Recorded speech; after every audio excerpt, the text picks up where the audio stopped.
Good morning, ladies and gentlemen. Good morning, good morning, good morning, good morning, good morning. Yes, yes, yes. I'm feeling somewhat better. Somewhat. Somewhat better, but can't call it. How's everybody doing this morning? What's going on with everybody?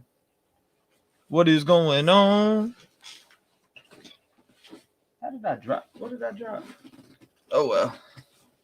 I don't need it anyways. But good morning. What's going on? Shout out to everybody in the chat. David. Jack me hard. The fuck, Jack? You changed your name or something? Lisa Cash, Marlena, what's up? Manda, what's up? Mouthy Mama, what up, Mouthy Mama? What's going on? Shout out to everybody in the chat, by the way. Archangel, I'm going back to bed here in a bit, but wanted to ask about T's tooth. Yeah, what I did is I ordered some stuff this morning, and it actually, after taking everything, I feel great right now. But I'm trying to squeeze into the dentist, so trying to do that has been hard because yesterday I got off and called yesterday and I just couldn't get through. But yeah, what's going on, everybody? Yes, praying you feel better. Thank you, Regina. I appreciate that. Yeah, fuck that dude. That dude's fake news. How is your tooth? It's felt like shit this morning, but I feel better right now. As you can see, as I'm able to talk in a full sentence without being upset or muting the mic. I feel great right now. It's not that bad. It's doing fine. Libcom says morning, almost relieved to say I have no new information right now. Yeah, absolutely. No new information. Absolutely no new information. But that doesn't stop us being able to get our calls in and keep going. But there's some videos out there I also want to watch too. So said T-REV in chat. Hope you're feeling better. Thank you. I appreciate that, Kate. Thank you. Thank you. CR. Hello. What up, CR? Archangel, what's up, brother? Heather says, good morning, everybody. Good morning to you too. Sam, what's up? Valerie, what's up? You start work at the same time I do. Yeah, I know. Well, usually I'm up all the way around the clock, but I slept a long time again. Lemon drop. Good morning, everybody. Drip drop. What's up? Make sure y'all smash that like button as you're coming in. Let's get started. We're going to do some. Yeah, Street. I got some sleep. Now, when I say I got some sleep, I got off here. Whenever I got off yesterday, let's just say I fell asleep right after. Like maybe 30 minutes after. I took some NyQuil. That's how bad the pain was, and I laid down. And next thing you know, I woke up at 4 a.m., 4:30 a.m. actually, to be exact. Something like that. Rainstorm is doing all right. It's doing all right. What's up, serial killer kid? Good morning. Good morning. Marissa says, still awake, no sleep for me. Good, you're better. Thank you. Holly says, good morning, T-Rev. Good morning to you. Yeah, we need some coffee. I definitely need some coffee. Yep. Call in is about to, I'll be opening that here in a minute. So we can get that going. But I do want to go over a few things. There is a Nancy Grace interview that came out yesterday. I kind of wanted to see, but glad you got some rest. Hope you fit or glad you got some rest and feeling better. Yeah, I do feel better right now. I will say that. I feel 1,000% better than what from compared to yesterday. The last 2 hours of that stream. Actually, you know what? When Aaron called in, that's when it hit me. When Aaron called and was like, yo, pull up the maps. Oh my God, it just kicked in. It was crazy. That's when it kicked in. That's exactly when it kicked in. I remember that. I have some new up there's Aaron right there. She said I have some new info from Chris, the interview room vid from last night. Oh wow. Send it in. I got emails open. Do I? No, I don't. I'm tripping. Let me open up emails right now. I'm tripping. Gmail. I haven't even looked at my emails. I'll be surprised if they're not clogged.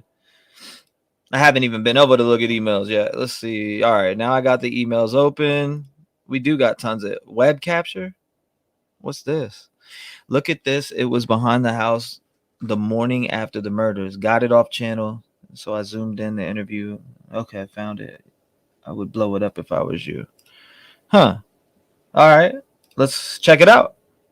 So this was sent from Eastern Girl. She sent this to me. She said, blow it up. She said, check it out. Let me see what else she said. You said, if you watch the news conference, it's going to be at the 3-minute timestamp. When you see the car go back by the, hold up. When you see the car go by the back road of the house. Okay, I got you. I see what you're saying. Good morning, everyone, though. I appreciate you coming by. I'll be back later, says Fromple Feet. Yeah, Fromple them feet, man. Fromple them feet. Thank you, Charlene. I appreciate you. Speaking of teeth, one of mine cracked last night. Luckily, it's in the back, though, and no pain yet. It'll come. Hopefully not, though. I'm praying for you. Flower Child says, oh, my God, you feel better? Yeah, I feel a lot better right now. I do. I feel a lot better. Got your beauty rest, Heather says. Yeah, I did get some rest. I want to say beauty. My face looks swollen. I feel like it's been swollen the past couple days. What up, Mickey? Welcome. Welcome, Mickey. NYC girl. Good morning. Good morning. Good morning. Purple Love. Yeah, you're back. Yeah, I'm back full of energy. And hopefully it can stay this way the whole day. Make sure you smash the like button. Let's go ahead and keep going. Let's get it moving. I'm about to you said JLR is now in Moscow. I know. I seen him go to the Walmart. What was it, in Pullman? He went to the Walmart in Pullman and there was all the cameras and shit. I seen that. That's why I was talking about that knife, because I seen his video. Jody says, good morning. Have you tried tea tree oil for your tooth? I don't know. I've tried this. Clove, 100% clove, but what even worked better was a hydrogen peroxide and mixed with scope. So that did the deed this morning. Regina 118 in here. Can we get those likes to 100? Yeah, I'm sure we can get the likes to 100. I'm sure everybody's here for a great reason. Shout out to everybody that just came in. I do want to check out this interview though real fast before we go through anything else. This interview was from yesterday. I'm not sure if any of you heard this, but let's check it out. I think we need to check it out. It's from my second wife, so you guys, come on now. You know, True Crime Report. That's definitely the car in question, says the crime report. Glad I could catch you before night. I'm off to bed soon, so glad I caught you live. T-Rex. Hope you guys all have a great morning. Thank you. I know a lot of people be calling me T-Rex, but it's all right. I might change my name to T-Rex since people mess it up so much and butcher it. I'm cool with that though. Tracy says, if you could take 800 milligram of ibuprofen, dear, it helps a lot.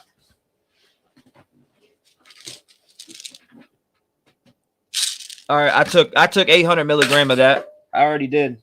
Oh my God, I dropped it on the ground.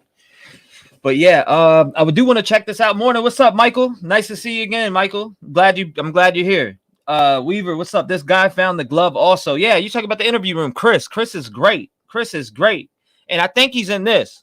From what I know, I'm pretty sure Chris is on here. Yep, Chris McDonough right here. Yeah, he's on here. So let's check this out. 211 Aurora Avenue in Naperville. Don't hate on my wife, please. Big thank you to our partner making today's crime stories possible. It's our favorite, Sarah Lee, struggling to feed your. After this, I'll take a couple phone calls. We'll watch any videos. If you guys think that I haven't seen any important videos out there, make sure that you smash ! All lowercase, email, and I will play some of those videos and we'll go over that and we'll take call-ins and stuff like that. So let's go ahead and do it. Your family something nutritious and delicious? Let me introduce the new Sarah Lee white bread made with veggies. Soft, delicious bread you expect from Sarah Lee. Now baked with the equivalent of 1 cup of veggies per loaf, fortified with vitamins A, D, and E. Say, see you later to mealtime struggles. Share a little Sarah Lee love at your dinner table. Find Sarah Lee white bread made with veggies at your grocery store. Thanks, Sarah Lee, for being our partner. Welcome, everybody. This holiday, welcome. Audible invites you to listen in on some of today's most creative musicians / origins. Thank you. 111. In the wake of the slaughters of 4 beautiful young students, University of Idaho, right now, we're wondering, has the killer returned to the scene of the crime? I'm Nancy Grace. This is Crime Stories. By the way, guys, for people that are here a lot, I am looking for new mods. So if you're interested, if I see you here a lot, I might mod you up just for, future reference. Because I've been noticing I've been needing some more mods. Thanks for being with us here at Fox Nation and Sirius XM 111. First of all, take a listen to our sound of Chief James Fry, Moscow PD. We have information of a white vehicle that was in the area, either during the time frame of the homicide or around the time frame of the homicide. And we are just wanting to talk to the individuals who are in that vehicle. They may have some valuable information for us. And we're looking for a 2011 to a 2013 Hyundai Elantra. So any assistance you can give us, anybody that owns one, anybody that knows of someone who owns one or may have been driving one, if you could get a hold of us through our tip line or call us directly, we'd appreciate that. That tip line 208-883-7180. Now listen, if we have all heard the chief begging for the owner of the Elantra to come forward, thousands of miles away. Don't you know that the actual owner of that Elantra has also heard it? Why aren't they knocking on the police door? But there's more. Before I go and introduce all of our guests, let me go straight out to Chris McDonough joining us, Director, Cold Case Foundation, former homicide detective. You can find him at coldcasefoundation.org. I found him on the interview room online. Chris, I want to talk to you specifically about video that you found of a newscast. There's a reporter standing out in the snow. Exactly. And directly behind 1122 King, the murder house, you see a car similar to the white Elantra going right behind the house. And as you pointed out yesterday, you have to want to be in that location. You've got to know the neighborhood, one way in, one way out. Tell me what you saw on that video that you happened to catch. Well, you know what, Nancy, after talking, to your team here on the show, I went back and took a look at some of the early footage from the, news services that were there. And I noticed over the left shoulder of one of the news reporters, what appeared to be a white car. And I sent that into your team and said, can anybody, take a closer look at this? This doesn't look right. And so that's where we're at right now. I thought it was really interesting knowing sometimes the behavior side of these individuals. They may return and or could be in that environment. I want to point out, Chris McDonough, and to everybody on the panel, we all remember Scott Peterson. I can't remember if this is before or after he dyed his hair blonde. He would go, and police had a tracker on his vehicle. He would go back to the San Francisco Bay and look out over the water. What did he think? He was going to see Lacey and Connor pop up because that's where he put their bodies. He would go. That's crazy and that's right. Like he would go there. What do you think? They're going to pop up out the water where you put them in at? Like, that's crazy. Back and back and back to the scene.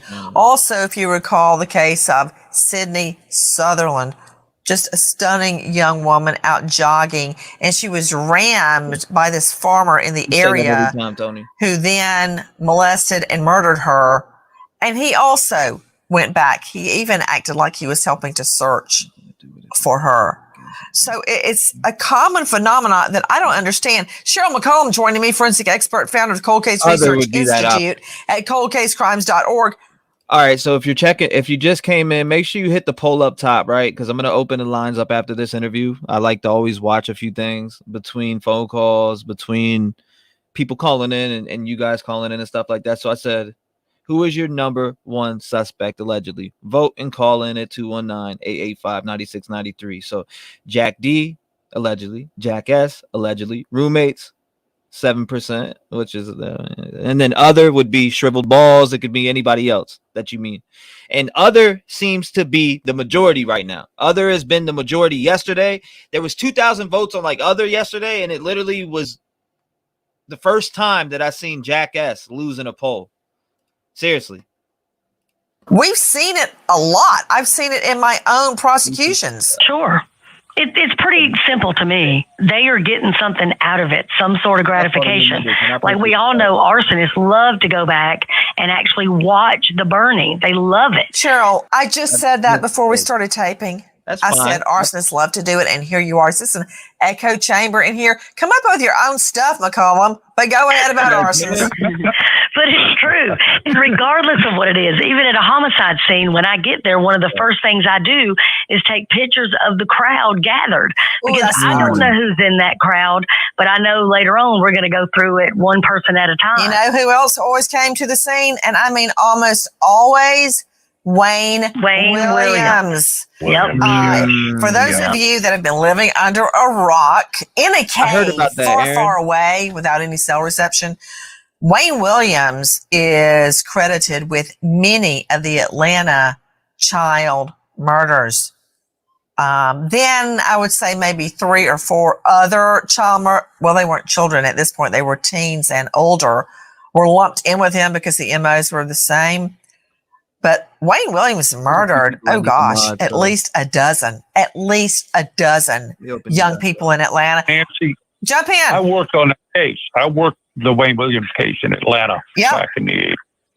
And he was just over the top. I know when we first started to surveil him, we found him coming off the bridge. He came up the hill. The bridge where the dead body was floating under it in the water. That bridge. That's what we're talking about. Floating. That was the problem. Yeah, you're right. It was stuck. It was stuck in some reeds. Go ahead. You know, there's another point to all of this, and it is that the Bureau often put microphones on cemetery tombstones. Oh, yeah. Go ahead. I want you to tell that story because it's so true. Well, about Wayne Williams, we went to his house, but we didn't put him under permanent surveillance. And that night, we learned later that there are boxes and boxes of material that were taken from the house, and we never found those. He would go back to the scene, and this is really interesting, Cheryl. You and I have talked about this before. Not only would he go back to the scene where he would dump a dead body, he was somewhat of a media stringer. In other words, he would show up at events like a car crash, an arson, whatever,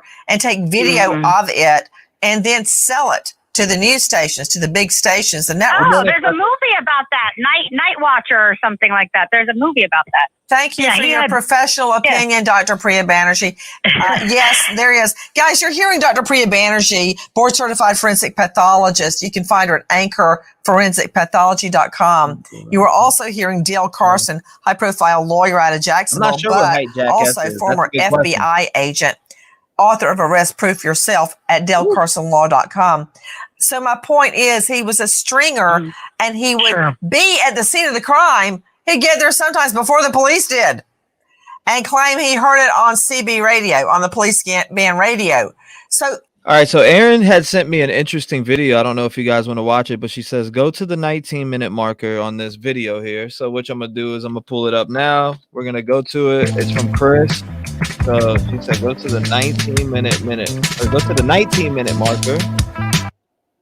Mail, you know, the check it out. You know, the British English newspaper, you know, says something.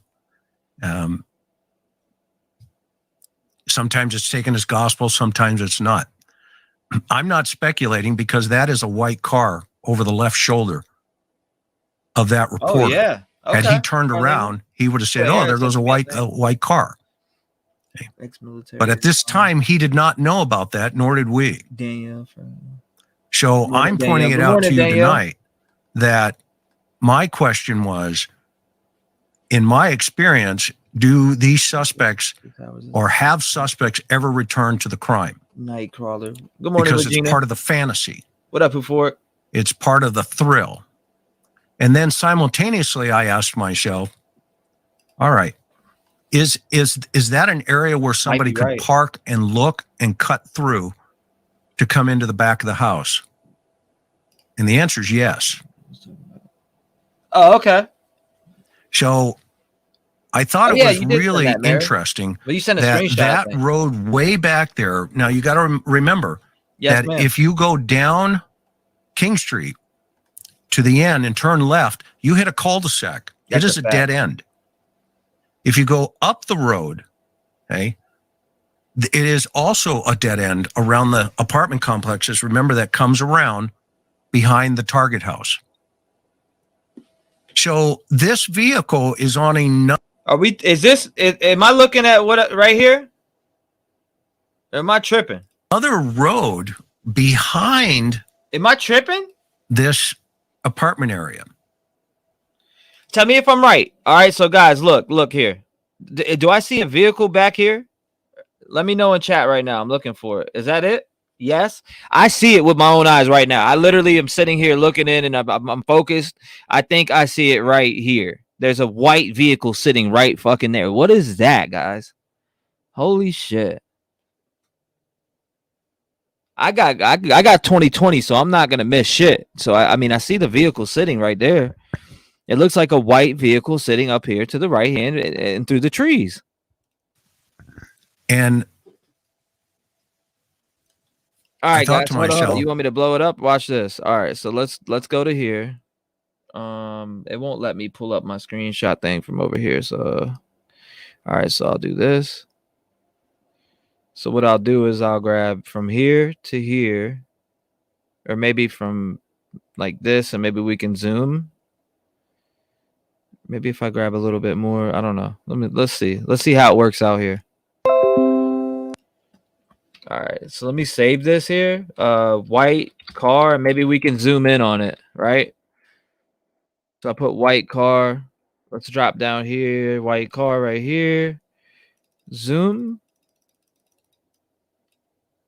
Yeah, that thing is way back there. It's up here. This is where they're talking about right here, but it gets more. How are you feeling today? Says L. Dot. I'm doing all right, brother. How about you, man? I'm just checking this out. A lot of people are pointing out this white vehicle that's parked up here to the right, guys. And welcome if you guys are just coming in right now. Make sure you smash the like button. We're going to get to the phone calls. We're going to get everything heated up this morning. My tooth is feeling great this morning so far. Minimal pain. I can deal with it. So, but the last 2 hours of that stream yesterday, I crumbled. I'll tell you that much right now. I was crumbled. Like right here is where they're talking about with that vehicle. So, I mean, do you guys see it from here? Like if I minimize it, it seems like you get a better shot on it. It's not parked. Hold on. Somebody said, no, it's parking on the dance floor. Yes, it sure is. Hold on. It sure is up there. Good morning, Liz. Welcome. Charlene, welcome. Buffalo, welcome. She says, now I see it. So you guys do see that? You guys are seeing that vehicle right there? That thing is just chilling right there. It's literally, it's not. Maybe it's driving down the road. I don't know. A lot of you seem to think it is moving. Hold on. Wow, that looks like a white car to me. I don't know though. I haven't seen that video yet. I need to actually watch that. Please pull up the screenshot I sent you. Okay. The screenshot that you sent me was right here. I downloaded it in downloads. Was it this one? No, it can't be. It has to be. Yeah, you better. Never mind. That's that video I downloaded. This is the one you sent me. Oh, wow. Better shot. Thank you. Okay, so there it is. This is the screenshot you sent me. Now I see what you're talking about.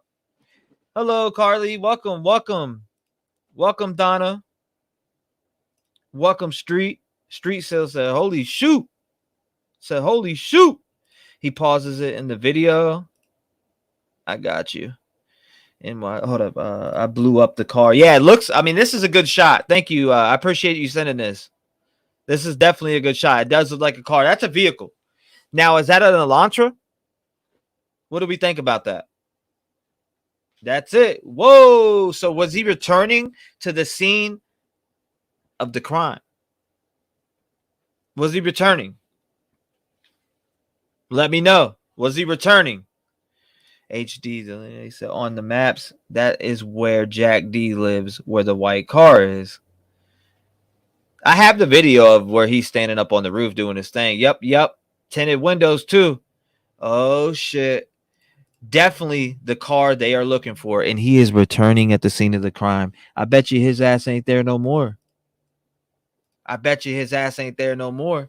white Elantra is probably in the river now, or will be found burnt. I'd be looking into reposted stolen white Elantras if there were PD. Look at the window back slant, or very similar, says Meaningful. I bet that's the car wanting to see what's going on. I agree. Curved window. Thank you, Steve. I appreciate you. Thank you. Shout out to you. I appreciate you. Smash the like. Yeah, for sure. Smash the like if you're just coming in. We're going to get the show started. I'm going to have people call in. So what do you think about this? Do you guys think this is the car returning to the scene of the crime? Do you think this is the murderer looking at this? This was only days after it happened, says Jackie Blue. Same windows, says LBI 228.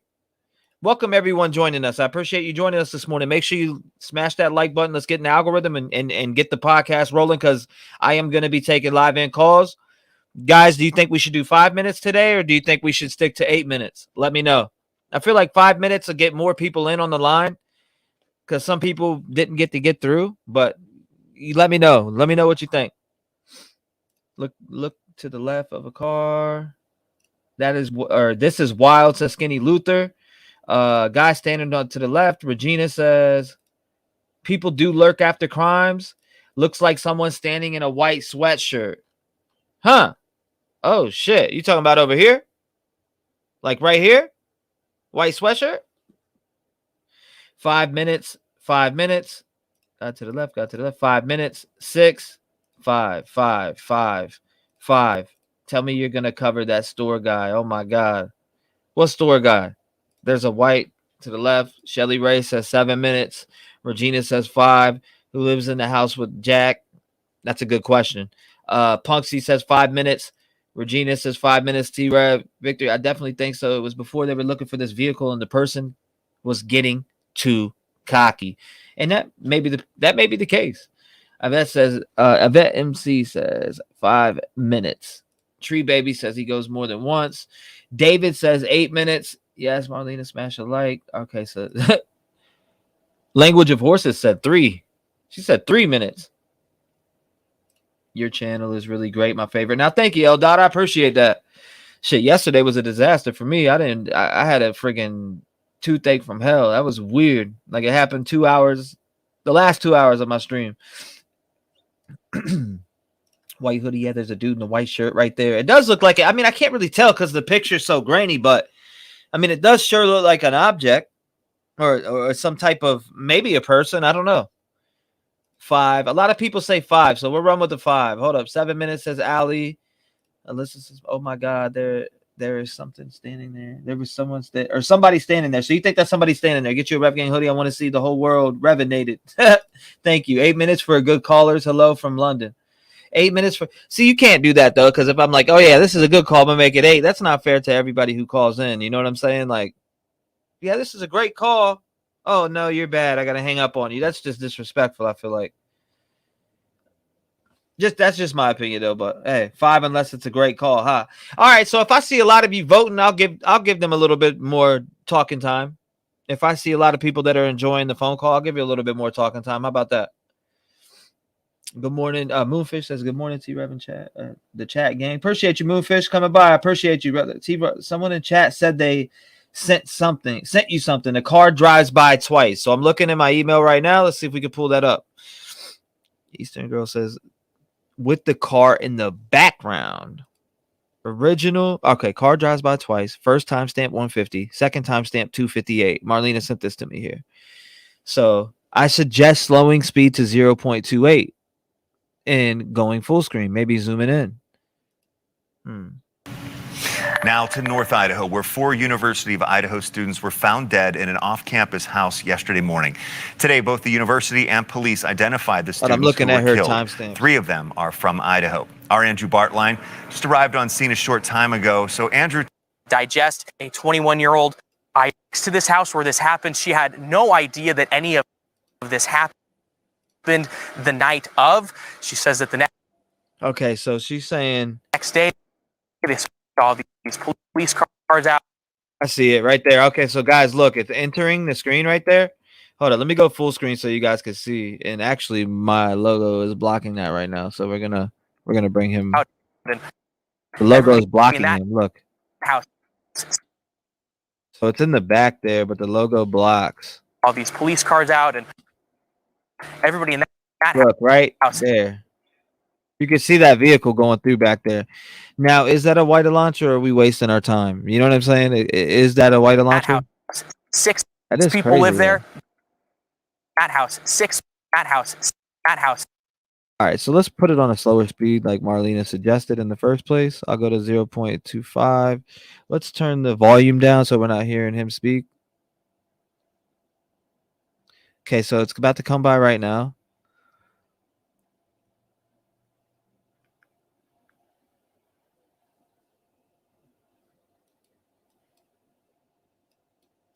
Right there. Okay, here we go. Boom. You see it drive by in the background. I need to really that's a good shot right there, actually.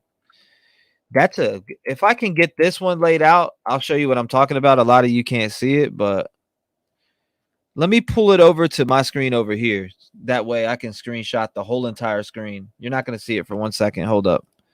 I got a better idea. So what I'm going to do is screen snippet over here. That's bullshit. Why did it change my whole thing? Okay, why is it doing that to me? Where'd that video go? There she is.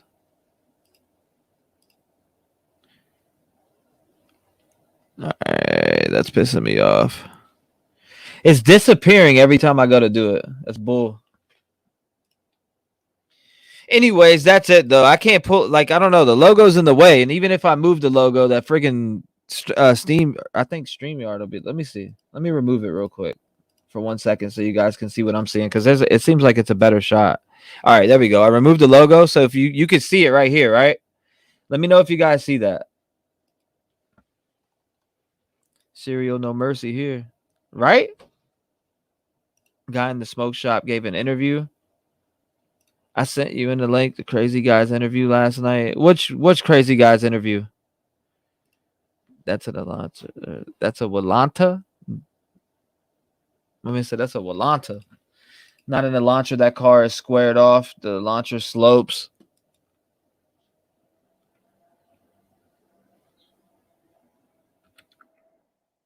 You get a better shot when it's first coming in right there. Look. See? So you get like a better shot there. I'm going to come in right about now. Come on. Come in right there. So if you look up here to the top right, that I don't know. Nah, bravos. It looks like it looks damn close to an Elantra. It's hard to tell, man. Even you can zoom in all day, all day, and you're still not really gonna be able to tell. Which sucks, in my opinion. I mean, it looks like it. It looks damn near close to it. Let's see. So she said, let me look at your other timestamp, Marlena. Marlena said 150 and 258. So let's go to 258, which is right here. 258, guys. All right, we're coming up on 258 right now.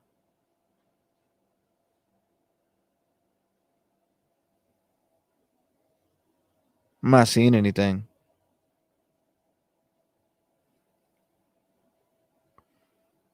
Why didn't I see anything?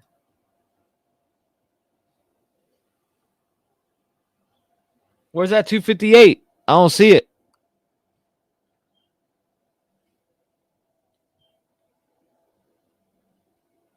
No, let me read your email again. You said car drives by twice. First timestamp 150. Second timestamp 258.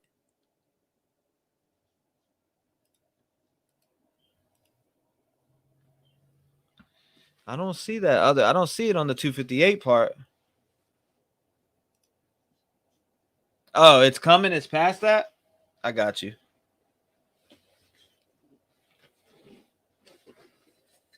There it is right here. Okay, here we go. I see it right there. God damn it. Why is it doing that to me? Let's take it back here. There it is. It's entering. Here we go. Come on up here. Come on up. There it is. What do you guys think? 1 for yes, 2 being no. Would this, you think the killer is revisiting?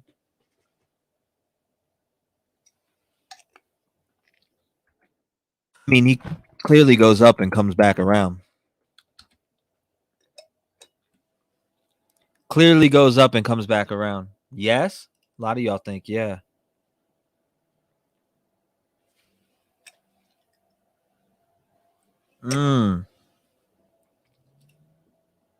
I've seen 1 nah. 2 nah. 2 no's. And everything else is yes so far. 2 be all right, 3 no's and the rest are yeses. He is delivering food.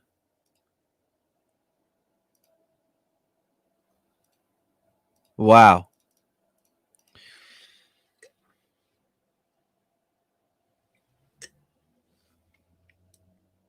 So, if you pay attention where my mouse is, it enters right here. Here it comes now.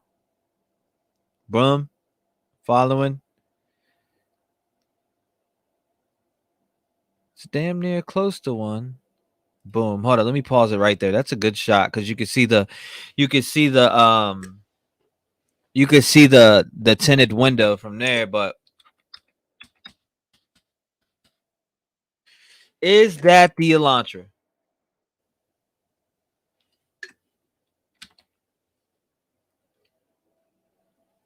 Is that the Elantra in question? Just keep looking up top right there. Look at that. You can get a good shot of it. I mean, are we on our full capability here? Let's see.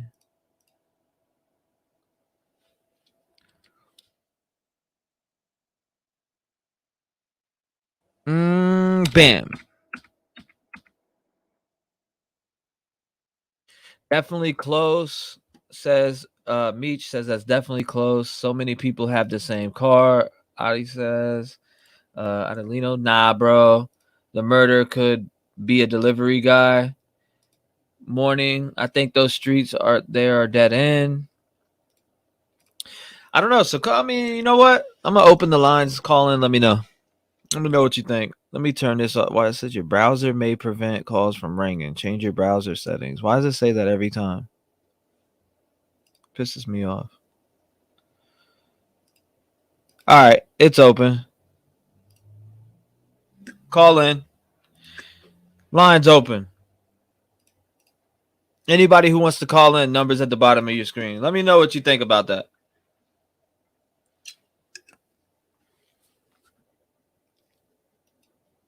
Do you think that is the vehicle? That's what I want to know. Still is interesting, especially considering the white Elantra is now nowhere to be found, allegedly. Exactly. Yeah, let me see. Is this working? Yeah, that's super weird. All right, there we go. Call from Danny Van Sickle. Hey, what's up, Danny? You live? What's going on, brother? Hey, man. That looks like the car. Hey, what's up, Danny? You live? So I can hear your echo in the background. Okay, yeah. Let me turn that down. You're good, brother. You're good. But listen, I found something else. Okay. Fox News reported that they found footage of that white car one day after the murders. Okay. And there's a story on Fox Digital. The address, they said it was on Linda Lane. I went on Google's map, tracked down the house. It's 1320 Linda Lane. Okay. Okay. Then I went to the body cam. There's a car that pulls out of Linda Lane and goes past the camera. When it goes under the light, it looks like it could be a white Elantra. It looks like an Elantra, and it looks like it could be white. So at Linda Lane, you see that 1320 Linda Lane is where the car, the video camera is that's seen the car the first day. Okay. 1320 Linda Lane. And if you go on the body cam footage at the law and crime video, if you go on there at the 27-minute mark, you'll see a car pull out of Linda Lane and come right past the cops. Okay. So I mean, what do you think about this vehicle in this photo right here, though? Or not in the photo, but in the video? You Looks really real think close. that's it? Looks close, man. Mm-hmm.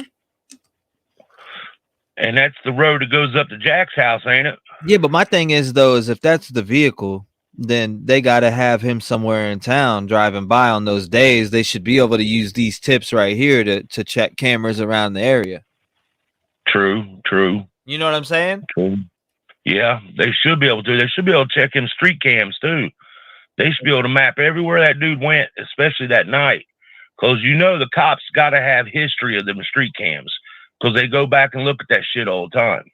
That's what I'm saying. So if that's my thing is if that's the vehicle, then and this is what, a couple days after, or what? Some people are saying it's a couple days after. I haven't even seen this particular interview. Well, I emailed the link to the story. I emailed it to you. And it's a Fox News digital report, just came out yesterday while you was nursing your tooth. And it says that the cops had it day one day after the murders. they had the video of the car up there, and it was taken. The video was a camera at 1320 Linda Lane. Okay. Because I found that, and why, if they had a day one, why did they wait almost a month to release it to us? Right. Asking about this vehicle. Yeah. And the thing is, Linda Lane, if you look it up on Google's map, Linda Lane, if he parked on Linda Lane, if he parked on Linda Lane, he could just walk right through the back of this one little apartment complex. Right there's the house. Uh-huh. That house right in front right now. The house right in front. No back. Let me know if I'm looking at it. The one up at the end of the house, end of the road. Looks like it dead ends in the road. There's a little bit of delay. Going back. It's right there at the head, up past the guy with the dog. So you talking about up here? Right there. Yeah, where the dumpster, behind the dumpster. See the dumpster? Yep. That house right there is 1320 Linda Lane. They showed a picture in that Fox News report. That's the house that the video was captured from day one. Okay. So that was this is the house where it was captured from, you're saying? Yes. And if you look at an aerial view, all dude had to do was walk right through the backyard of one of them apartments, right straight to the house. I mean, it's literally feet. It's funny, it won't let me go up there. Yeah, it won't. The thing dead ends right there. Okay. But if you go to the aerial view, you can see where he could have just walked right through, straight to it, like a 1 minute walk. And the thing is, the car had to have been on Linda Lane for the cops to have gotten it. Because that house is all the way up at the end. So the house, the car had to be on that road. And on the body cam video, you can see a car pull out of Linda Lane right at 27 minutes on the law and crime body camera. Interesting, man. That's a good find. Interesting. So I mean, you're saying they got the video footage off of the 1320 Linda Lane? Yes.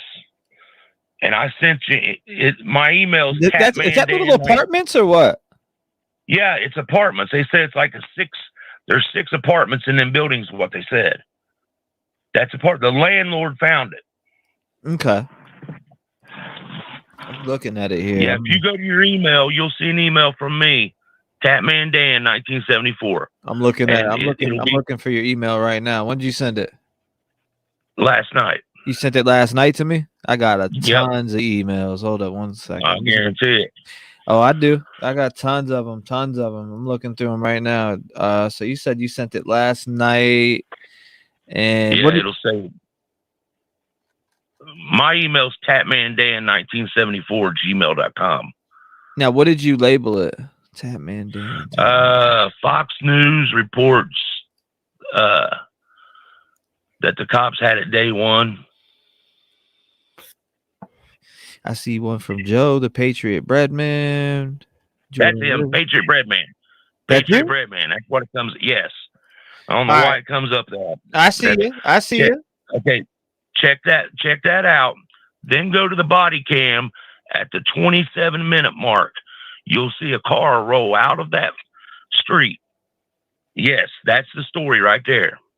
We're gonna watch that. And if you go down, it'll show a picture of that apartment complex. I can't believe they ain't found that car yet. Miss Country says, I know, right? Yeah, they had it since day one. I mean, come on. They should have been on top of this shit. Damn right. I don't know. Yeah, you got a good point there with why are we getting it just now? But I mean, they do have to sift through hours of footage. They do have to go through all these places. They do have to go to these people. They do have to get the permission to get their, can we get your footage? Can we get, you know what I mean? And it takes hours to go to the points. And you got to also think about that from an investigative aspect. But true. You know what I'm saying? Because this things like this do take time. You got to go to all these houses and figure out which one has cameras, which one doesn't. So we also got to play that into factor when it comes to the investigators. Yeah, they fucked up a lot on this case, but I'm sure they called the right resources in. So I'm sure they're out there on the ground figuring out, hey, who's got cameras, who don't. So exactly. I mean, we got to play that in the factor too. So, but I mean, we want some damn justice here, and the fact that it is coming out 4 weeks later. I mean, I've seen stuff come out quicker in other cases, but that doesn't mean anything. I feel confident that they're going to get somebody within, give or take, the next 2 months. That's what I think, and it's hit me home because I've got a daughter that lives in off campus housing at Ohio State University. Right. And she's got like 6 roommates. And I'm like, damn, man, if that can happen there, it can happen anywhere. Absolutely. Yes. But yeah, I'm going to jump off here so you can get to other guys. But go to that body cam after you do this report. Go to the law and crime body cam. Then look at the 27-minute mark and watch that car roll by and see if that's an launcher. I agree with that comment, Meech, where she goes, I also think Jack K is kind of sus. The whole $6 donation thing, 6666 donations and the GoFundMe for the victims. He's the one that actually set up Ethan's, which I agree with her on that. That shit is weird. And there was 6 people in the house that night. Good point. Good point. I like numbers. Yeah, numbers, man. I don't know. Numbers can sometimes tell you a story. Yes, they can. Believe it or not. Yep. Believe it or not, that shit is weird, guys. Don't you think? Right? Numbers, Elda. Everybody agrees. A lot of people agree, anyways. Numbers are definitely. It's weird. I can't believe he did that though with the donations, $6 to everybody. All the victims. $6? That's like a lame. I mean, if I was going to start a GoFundMe, I'd at least put $100 in. You know what I mean? Right. What is it? Like, I don't get that. That is he said weird conspiracies. Dutta says weird conspiracies. Hey, look, putting $6 on each one of their. I don't understand that either. Add up the numbers of the address. What's that come to? Somebody's doing LDOT is. 11/13/2022. LDOT said, what's that equal? Yeah, what does that equal? See, 3, 4, 5, 6, 7, 8, 9, 10. Hey, we're doing that now, but I'm telling you though, this case right here, it's the first thing. When I woke up this morning, it's the first thing I thought about. Like, damn. Yeah, me too. But yeah, check out that story and then go check out that law and crime body cam and look at that car that goes past the camera at 27 minutes. Absolutely. 27 minutes, you can see it pull out behind the kids, and it goes right past the body cam. Now, and on this footage, darker, I'm sorry, on the body cam, the law and crime body cam footage. Mm-hmm. It looks like a darker car, but when it goes under the light, you can see that it might be a white one, and it's the same shape as that Elantra. Wow. Yeah, it's at the 27-minute mark. And that's on the law and crime body cam. So law and crime extended, the extended version? Yes. Okay. And it's at the 27-minute timestamp. Were you on the show yesterday when I had the lady from another country? Every day. I've been on the show every day. Oh, okay, my man, I appreciate you. So you heard the call yesterday from the lady from another country, and she pointed out the truck. Yeah, caught the truck. The truck goes past, and then the car pulls out after the truck goes past and comes back the other way, and it pulls out in Linda Lane. And it's odd that they picked up a car of interest on Linda Lane, and then we see a car pull out of Linda Lane at 3 o'clock in the freaking morning. That's very weird. 2 o'clock, 3 o'clock, whatever time it was. Yeah, but it's the 27-minute mark of the law and crime extended version. No doubt. Yeah, check out that story, and then go check out that body cam and see what you think. Yes, sir. I'm gonna check it out. I'm gonna check this video out right now, and then I'll take some more calls in. But yeah, we definitely. I mean, if you want to call back in and you notice anything different, man, don't hesitate to call back in. All right, brother. I appreciate you, sir. Later, bro. Yeah, God bless you. Good call there. Good call. Yeah, that's crazy, guys. Let's watch this real quick, and then I'll take more calls. Make sure y'all smash that like button. Attention homeowners. Let's get Can we install one of our designer metal roofs on your home? We're looking to install our newest. I want to. The crimes seem to get progressively worse over time. It took, unfortunately, the worst thing imaginable to finally get him caught. The crime issue in this country is so much bigger than Buckhead. It's so much bigger than Atlanta. This is happening everywhere. I think most of us feel safe in our homes. And what we want to explain to people, or hope people understand, is that none of us right now are as safe as we think we are. He's right. We're not as safe as we think we are. A son speaking out about the death of his 77-year-old mother, who was brutally murdered in an affluent neighborhood in the Atlanta area. Right. The accused killer, a career criminal, tried to steal her car after attempting to rob a liquor store. Here to carjacking murders. And Hold up. Why? This ain't the one. This ain't it. I'm left right now the way I want. Patting everybody on the back. He murdered Miss Vol. Stars. It was a gay. Scott Peterson was caught at the marina in the 4x4 he used to haul Lacey's body. I'm sorry, but that ain't it, guys. I don't know. That's not the one. But anyways, call in. All right, I'm opening up the lines. That's not it. Lines open, though, for anybody who wants to call next. That ain't the one. I thought that was, I don't know if he's accidentally sent the wrong one or what. Thanks for making my daily job better. Love this channel. Thank you, Timothy. I appreciate that. Joe said, I'm all revved up. Excuse me. I'm all revved up. What's your email, bro? Snipe, thanks for dropping that for him.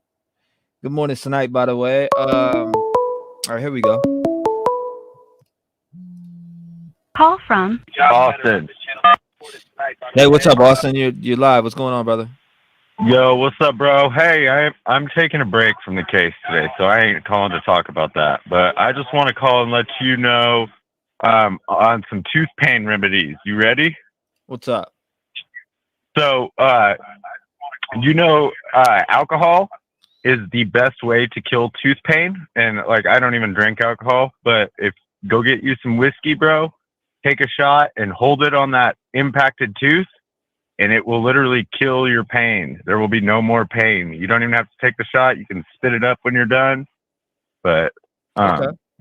yeah, that's my tip. Well, I got some Jim Beam whiskey sitting here right now, so I might as well do That's all you need to do, bro. Next time it starts hurting, just take you a shot and hold that whiskey on that tooth. You know, do it for a minute or two, and then you can swallow it or spit it up, whatever you want to do. But it will help your tooth immensely. Well, I appreciate that, brother. Thank you. Yeah, no problem. Have a good day, bro. You too, brother. Thank you for calling in. Yeah, I got a lot of caring people. Appreciate that. I appreciate that. Lines open for anybody who wants to call in. I do appreciate that. I got clove oil. I got 100%. Let's get on the case, though. I got that. I already got that, so I'm good. Let's get it in. Anybody who wants to call in, lines open right now for you. Now, I want to get into this because I didn't even know about this in the background, man. This is blowing me away. Call from. Let's get on the case, though. I got that. Hey, what's up, Scott? You live? What's up, man? How's it going, brother? Dude, not the whiskey, man. Not the whiskey. Listen, go to the store, convenience store, grab you some sugar-free gum. I want you to put 2 pieces in your mouth and chew it up real good. Once you chew it up, I want you to cover it over your tooth like a filling would. Make sure it's sugar-free gum, bro. That's what I got on right now. That's coming straight from a dentist. That's what I got on right now. Like if a dentist told me a while back, because it was like late in the Friday and all dentists are closed. He's like, go up and get you a couple pieces of sugar-free gum. He's like, chew it up, form it in the shape of a filling, and cover it over your tooth. And I did it, and I was able to get till Monday. It worked great. That's what I got. That's what I got on right now. Yep. So just chew you up some sugar-free gum and keep it covered over like you would a filling, bro. You'll be good. Yes, sir. That's what I got right now. I'm doing that already. All right, man. Thank you, sir. I appreciate that. You got anything you want to say about the case? Oh, I'm all frat, babe. Everything's pointing towards the frat right now. The reason why I say it is, I mean, the figures are right. Those shadowy figures that are in the area, King Road, it's right there. I don't know. Ethan had words. They only stayed there for an hour. I don't know, man. But they're gonna find them. They're gonna catch them. Whoever it was, or whoever they are, I hope they sentence them to death. hurt these kids like that, man. That's terrible. Wow, man. Yeah, it is. Yeah, terrible. I'm all on frat rev. You know me if you watch my videos, dude. I thought like 2-3 weeks ago they should have started turning it upside down. Like literally turning that frat upside down, taking hair samples, searching their dorms. They turned that thing upside down. Dude, do you think they've been all through that Sigma Chi already? Oh, I don't know. I heard like a couple days after the murders and stuff that they were over there collecting a lot of evidence and stuff. But whoever did this, I don't know if they'd be able to pull it off solo. This might have been a duo. Might have been a pair. I don't know. That's a Kia. This is a Kia. Somebody sent me this. I don't think it's more than like 1 or 2 people though. Because if you're sitting around a table and you're like, hey, Johnny, Billy and Mark and me are going to go kill these people. You're going to come with us. It's really hard to get 4 people to buy in to kill people. You know what I'm saying? Right. If we're all sitting around a table and one of us has an idea that we're mad at these people, we're going to go kill them. Are you going to really tell your 3 friends and hope they come on with you? Heck no. Probably just 1 or 2 people. Close by. Got to be close by, man. Got it. I mean, so are you buying that Loach story?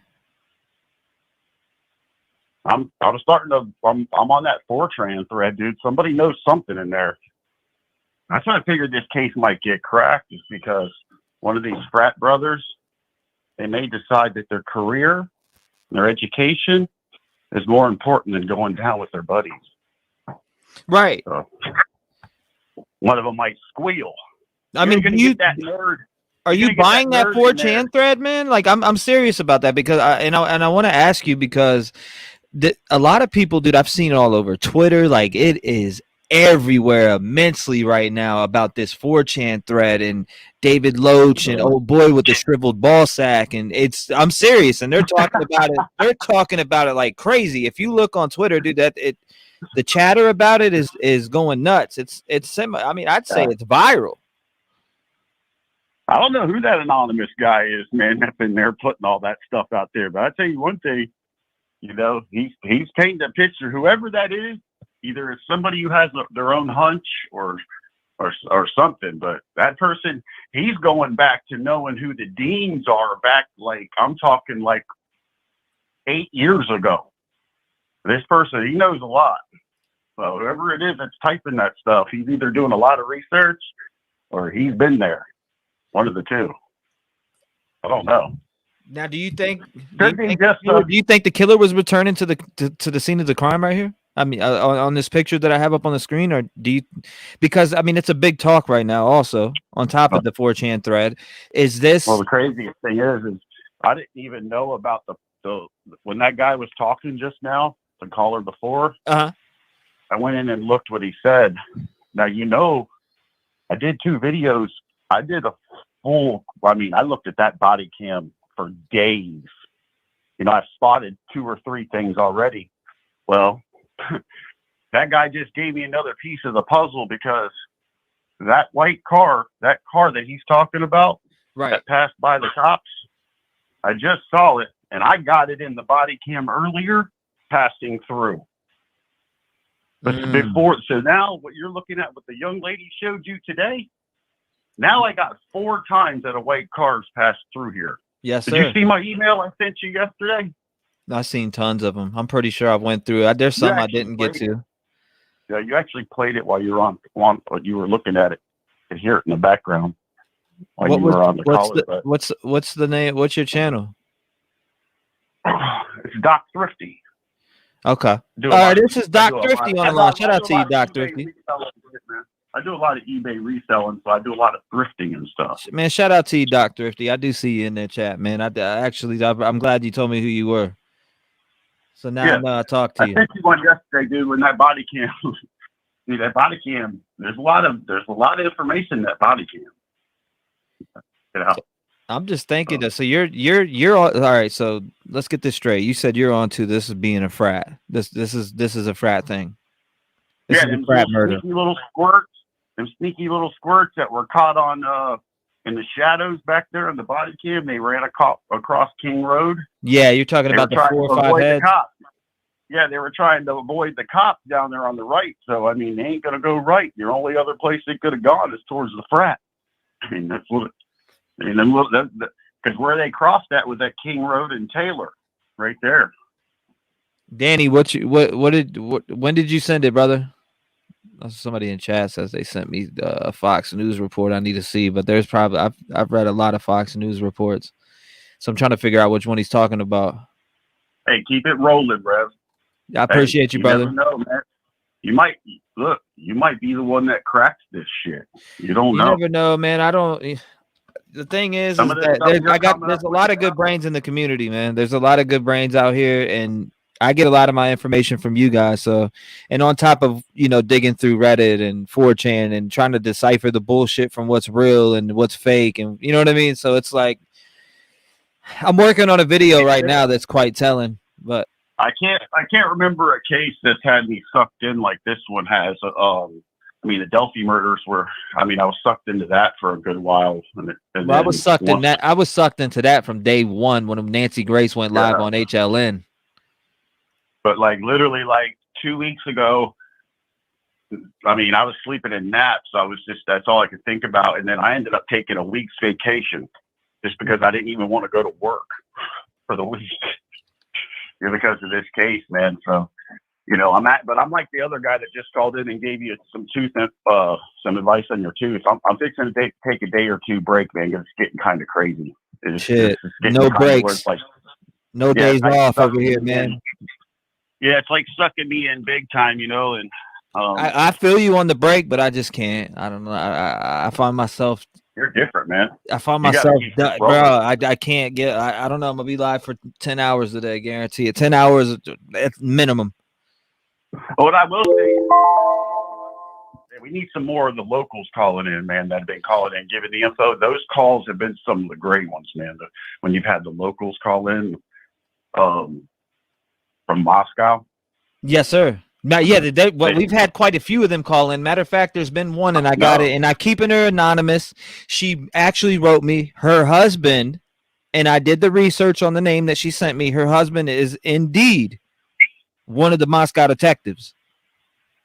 Ooh. Yes. She had emailed me.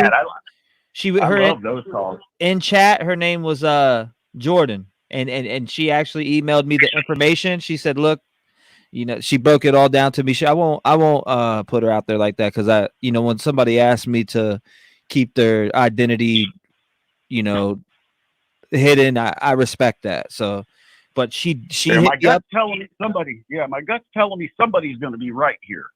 Somebody's going to be right because with the Jack Decor thing and the frat and this corner club and these people are closed now. These body cams. There's a lot of theories and predictions. I don't think this is a serial killer, bro. I don't think this is a drifter. I don't think this is a passerby. I told you that before on the last call. Rev, we pulled off some sneaky shit in our time, right? If you were going to pull this off as somebody who didn't know these students, are you really going to pick a house that has 5 cars parked out front? Exactly. Not knowing where the people are inside, not knowing what kind of weapons they have. Shoot, for all you know, you could get in there and get your first victim, but then the other 3 are going to pile on you and hold you down until the cops get there. Not only that, you don't know if a motherfucker in there's got a shotgun or a gun. You know what I mean? Somebody walks in my house, bro. I promise you this right now. They were getting shot, and I don't care what time around the clock it is. There's always somebody up in my house. You walk in here, you're getting popped. Yeah. I bought this for my daughter, and I went to her house and installed them, and I watched this on with Chris from the interview room, one of the detectives that he had on there. He was interviewing like 3 weeks ago. Chris asked him a great question. He says, if you have a college student who's in college right now and you're worried about their safety, what would you do? He said, I'd go on Amazon and I'd buy an alarm detector that takes batteries and it sticks at your front door and back door. He said, when anybody gets within 10 feet of it, it sets off an alarm to you and a deterrent to them. He said, now it doesn't send an alert to the police, but it gives you a second, gives you time to get to what you're going to get to, your weapon, your club, or whatever it is. So I bought those for my daughter. They're really great. They're called, I actually bought one here. You go to Amazon, they're called STECHTO, Stetcho. And they're cool little alarms, man. And they're loud. So if you're worried about safety, your children, they only cost like $24. They get installed in like 10 minutes. So everybody in chat, turn on your gift, and I'm going to be gifting 10 memberships here in a little bit. So everybody, make sure you got gifting turned on. Good talk, man. I'll talk soon. Yes, sir. I appreciate you calling in, and I appreciate the remedy you gave me. I also appreciate your insight on these murders, man, and taking a couple days off. I hear you, brother. I hear you. Yeah, I'm taking a day. I'm just taking a day or so off. You say that, but I'll see you in 3 hours. Yeah, no, I'm still watching. I'm still watching. I'm just not creating or searching around. You know me, I'm a big searcher. I search around the maps a lot. Yes, sir. I search around a lot, you know. All right, man. Talk soon. Yes, sir. I appreciate you calling in, brother. Thank you. Thank you. You too, always. My brother. Good call. Good call. Make sure you guys turn on gifting. I will be gifting 10 memberships here in a little bit. I'll be gifting 10 memberships here in a little bit. Snipe, I did see your text message. I'll get back to you here shortly. How do you turn on your gift? You go to all right, so guys, I'm going to be giving away 10 memberships here in a couple minutes. So everybody, if you want to know how to turn your gifting on, you would need to go to hit the $ symbol on the right-hand side, which I don't know what kind of devices you guys are on, but it lets me do it from my Android. If you hit the money symbol on my Android right now, it says membership. You click on membership, and you go to the 3 prongs at the top of the screen that would be under the video. There's going to be 3 prongs next to the question mark. You click that, and then you hit gift settings, and then you check on allow gifts on this channel. So if you want to be gifted a membership or have a chance of being gifted a membership for the channel, make sure you turn that on, because I will be gifting of 10 here shortly. So I'm going to give you guys some time. I'm turning do not disturb back off. Anybody who wants to call in right now, you're more than welcome to call in. I do have that open. Mine says join, not a $ symbol. If you hit what are you on an iPhone? It should be there. So I don't know. I've been gifting a lot lately. So I've gifted probably in the last month. I probably gifted over 40 memberships. So I just like to give back to you guys because you guys do a lot for me. So you're welcome. I don't know. It's something that I do quite often. So that's what I want to do. Let's see. Call from Danny Van Sickle. Danny Van Sickle, my brother. You are live. What's going on this morning? How are you doing, brother? What's up? It's me. Called earlier. Like that guy said, the car is there, man. Go to that report I sent you from Patriot Bread Man. The Fox report you pulled up and said was wrong. Hold on, I got it. I'm on it again. Boom. Okay. Pulled up on the screen. Now, when I played that video, I played the video thinking that video. Yeah, the video, they talk about a lot of shit in that video, but just read it. Go down. No, but this video right here wasn't even about Moscow. Yeah, there's a little portion in there because when she mentions Scott Peterson, that's talking about the car because Peterson was caught by the car. But if you actually read the report, okay, it says where the house was on Linda Lane, and it shows a picture of the house. If you go down, that shows the camera. Yeah, I see it. Right camera there. Right here. Okay. Yep. Yes, sir. Yep. And then if you go down, I believe it shows a picture of the actual house, the one that I showed you. Yes, sir. Okay. Like that guy said just now, he's seen the white car roll by too. Yes, sir. It turns out of Linda Lane. Okay, so it turns out of Linda Lane. And goes right past it. It's at the 27-minute mark on the Law and Crime extended body cam. I know which footage you're talking about exactly on Law and Crime. I mean, I have that. I've seen that plenty of times. Same one we looked at that had the black truck. Well, after the black truck goes by, it's actually before the black truck goes by, You can see it. It's at the 27-minute mark, the 27-minute timestamp. All right, so hold on. I'm pulling the law and crime video up. I'm ready to get to the extended part. So you said it's at the 27-minute mark, sir? Yeah, the 27-minute mark of the video. Yes, sir. I got that pulled up now. Okay, so I'm gonna pull it up. I got it on now. You said 27-minute mark here. I'm gonna start it at 26:57. All right. I'm here. Now watch for that car to come by. Okay, so I'm at 27-minute mark. I'm letting it go by now. I see headlights. Yep. Watch for it. Right here is a vehicle coming by right now. It turns out. Yep, that's the car. When it gets under the light, you can see it looks white under the light. It does. It does. It definitely has a whitish look to it. It sucks because it's the right shape. Let's look at it again here. 2705. It's here. It comes right now. The vehicle's coming by. Boom. All right, here we go.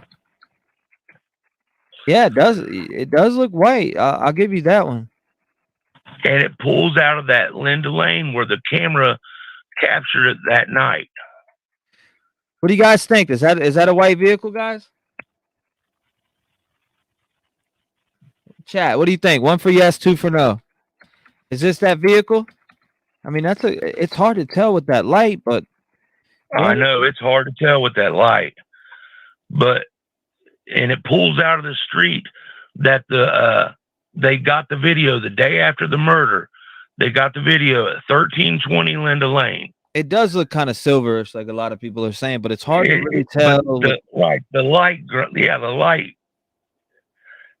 That's what I was thinking was silver, but lights and shadows at night. But the shape of it, if you look at the shape of it and the window and everything, man, it looks close. Yeah, it's close. It's hard to tell though, It is hard to tell. Right. It's hard to tell with it, man. It's hard to do anything with that. There it goes, coming by again. Hard to fucking tell if it's white. I mean, it looks silverish because I feel like under that light, if a car is white, it'd pop out a little more. Right there, zoom in on it. That's what I'm saying, but it's just funny. It pulls out of that lane where that video was caught.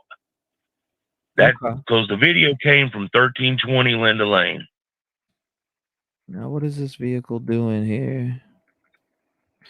Yeah, I mean, I paused it right there. That's the most light we're gonna get. I feel like right where I have it paused at. Thank you, everybody who became a member. I do appreciate you guys. Everybody, turn your gifting on. I will be giving away 10 memberships. So, thank you, Missy, aka Little Bit. I appreciate you. Everybody says silver. You can donate this Cash App. Thank you, Steffi. I appreciate you. Anything is possible. Looks silver to me. Looks silver. It's damn close, but shit could be. It's possible. There's a lot of it's possibles. It's hard. Right. It's hard. It's a good catch too. Like Brooke G said to you. She said, "Good catch." And man, I got the right here where I got it paused at. I feel like that's the best lighting we're gonna get. Maybe. Yeah. Let me see. And if you look at where you got it, if you zoom in, you look at the windows and stuff, it's the right shape. Maybe I should slow down the speed a little bit on the drive-by part. Let's slow down the speed here and see if we can get a better catch on that. And what turned it on, the fact that it pulls out of the road where the video that first set them onto the Elantra came from that road, 1320 Linda Lane, and that's where that car pulls out. That's the video, and that's the video that started the whole Elantra talk. Okay. Help turn on. Somebody help Miss PJ if you can. All right, here we go. All right, where we at here? We're at 27. It should be coming by any minute now. Okay, I see it. I see it as it's coming down the street here. Did I go way past it already? What the?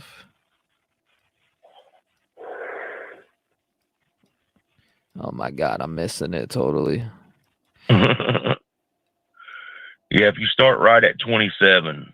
Yeah, I started at 27, but it's like super slow. I got it going super slow. There we go, right here. Boom. Okay, so it's like I got it here. Oh yeah, you got slow mo shit. Yeah, I put it on slow mode because I don't know, guys. Do you guys think that's an Elantra? Car to the right. Car to the right under the street light right now. Do we think that's a launcher? Do we think it's silver? Damn, your body needed that rest. Yes, it did, Nelly. You ain't lying about that. I feel better now, though, 100%. Make sure y'all smash the like button if you're coming in. It's free. It's free 99. Yeah, and I always took hot salt water and swished it around in my bad tooth. Yeah, I'm feeling good now, though, man. I'm feeling good now.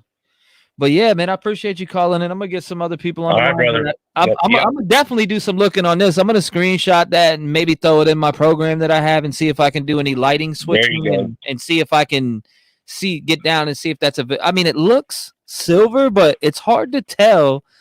It's just hard at night and shit. Yeah. I feel like if it was white, it would stand out a little bit more, you know? You would think, yeah. But it's hard to really tell with this shot here because it's at an angle. They're standing a little bit of distance away. There's not much lighting around there. Plus, you got the headlights from the car that's running hitting that car, so it's going to make it look darker on this side. But if you look right here, though, you can clearly see like this SUV or Jeep or whatever this is like grayish or silverish, grayish. Yeah. I don't know. Well, I'm gonna definitely check into it some more, though. Yeah, and if you look at the top of the car, like the hood, it looks white. Yes, sir. Well, I appreciate you calling in, brother. I'm gonna get some. All right, brother. I thank you, man. I appreciate you. God bless you. God bless you. God bless you. That's everybody. Shout out to Danny right there. But yeah, I'm gonna have to check into that one more, guys. I'm definitely gonna have to check into that one more. But let's talk about this. Do we think this was the killer? Yeah, I seen that, Keister. I seen that shit. Somebody sent me the picture. I got it on my phone right now. I seen that shit. Hold up. That's another one that we need to pull up because I seen it. I opened it. I downloaded it. I seen it. Right here. Here we go. Boom. This was on Lost Souls. Is this Enan Harsh at the grub truck? Now, when was this, Keister? Keister, when was this? Is that Enan Harsh at the grub truck, guys? Now, allegedly, this is Enan Harsh at the grub truck. Oh, let me turn. I got Do Not Disturb turned off, so you can call in right now if you guys want to. Oh my God, yes, it is him. Says Mouthy Mama. Creepy Enan. I think it's the car. Social Butterfly. Can you switch non-iPhone computer? Can you switch to non-iPhone computer? It's easier there. Oh yeah, she got you. Thank you. I appreciate you. Oh my God, yes, that's definitely him. Look at this. Look at his cheekbones.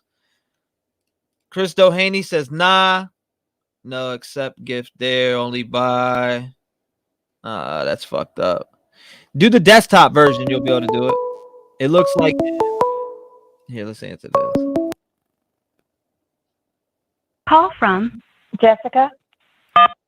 Hi, Jessica, you're live. What's up?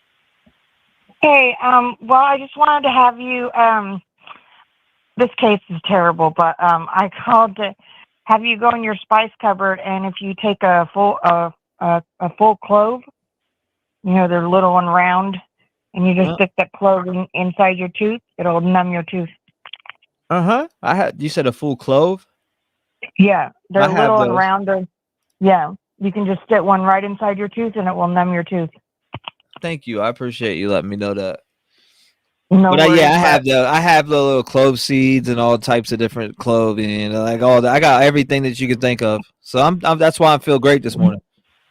Enan Harsh did an interview yesterday. I don't know the name of the channel that he did an interview on. But I think I watched it on your channel where he was talking to that one. There was a guy and a girl, and he was saying all kinds of crazy crap. So, do you think? I don't know. Like, what I don't know is when this day was that he was at the food truck. Though I don't know if this was that night or what. That's what I want to know. I don't know. He seems really weird, and he seems really suspicious. And the one thing I was thinking of was he never said no, he didn't kill him. And you know all that juggling stuff that he does with the what does he juggle? Axe. Right. Yes. It's called I forget what it's called. It's called juggling wood sticks or whatever, Okay, juggling balls, or remember when they were saying about the wounds were like gashes or gaping? Maybe he did his wah wah wah like like he was turning his sticks with the knife and slicing all up funny directions. This is weird. I mean, was sent this. Nothing's funny, but you know what I'm saying. Sinful sent me this in chat. Sinful, shout out to you if you're here. But Sinful actually emailed me this from Lost Souls, which is somebody I talked to. That's actually, she runs the channel too. But her name's Scarlett. But yeah, no, somebody screenshot this and sent it to me. Thank you, Steffi. I appreciate you. Hit join, turn on, receive gifts should work. Yeah, I'm gonna be giving away 10 memberships, so everybody have your gifting on. But yeah, this looks, yeah, that's him. You can't mistake this dude. You can't mistake that dude. Look at that. You can't mistake that. There's no way. I don't know if he has enough face hair for that to be him. I don't know, man. I don't know. It looks like a dude with kind of looks like him. I'm serious. His chin looks a little too pointy. Superman says, so what if it is him? Yeah, what if it is him? Why wouldn't he? In none of his interviews did he say he was at the grub truck? Exactly. He didn't say that he saw anyone at the grub truck because he was there. He said he just got off work and came home. Exactly. He didn't say he went to the grub truck and got some food too. It is super weird. It's super. I mean, he threw everything else in his dang story. That is super weird. I mean, I think that's him. You know how much stuff he threw in his story? To be honest had all with you, those, that's him. Then he had all the. Oh, I watched this other video today when this detective was talking to a serial killer in San Quentin that he's working with, that's been in there for a long time, and he was trying to get some ideas from the serial killer, or he was a murderer or whatever. He's not a serial killer, but some ideas about this case. Mm-hmm. And they said somebody needs to go back there in the woods by where somebody would sit down, eye level, so they could see into the house, see if there's any rocks rearranged or whatever, because people get bored sitting down there waiting for, staring into a house. Right. See if they carved anything in a tree. It'd be eye level where they were sitting down, or if they, had cigarette butts out there, or, a drink can or something like that. And I was, damn, that's a good idea. Of course, I live in Oregon, so yeah, I can't go there and check none of that. But if somebody's there in Idaho, they should go look and see if they can find any of that back there in those bushes where somebody would sit and stare. All right. Well, I just wanted to make sure you knew about a clove. You can put a clove in your tooth if it starts hurting again. Thank you. I appreciate that. And I just found your channel like 2 weeks ago, and I haven't been able to watch anything on YouTube or TV since this case happened. 24/7, I'm on this case just like you, just staring at this TV, and it's just so heart-wrenching. Well, I appreciate you calling in and letting me know about that. But yeah, for sure, I think this is him at the food truck footage. I don't know. I have to go and find him now, because now I'm like, damn, I need to go back and look at this and find that dude, because I didn't. What do you think if it was him? Maybe him using, using the knife, but using it as a slashing like he would his sticks, so that's maybe why the wounds are big and gaping. Yeah, this is friggin' weird. Oh my goodness. I don't know. It's so weird. I think he just needs to be interviewed again. He's coming up with too many stories, talking about what he would have done, or going to his back door and blah, blah, blah. And all that's just suspicious. None of us, when we do a scenario, we don't say, well, I would have. You know what I mean? We just say a scenario. we don't put our own self in the scenario. Right. Like saying, I would have done this. No. We just say a theory, but he literally put himself in it. He said, I would have. Yeah, I think you did. Other than that, I think Jack Showalter, but this guy's looking pretty dang suspicious all of a sudden.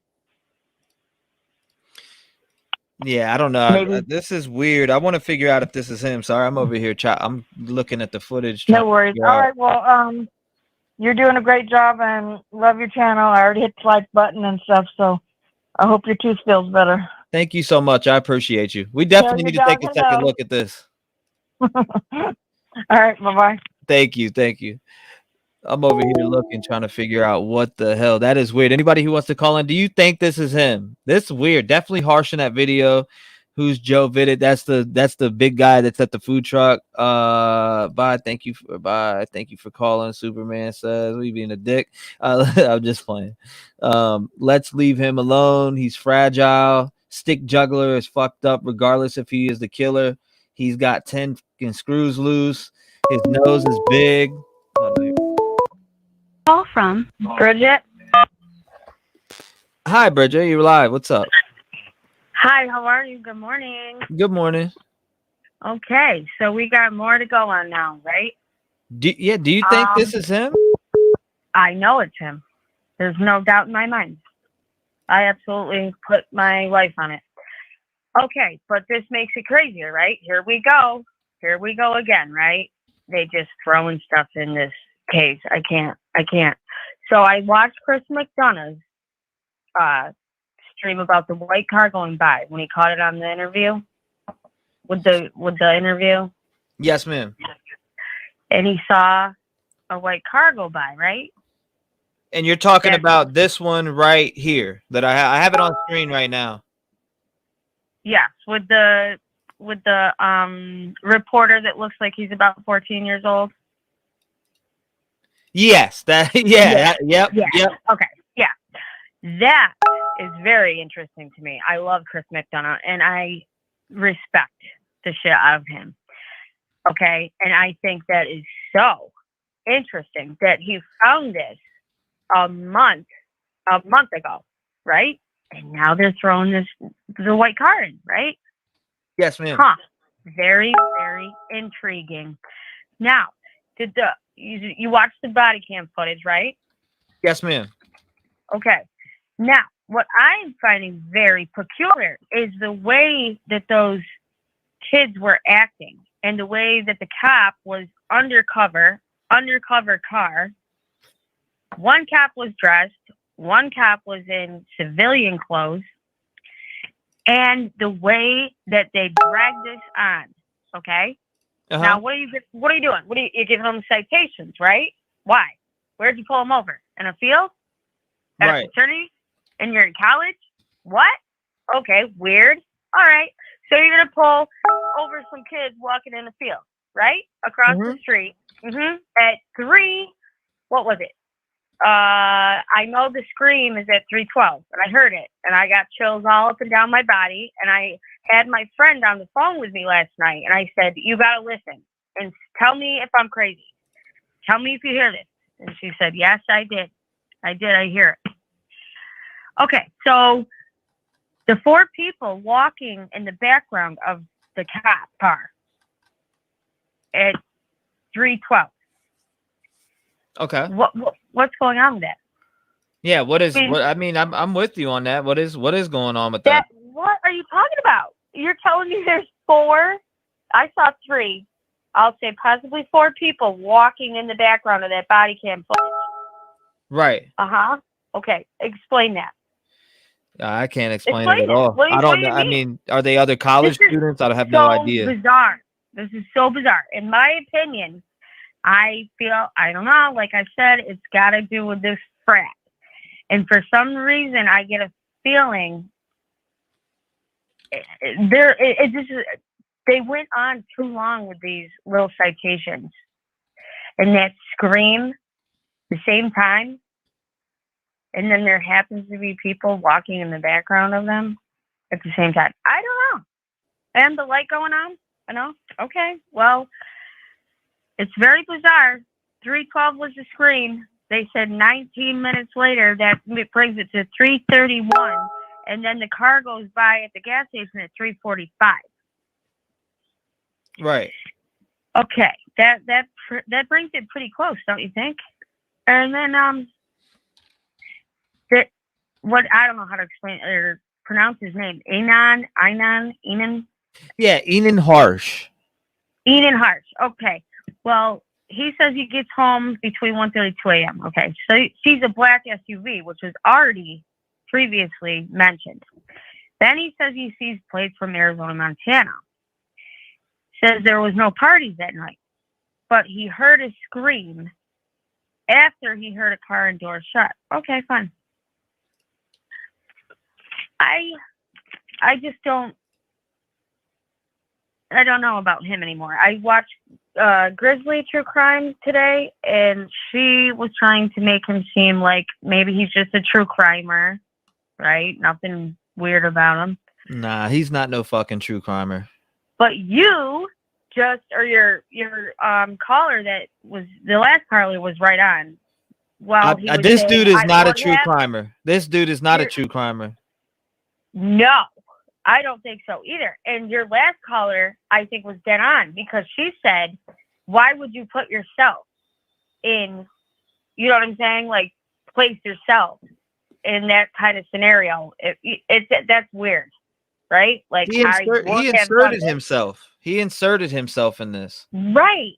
That's what I'm saying. It's so weird. And then you just put it on your thing of the picture of him at the food truck. Right. That is for sure him. So come on. What the hell is he doing at the food truck? Saying, did he mention that in his whole testimony of his whole life in the interview? Did he ever mention that he was at the food truck? No, he didn't. I don't think he did. No, he has now, not. Why wouldn't he put that in his little saga? Right.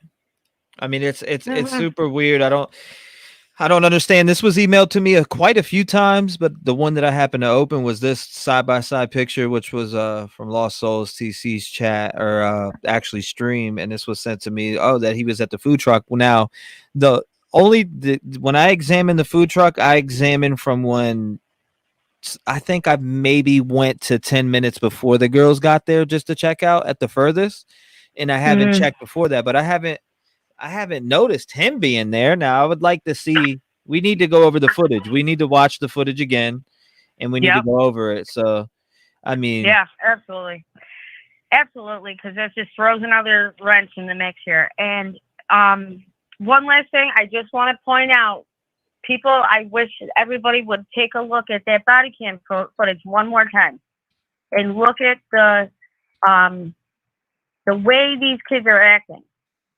Look at the undercover car. Look at the undercover cop. Look at how long they're dragging these little citations out.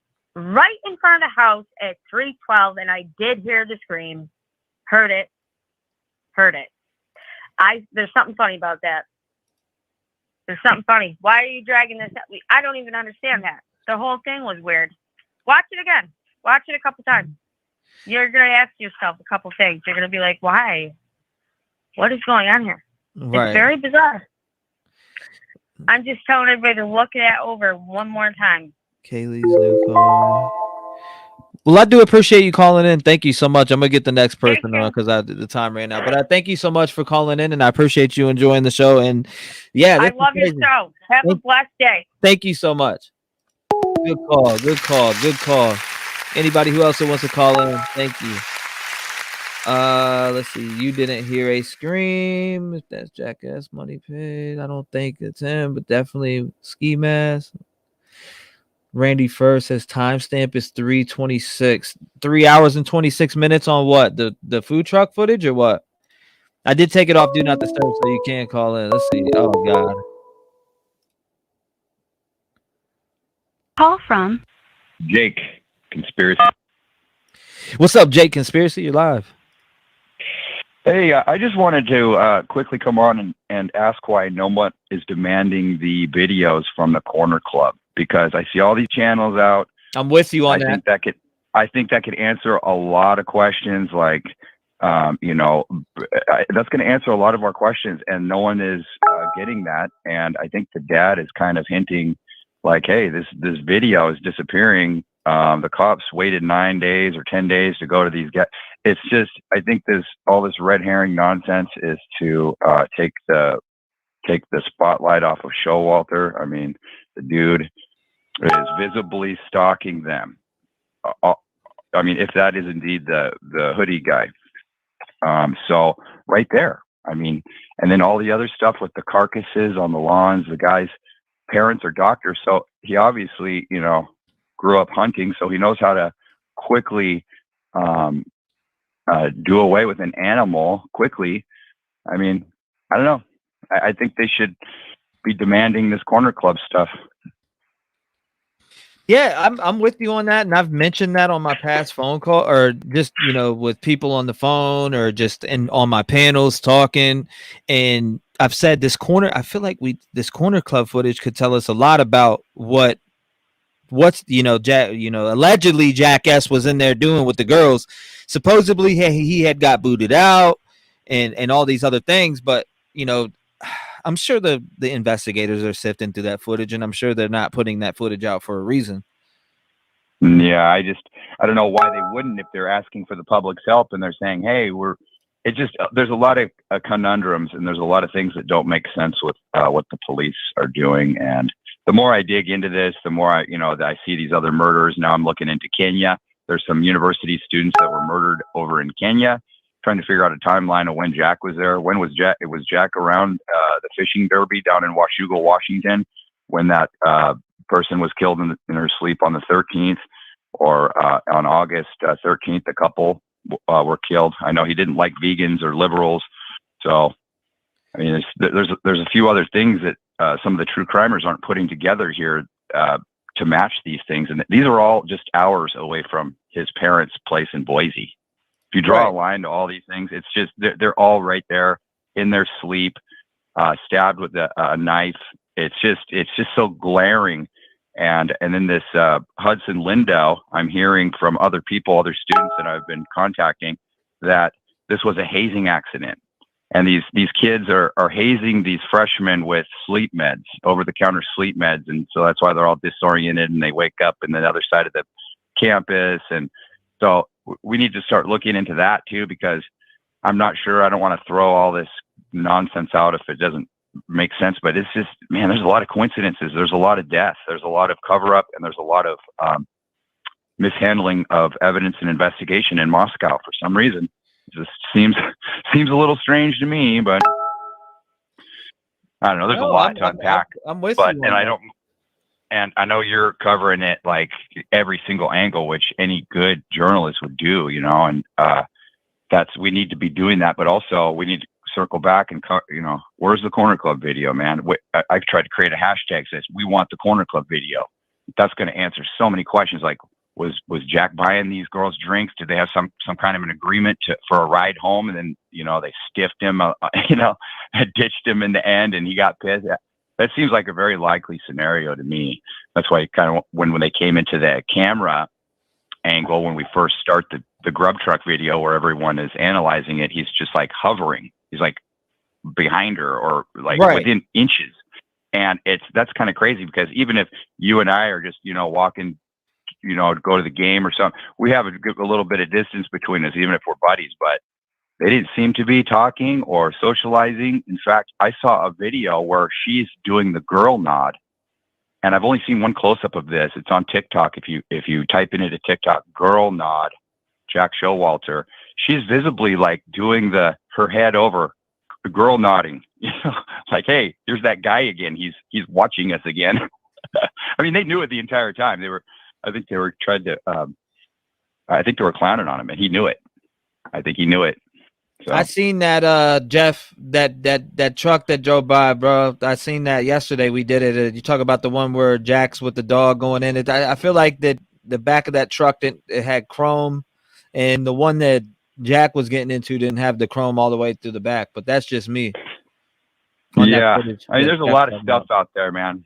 There's just a lot of stuff. I mean, real quick, I don't want to take up too much time, but I thought that girl nod video is underrated, and not a lot of people have seen it yet because you could see her doing the, hey, there's that guy. He's there again because he must have waited for them outside the bar after he got kicked out, right? And then he sat and waited, didn't order any food at the grub truck, waited there. Now, did he go and wait again somewhere else after that? Right. Because he obviously waited outside the bar for him to get out. Well, a lot of people are saying that he was actually at that grub truck that night. So now there's some things that are creeping me out a little bit. But I mean, it doesn't necessarily mean he done it. No. But it is super weird. We got to look at it. We got to look at everything. So you're doing a great job on that. And thanks for covering this. And I got the direct source for that food truck footage too. So, I mean, I could go straight to the source.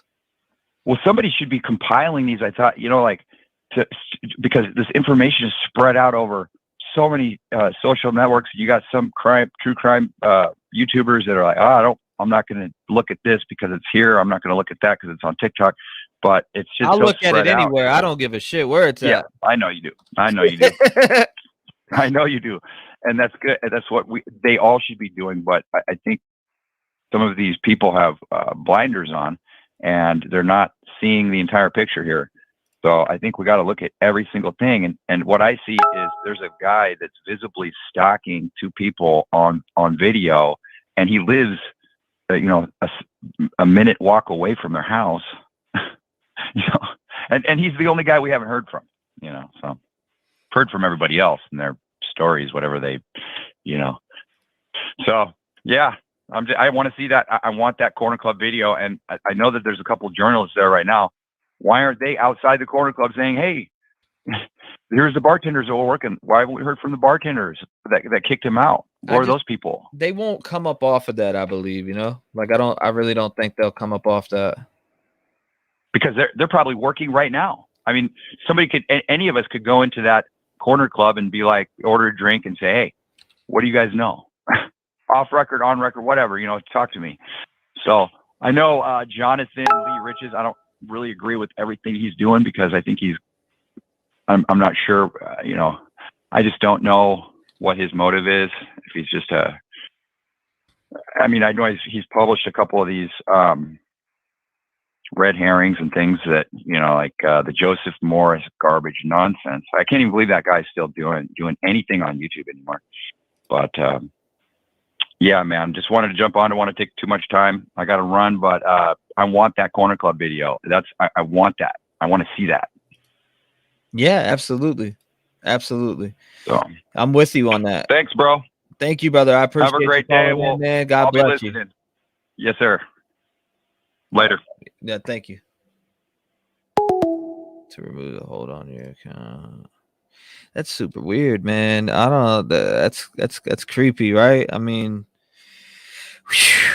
like what did I don't know, man. This whole thing is weird.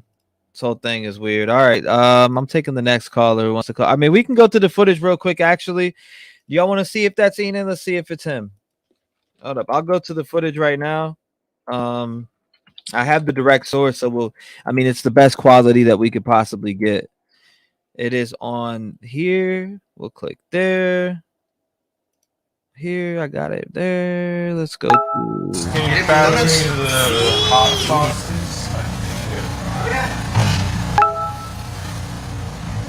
why is it playing it like that? I don't want to hear it like that.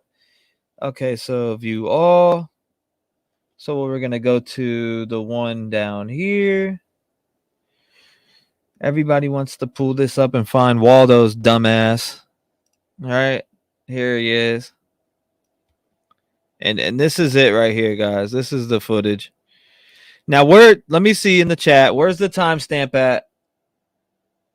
Listen to the voice, not him, says open-minded. What's the timestamp? Timestamp, guys. I'm going to need a timestamp because I don't want to. Brady. Thank you very much. Hello. Right there. I see him already. Two here. Chicken burritos with extra. Right there. I already seen him. Boom, boom. As soon as I turn it on.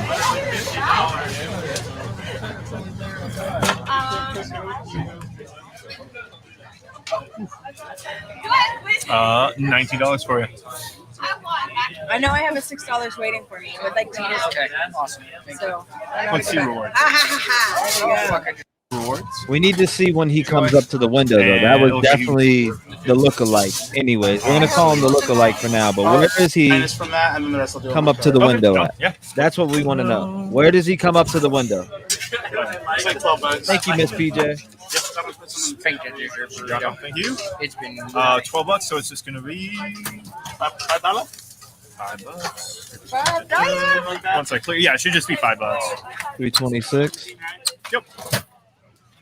So you said he comes up to the window at 326? 3 hours and 26 minutes? Cheese, bacon, $10. taco down. Second egg's about the 5 cheese. Yeah. If that's I'm looking at 3 hours and 26 minutes. Of course. Did you hit the bars? You're just coming out for food. No, we're just coming out for food. Thanks for coming to us. Yes, appreciate it. Miss For you, PJ. and then I'll get your What's ticket. up, Miss PJ? Say my name. Say my name. Thank you. Take first day. How do you turn gifts on? That's easy. You got it. You should be able to turn it on very easy. Bacon, $10. Taco down. Second egg's about 30, 40 seconds from Oh, it's like we're looking for Waldo, guys. Let me know when you see Waldo here. It's a look-alike for sure, guys. I mean, I don't know if it's him or not. I'll make my judgment when I see him fully. Mac and cheese food truck, and people order too many tacos. So yeah, good enough that they order them. People recommend them to other people. I like specifically pork taco bowl salsas, and I eat it probably twice a week. So, how are you doing? I'm doing extremely well. What's sound good? All right, we're about to find out if this is him right here. So absolutely can. Excellent choice. Anything else for you? Can I get just the... Yeah, I'll just do the 5 cheese. And the 5 cheese? 1 pesto, 1 5 cheese, $17. 4 of each, or 4 tacos. Yeah, of course, man. here we go, right here, guys. We're about to find out if this is Enan. 2 each taco. Oh yeah, we're gonna find out if this is Order Enan. 61. Thank you. Thank you. Almost the end of the range. Hold on, what? How are you doing tonight? I'm doing extremely well. That egg. I do a big burrito with pork, but no cheese. Want to hear a joke about Kraft macaroni and cheese? But dairy's I okay, would tell right? you, but it's dangerously cheesy. And I'm going to do the mac of the week on the same time. Mac of the week, what? Just the mac of the week. Okay, sorry, I thought you said something else. Oh, no worries. Pork burrito, no cheese shreds, and then the mac of the week, $19.50 for you. That's so stupid. They put my account on hold.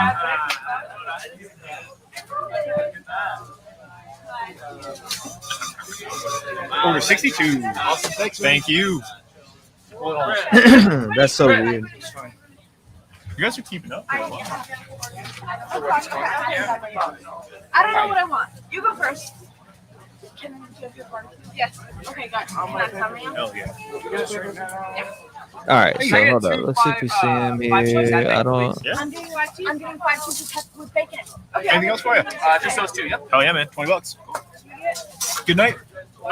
Doing good, yeah. How you doing? I have not seen dude so far. Hold on. It's getting busy again. Yeah, we had a nice little slowdown, so everyone took a break. Wonder if Now it's busy again. So what time's your slowdown? So it's beginning of the night and then end of the night, like when people start leaving the bars, and then when we first open. So from like midnight to 1 is usually like our slowest time. Yeah. Oh, 2 longer. Good to know. Yeah, I got all the footage. This is the direct source right here. Thank you. Absolutely. This ain't a YouTube video. This is from direct 2 source. 5 cheeses with bacon and 2 waters. 2 5 cheese. I mean the direct source. 2 5 cheeses with bacon and 2 waters is going to be $23 for it. And Thank you. Order 64. Thank you. Right in here, like that's goofy. Hello. Can I just get the big burrito with A big burrito with pork. I have the death Yeah, definitely. Okay. There he is, right there, guys, right here. And Death by Garlic. They're saying this is Enan. What is your take on that? Do you think this is Enan? Hell yeah. Quality. We want the bars. Or you just coming out for food? Food? Hell yeah! All right, thanks for coming to us. Right here, guys. Look, hold on. Let me pause it. All right, so right here, where everybody's saying this is Enan, but I personally, after looking at this footage, I'm not. All right, so far, I'm not convinced that's him. 65. Thank you. That one looks pretty legendary. Actually, that might be. Hold on, let's see. I'm doing fantastic. What sounds good? Can I get some Don's Mom in my mouth? Absolutely. Anything else? Should I do this? Yes. Can we make sure that she's nice and wet? Hold on. I would never get. She's always wet. It has to be. Anything else? No, this ain't him. Yeah. 2 Don's Moms That's and then not 5 him. cheese with bacon is $30.50. Demon Child, you know it. Hold up, man. Oh, we're 66. Thank you. Dude. We're only 600 away from 66. He said we're only 600 away from 66. I don't think that's him. The price of chicken has gone up a lot. So close. Right there. That's not him. I really do not think that's him. I do not think that's him. That's not him, man. That is not him. Did you not hear that? He sounds different. He has a distinct voice. That ain't him. There's no way that's him. It doesn't even sound like him to me. For generations, humans have trusted.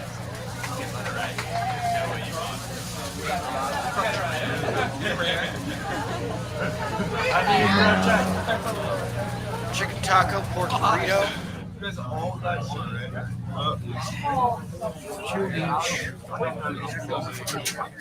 That ain't him.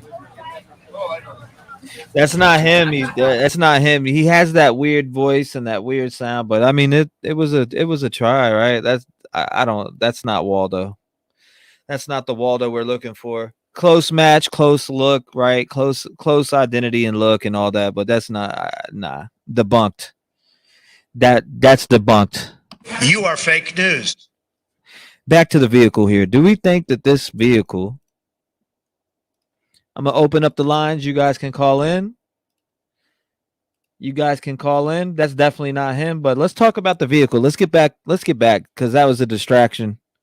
That's debunked. That's definitely not him.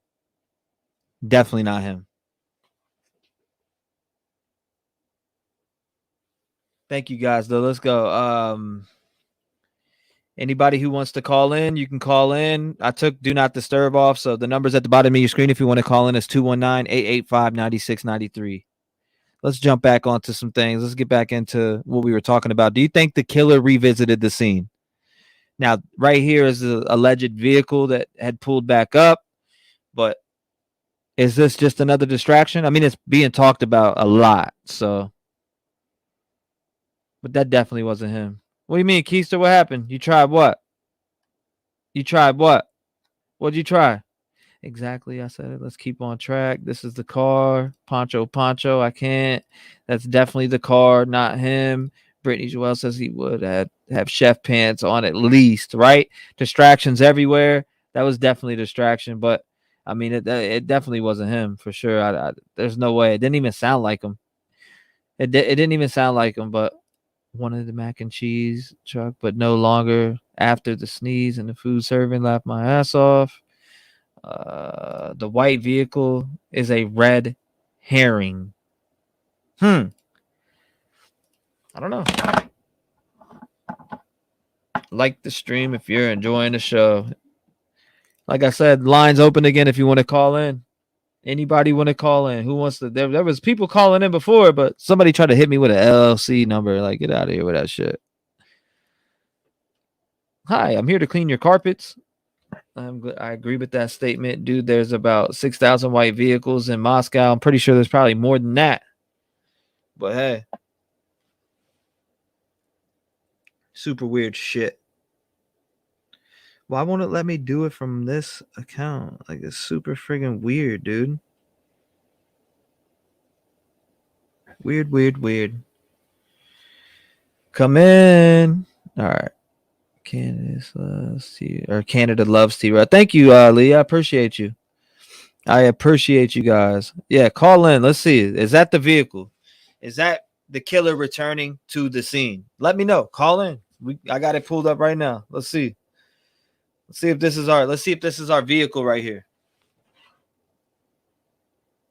Let's get back to this vehicle talk. Vehicle chatter. Chef Driz. I'm gonna read some comments. All right, here we go. Call from Cabo. Hey, what's up, man? You're live. What's going on? Hey man, I this is probably just some thrown off shit, but I've been watching some videos about this, getting into just learning about it, and a few people have talked about this being like a ritualistic killing with all the numbers, the 22, 11, adding up 33 and shit like that. There's this cat that called in on another live with Sweet Potato or whatever the hell her name is, and said it was like the last caller on there, and he said the killer might be on this call. You know what I mean? Well, I looked this cat up, and he's like a performing artist or whatever, one of aspiring rapper or some shit, I don't know. And he he's got some weird ass videos and stuff, and he said he did a music, like a battle down in, I guess it was in Salt Lake City or something is what the video is, against this guy named Mike Bailey. No, I never heard of that. Well, hold on. This cat literally this was just something I did after he called in and was telling people to look at him on YouTube, like for his, they want to follow him. And he's literally, like, when he put his hood on his head, he's got long red hair, okay? Right. And when he put his hood over his head, he looks like the cat from the damn the food truck video, the one that walks up with the girls and then he walks off and goes, like, they go one way and he walks off another way. And the way that he walks off, there's like a car over there waiting too. And about the time it would take for him to walk towards that car, I don't know if he got in that car or not, but when it pulls off, it's got the tail lights like a red Mustang, like that red Mustang. It's got the same type of Mustang tail lights, And they said they found a red Mustang near that location that was abandoned or some shit. Yeah. Am I okay? No, I'm here. Just look the guy up, man. There's a video that posted like 10 days after the murder, and the guy says in this rap battle in the very last verse, like I guess it's his Eminem moment or whatever. He comes back and says, "I'll slide through and kill you and never get found like the Idaho murderer." You know what I mean? Right. I mean, he literally referenced that shit. Yeah, people are gonna use bars like that, though. I mean, that's gonna be. Well, it's not just. It wasn't just the bars for me. It was the fact that he was like, the killer could be on this call right here. I mean, you're gonna get Idaho 4 bars, unfortunately, from rappers. I mean, well, no, that wasn't what made me track that guy. Is the fact that he called in to another live, and he was like, it's gonna happen again. You're gonna see, and we're gonna catch the guy or whatever, and some other shit. I don't know. I'm not trying to, up any conspiracy theory or no shit like that, but I know I have heard of killers that want recognition doing shit like that. Yeah, I mean, so it was a Sweet Potato, I think it was Sweet Pie or whatever. That was the lady's name, and she was doing a live where somebody had wrote something on Reddit or some shit like that. And then that guy calls in at the end. Right. Hey, man, that's weird, but I don't know who you're talking about. You'd have to send it to me, but yeah, I mean, who's this dude exactly? Is he in Idaho? This dude you were just talking about?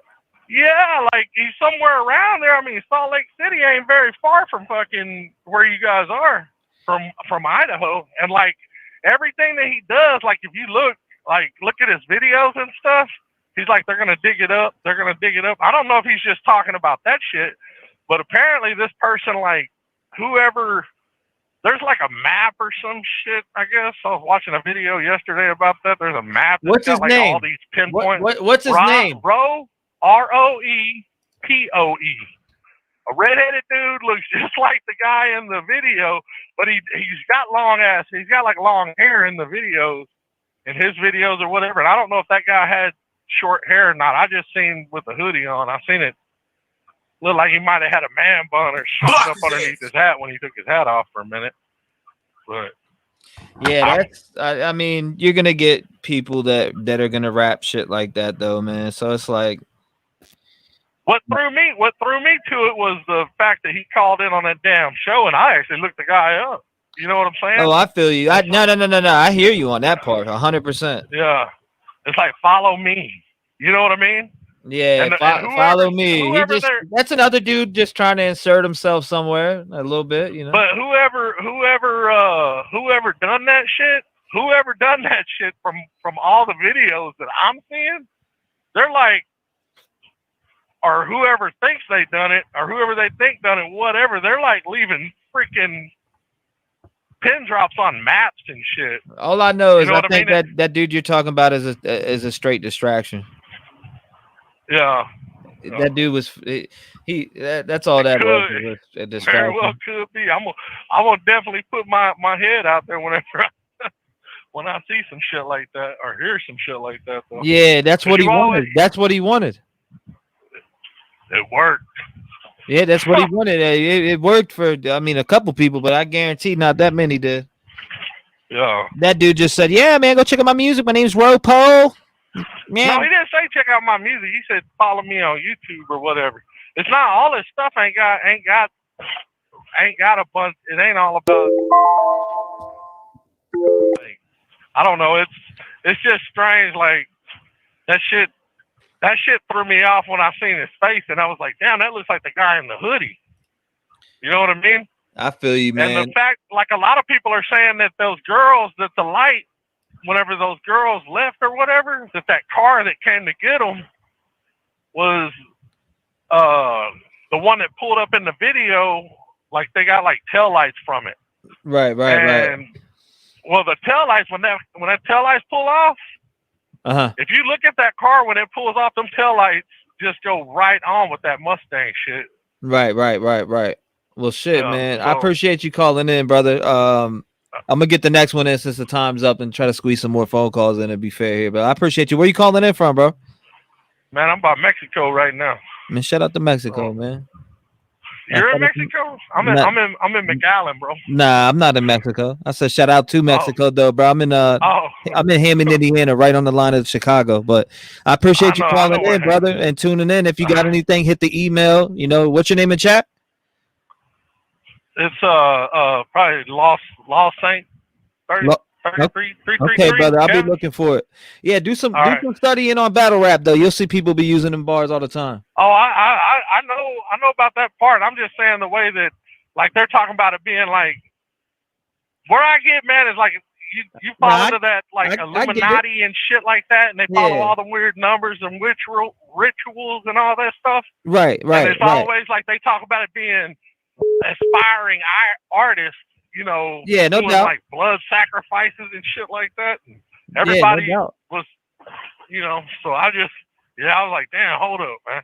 Yeah, I appreciate you hitting me up about it, man. Yeah, that dude's a distraction. I don't want to waste too much more time on him, though. I do appreciate you calling in, though, brother. I'll definitely take a side look at him, but that's just a distraction, I think. All right, thanks, brother. I appreciate you, brother. Good call. All right, lines open. Anybody that wants to call in, but yeah, I think that dude's a distraction. Honestly, man, I really do. I think dude's a distraction. The guy that he was talking about and using the Idaho bars and stuff like that's gonna be all over the place. Unfortunately, you're gonna hear a lot of rappers say that. So, I mean, it's gonna happen. Line, somebody just called. I was about to answer, but what'd they do? Hang up? What they do? Hang up? They hung up. It was a 906 number. I seen you calling. 906. 906. All right, here we go. Call from. Hey, it's Magic. Hey, it's Magic. Do you know how to do magic? Hey, yeah. What's up, man? How's Calling it going? you, enjoying your great program. Yes, sir. I'm hooked. I appreciate This is amazing. I did the JFK thing and the RFK thing, and now I'm like, wow. My friend lives in Moscow. Okay. And she told me she told me this place is like, I live in Sedona. She used to live here, and she told me it just was, I mean, it is like a spiritual void. They don't have a lot of spirituality there, you know. But I think these cops and all the footage with the corner club, I think they're holding on to this because I was just hearing about that stalker coming from the guy interviewed the bread people at the bread shop, and the guy said he had a stalker. She had, Maddie said that Kaylee, well, kind of like, she said there, had a stalker in the past, and then kind of looked over at Kaylee, kind of like, and she didn't volunteer anything, but I don't know. And then he asked him about it again. It really sounded like there's something going on. And somebody else was saying it was coming from that Main Street direction down there by the corner club. Okay. Like, is where they first noticed it. And that was like 6 weeks ago, because something with this car. I mean, there's so many people that could have done this thing. You would think it's somebody really close that knows that neighborhood. But I think Jack D's brother has a car like that or something. And maybe they're just putting that out there to see if somebody's going to say, yeah, it was me or whatever, because now nobody's saying it's them, And I do think that's the video with the body cam. Okay. I mean, what's your theory on this? I mean, what are you thinking now that we're on like day? My head is so spinning. I think you gotta. We're on like day 34 here, day 33, something near that. Right. What are your thoughts? Well, the hoodie guy sure acts crazy. Okay. I mean, that's just, and those girls with the head nod, and then Maddie says, fuck you, mister. I don't know. That's a lot of shit right there. And then he never ordered any food and just went walking off right after they did, like with purpose. That's just so crazy. But this white car thing, because I saw, so when I first started watching this a long time ago, that detective guy, the retired guy, he went walking up that hill with his camera, with his phone. The hill that wraps around the side. You saw that car back up there in that back parking lot, because there's this little street that goes between the apartment and the murder house. It goes up there, and then it hangs a right. And then I saw another video where the cops came and they enlarged that crime scene to include that spot where that white car was parked. Right. And now I heard they're looking at the vape shops. So maybe they found some vape canisters out there or something like that. But that detective, he was talking about, the retired detective, he was saying, man, anything out of place over here. He said that screen with the rock, and he said there was a cinder block that looked real out of place. Right. And as you walk up around the back area there, that is, I mean, it was wide open. You could see into all the windows. It was like just, I don't know. And there's like nobody up there because it's all frozen. And people have trouble getting in and out of there because the one guy, he backs his truck into that spot because he has a hard time getting up in and out of that spot with all the snow and stuff now, But I do think that guy probably did return to the scene of the crime. I think they're onto something with this white Elantra. I think they'll probably be putting some pieces together quicker than we think. Right. I'm hoping that, I mean, I hope so. I hope it ain't Jack. You know what I mean? And the hoodie guy, I don't know what happened to that poor guy. I heard he was adopted. And I know his parents are like doctors. So you would think he would have a good upbringing, but maybe something with those, with the genes being adopted. And I heard their family was related to Ted Bundy. So maybe the, what do you call that? Just being around those kind of people could kind of like, I mean, a lot of this is what's, is what's in your head. You know what I mean? Like I go to AA because I'm around sober people and it helps me keep sober and stay, sober thinking and sober doing. And, and if you're around other, drinkers and shit like that, then you get more drinking thoughts. Right. And stuff like that. You know what I mean? So I don't know. It's crazy, but I do think the guy, it seems like he would know that neighborhood. Right. You know what I mean? Because that's kind of an out of the way spot right there. And I don't think that's the guy. Because that guy works at a restaurant. He probably ate something before he went home. Most definitely. That doesn't seem too right. Because he just lives right next door. Like, I don't know. He seems like a goofball.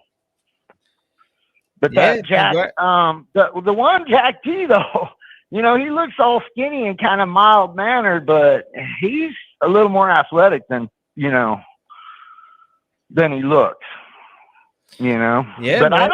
I don't know. It's weird because he never called her, and that's like her last night in town. She came back with the ride, and I think they were trying to hook up with him late. You know what I mean? But why? I'm sure a lot of this phone evidence is going to come into play. Plus the frat boys and that 4chan thing. Oh man, I hear you, bro. I mean, shriveled ball sacks and all that. So yeah, that sounds like dang, But then I heard somebody said, I think it was on your chat today, they said that was all made up stuff, and what's up, Max? They talked to somebody from the frat that But it's weird how none of those guys have really, said anything much, the frat guys. No doubt. And they don't have any cameras over there, and it's all like really weird. But Yeah, where definitely did they get weird, the original? bro. But I appreciate you calling in, man. The 5 minutes been up. I gotta give somebody else a chance, bro. I do appreciate you calling. You can call back if you want. All right, give me some applause, will you? Yeah, most definitely, brother. I appreciate you calling in, my boy. Thank you. Where you calling from, man?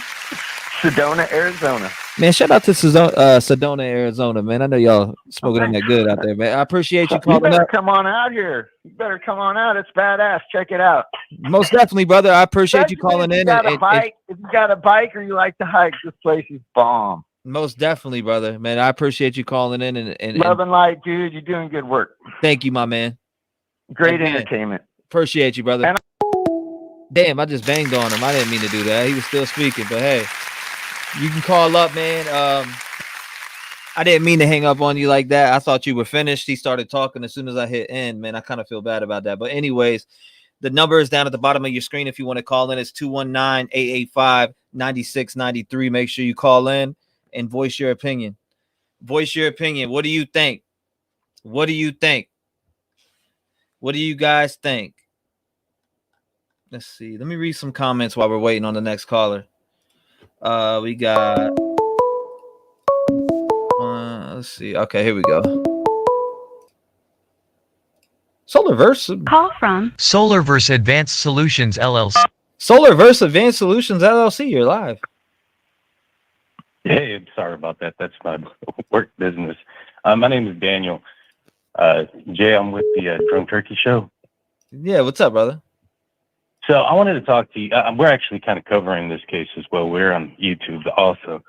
I wanted to talk to you about that white Elantra. Okay. Earlier today, Fox reported that that investigators were checking out surveillances from gas stations east of Moscow. On our show, we had kind of talked about the case, and we looked at the surveillance tape that was coming from the gas station. If you go through the gas station, you go and look at the gas station off of Google, and you listen to what the clerk had stated from the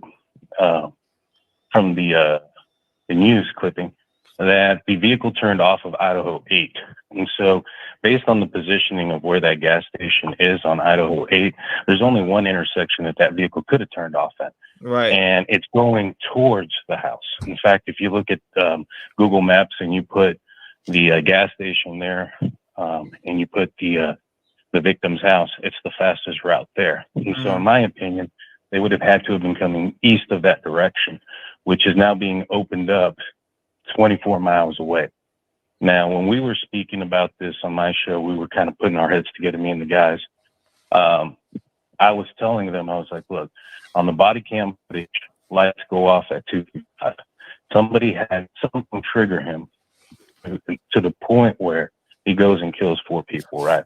Right. Now, that triggering, if it was in town, probably is arriving there a lot sooner than turning on that intersection at 3:45 a.m. So I am assuming whoever it was got triggered at around the 2:55, 2:30 mark, potentially somebody who was interested in Kaylee, who maybe she said she's not interested back or is no longer interested back because she's going to date her boyfriend again. Right. And that person was coming in from out of town, maybe somebody who graduated a year before, somebody who's familiar with the girls in the area and headed out that direction. If that vehicle is the right one, but I think if the police are starting to open up and broaden their searches and they're looking at it 24 miles away, I think that's they might be looking at that direction. Watch a different. I don't know. What are your thoughts on that? I mean, man, my thoughts are everywhere on all of this shit. My thoughts are everywhere on all of it, bro. I mean, I don't. There's so much on this Elantra that I don't even. I mean, first of all, the picture that we got is not even clear, and then you got supposedly, and then after this, like last night or on the interview room, they were talking about this Elantra going back and forth on that back road, which I had pulled up on the maps on to see what road that was. Actually, a caller had told me about it, but it just blows me away that if that's the vehicle, they would have the plates based off of where camera footage is at. You know what I'm saying? Like they would have to have it traveling in and out of the town. Like, so I figured, I mean, there's a lot of white vehicles in Moscow. Is that really the vehicle that's driving in the background there? Or is that just us speculating too much? Well, the police, when they put out that the vehicle's description, they definitively said a 2011 to 2013 Hyundai Elantra. I forgot to mention this. I used to be law enforcement. If somebody's putting out a description like that, I feel that they have more than just an idea that that's the vehicle. You know, when you're looking at grainy footage, things of that nature, and you're looking at ring or even camera footage coming into town, if you're not sure exact 100%, you're going to put a 4-door white automobile, sedan, coupe, whatever the description of it is. But to put out a distinct year, make, model, and generation of vehicle, maybe not the year, but the generation, 2011 to 2013, indicates to me that there's a high possibility or probability that there's more than just a chance that they know which vehicle this is. And you know, I don't know about Idaho, but perhaps in Idaho, they don't have to have a front license plate. And so that might be the reason they got a very clear image of the front and maybe not the back, something like that. But yeah, no, you're right. If he was coming into town, there's a good possibility that he would have been seen on some type of camera footage. I'm not sure in that town. I know in bigger cities, they have those license plate camera readers and, you know, going in and out of town. And those would have definitely caught somebody coming in or out at that time. But what I find interesting is that broadening their search and going 24 miles east of Idaho, which leads me to believe if they're at least looking in that direction, that they may suspect that the vehicle that was on that gas station cam footage is connected, or the vehicle that they see later on in the footage, or later on. So you said you were former law enforcement? Yes, sir. Were you the detective? Or no, I was just a police officer. So you're just a police officer. Now, in your opinion, I don't know where you were. Were you in a bigger city than this, or were you know what I mean? It was slightly larger. It was probably about twice the population of that city. We had it was probably population about 60,000, and so we're about twice the size of that city there. Now, I have a question for you. You being a former police officer here, why would they release a picture like this?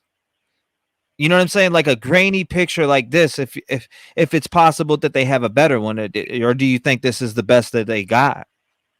I don't think that the picture that they released is the one that the police released. I believe that was from the store clerk taking a snap picture of the screen of her screen. And I don't think the police have released the actual footage. That's why in the background you can kind of see the iPhone image implanted on the car. I think it's because that's a picture. Yeah, that's a picture of a video screen. And so, my opinion, I think it's that picture there wasn't released by the police. And so, I don't think the police have released an actual photo of the vehicle that they're looking for, or why they have indicated why they believe this vehicle is in question. Now, for the vehicles that are on Linden Lane and all those other things, the chief of police that came out and he had spoken about doing a survey in the area right away to get all those, cam and ring images. I'm fairly positive if there was a white Honda Elantra or a vehicle matching the description and near the vicinity, it would have been thoroughly canvassed and spoken to pretty fast. And if there was somebody in that vicinity with that vehicle, I would guesstimate that the only reason that they would be looking for the vehicle is to maybe perhaps get an alibi. Mm-hmm. But even at that, I mean, that's kind of pushing it. I mean, it's usually not that it's a little bit more cut and dry when it comes to police work than what people think.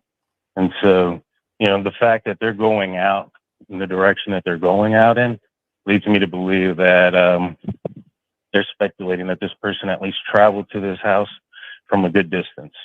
That doesn't mean that it was a transient or a passerby. There was a lot of people who were leaving that weekend, including Kaylee, I believe, wasn't even supposed to be there. She was supposed to go home with her parents. And from what I understand, she was showing Madison her new Range Rover that she had purchased. Mm-hmm. And so a lot of kids weren't there. So it's possible it could have been a student that was, or that is a current student there that has some kind of love interest in Kaylee. I don't think it's the boyfriend, Jack. We don't really know what his alibi is other than the fact that he was sleeping somewhere. Right. And the family knows his alibi. They know where he was sleeping and they still back him up. I feel like, the police cleared him. I don't think that's the direction that this is going into. Oh, wow. Okay. So, I'm trying to think here. Yeah, I don't think it's the boyfriend. I think if it was the boyfriend, that's usually the first place police look, and they're gonna find some evidence. This was described as a sloppy scene. Yes, they did. Yeah, I remember them saying that. And then remember, if you recall, the victim's family had said that the killer left a lot of evidence behind. Remember, if I'm not mistaken. Yeah, exactly. And so when you put all the clues together from an outward perspective, I don't think it's Jack. I think they cleared him. Police cleared him. The family knows where he was at least what they're indicating, and that's strong enough for them to have them being around them, being at the viewing or funeral procession or whatever it was that they had. And then also, he would be the first person that the police would look at.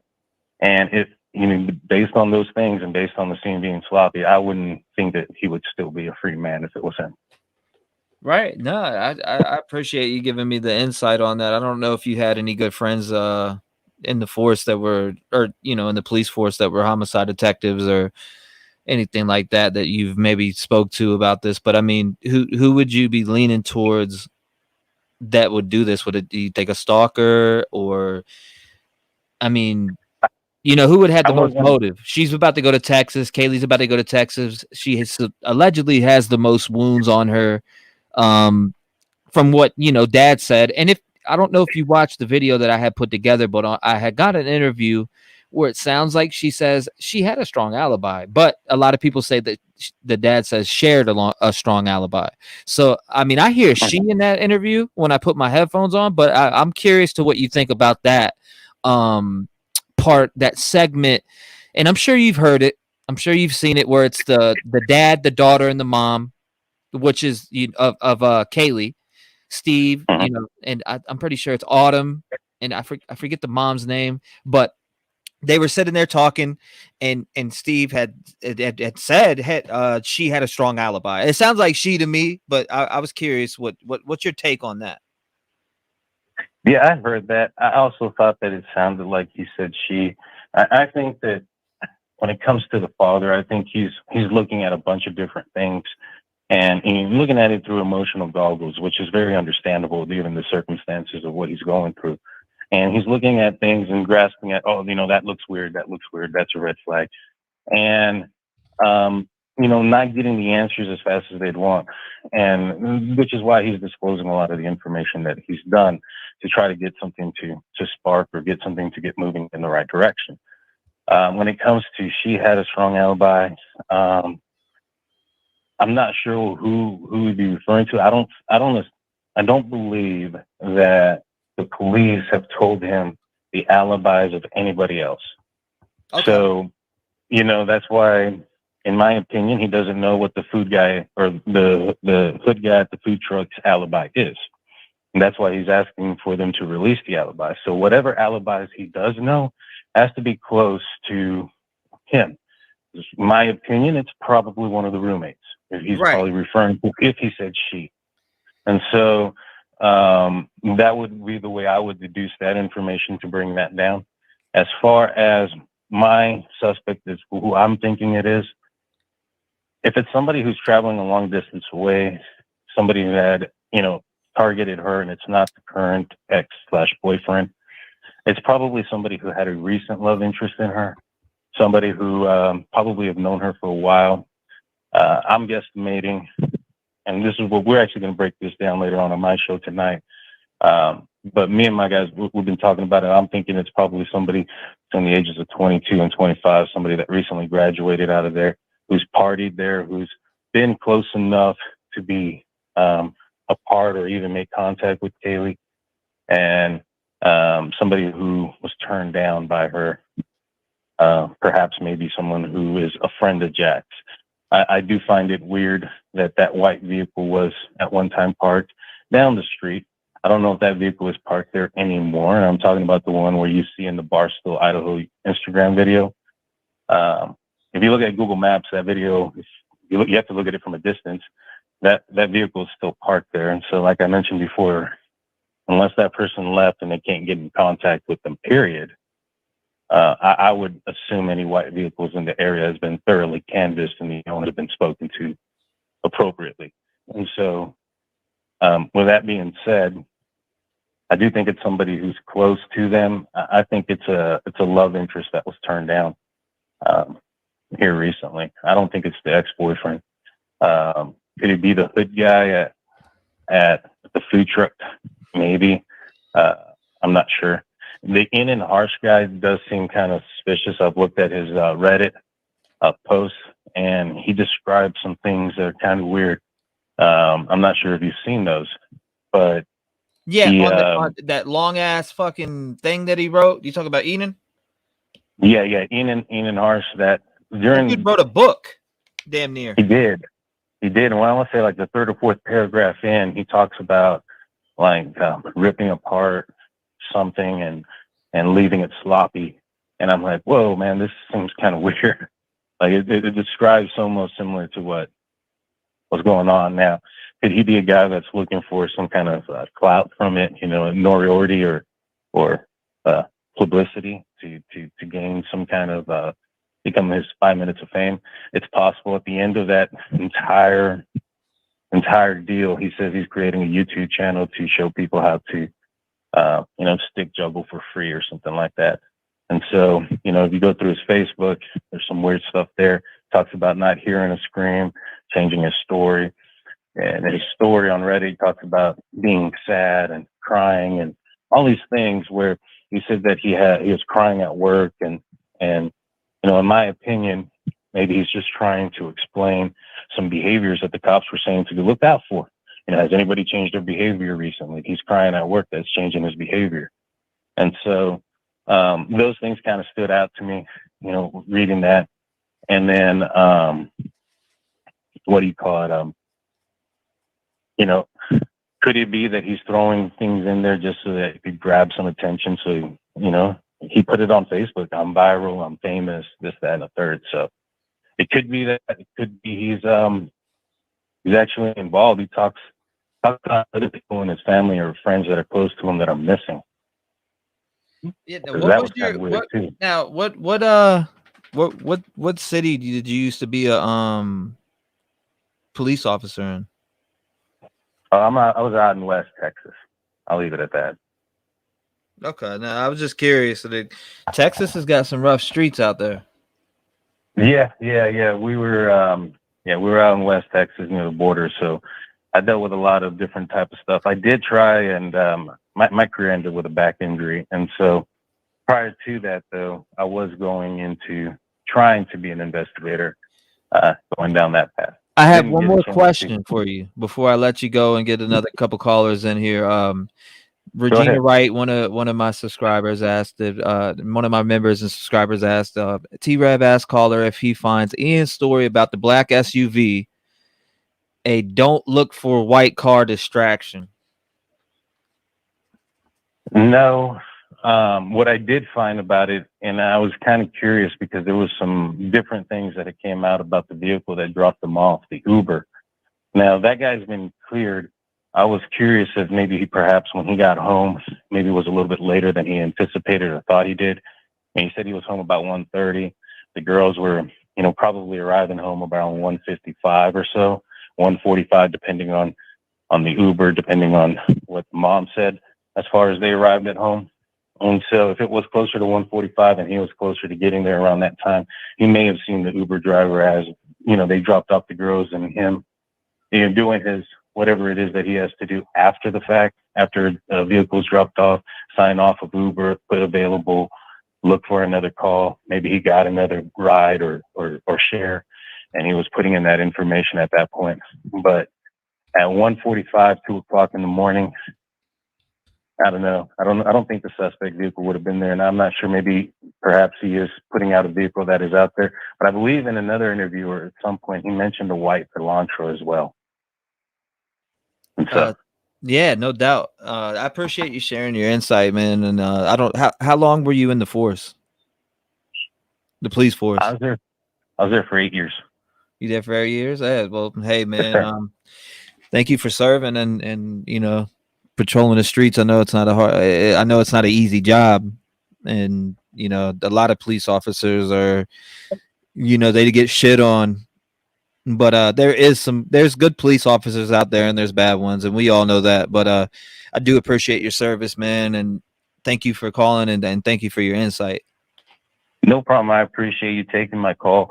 I do YouTube now as well, so I have my own show called The Drunk Turkey Show. The Drunk Turkey Show. My mods were sharing that in there. Mods, plug them in a couple more times, and mods, plug them in a couple more times. I'll definitely have to tune in and check you out, man. Appreciate it, man. Thank you. I've been listening to you for probably about a month now. I enjoy your content. Man, I appreciate that. I really do appreciate that. So hopefully, I get to tune in. What time are you going to be on tonight? We'll be on 7:30 Central Time out here in Texas. Okay, so yeah, that's my timing. So yeah, I'm gonna definitely I'll definitely swoop by and check you out if I'm not live, but for sure I'm gonna swoop by your channel regardless and give you a sub and show some love. But man, hey, thank you for coming on and thank you for your insight and your professionalism. I really appreciate it. No problem. Thank you. You have a great day. You too, brother. Thank you so much. God bless him, man. Everybody clap it up for him. Great caller. Great caller. Great caller. Great caller. Great caller. Not Drunk Turkey Show. It's his name. No, he said his channel was Drunk Turkey Show. Mods, thank you for plugging his YouTube in, man. I do got the best mods out there. Everybody grabs that. Sub to his channel if you want to. Show him some love. Anybody who wants to hit the line, I do got do not disturb turned off, so you can't call in. Chime in on the subject. Let's get everybody going. Let's keep this going. Let's keep going until we find this killer. This shit's crazy. We're day what 34, damn near day 34. Yeah, we're day 34 right now, and we have this white car. That's all we got. Here we go, right here, 719. Call from Thank you. Virginia. God bless them. Not drunk. Hi, Virginia. You're live. No, he's Hi, on the channel. how are you? Turkey Show mods. Thank you for plugging his. Can you mute that for me in the background, please? Yep, I did. You're the bomb. Thank you. I did. You're the bomb. No. It happens. So I've never called, but I just happened to be watching last night the video of the whole food truck. And in there, I don't know if anybody paid attention, but the guy in the brown jacket, the heavier weight guy, there was a guy that showed up before him. He's got glasses, curly brown hair. You have to watch the video through the whole thing, but that guy, he is watching these girls. He goes in front of them. He gets his food. He goes back behind them with his food, turns around, and is staring at them. He goes to walk off, and he keeps looking back at the two girls. Yes, ma'am. Everybody's missing that guy. He walks with a limp. Okay. That's the guy. I think people need to see who that guy is. Okay. That would really be my suggestion on the whole food truck video. Everybody's looking at the two other guys. But I think, if we're looking for something more like a serial killer, like psychopath, I would target that guy and that guy's behavior. His behavior afterwards is very, very peculiar. So I would go back and rewatch that during that time period of he goes up, he stands next to the girls, he's getting his food. When he walks away, he goes right behind them, tries to take a conversation with another guy. That guy kind of walks away from him. So the guy's just standing there by himself, just staring at the girls. And then as he goes to walk off, he keeps looking back over his shoulder at him. And then he walks off into the background. Where does he go? I don't know, but, that's my person I would start watching. Okay. If you can, I don't know if you're real tech savvy or at all, or if you can go and screenshot it and show me and maybe give me a timestamp, I'll definitely be interested in looking at it. I did screenshot it, but I'm not tech savvy. No, I mean, you could, if you could send it to me on the screenshot, I'm pretty sure I can find it. I'll definitely look up on it. You have to tell me how to do that, because I'm before technology. Yes, ma'am. I definitely want to check it out and look into it. Okay. And yeah, if you could tell me how I can send those photos to you that I screenshot it, and then the timestamp, I don't think that's in my The email's on the screen for you, by the way. Yeah, hold on, I'm not even in that screen. No, take your time. It's on there. It's on the screen right now. I got the email across the screen. So if you want to send that to me, send it. You send it to my email, and I'm definitely going to take a look. I have a lot of emails to go through, over 350. So oh my God. Yeah, I got a lot of emails to go through, and I'm sure there's a lot of good information because, I mean, the people bring the best information. I mean, you guys find things that I haven't even seen yet, and I get amazed sometimes because I deep dive myself. So right, I happened to be on 4chan, and I happened to pull up the whole video and watched it. And so, like I said, it's the guy comes right before the guy in the brown jacket who the hoodie guy has been talking to the whole night. So it's the guy before that guy. And so he doesn't leave till, prior, a little bit before the girls leave. But like I say, he could have been sitting in his car. He could know them from something else. He could have saw, when you're looking at all the people there instead of just looking at hoodie guy, when you look at all the people coming and going, the two girls looked the most vulnerable that night, because especially is it the girl, the one that starts with the M, black jacket, she looks the most inebriated in it. And so, they look like they could be targeted. Yes, ma'am.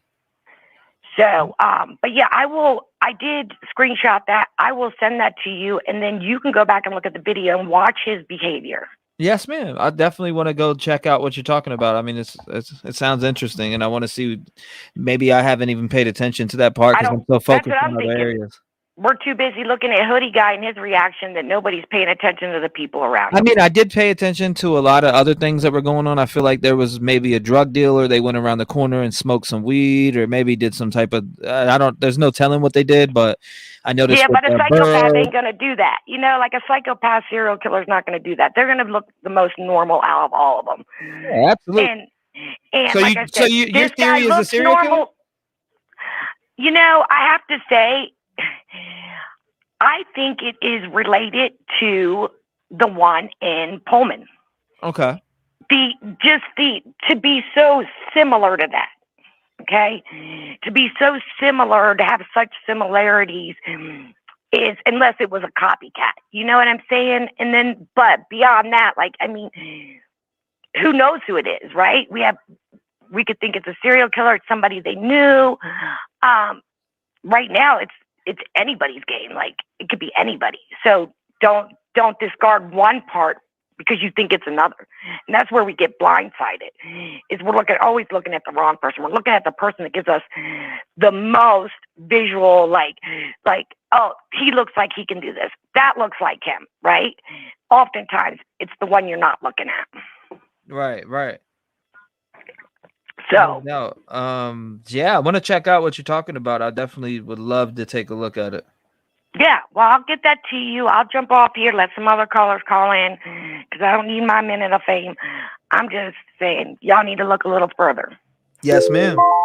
Thank you so much. I appreciate you calling in, and I'm going to definitely take a look at it. I'm going to be looking for your email. Okay, it'll be, starts with a V. Yes, ma'am. I will be looking for it. All right, thank you. Thank you, ma'am. Bye-bye. Bye-bye. You have a wonderful day. God bless her.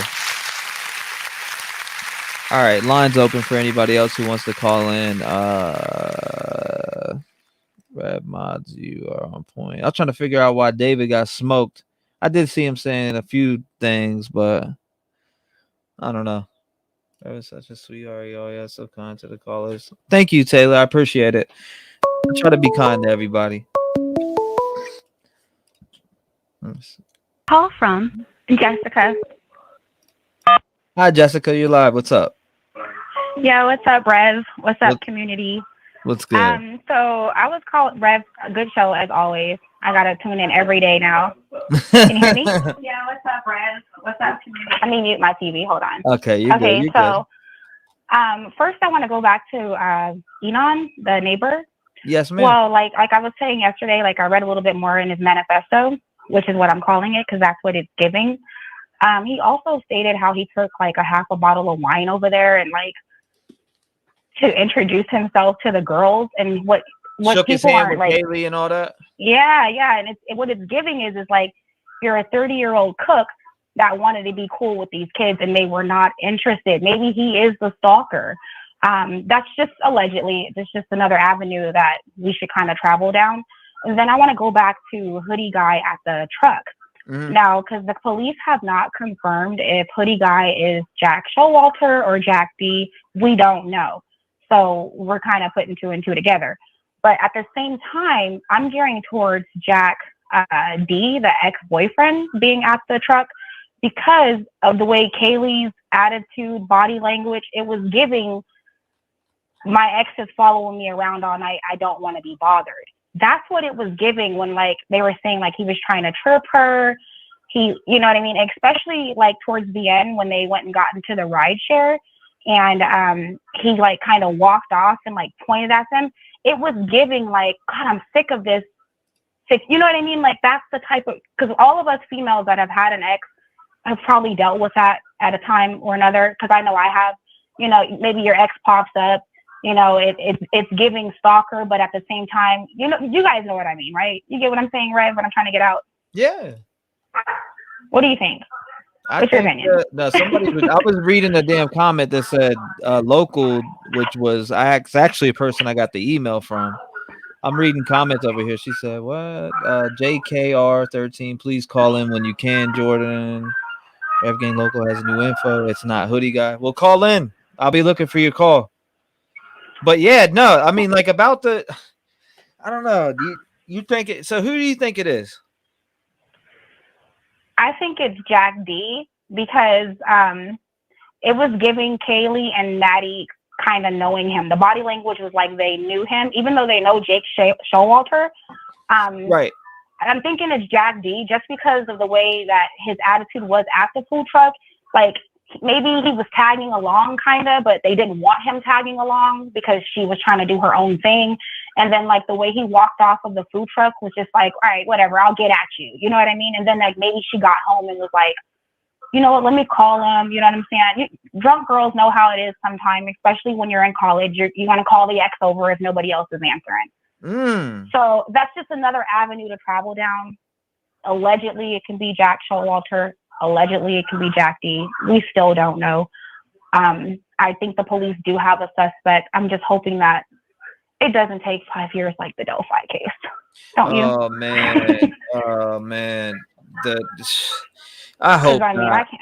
I can't be strong along for 5 more years. I don't know about y'all. I can't do it. I was with that case from the start, Jessica. Like I'm telling you, that Delphi case, man, that thing for the whole year, I was just like, man, what the fuck is going on? Like, and then next thing you know, today was the day. A couple months ago. Yeah, and then like they would occasionally drop breadcrumbs, you know, 1 every 2 years. It's like, I can't do it again in this case. It needs to be solved. So all prayers going to the family, all prayers going to the Idaho 4. I want this solved. I know we all want this solved. So, you know, in Jesus' name, we pray, y'all. Amen. This is going to be solved. We're going to send the proper commandments over there to those detectives to find the right clues, y'all. It'll be solved tomorrow. You put it out there. Speak it into existence. Yes, ma'am. Thanks for taking my call, Red. So you really do think it's JD? You standing with JD? At this point, everybody's still a suspect, Rev, until they're not a suspect. Like every day, it's somebody new. These people are sus all around the house. Like it hurts my heart to know that these women were living in the house, and it's like they should have been a lot more cautious than they probably felt they needed to, because it's a lot going on in that area that. I'm just saying. And I'm sure the women in this chat can agree, like, it's so many, like, eyebrows raised around there now that maybe they weren't privy to, they didn't pay attention to. The signs were just there. Yes, ma'am. So thank you guys for taking my call and the Red community. So have a good day. Jess. I appreciate you, Jess. Shout out to Jess. Good phone call. Good phone call. Shout out to Jessica. Jordan, call in. You're everybody wants you to call in since you're from the area. I know you guys called in the other night, but let's see. Is this you? Let's find out. Call from. It's Frankie. Okay. Hey, Frankie, you're live. What's up? Hey, I just wanted to call in because I talked to my Moscow friends yesterday. Yes, and they ma'am. said, thank you for the support. They are working overtime and they appreciate all the prayers, good vibes, good juju. And that's about all I can tell you. Okay. I did have a couple of questions though, or I hope my phone doesn't die. I'm sorry. Or I had a couple of responses to things. I don't think it's Jack S. The reason why is because it's not uncommon for kids to help each other get home. Now, he may seem like a creep or whatever, but it's not uncommon for the kids out there. They're close, they like each other, and he was also seen on Zaina's TikTok holding her stuffed animal. Okay. So they knew him.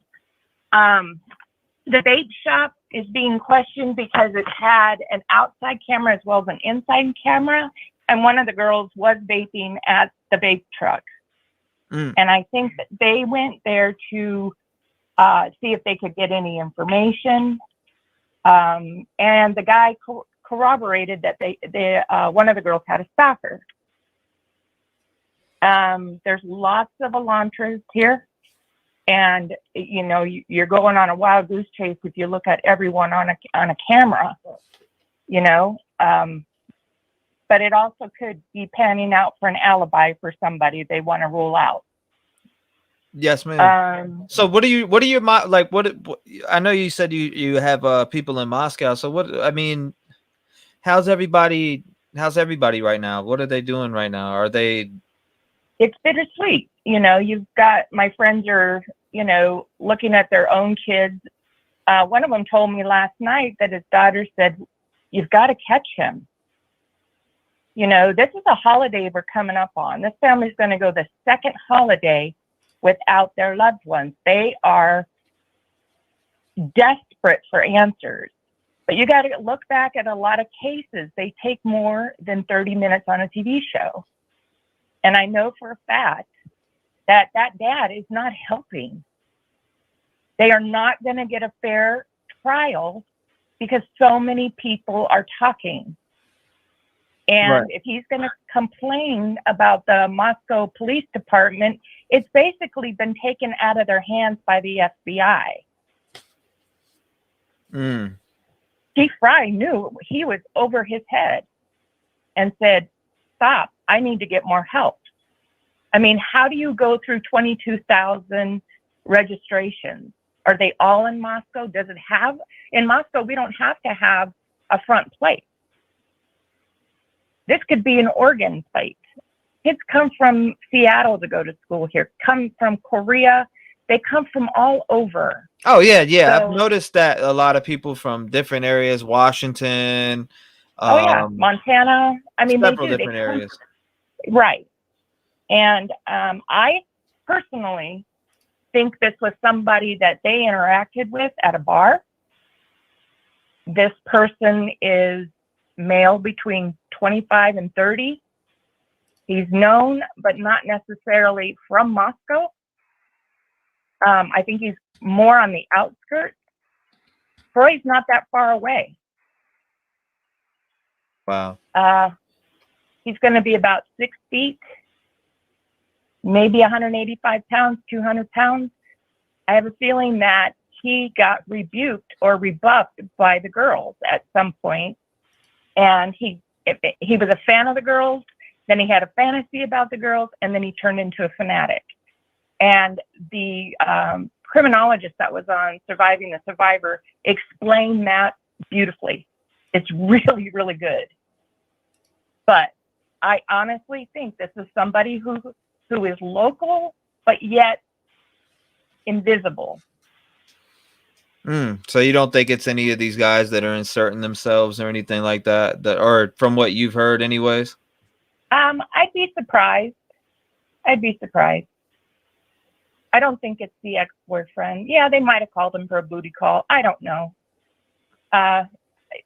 You know, you never know with girls or guys. You know, I'm not trying to be, you know, sexist or anything like that. People have feelings. But who wants to be jerked around? Yeah, he could have a motive that way. The other guy, though, I think that if the ex-boyfriend was super done with it, he would have done something a long time ago. Mm-hmm. And when the dad mean mugged the ex-boyfriend, on the stage, right? In the Kibbie Dome, I think he looked at him in contempt because he didn't answer his phone. He didn't save his daughter. So he's pissed off at the fact that he didn't answer his phone. And I definitely get what you're saying. I get where you're coming from with that. And again, you know, this is my opinion. You got to blame somebody until you can blame somebody. You know what I mean? Mm-hmm. They're angry. This is sadistic. And that's why I think that this is somebody who is more, you know, Idaho, we have a lot of loners. And I think it's somebody more who was rebuked and then was like, I'm going to show these girls. He probably tipped them. I think he tipped them where they work downtown at the Greek place. I think he followed them. I honestly see, I was kind of creepy about Jackass, but I think he was like, I gotta keep an eye out on you guys. You guys have overdone it.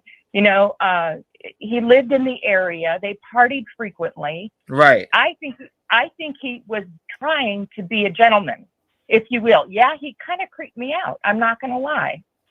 But I think he was like, I'll give you guys a ride home. And they were just too out of it and oblivious. And sometimes fraternity girls, and I love the university and employs tons of friends, and my kids went there. I went there. My husband and I got married there, that town. And I've told you, we love the students.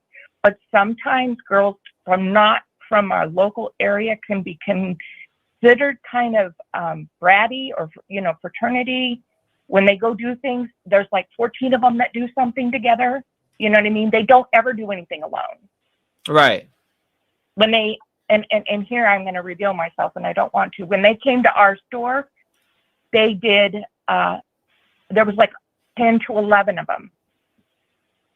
And, you know, they just never did anything alone.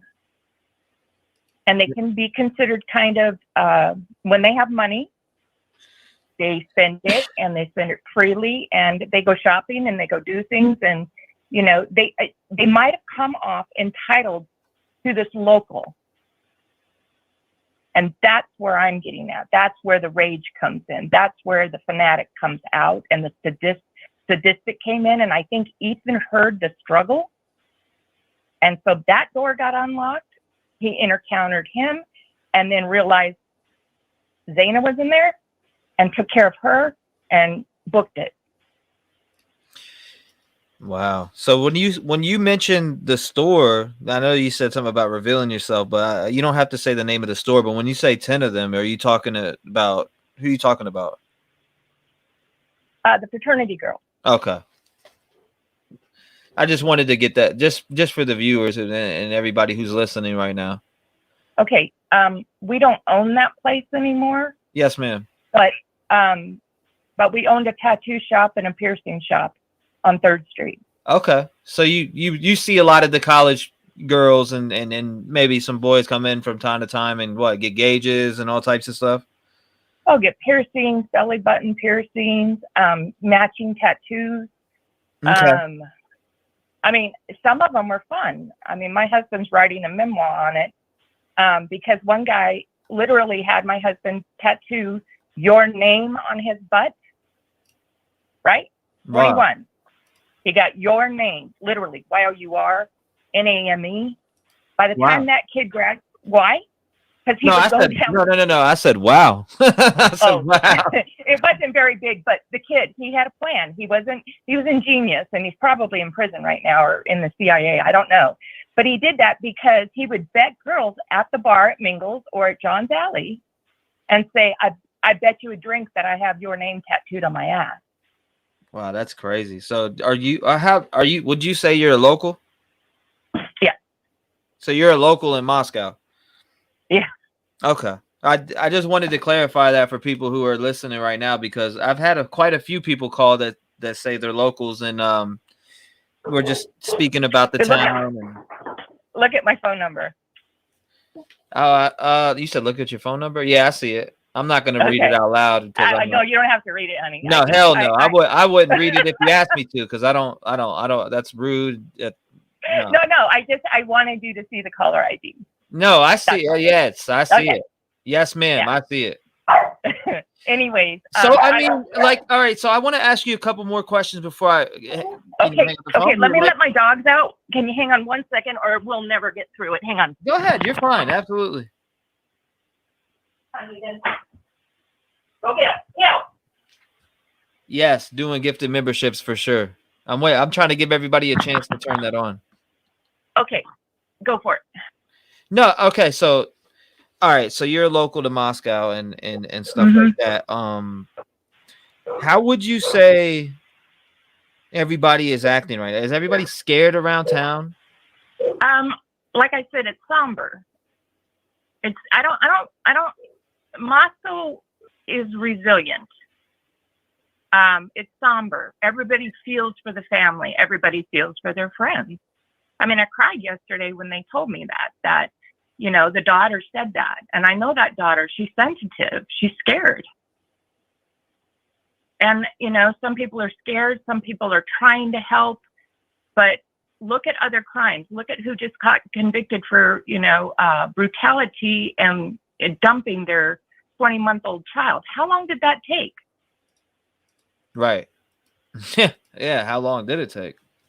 Right. Good point. But I mean, things are going to take time, and I just ask for support and stop speculating on what they're doing, because honestly, they know what they're doing. I know these people. Well, yeah, they reached out to the and not only that, they got their resources at hand right now are very good. So I mean, yeah, they're in the right direction. Yeah, and they may not, you know, we're all human. we make mistakes. I know Moscow hasn't seen a murder since 2015. Right. And they did catch that person. Right. And they will. I have total confidence in my friends beyond their, I mean, James Fry has 6 months with FBI training. I mean, this may be a small town that's overwhelmed right now, but just remember, they're going to rule things out as they're going to rule them in. Absolutely. And so I just wanted you to know that they really appreciated your guys' support. And they are determined. They are determined. I know I reported that fake scream that was put out. I sent that into them, and I was like, I sent it in the channel that I got it from. I was like, hey, I found this from this channel. I don't know if it's true or not, but it ended up being true, and it went viral. And I know Ikemel went and did some stuff on that, and he was able to find out the resource and all that. But I did get a response. That was the only email I got a response back on out of every tip that I put in and found or thought was interesting that I sent to them. And they said that it has no relevance to the case. So I know they're watching emails closely because they did respond to my email on that one. They said that this has no relevance to this case. It's not connected in any way. So right. And I implore everybody before calling into somebody, make sure you put it in the tip line. Exactly. It may or may not be something. But what that other guy was saying from New Mexico, I believe, make sure that goes to the tip line. Right. Make sure you write it all down and send it in. It may or may not be something. But remember, the tips are coming in and they're filtering them. Yeah, most definitely. So you're doing a great job covering it. I love seeing all these people interact and be respectful. And I'm going to let you go. But I just wanted you to know that the MPD just appreciate it. And so does Latah County. I've got friends there too. I've got friends in the judicial system and people at U of I, Yes, and we'll get this. Keep working at it. And I have faith that everything is gonna come together. I mean, as long as these detectives keep on it, which I think they already are ahead of us, and they're ahead of everything because they got everything close to the vest. But in general, though, stuff that we find out on this end, anything that I get reported to me that I think is interesting, the first thing I ask is, "Did you send this in?" But I end up sending it in as a tip regardless. Because you never know what's helpful and you never know what's not. Even if it's bull crap, I send in, hey, I don't know if this could be useful or not, but hey, take a look at this. So right, because the end goal is to get a conviction. We don't want somebody getting off on a technicality just because something didn't happen or they overstepped their bounds. We want a conviction and we want justice. That's the end goal. Absolutely. Catching somebody or finding somebody or speculating about something, that's great. But the end goal is to get a fair trial and a conviction and justice. Yeah, no doubt. I appreciate you calling in and insight. Hey, I appreciate what you're doing. Yes, ma'am. Oh. No, you're fine. No, I was just saying I appreciate you calling in, especially being a local and let me know the vibes around town, because I can only imagine you guys being on edge about who's lurking around, because if somebody is bold enough to go into a house with 5 cars there and commit a crime like this, why wouldn't they go do it again? And they possibly could. But it's hard. The best way to say it's the survivor's guilt, if you will. Right. Because we're all going and looking for just Christmas break and being with our families. There's a sense of survivor's guilt, even though you didn't have anything to do with it. It still hurts you to the core, because these kids, regardless if the girls were snotty or they told somebody to F off and he got triggered, that is his responsibility, not theirs. And their lives were taken. Yeah, it's super sad and unfortunate. Yeah, and this family's going to go through another holiday that maybe they already got their kids gifts, it's things like that, and they're going to have to either return them or donate them. And I mean, they have to do so much, and it's so painful. Grief and grieving, there is no time period for it. Right. So just think of it as, the people around are kind of going about their day, but there is a sense of survivor guilt. Yeah, I totally understand that. Well, thank you for calling in, Frankie, and you're more than welcome to call back if you hear anything or. If I do, I will. But in the meantime, I'm just going to hang out and listen to you and do some chores.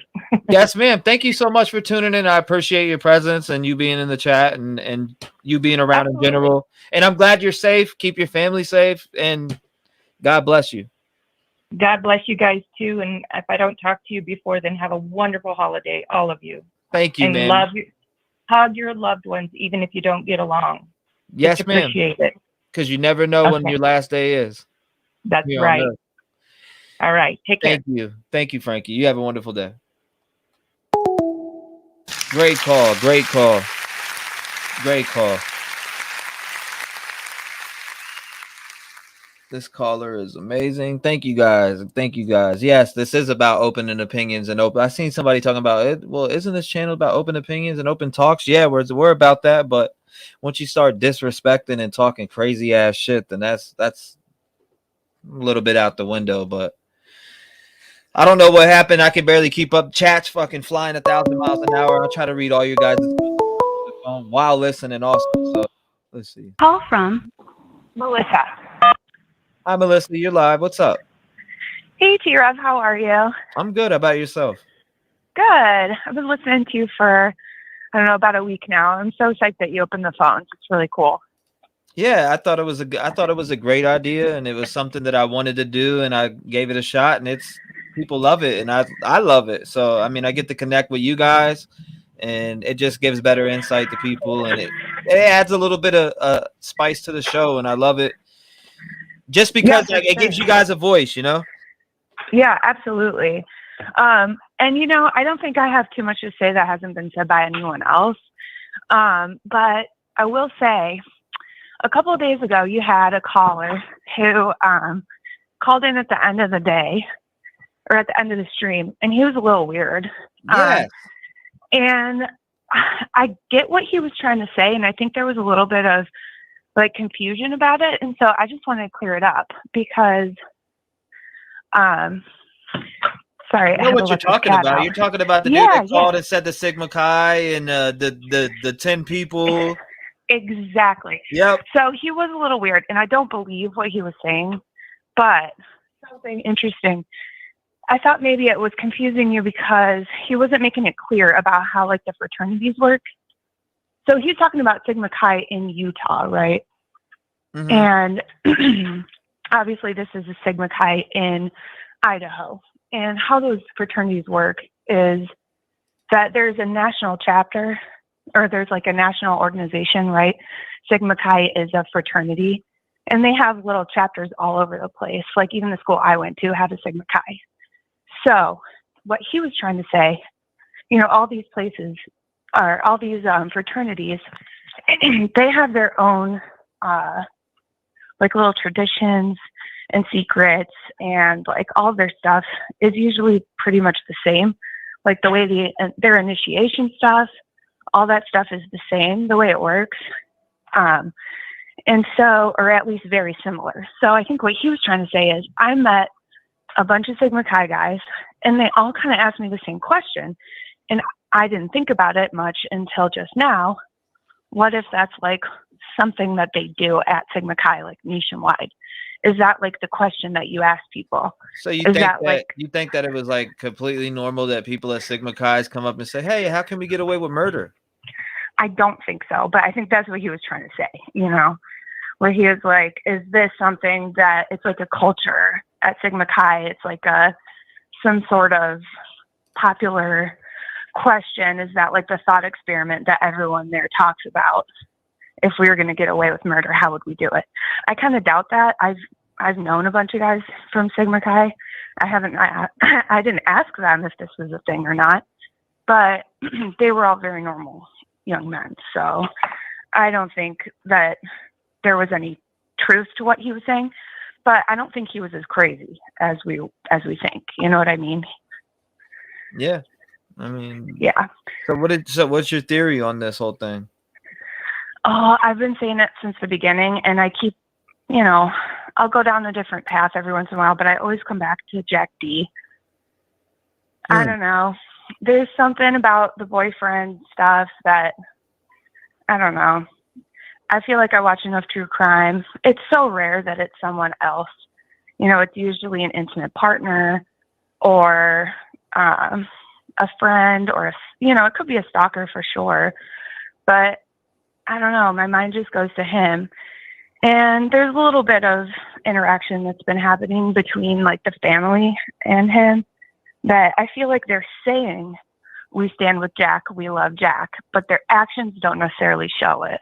Right. And so I don't know if they're just trying to make him feel comfortable so that he doesn't try and like do anything drastic, like skip the country or kill himself or something like that. So I don't know. There's something about it that kind of still weirds me out with him. Also, I read some profiling books, and this was a long time ago. But it's interesting that he's changed his appearance so much, because that is something that profilers pay attention to. And I mean, he's changed his appearance after was it him or Jack Showalter who dyed his hair? It was Jack. I'm pretty sure it was Jack D. Okay, yeah. So, I mean, like, he changed his appearance after, which is weird, but I think him, kind of changing his appearance, trying to put on some bulk, grow a beard, all of this stuff is, it's indicative of maybe someone who is trying to change himself to become more like Kaylee's type. More Kaylee's type, right?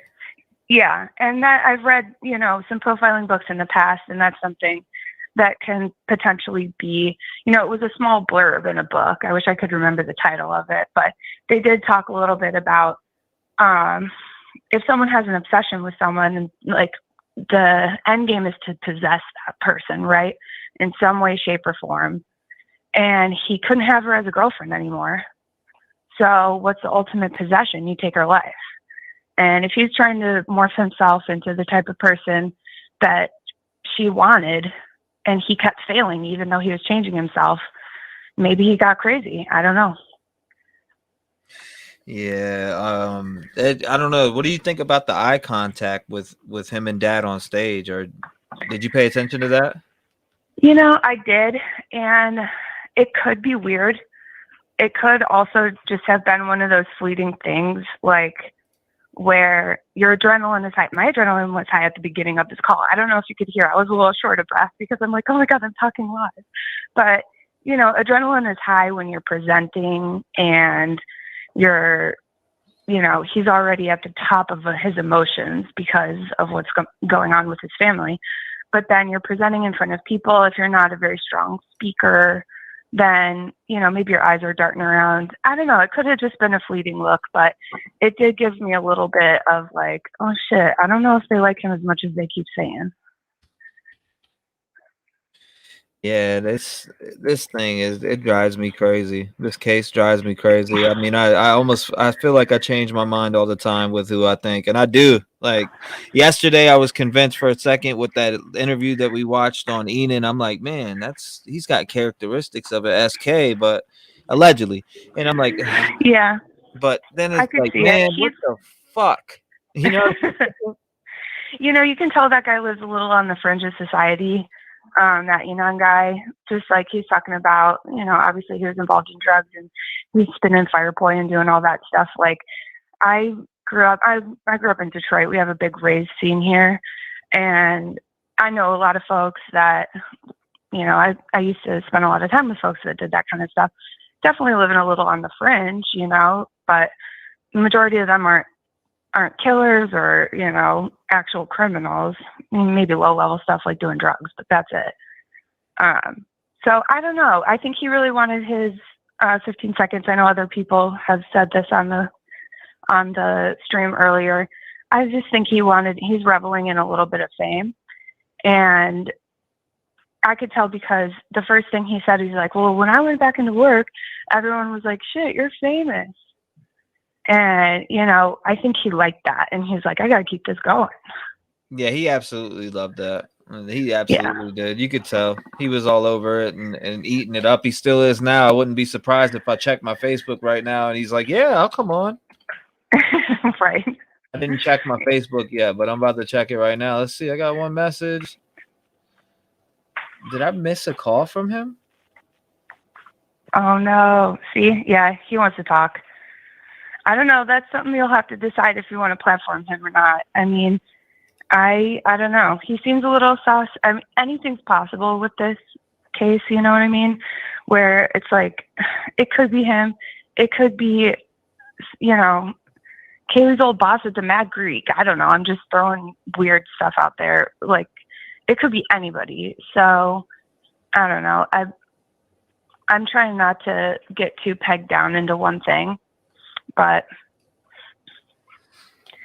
Well, I appreciate you calling in, and I'm gonna get a couple more people a couple more. I'm gonna have tons of more people call in today because I'm gonna be live for. I mean, I've only been live for 3 minutes and 14 seconds. So, Wow. I mean, all right, 3 hours. I meant, but it feels like 3 minutes. That's why I say that.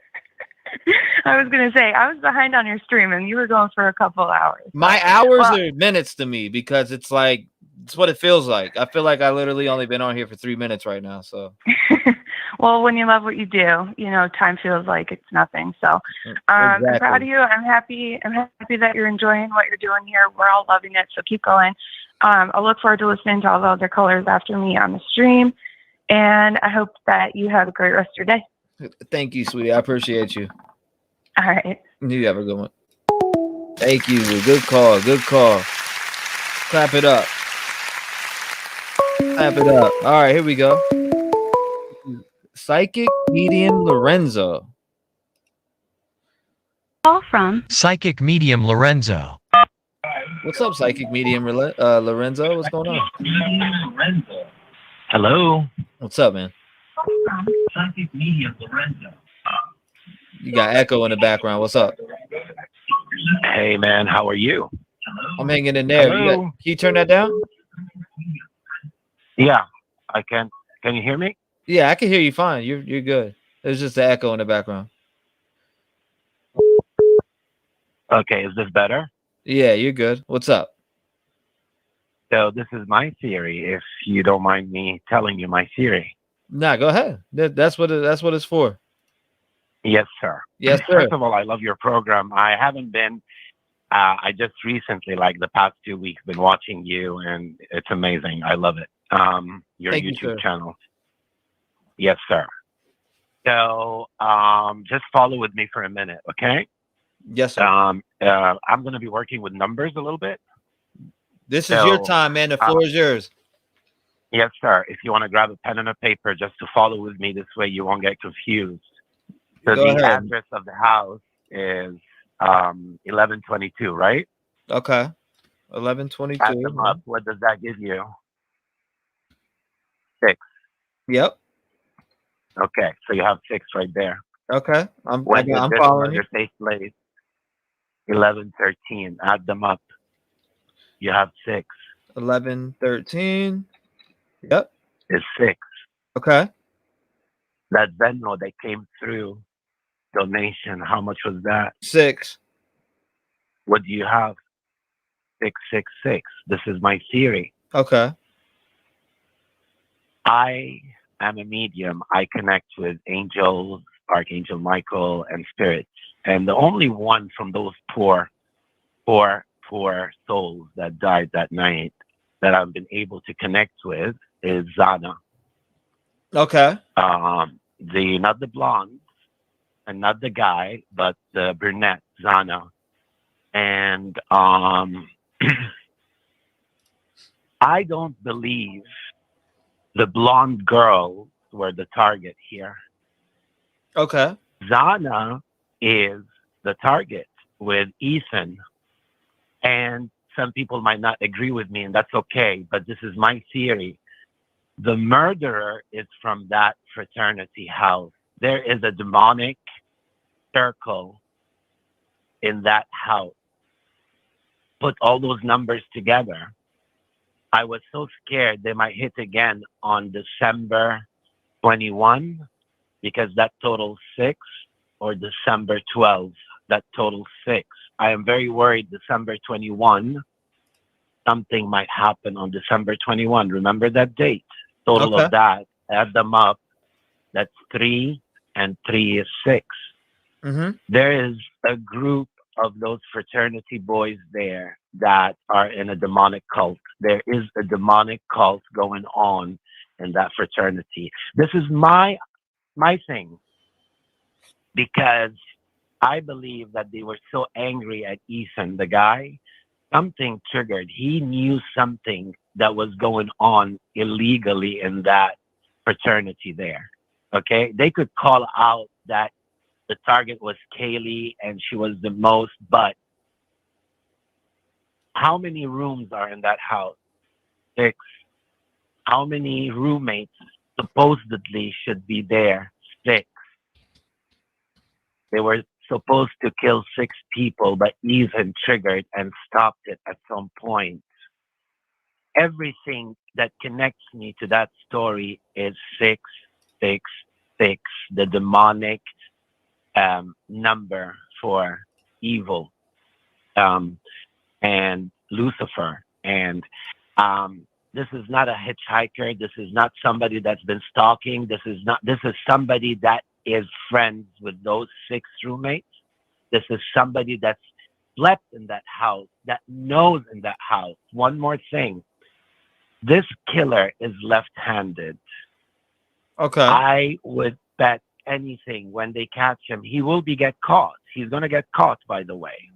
Remember the date, December 21. Something big is going to show up and blow up on December 21. I hope it's good news that he gets caught. But you know how he's going to get caught? Are you saying December 21st, something's going to break in this case? Yes, December 21, total is 6, because it didn't happen on the 12th of December, 12/12, total 6. December 21, which is next Wednesday, its total number is 6, and it's going to happen in 2022. Guess why? 2022, get rid of the 0. 222 is 6. It's not going to continue into the new year. We are going to find out something December 21. Now, 6 rooms, 6 roommates. They were supposed to kill the 6 girls. Okay?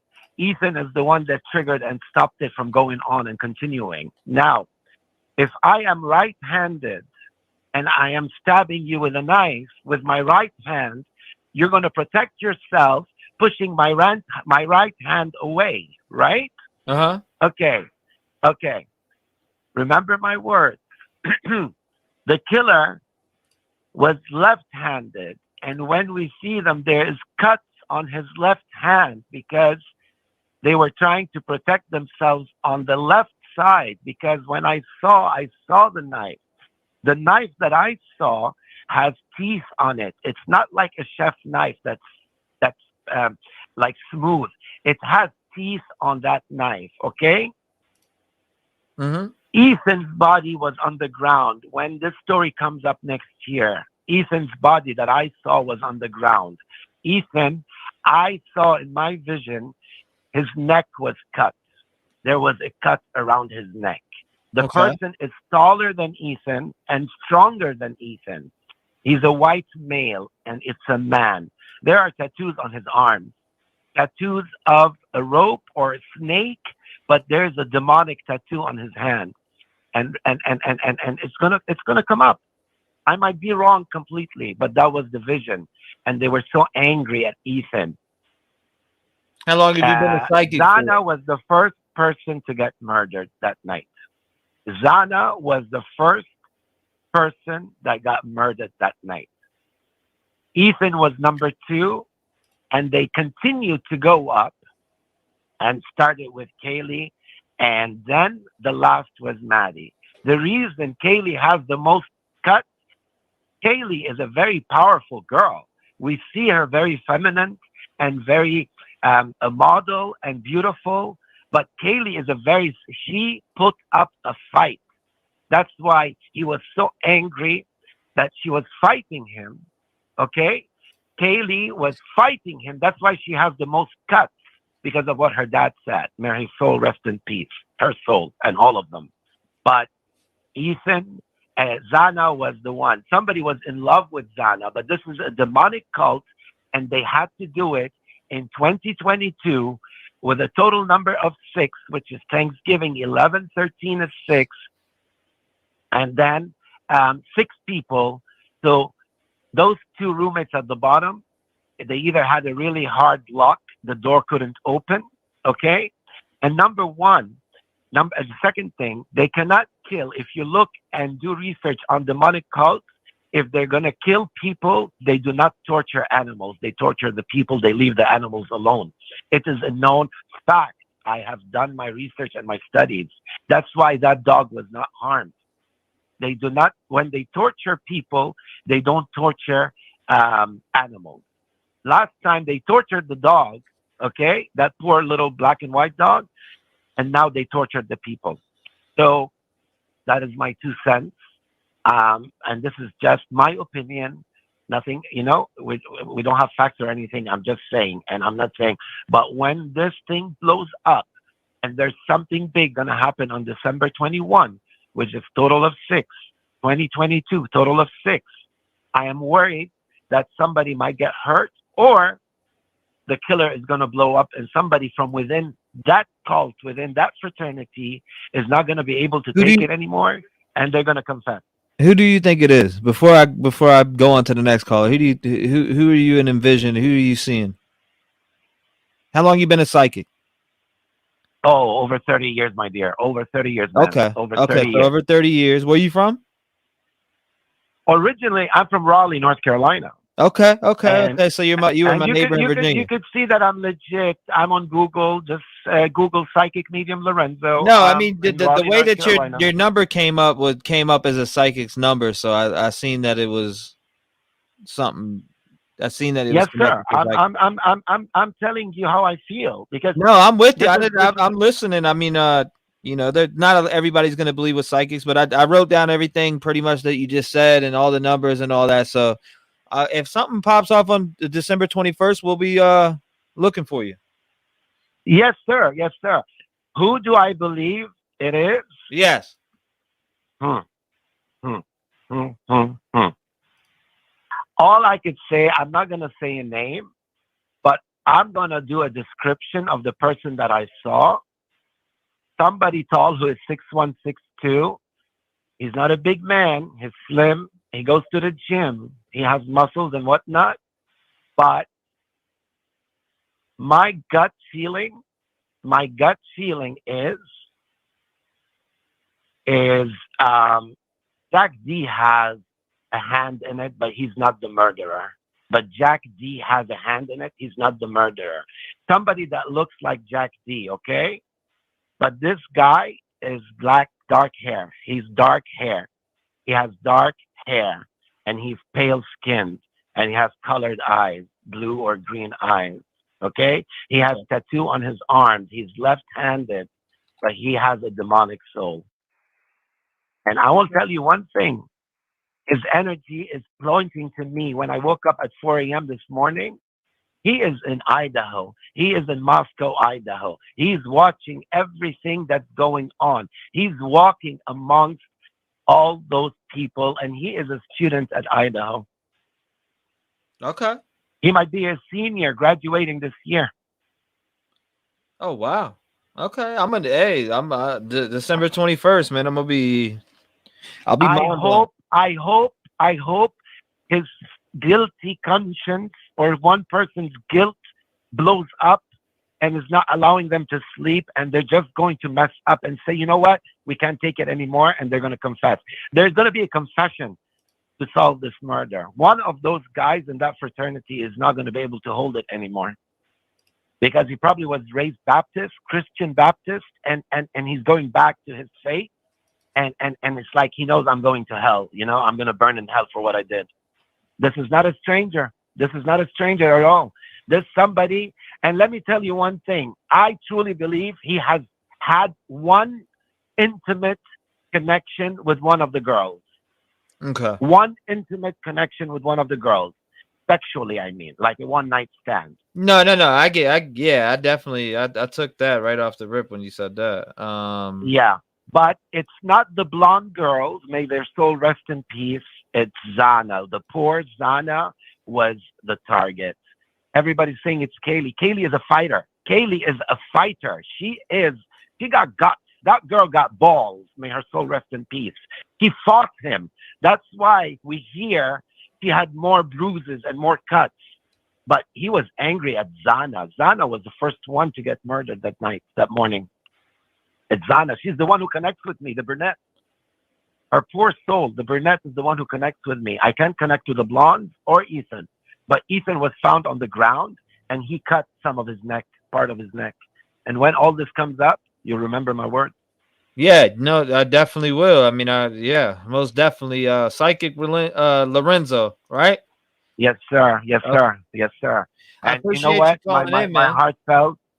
heartfelt condolences and sympathies to all those families. And it's sad. It's very sad. My heart is broken, and it's very sad. I hope we don't hear anything. But I have good news. The French, the New York kid that was lost in France, they found him in Spain. So he did not show up dead. Thank God. At least we got a good news today. You know, there was a French, a New Yorker, a New York American kid lost in France. They thought that, God forbid, he died.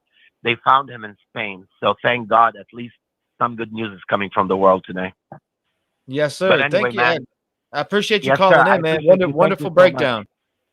Yes, sir. Thank you. Thank you. You have an amazing day. Hey, I love thank your you, show. Psychic Thank Medium you. Lorenzo. I appreciate your insight, man, and I totally respect it. I'm gonna be looking for what you said. Okay, sir. Thank you. Thank you for sharing. Have a good day. You too, sir. Yes, sir. Bye-bye. God bless you. Bye. Shout out to him, man. God bless him. Now we're gonna be looking for December 21st, guys. December 21st, we're gonna be looking for what Lorenzo just said, right? Psychic Medium Lorenzo. We're gonna be looking for that. T-REV, pull up the picture of the two guys.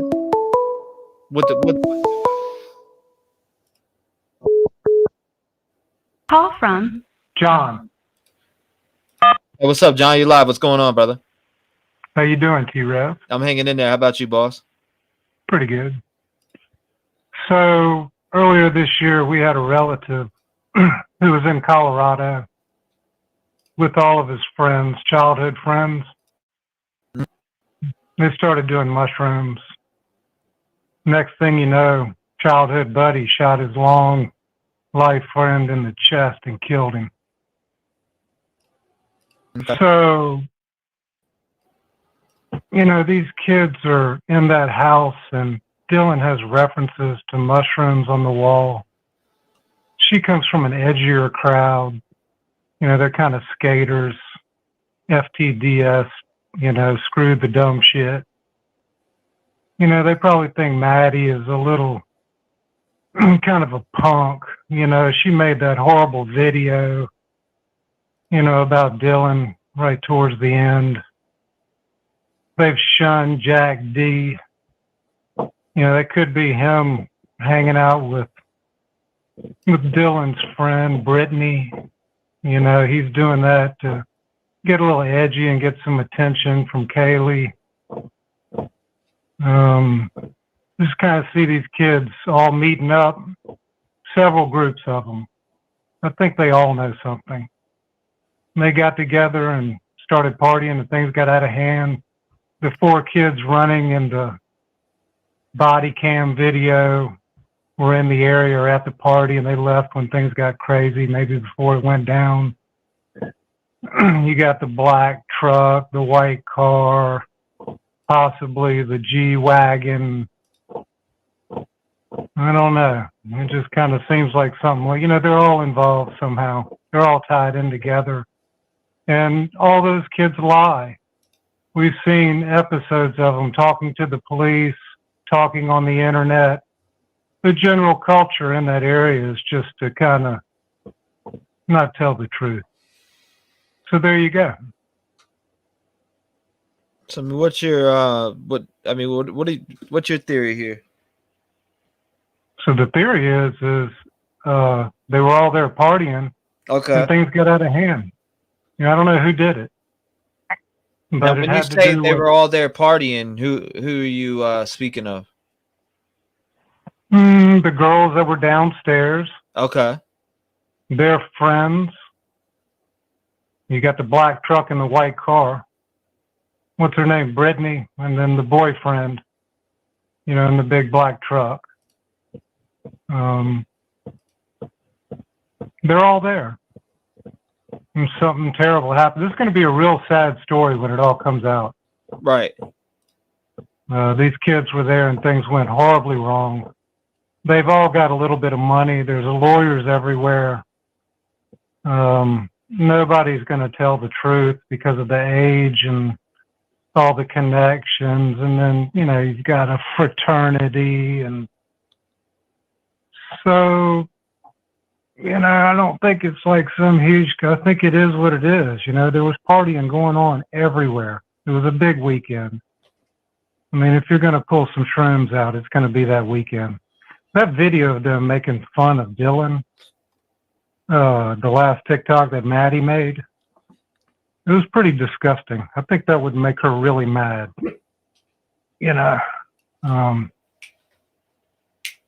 Things just got out of hand. They were partying, and the truth started to come out about how they felt about each other. Mm-hmm. And somebody probably was taken up for someone else when somebody said something real nasty. Right. Unfortunately, Maddie had a real foul mouth. You heard her talking about stripper with the dog, and she has a pretty deep voice and all that stuff. What do you mean by she had like a really foul mouth? She did. You didn't see that video of her when she was like talking to the dog about being a stripper. And she was kind of letting loose. It gave a good feel of who she was when she's having fun letting loose. And, that's pretty foul mouth, but she, we have a couple of women like that in our family. And, there's some rough girls, man. Right. And you saw that video, and you saw that video where? I saw it somewhere on Twitter. There's a video of her with the dog, and I mean, regardless of her foul mouth, though, she didn't deserve to die the way she did. I don't care how foul her mouth was. Mm-hmm. Well, who's been insinuating that they deserve to die? Who is? Yeah, who has insinuated that?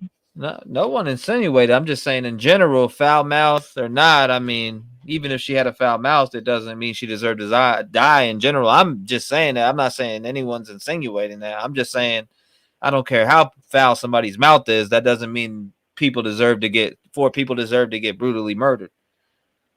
No. That's just what I'm taking. I'm not saying that you're insinuating that. I'm not saying that anybody else is insinuating that. I'm just saying in general, if they could all four have videos up, foul mouth, cussing people out, they didn't deserve to get their life taken. No. My family's from Virginia Beach. I'm from Virginia Beach, born and raised. Yeah. Holland Road, all the way down London Bridge, Scarborough Square, Lynnhaven Mall, Green Run. Right. That's my old stomping ground. I went to Lansdowne High School, so yeah, I know. I mean, that's where I'm from too. The foulest of foul mouths come from Virginia Beach. Yeah, well, I'm familiar with them. Trust me. I skateboarded, Mount Trashmore. That was my thing in the area, really. But I appreciate your time. T-REV. Yeah, man, I appreciate you calling in, your insight, man. Thank you. I appreciate that, though. You have a good one, man. Good caller. Yeah. Good caller. Round of applause. All right, I opened up the phone lines for somebody else who wants to call. Yeah. Let's see. This is an older gentleman. Has to be the guy that was just on the phone. No one deserves to take a life of someone for being an asshole. I did. Plenty of us have our asshole moments, right? I haven't impacted too. I know my shit's fucked up.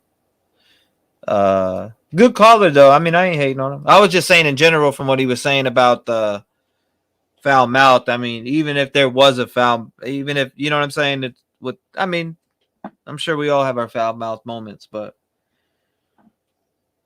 I didn't understand where anybody was getting at with it. But I mean, in general, I was just stating, hey, you know, there's tons of people out there with foul mouths.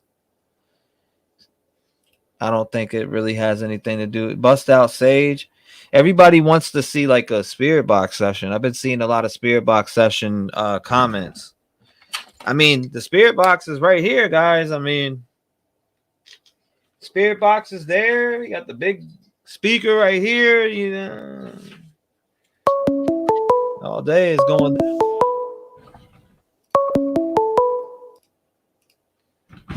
Call from John. Hi, John. You're live. Hi, my name is John. I'm calling from the Netherlands, so my English might not be perfect.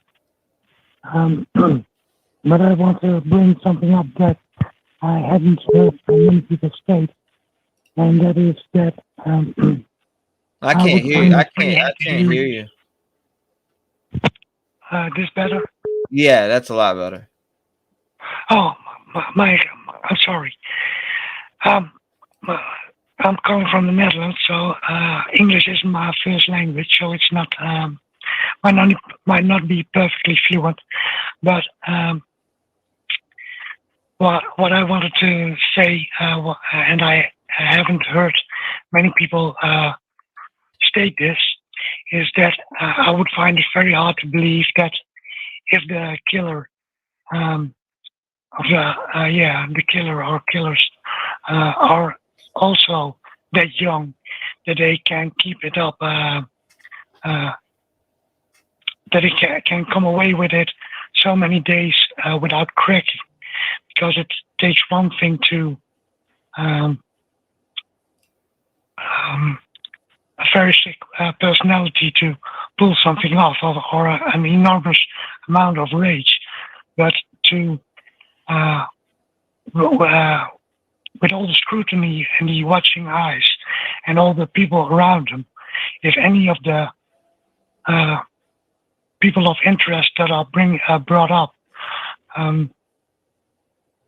if they actually committed it, I would be very, very surprised that they could get away with it for 30 days without also with carrying the burden of killing 4 people in this fashion. And well, that was basically it. Well, I appreciate that. When you say you're calling from Netherlands? Yeah.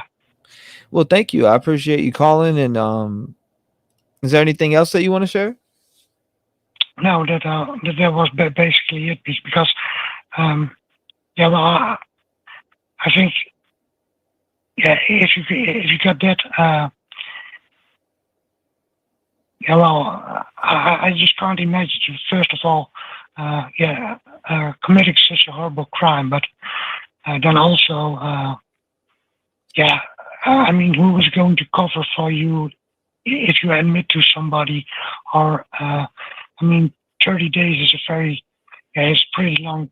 Yeah, it's 4 weeks. It's 30 nights that you go to bed or with carrying that with you, and then without breaking cover or behaving very suspecting. I would find that very. It would amaze me. So that's why I think it's anybody apart from all the 20 to 30-year-olds that they were part of the public scrutiny. That was it. Thank you. And I very much like your show. Thank you. I appreciate you calling in. What's your name again? Young. Yeah, I appreciate you calling in, Young. Thank you so much. I love it. I appreciate it. I like the diverse crowd, and I have tons of people from all over, international wise, UK, Australia. I even seen some people say South Africa. I do appreciate you guys. Thank you. Yeah, the internet is a pretty global thing indeed. Thank you. I appreciate you being part of that. What's your name in chat? Also Jan, Jan. It's in America, I think it's most commonly a female name, but in the Netherlands it's the most common male name. Oh, wow. Okay. Thank you, sir. I appreciate you.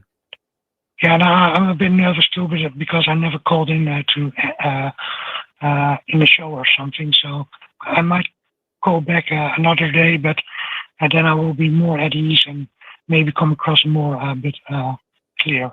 I'm not sure No, how I that's come fine. across. Yeah, you came across fine. Thank you. I appreciate you calling in. Okay. Thank you very much and have a great day. Bye-bye. Thank you, sir. You too. Good caller. Good caller. Love the international folks, man.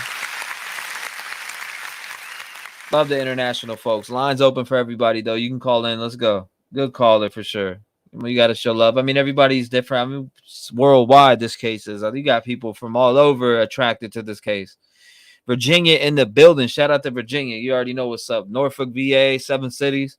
That's where I'm born and raised. So, okay, here we go. 772. Call from Marie. Hi, Marie. You're live. What's going on? Hey, I've called a couple times before. I hope you don't think I'm annoying.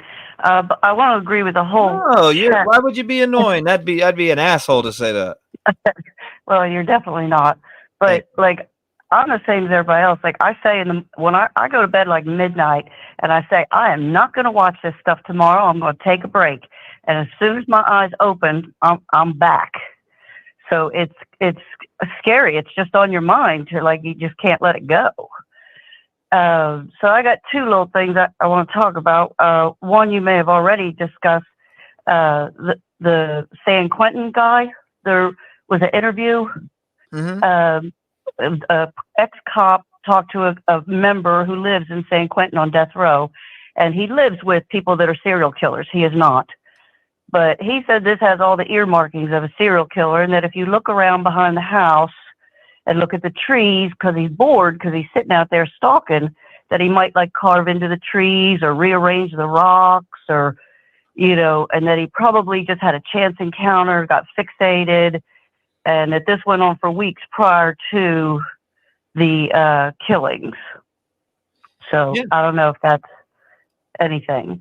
And the other little thought that I heard on one of somewhere, that the football game that Saturday was they played a team from California. Now the team that they played from California had a stabbing at a frat house incident where a member was stabbed horrifically enough to end up in the ICU, and nobody in the frat talked and would have known anything. And then even when the kid woke up, the young man who survived, he wouldn't point out who had stabbed him either. And if this whole car thing, maybe it was somebody from out of state, and that's what but the license plates not being known and stuff. So those are just some things that popped into my head. Yes, ma'am. And then I heard. So you think this is a serial killer? Eh? You must have watched that one guy's show. I forget his name, but Maine. I think his last name is Maine. It's I know who you're talking about. I've seen it already. Yeah. He called somebody from San Quentin and had him on the phone. He was asking him about. Yeah. I've seen that. I've seen it. So I don't know. It kind of made me lean towards, and I think if it was somebody within the circle of knowns, that they would have been locked in on it better. Now that's what's making me lean towards somebody from out of the immediate area, not too far out. And that bar is right on the main drag there, that 95. So like there's the 95 goes through, then there's a little business district of 95, which goes right in front of that corner store. So it would be not unusual for people to like come on in, have a couple drinks, spot them if they were regulars, and follow them and such and such. And did you see the guy at the vape store talking about the Kaylee? And then we're talking about a stalker in the vape store. Yeah, I've heard about it. Which one is it? A newer video? Yeah, I just saw it today. Was the first day I saw it, and the guy runs a vape store, and he said they came in like 5 or 6 of them, and he said, "Oh, you travel all together?" And they said, "Yeah." And Maddie kind of leaned her head towards Kaylee and said she thinks she has a stalker, not from the bar, more so, or not from the college, more so from the bar, but it's only at night, and she feels like she's being followed. And that would kind of fit with the serial killer thing. So, sometimes you just get a feeling. So. You're talking Those are about my- the video I got on the screen right now. I know exactly which video you're talking about. Yeah. I'm gonna play it after this actually because I know which one Yeah, you're that talking guy about, with but the I'm gonna corner. see it again. Okay. So those are my thoughts for today. I'm going to try to go have some family Christmas time, but I'm probably going to be sitting in my car listening to this. So we'll see. I know it's this case. I'm telling you, it's hard to even take a little break without even looking at anything, right? It almost makes me like not want to celebrate Christmas, but like when you think about those families and what they're going through, it just tears your heart. So okay, So you have really a great think day. you really think it's a serial killer though? I do. I've always been towards D and even K. Nobody talks about Jack K anymore. Katovich? Katovich, right? Yeah, Katovich. Yeah. Katovich, Katovich, Katovich, whatever they want to call him. But yeah, no, I know. I get it. I mean, there's so much going on here. I appreciate you calling in. Thank you so much for sharing your opinion and being a part of the community and just, All right. having you the have a great cojones to day. call in. All right. Thanks. Thank Bye. you, ma'am. Clap it up for the guest. Clap it up. Shout out to her. Let's check it out. I see a lot of people. Spirit box. We'll do spirit box. I said this yesterday, but I was in so much pain. We'll do spirit box tonight. How about that? Start with that story confirming that Kaylee had a stalker. So take me to that whole situation with the business in town and what you found out. Yeah, this was interesting, Ashley, and we didn't expect it. We went to this vape shop in downtown Moscow looking for surveillance video. And we've been going all over the place just trying to get any new information. And the manager actually knew Kaylee and Maddie. They had been there 6 or 7 times. And then he had a lot to say about the potential of this stalker. Listen to what he told me. So Kaylee and Maddie would both come in very happy, very friendly. They always were just such a smile on their face. Just like pretty much you would say they're the light of the world, pretty much. Always happy, go lucky. They always came in just chatting. They always came with a group, like I said. They probably I'd say 4 or 5 girls at most all the time. They come in together. And I made a joke about it earlier. It was like, hey, coming together and stuff like that. It's nice to see you girls trying to stay safe. One of them more or less openly says, "Oh yeah, we've had a friend of ours be stalked before, so this is kind of why we all travel in a group like this." And just was it Kaylee who said that? Do you remember? No, it was Maddie who actually said that. So Maddie said it, and it was kind of like more mentioning, motioning to Kaylee too, who was right next to her. So you could tell that they obviously all were trying to keep Kaylee safe, and to be there for her as good friends. And then to know that a few weeks later, now I won't see them, anymore, anything like that. So it's crazy. How long before the murder about was that? 3 weeks. 3 weeks. 3 weeks beforehand, because I was telling them I hope they had a good Thanksgiving break and everything like that too, because I didn't know if I'd see them again. So, because with a lot of the times with the kids, with the way after the pandemic, some of the kids leave in waves. So I was like, oh, I don't know if I'm going to see you this weekend or not. Hey, hope you have a great, Thanksgiving with your family. And that was the last I saw them. Did they elaborate any more on the stalker comment? They more or less kept making the comment that it always seemed to happen either by the campus or down on Main Street. And the last time the Kaylee more or less made it sound like it seemed like it was down on Main Street and that the person was coming from around the Corner Club area, and then as far as I remember, it's the guy who ended up trying to go and talk to her, and then he gave up on it and he ended up walking away. So she thought she was being stalked up to a certain point, and then looked behind her and he was no longer behind her. So I just want to make sure that I get it right. So just tell me again exactly what you remember. Just more or less, I made a joke about them being in a group, and they just said, yeah, one of our friends and motioning to Kaylee that she'd been stalked recently. And so that had people constantly following her around. And it's not just a one-off thing, that this is apparently something that Kaylee had tons of issues with. Apparently she always had somebody who's constantly walking behind her like that. So, and it was more so at nighttime when they were out there drinking and stuff like that. Because I asked him, like, is it at school? And she's like, no, when I'm at night, going out to the bars or coming back from the bars. And again, living down that way. Did she specifically mention the corner club? Not the corner club, but just in that general direction and stuff like that. So the only reason I would assume the corner club is because that's the only bar that's down in that area anymore now. So we used to have two. One was CJ's and then the corner club. It's just corner club now. Then a whole block before it mingles. So. How many times did you see Kaylee and Maddie? How many times would they come to the store? I'd say, now that I'm trying to think back in my head, I've only saw them maybe like 6-7 times total. So I'd say probably since the start of this beginning of this year. So we know that police have looked into the possibility of there being a stalker.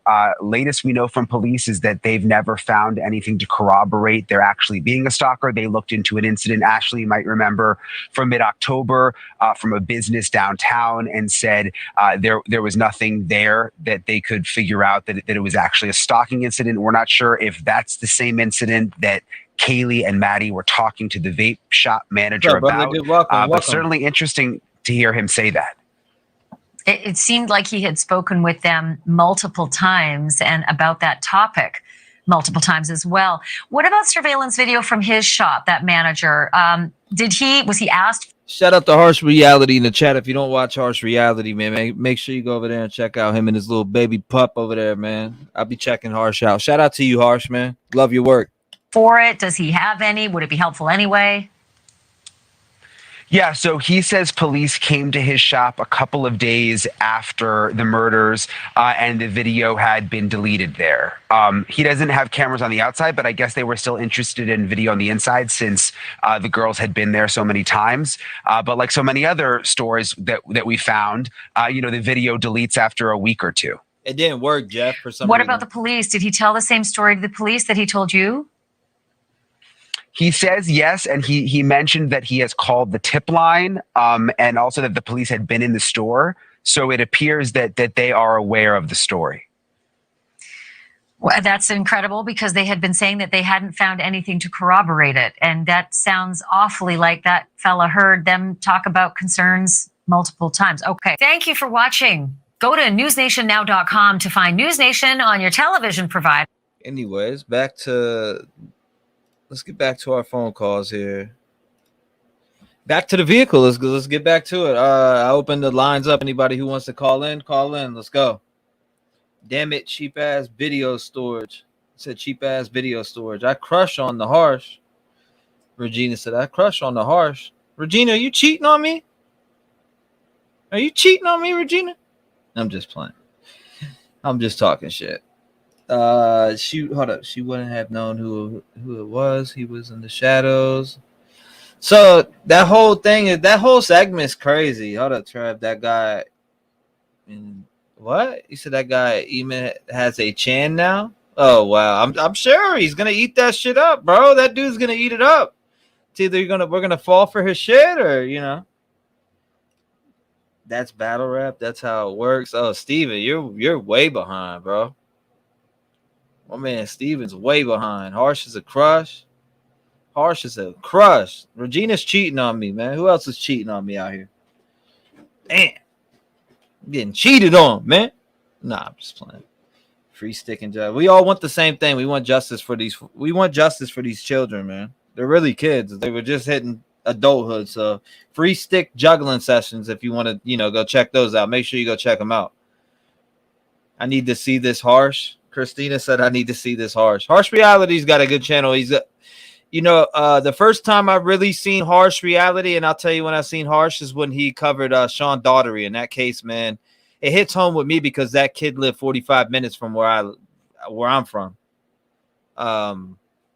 Yorktown, Virginia, and in Yorktown, that's where the Sean Daughtery case, where the kid with the It's a weird case, and I've been signing that petition a lot on Facebook. Hopefully those parents get the justice they need for that one. But that's when I found Harsh Reality. She said, wow. Christina, go sub to Harsh Reality. Yeah, definitely go sub to Harsh Reality. We play his videos over here all the time. Yes. Harsh. The man. That case is that case baffles me. That Sean Daughtery case, man, and he had nothing on his feet. You know, his feet were clean. That case right there just blows me away. That case blows me away, man. That case blows me away. And for it to be 45 minutes from where I lived at pretty much my whole life up until I was 18, it really did. My heart hurts for the parents. I have no idea. It seems like somebody tried to set up to make it look like the father did it, the stepdad, in my opinion. Because they used this shit. Yes, law enforcement 100%, and they treated their family like shit. They treated their family like straight dog shit. Thought it was bullshit, but T-REV, everyone in my house rolling. My hubby knows now. Oh my, yeah, you're a cheater. I'm just playing. Let's see it. Call from Kim. Hey, what's up, Kim? You live? Oh, hello. My name's Kim. How you doing, Kim? I'm doing okay. How are y'all? Okay, so I was wondering, can we mention other YouTube channels on here?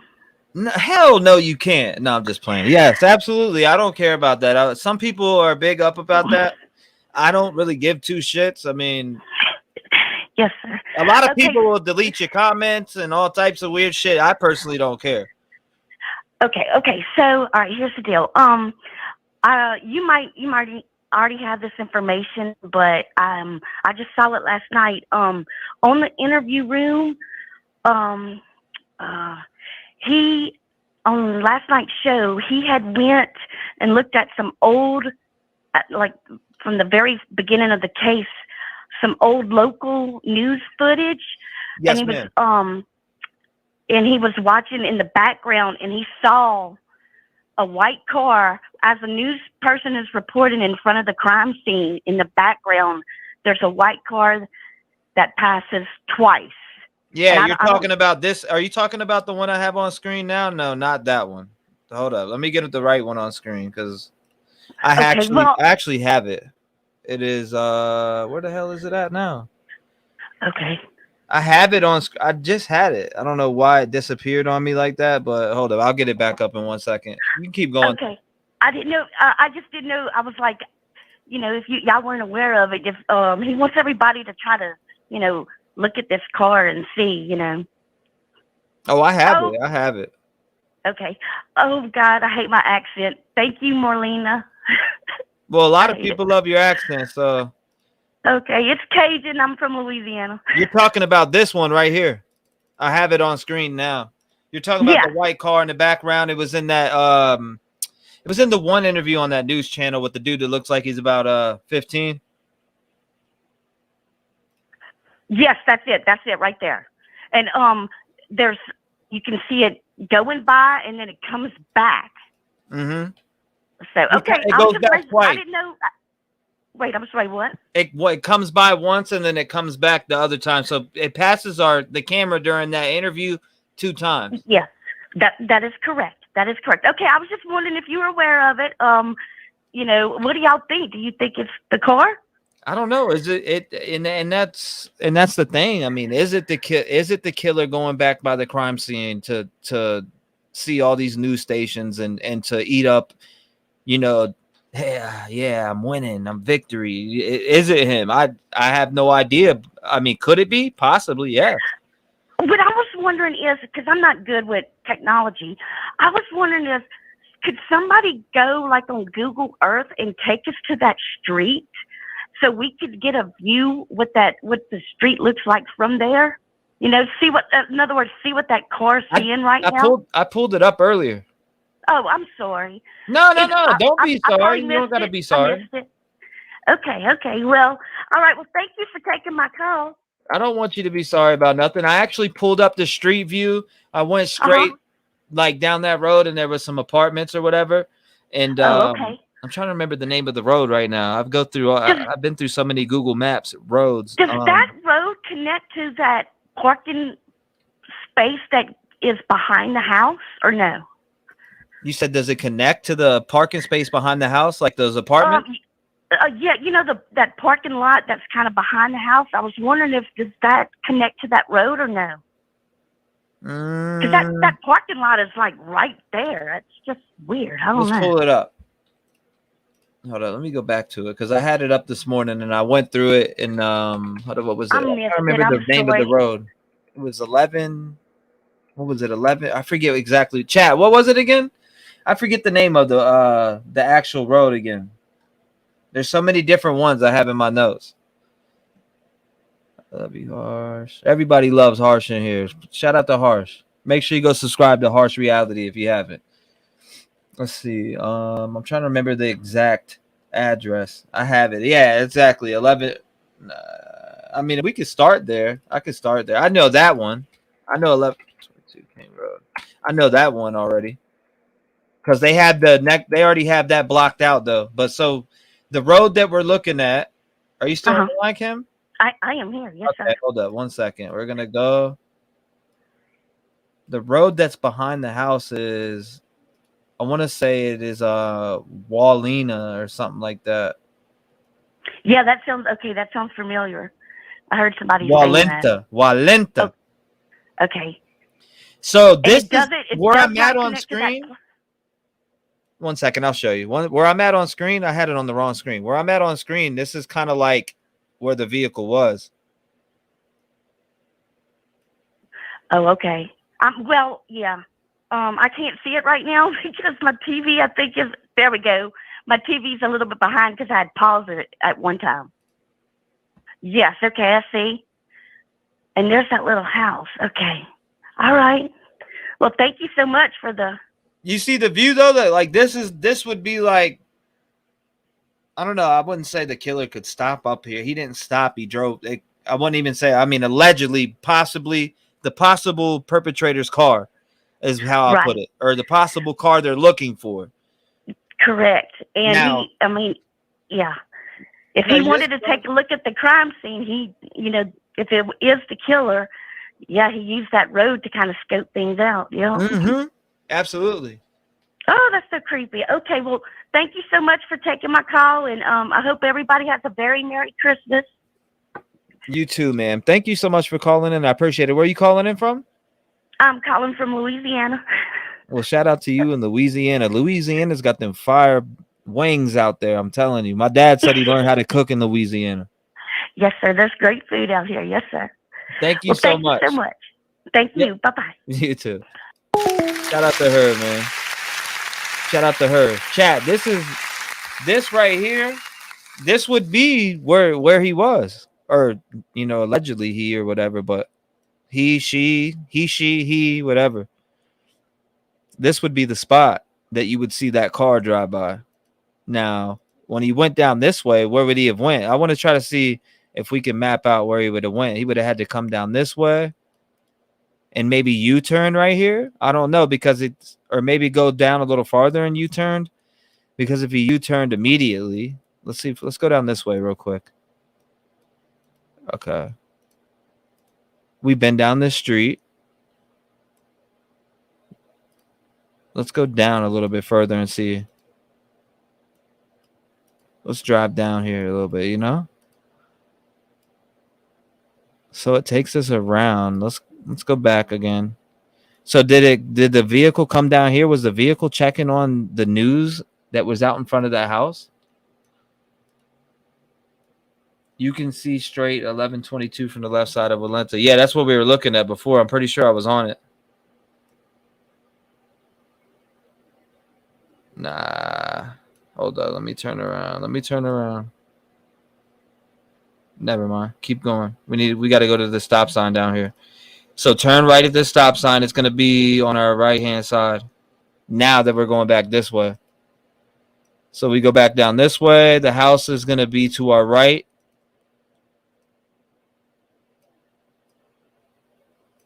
There she is right there. Said stalker, talk to text. All right, I'm going to open up the line. But that's definitely the house right there. So this is that route that vehicle would have talked. I see you. You're not blocked. Who's blocked? Nobody's blocked. Sweet caller. She's so cute. Great call, Kim. good caller. Hold up. Somebody was just calling. Would you hang up?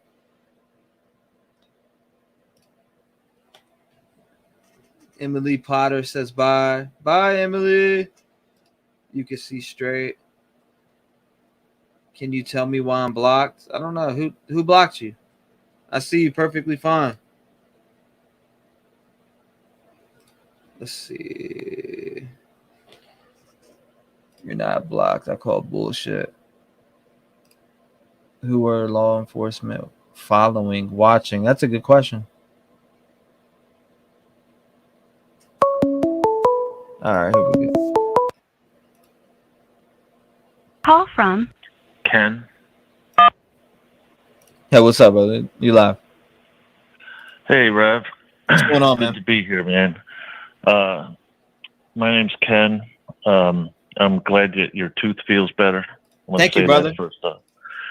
Hey, with this white car, I sent you an email earlier, maybe, I don't know, hour and a half ago or something like that. But, when you do the Google Earth right now and you go to 1122 and then you go to the right, with your arrow to the end of the street, that's where that street turns, and you can see the house where allegedly Jack D lives. That house that's kind of like L-shaped, and it's backed up against the hill with the road above it. Yeah, I know exactly what you're talking about. You're talking about right down here. It's on. You're talking about this spot right here. And the house that I'm aiming at that I got my hand on, or hand on friggin' Google Earth or Google Maps, should I say? Yeah. So when you look at that house, King Road, right? Right. When you look at that house, the still shot is from 2021, and there's a white car in the driveway that looks like it's like an Impreza or something like that. It looks close to the Elantra. Yeah, right there. Stop right there. The car in the driveway. Yeah, the one by the. Yep, I see what you're talking about. That's not the Elantra. The Elantra is on the brick side of the house here. See where that blue pickup truck is on the side? Yeah, no, I'm already on it right now. I'm just waiting for you look to catch. right behind that blue thing. That is an actual white Elantra. So, there's two cars there that look similar, and if those are like roommates of Jack D or whoever they are, they could be driving up and down those roads all the time normally, and people are seeing them and thinking that it's the Elantra that they're looking for, which it could be. Yeah, right there, that's an Elantra. Yeah, that's the vehicle you're talking about. So whoever's and when you on the roof of that house, it's close enough, I think, where you can jump right off that roof and be right on the side of that road, which if you just go about 300 yards down that road, you're in that parking lot right behind the Kaylee and Madison's house. Why does it look like it looks like a camera on top of the house, but I think I'm tripping. Yeah, I don't know. But yeah, if you try to get close to the house, it changes to a 2007 screenshot. But if you stay back there. Yeah, as soon as you pass up here, it turns into, I don't know, for some reason it turns into something older. And, in the driveway by the white car that's by the garage door, right next to it is a black SUV. Right. That's for the power line. So that car that was in that picture that you showed earlier that, drove by twice on that road above, it's probably going to that house. Because if you keep going along that road,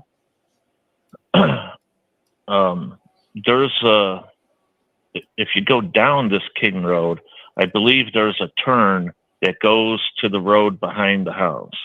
So it's kind of like a loop, I think.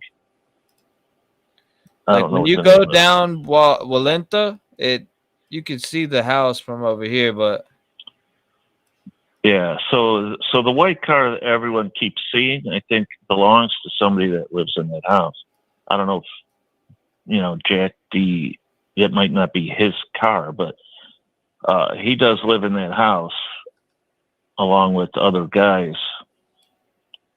But my take on this whole thing is, I've always believed the most simple, direct answer is the correct answer on most things like this, Right. Just like all these other cases where, somebody gets killed and they're going down all these rabbit holes, and then eventually they come back and it's the husband or the spouse, which they should have seen that right off the bat. And in this case, if you look at Jack D, right? So they were together like 5 years, which means, they started dating, as, teenagers, 16 years old, something like that. Kaylee had to be.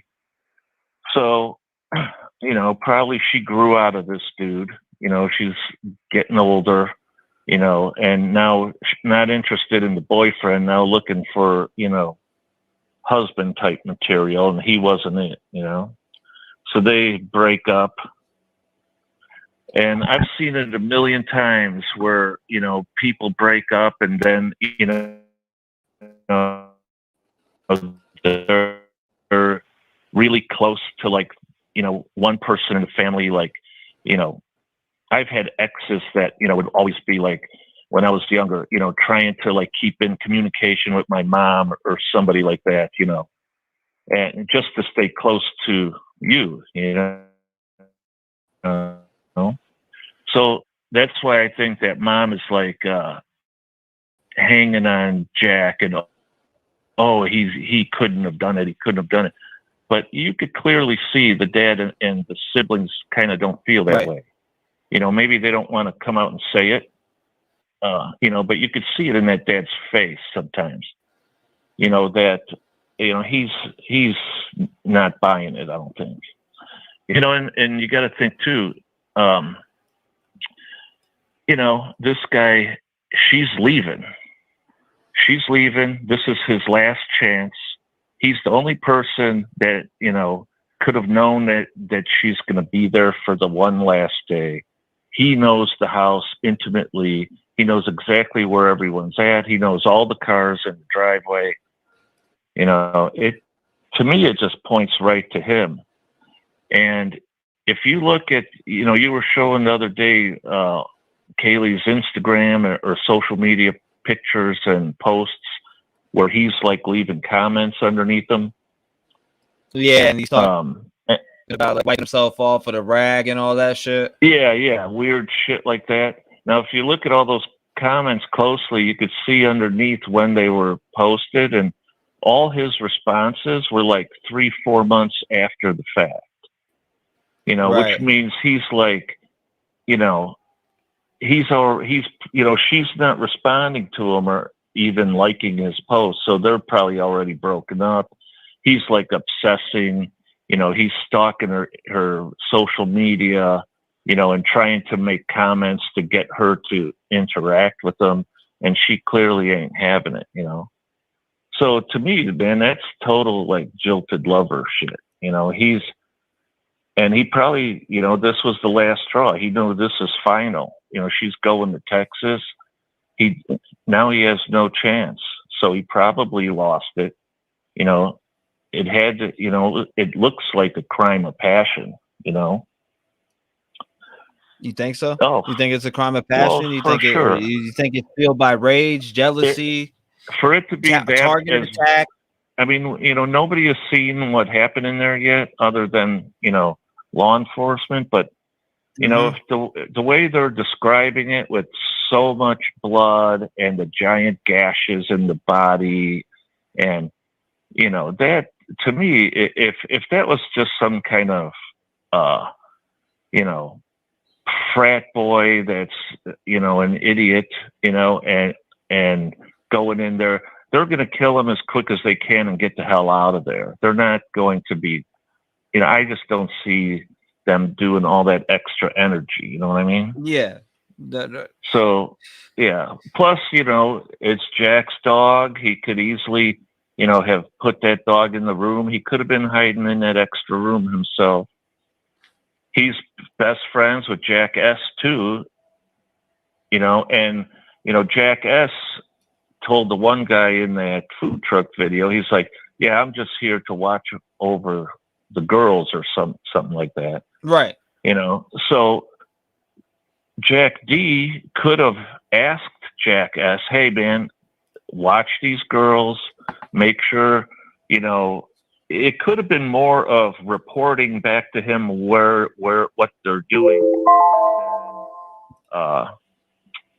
Just watching for stalkers, because he could have been, because you could see Jack S too is like playing with his phone.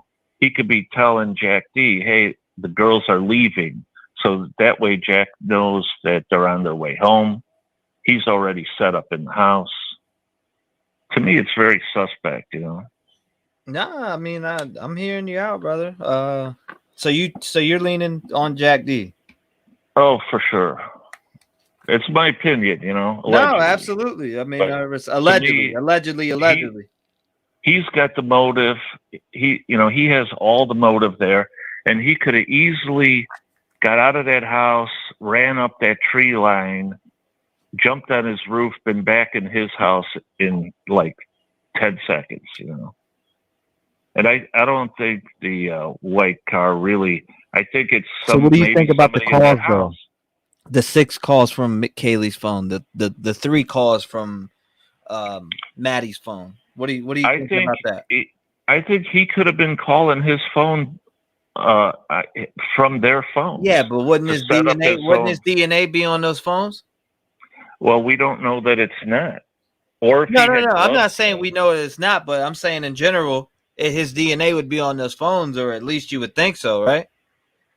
Well, unless if he has gloves on, which I'm sure he did, maybe not.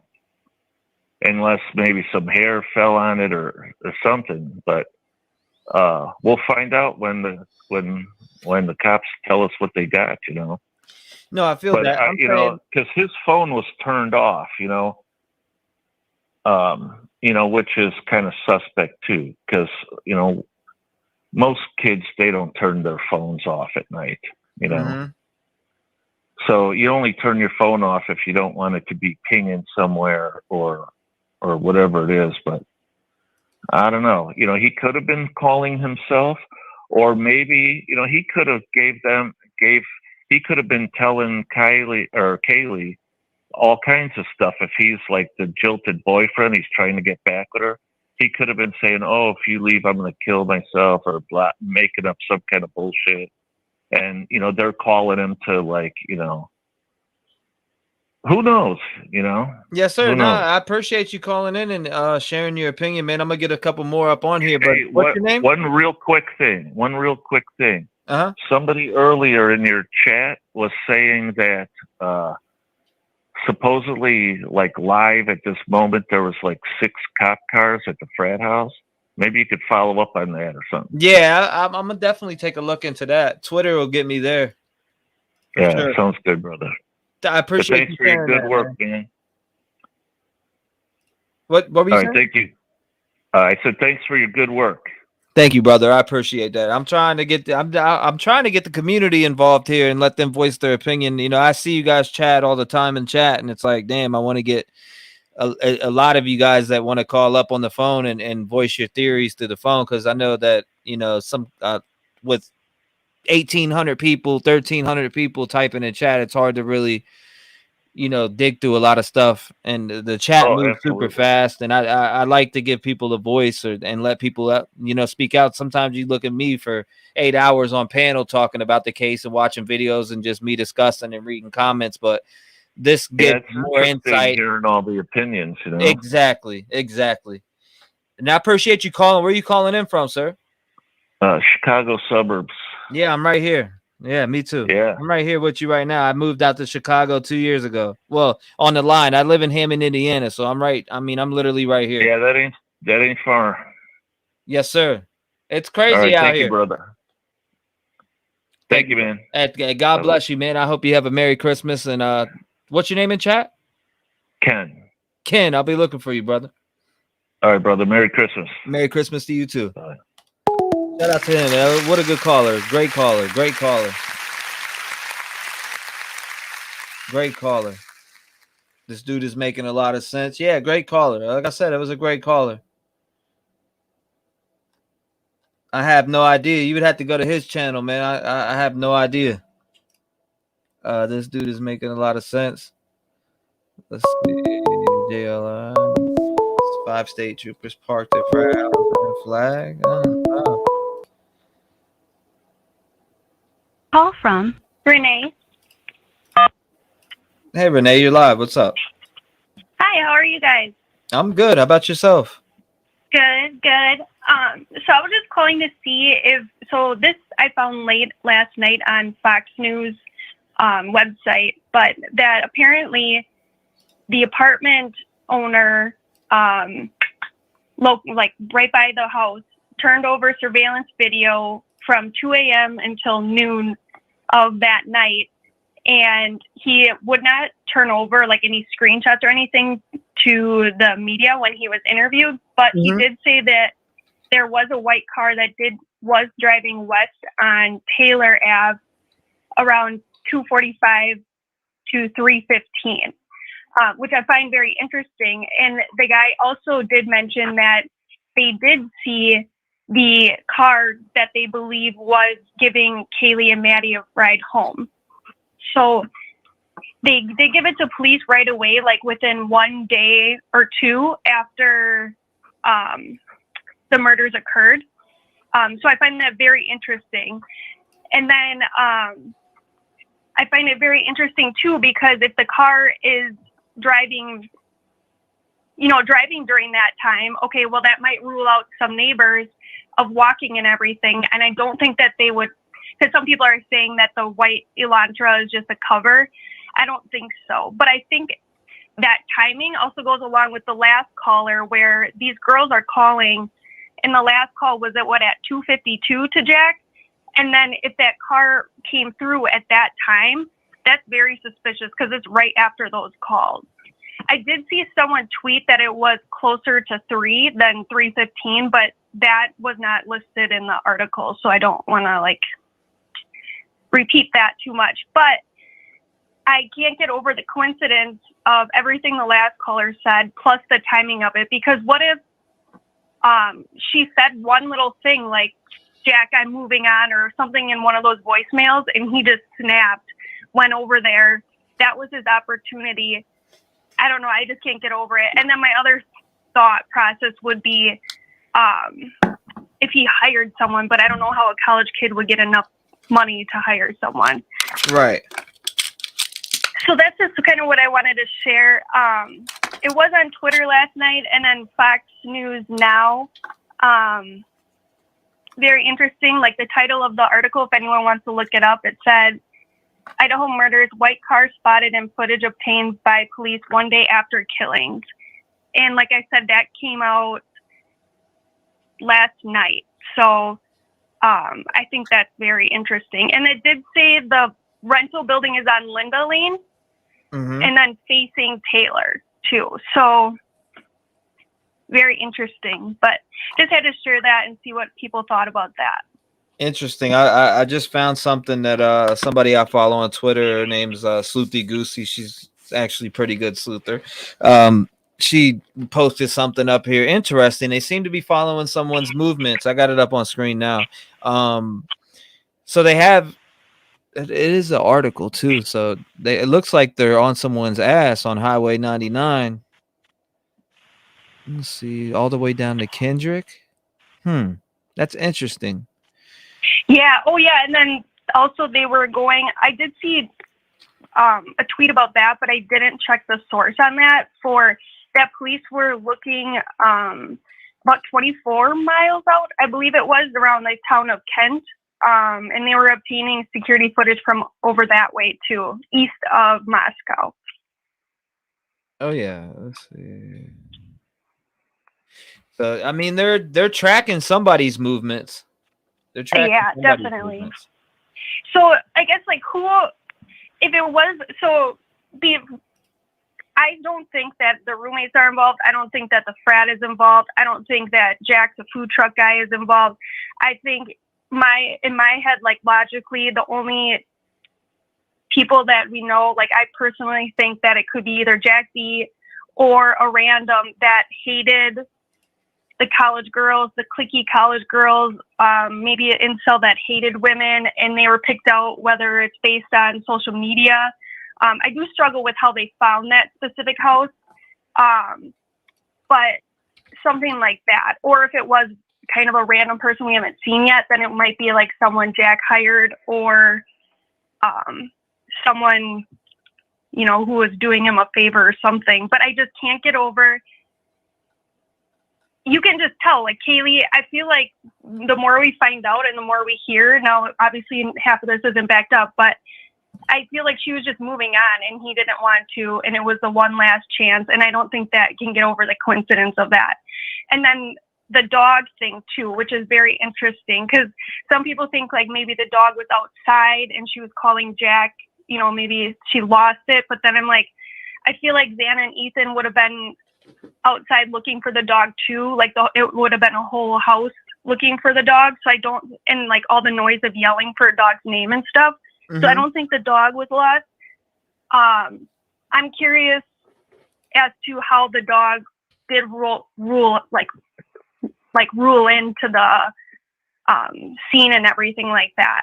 Because even if Jack broke in, like I get some dogs don't bark and everything, and especially if they see him, but I just don't understand, like, I don't know. I think that dog is key. I also think that the killer, when they left the dog in the room. Like they didn't let it outside. They didn't leave a door open or anything like that we know of. Very interesting. Like it was almost like they wanted to make sure the dog wouldn't see it. The dog wasn't injured. The dog wouldn't follow him. And then the dog was safe and it didn't run away. Like there's so much concern about that dog too. That really intrigues me. But yeah, that's just my 2 cents on it all. I just wanted to point out that new article. Like I found that late last night. I don't know how it wasn't popping up earlier. I think the article was posted around like 6 p.m. yesterday on Fox. So, but Brian Eaton, I don't think has mentioned anything about it yet. Okay, well, I appreciate you calling in and, you know, just bringing conversation to the ground. I do appreciate you. And where you calling from? Wisconsin. Well, shout out to you in Wisconsin. That's not far. That's right here. Thanks for having me. Yeah, no problem. If you hear anything else that you don't think we heard of or anything, call back in. Yeah, definitely. And I appreciate the time and the effort and everything of you hosting it, and open to everybody's opinions. And the chat overall has been really great too. And the mods have been doing a great job. So thank you. What's your name in chat? Nene. Nene? Okay. Yeah. How do you spell it out? I'll be looking for you. Naynay. Okay. I thought I seen you in there. Okay, thank you. I appreciate you. Thank you for being a part and just being here in chat. I do appreciate you. And thank you for calling. Yeah, no problem. You guys have a good day. And I'll continue listening and I'll be in the chat. So. Thank you so much. I appreciate you. Yeah, bye guys. Bye. Good call. Good call. I'm looking for 208. Where's 208? Where's my 208 at? 208, here we are. Call from Austin in Idaho. Austin in Idaho. You are live. What is going on, brother? Bro, I want to talk about this map you got up right now because I live on Highway 12 in a little town called Kamei, Idaho. Yeah, no, you know what? You're familiar. I think I've talked to you before, man. Yeah, I've talked to you a couple times, bro. Awesome. But this map that you got on right now, bro, if you're heading down there, this Troy that's on that map, that is a small town. These highways, I know you guys are thinking of like state highways. These are like wilderness highways. We're in the mountains here, you know? Heading to Troy and to Kendrick, that is not a like, you know, farmland, any of that. Like that is remote, and you are heading away from population. Like that's pretty crazy. I'm kind of shaking right now. Like I had on Highway 12 the day afterward, I had a weird white car incident, and I don't think it's related, but I think we're all just hyper vigilant. But I've thought about it a lot the last week. And then for you to pop this map up and they're coming this way, they're coming right my way. And that's really, it's really creepy. It's really creepy, you know, just to, I don't know. It's hitting home now that you pop that map up, you know? Yeah, this actually, Suti Goosey on Twitter, which is somebody I've had up on my panel before in the past a month or two ago. She covers a lot of great stuff, and she posted this up earlier about 2 hours ago. She said it interesting. They seem to be following someone's movements, so it leads down to Kendrick from Moscow. Yeah, and that is like you're going out of the way too. Because if I were to go to Moscow from like Kendrick, where I'm at, I would go to Lewiston and then up. That's the main way to go. This Highway 8 is like a back highway. It's a small 2-lane, small highway, like mountain highway. Think of, you know, back road stuff. That's where it's going. And those towns aren't even going to have gas stations with like if they do, the odds of them having surveillance are very, very slim. What would be the direction they're heading in? Yeah, that direction, there's nothing there. Like if you keep going the direction that they're heading, you're going to head to my town, and you're either going to have to cross over Lolo Pass into Montana. So you'd go over Lolo and then kind of hit, and you'd either go left to Missoula or you'd go right down to like eastern Idaho and that side of Montana. Or if you keep coming down Highway 12, you're just going to loop back to Grangeville and then go south to Boise. Oh, wow. But those are really the only directions that you could be going heading this way. Like there's not a lot of places you could go. Mm-hmm. You know? Yeah, but I appreciate the insight. So is that direction heading towards you, Kendrick? Yeah, Kendrick, you're heading right at me. Yeah, it's heading right. I mean, Kendrick is 20 miles from where I'm at. And I live perched up on the highway. I can see Highway 12 right now out my window. So, but as far as like traffic cams and stuff, there is a camera on Highway 12 on both sides of my town.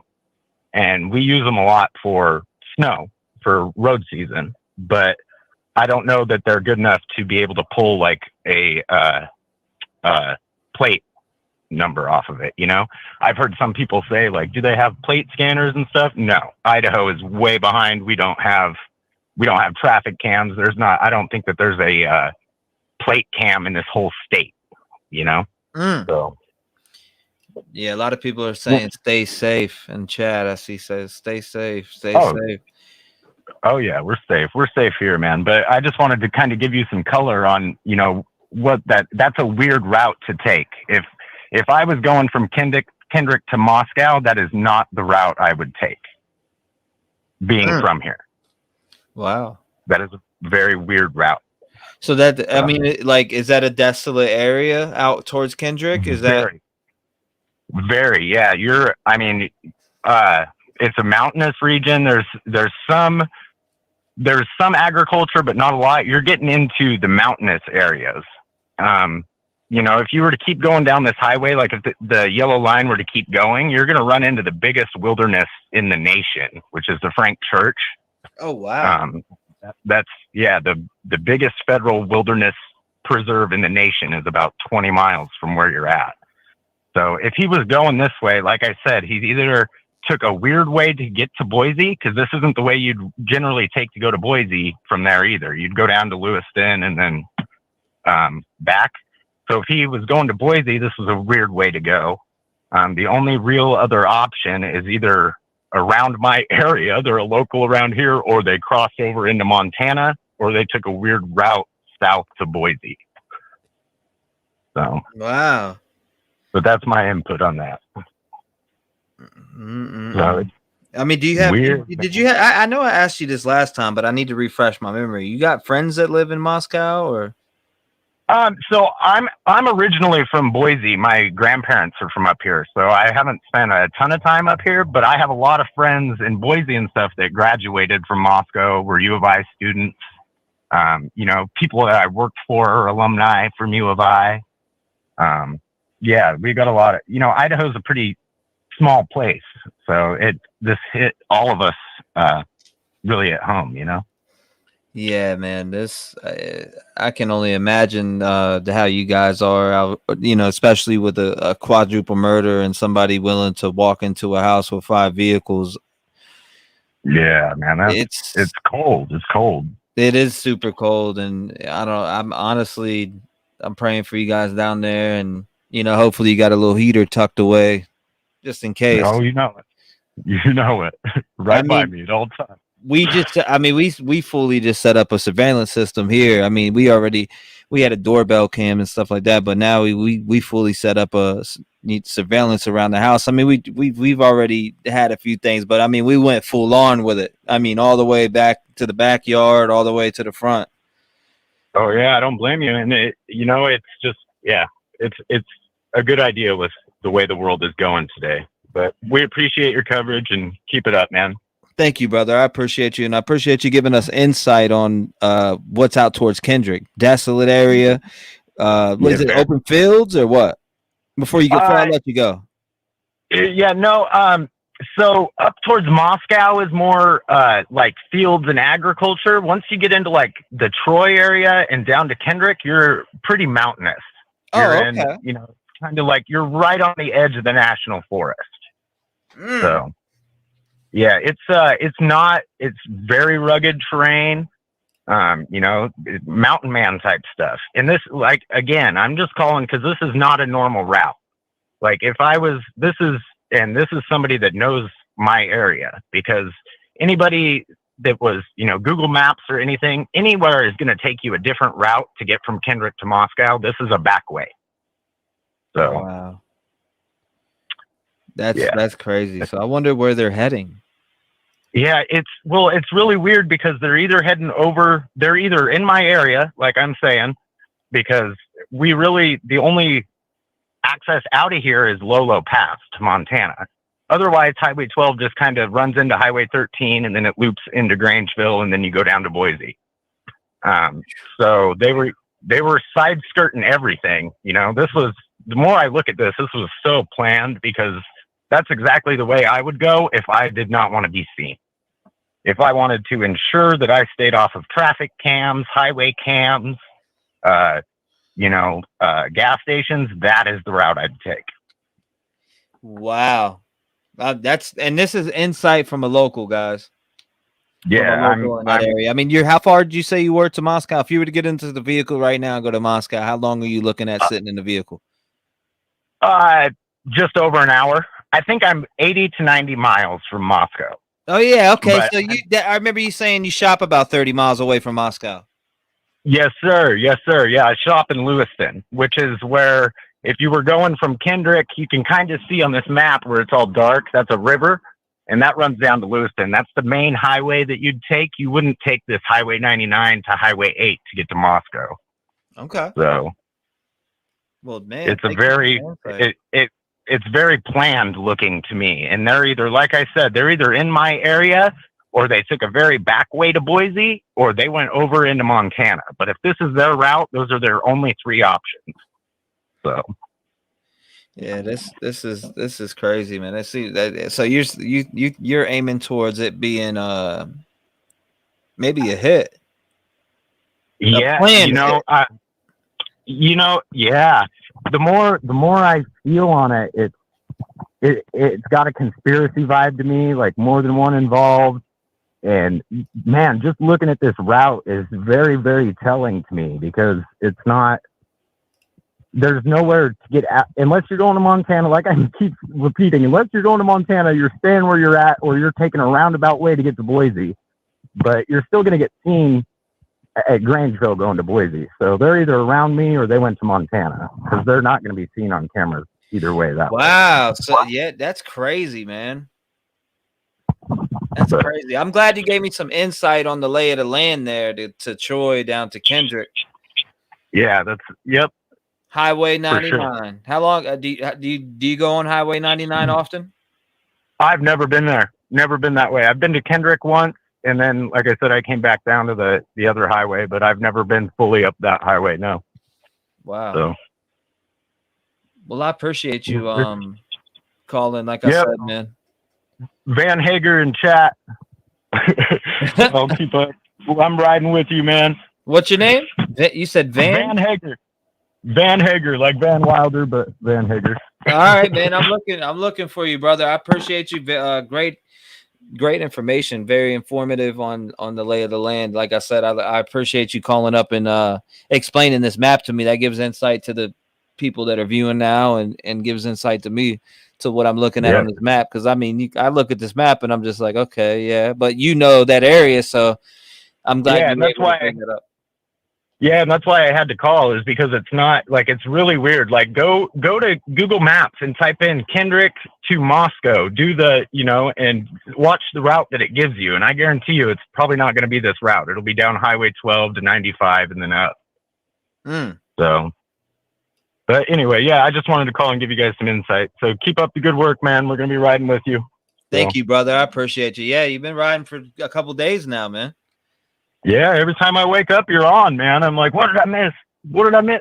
Man, I'm on every single day, man. I've been addicted it's going on, September, October, November, December. We're going into January. It'll be 4 months here pretty soon that I just been locked and loaded on true crime on YouTube. But I mean, my whole life I've been true crime. It's just I didn't really know there was a community out there on true crime like that for YouTube. I knew that.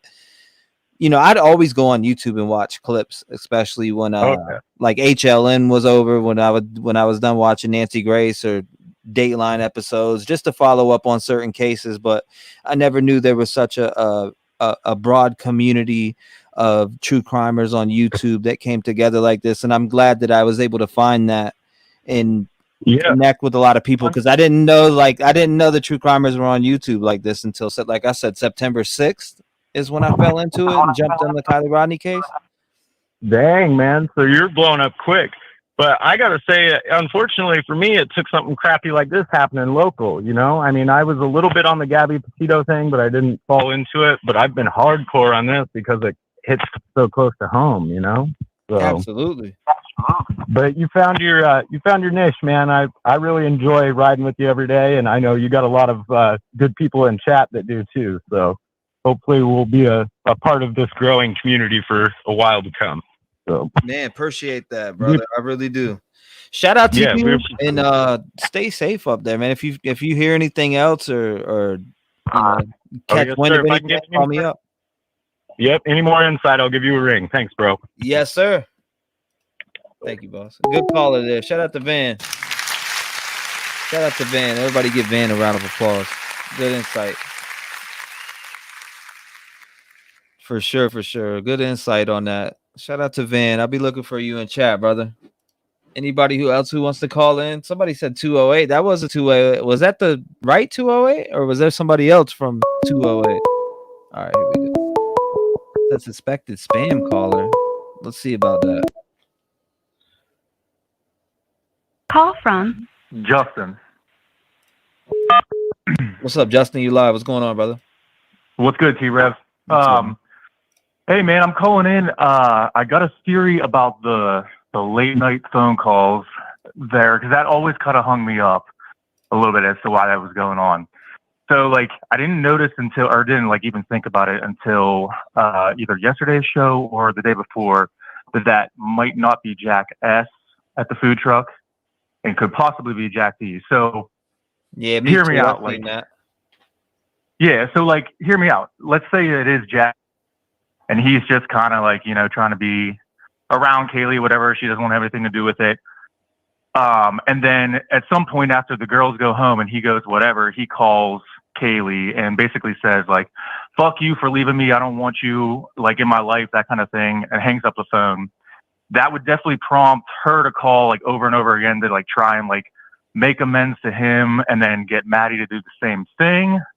And that would be the reason that they'd be calling late like that, like, oh, we pissed off, Jack D kind of thing. And then that would also explain why they're looking at the white car, which might be linked to him.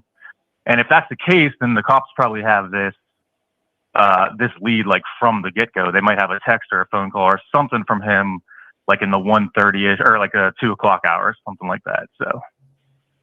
So you are you leaning towards Jack D allegedly? Yeah, Jack D. I mean, even if the food truck guy is not Jack S, I mean, it's not Jack D and it's Jack S. He might have been sketchy. He certainly looks that way.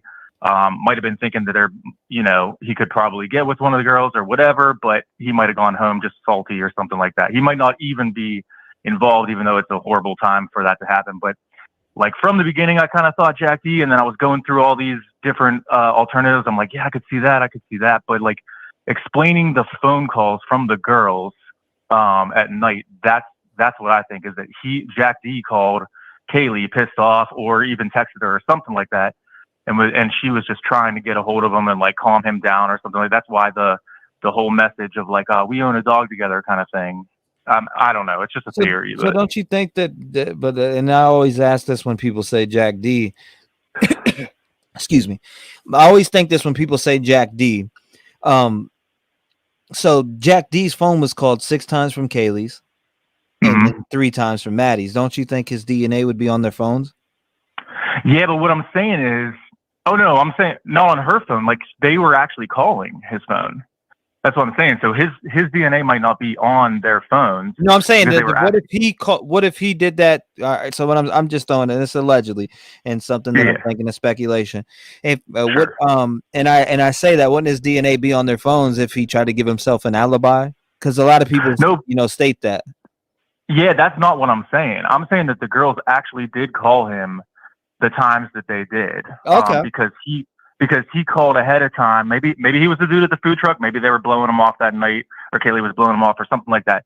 And as everyone has speculated, she was about to graduate and everything like that. Like maybe they did call because he had called beforehand, called their phone or called Kaylee's phone. Yes, sir. And been like, fuck you, I'm sick of you, that kind of thing. She was clearly like ignoring him on some of the Insta posts and everything like that. So, right.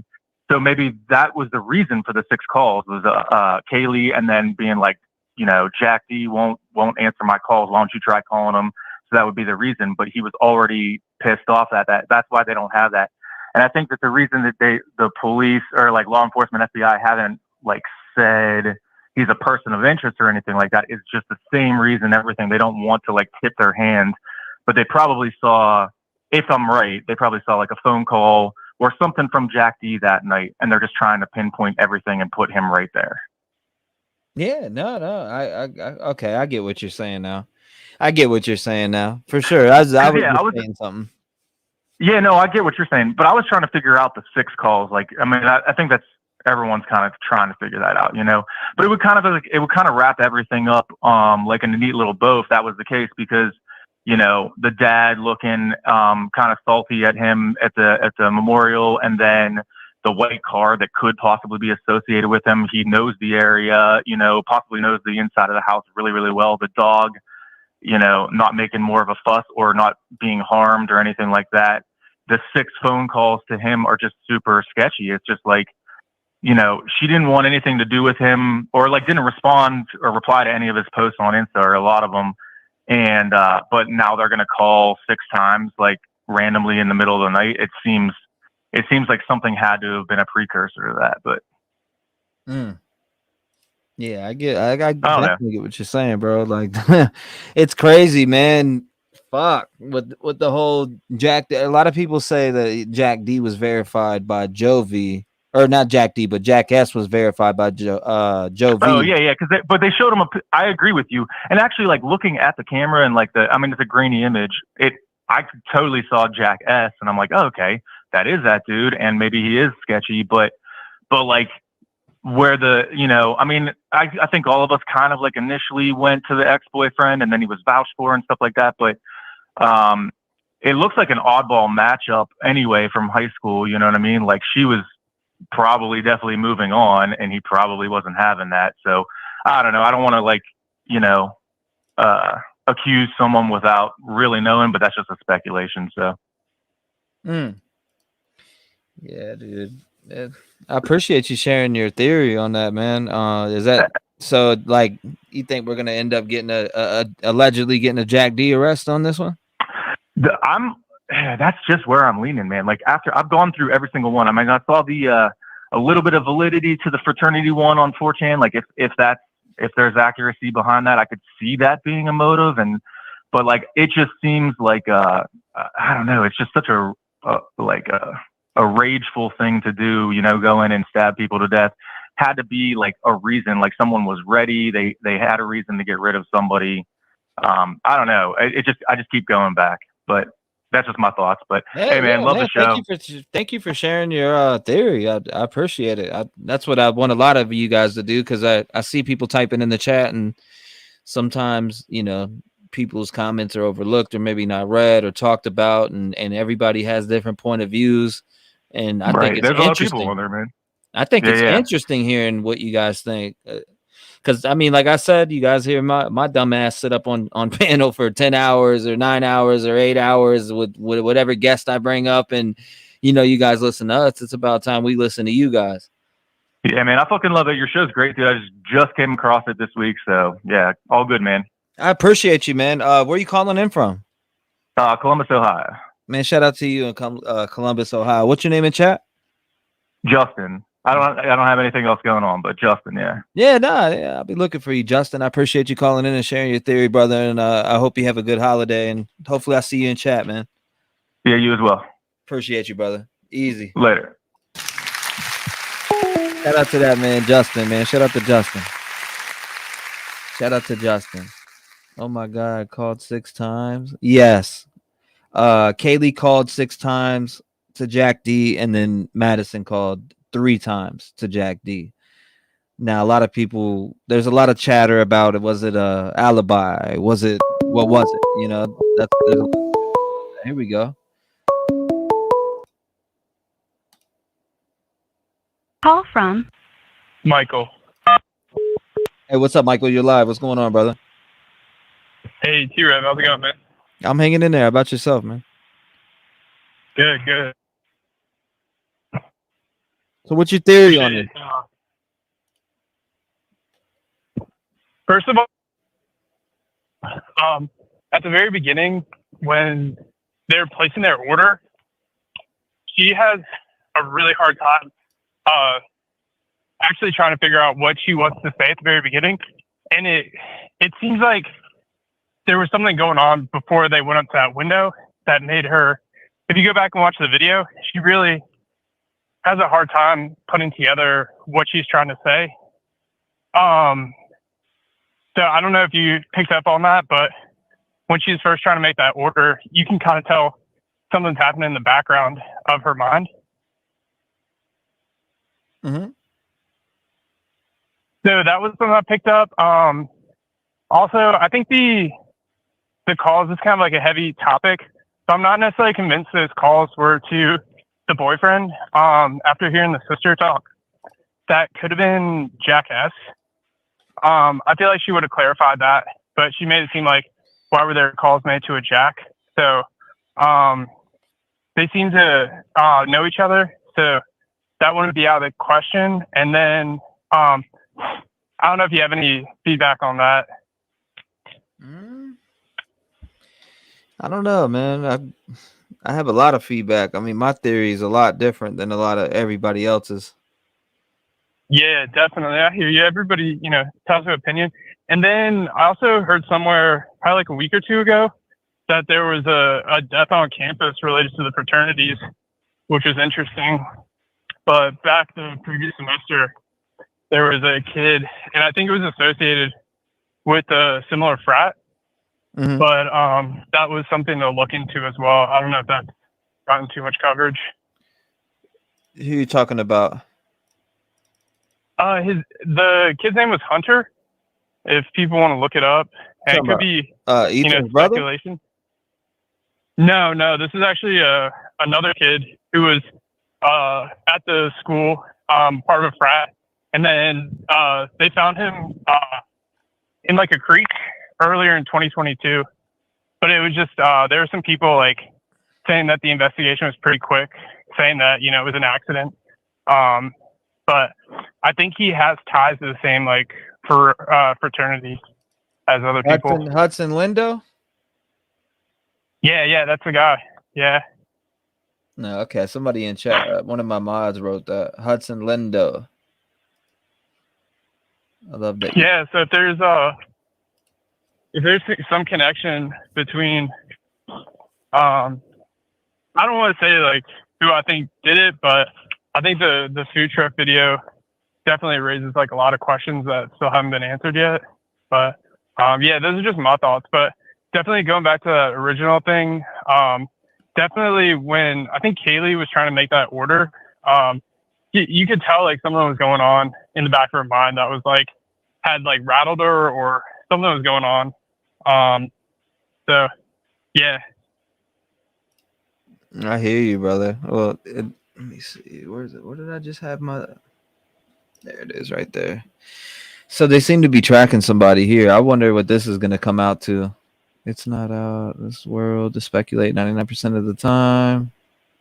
It's the X. Who was that? That was David Loach that I just had up on picture there. That's part of the 4chan theory. Oh, is it? Yeah, I'm not sure, but yeah, no. I mean, I was just I like to have people call in and give their theory and break it down on what they feel or who they think it is or who you zoomed in on or maybe stuff that you came across that you wanted to share with everybody. I mean, there's 1,455 people in here right now listening to you, so Yeah, man. So yeah, I think everybody's gonna have an opinion on it, but I think like looking at and then that Joe V conversation with Jack F. I think there were some things that weren't mentioned. I think like if you're thinking about the scenario, like the girls are getting pointed out. I think they're having like a boys type conversation, right? And like he may have not wanted to like incriminate himself by saying like, hey, I was getting along really well, but this guy was kind of like making suggestive comments, so I don't know. I thought looking at that conversation that like the girls were definitely like being like talked about and eyed, and it was just weird that everything happened the way it did. But yeah, man, I won't take up too much time. I appreciate the call, and yeah, man, keep rocking. I appreciate you calling in, man. Where are you calling in from? From VA, man, holding it down. Virginia? You know how it is. Yeah. Yeah. 757. I'm not from there, but when I put your phone on there, I bet he's a beach guy. So. Yeah, I'm from Virginia Beach, and I lived in Virginia Beach and Norfolk practically my whole whole child life, whatever you want to say, until I turned 17. I moved out. About 17 and a half. I moved up to New York after that. But Gotcha. Yeah, I'm from Virginia. Born and raised. Oh yeah. Same. Well, shout out to you, brother. I appreciate you calling up and voicing your opinion, man. I hope you have a wonderful day and be safe during the holidays, brother. Definitely too. Happy holidays, man. All right, man. You have a good one. Great call. Anybody who wants to call in next, the phone number is 219-885-9693. Voice your opinion. Voice your opinion. Make sure you call and voice your opinion. We are theorizing theorists who speculate, allegedly, LOL. Let's see. These girls were drunk and I do not understand why someone that believes they have a stalker would put themselves in a position. All right, we have a caller. Let's see. Call from Nads. Hey, live, Max. What's up? Hi, this is Nads. What's up, Max? Hi. So first of all, I came upon your channel since the case started. So I did not know that there was this whole community on YouTube. I thought I was the only weirdo into these true crimes, but it's nice to be part of this community. Thank you for your great work. About this case, it's just driving me crazy. It seems like everybody in their lives has a motive.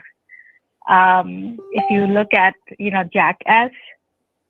Hello, can you hear me? Yeah, no, I'm listening to you. Yeah. So it seems like, the hoodie guy, he has a motive. The ex, he has a motive.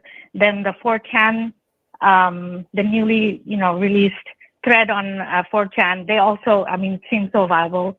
But for me, I think the person or persons who did this thought it out. It was well calculated. To begin with, the day they chose, the morning or night, it's Sunday, between 3 to 4, if that's the correct timing. They knew who would be in that house. They calculated. They have. It seems that the police don't have a suspect, like a strong suspect. So they covered their tracks, or he or she covered their tracks. It was well thought out. And it was an act of passion. I also feel that. So you think it was an act of passion, and you don't think it was jealousy or rage or anything like that involved? Well, I don't think it was random. That's the first thing. Like, I don't think it was some random guy walking in, coming through the city, the town, and doing this. It's someone that they knew, someone who had something against one or more of them. And it was an act of like passion or rage, either one. So somebody's saying in the news. So you don't think it? All right. So what is your complete theory? It's hard. Like I said, it really is driving me crazy. It just seems like every single person in their lives are the persons of interest that are coming up. And it's a new one every day. I wake up and it's like, oh my God, who is it now? But it's like all of them have a good reason. But it's, I don't know, like even that theory of that girl who was, who apparently, took the sleeping pills, and this was like a revenge. In a clear? So who, pardon? In a clear. In the clear. Well, No, we don't know. her name is Hannah Clear, the person that you're speaking about. Right. Yes, ma'am. Her. So who would want to avenge her? There's so many theories out there, but for me, I feel it's someone closer. I don't feel good about naming names, but yeah, it's just someone closer. For some reason, I'm feeling it's more towards the 4chan thread that's come out, or it's someone, and someone else mentioned before that it's usually very simple. It's right under our nose, like the person is right there. But I also think we're giving law enforcement, there's a lot of pressure on them, but I think they're taking their time because they want it to stick. Once they come out with the suspects that they have in mind, they're gathering evidence so that once they come out with it, they can convict him or them. I got you. So I get what you're saying for sure. Is that all you have to share? Is that what you? Yeah. Okay, Yeah, well, just making sure. The other thing I wanted to say is that all these video cameras, the cameras that are out there, they have scoped out the place, or they know the house very well. I don't think they'd be walking past the police after committing such a crime or on their way to commit that crime. So they probably took the back way. They know the areas, the spots that don't have cameras, the homes that have the cameras. They avoided all those, they or him. It was a well-calculated guy. And if you listen to some of the interviews, the talks that they have on the interview room, they're profiling, and it states it's somebody who's quiet and probably went into rage. Like, they knew that place would be quiet, and they were scoping that place out for a while. So that's my 2 cents. Well, I appreciate you sharing that. Where are you calling in from? I am calling in from Bangladesh. Well, thank you for calling in, and I appreciate it. You said where now? Bangladesh. It's in Asia. Oh, wow. Yeah. In Asia? Yes. Oh my goodness, we're going super international. Thank you for tuning in. I appreciate you tuning in. Yeah, sure. I'm following you. You're like my first go-to. I wake up and I'm like, okay, let me catch up because you do a great job, like bringing in all the videos that have come up, and I like the discussions. So thank you. Thank you so much, ma'am. I appreciate you, and shout out to you. And how do I say it? Is it Bangladesh? Bangladesh? Yes, Bangladesh. Bangladesh. In American accent, it would be Bangladesh, yes, but it's Bangladesh. Wow, that's awesome. Thank you. You don't even. You sound like you're here in the States.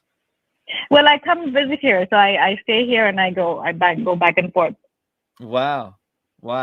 Thank you. Okay. He doesn't even know where Bangladesh is. Says that's funny. Good. Now I put Bangladesh on the map for you guys. So there are true crimers right here too. So wow, that's yeah, interesting. I love that. I really hope this perp gets caught, or perps that may be listening. Your days are limited. His days are limited. So, he's probably watching right now. If he's watching, yeah, we want him to get the fuck out of here. There we go. Yeah, fuck him. I hope I hope he comes to visit me. I'll lay his ass out. Yeah. Nah, you better not come to Bangladesh. Yeah. Yeah, I wonder how Asia works over there. I don't know the laws in Asia, but damn. Yeah, a lot of stuff happening here too. But anyway, thank you. I won't take up any more time. You guys all have a great weekend. Yes, ma'am. Thank you. Thank you for calling, and I appreciate you. Bye. Bye. What a great phone call. All right, so this is an update. Nah, it's all about white Hyundai. What? I heard. He said that was cute. This is all right. So this is the new update they just dropped. So let's check it out. Students are returning home for winter break. Does that present challenges for the investigation? I think it's always a little bit of a challenge. We went through this, right after Thanksgiving and all that, but we have investigators all across the nation. We have investigators all across the state with the state police and the FBI. So we'll adapt to that and we'll continue to do our investigation. What about investigators? Can they keep up this investigative pace over the holidays? We will continue to keep up this pace. We're giving individuals time off when they need it. We're augmenting other people into those spots so that the investigation continues, but we're not going to stop investigating this. What kind of progress has been made regarding the search for information about the white Hyundai Elantra? We have looked at massive amounts of video footage, especially in the critical camera areas. And we've looked at the 24 hours prior to and 24 hours after of those. And now we're extending that out even further to other cameras and other time frames. What kind of manpower does it take to really deal with all of the video coming in and the tips? We have massive amounts of people looking at this. Multiple different groups looking at the different videos in different locations, just because we have investigators all across the nation that are reviewing these videos for us and sending us back information on that. There it is. Still so many. So somebody was saying, make it a big, I don't know. They were like, yo, you need to see the update. I mean, that's the same shit. All they said is they're rotating in people. So, all right, I'm opening the lines back up. I thought we had a little break the way that I seen it going in there. Rev, who's your prime suspect? JS. Just saying, jackass, allegedly. But I like hearing everybody else's opinion. I mean, y'all done heard me. If you go back and watch my panels, you hear me break down my theory. All right, here we go. Call from Who's your prime suspect? JS. Yeah, what's up, Jeff? You're live, man. What's going on? Hey, T-REV. It's Jeff Height. Man, you got a great show. I just want to tell you. Hey, I just wanted to see if maybe you'd be interested in revisiting that Google Earth project that I sent you. Because I watch so many YouTube channels that they're talking about, they're using Google Earth, but they're not using it the way that you can with a project. I mean, you can save all these little markers and then just click a mouse and go from one. Because like if you go on the map I sent you, you can click you start on the corner club, you click the button, goes down to where the grub truck, food truck was located. Click the arrow again and go over to the murder house. Goes over to the address where the initial camera that they gave to the police started off the whole white Elantra search, is all there. It's actually the coolest thing to do is see where it says present up at the top left in blue. It's up a little above your mouse where I see. Or now if you double click on each of those texts, it'll go straight to them. But I just think it's a much faster way. I see YouTubers like yourself, not as good as yourself, of course, but they're describing what they're seeing. But if you just do this, you can just go right to these places, and really gives you an idea of the distance between stuff too. Well, thanks, John. Yeah, man, I want to help you, man, because you're the best. And you did. I mean, I didn't think you could get any better, but I thought maybe this could, kick it up a notch. Yeah, this is actually pretty interesting. I like the way we did this. I know you could do this. This is crazy. I didn't either till today. Yeah, I clicked and I added a location, and then I saw I could save it, and then I saw I could just go around, and I could save it. It'll be there tomorrow. So if I forget where these locations are, but now this is my project. So as I update it, it's going to add to this one. But if you make your own, then you have it. And I promise I won't put anything weird on here. So if you're showing it. Maybe I should put a locator that says, "Hey, everybody, check out T-REV." So if it gets around, Hey, this is a pretty all right. So, oh man, you did great here. Students with alcohol, please talk here. You got the police are taking alcohol students. You got the 4 people seen walking, running in the background. You did great with here, man. It's like I watch Gray Investigates, and he does something similar. Maybe it's the same thing, but when he started doing this kind of stuff with the Delphi case, it's like, man, I didn't really get an understanding of the distance between things and the order of things until he presented it like this. It just just helps you you get. I mean, it's a bird's eye view of everything. And if you click and see, click on the grub truck, I didn't realize that, the location of the grub truck where they were ordering the food, the relationship of where that is to this gas station, to the murder house. It's just up the street. So double click on any of those texts you're pointing at, just any letter of any of that text, you double click it and it'll go there. Where's the grub truck? Hold up. Got the glove here. Gas station. I might have called it food truck. Oh, it should scroll up. It should be at the top. I think the top of the list is cut off. 1, 2, 3, 4. Yeah, there's more. I think there's more items above that top one.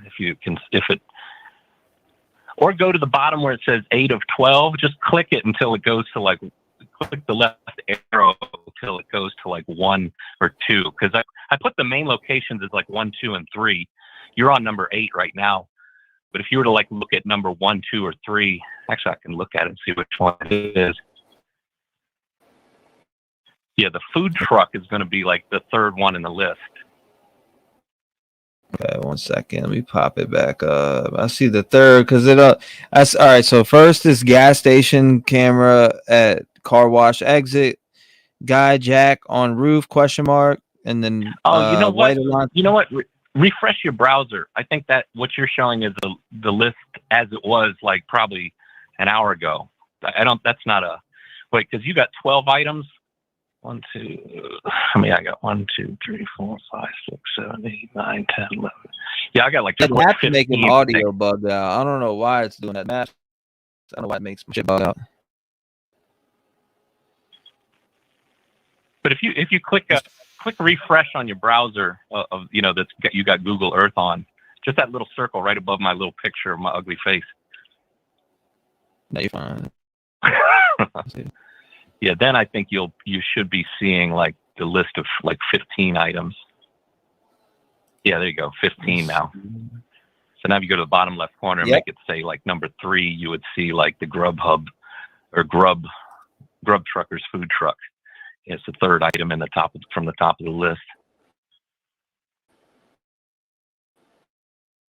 Yeah, so see, like that, I didn't know that's how far away it was from everything. That's, you know, so they took what, an Uber from there to, you know, back to the house.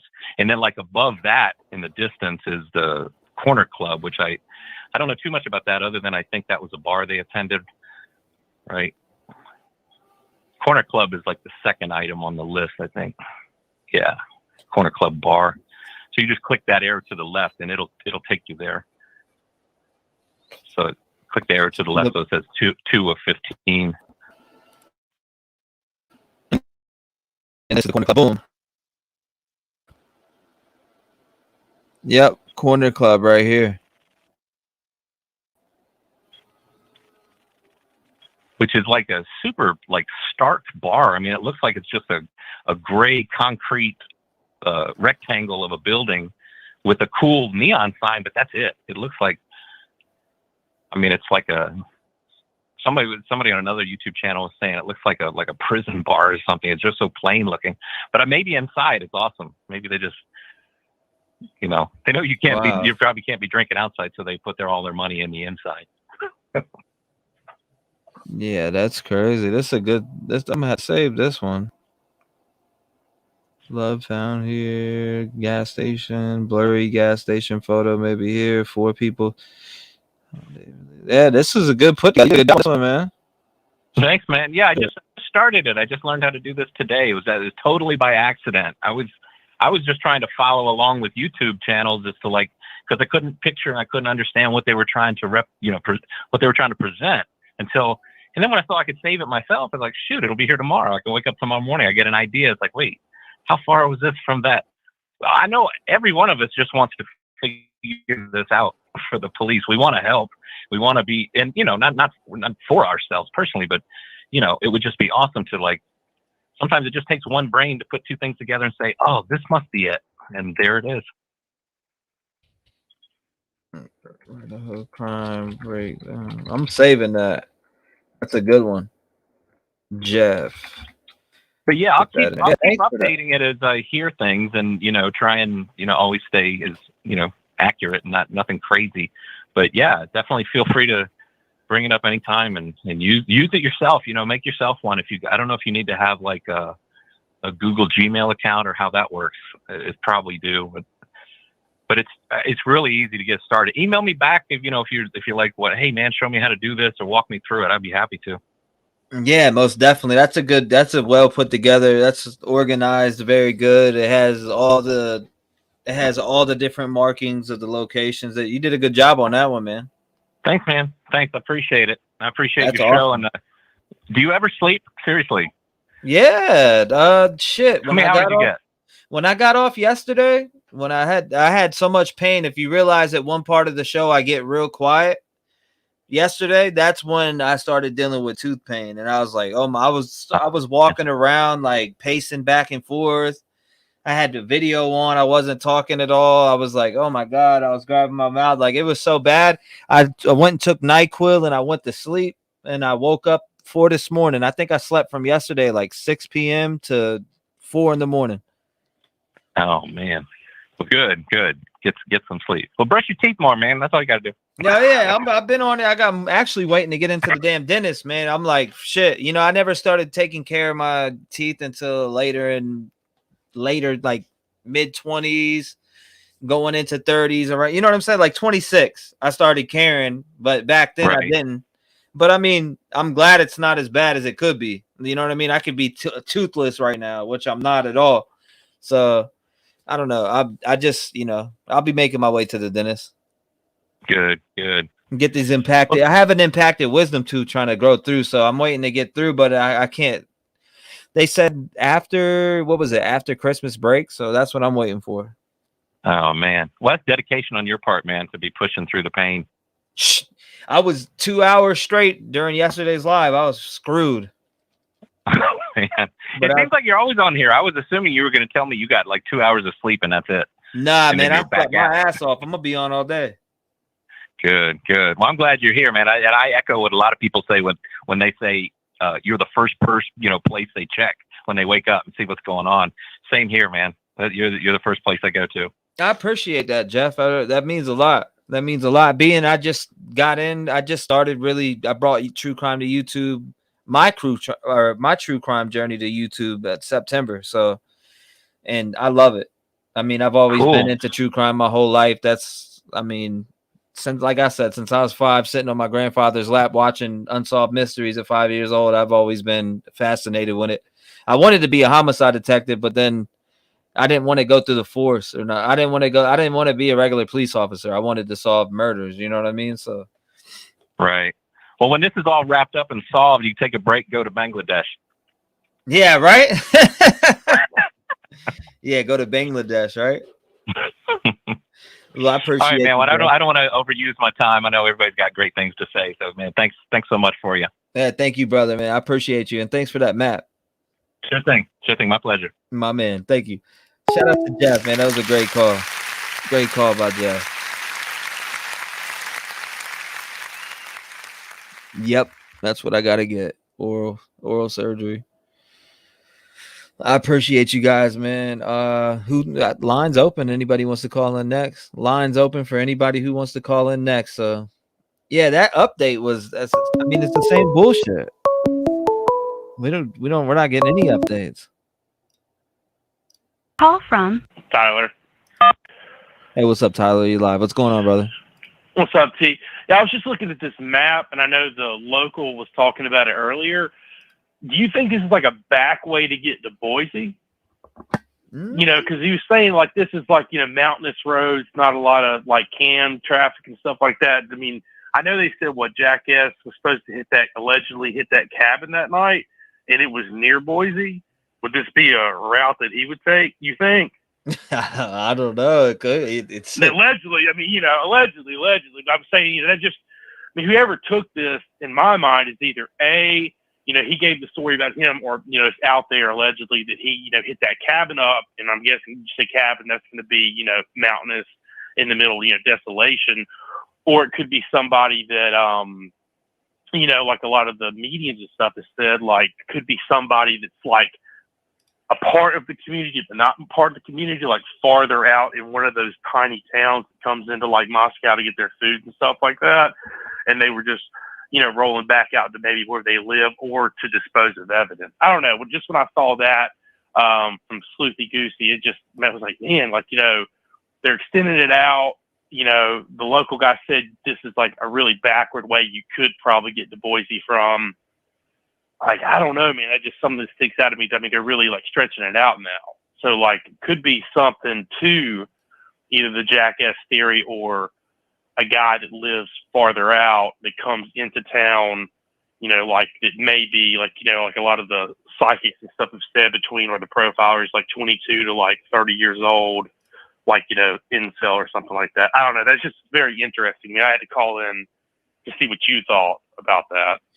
Yeah, but like, was this person going into Boise? See, I would need to find out where Boise is in the direction of from here, you know. Because I know the local was saying, like, you know, this is the way I would go. So, I mean, obviously somebody knows these roads, right? Like, because you put it in your GPS, this is not the way it's going to take you. So, like, you know, they're, like, really thinking it out. Like, I'm going to go this way, less traffic. Nobody's going to see me this time of the morning, you know, if it is, you know, after the murders. And, you know, there's a lot of areas probably out there they could dispose of either clothes or, like, the weapon, or it's just their backward way of getting. Because, I mean, you know, a lot of these college kids don't live in Moscow. Like, they're not from Moscow in a sense. So, like, you know, could be going to, like, a lot of them, you know, they say are from Boise. So it could just be a back way to go, maybe less cell towers, less likely to get pinged. I don't know. But I mean, just when you pulled this up, that's where my brain went. I'm like, all right. So for instance, Boise is all the way. All right. So Boise is down further. Now Kendrick is farther out to the right. If they were going to go to Boise, let me see. They would probably take. They would take 95. I think. Yeah.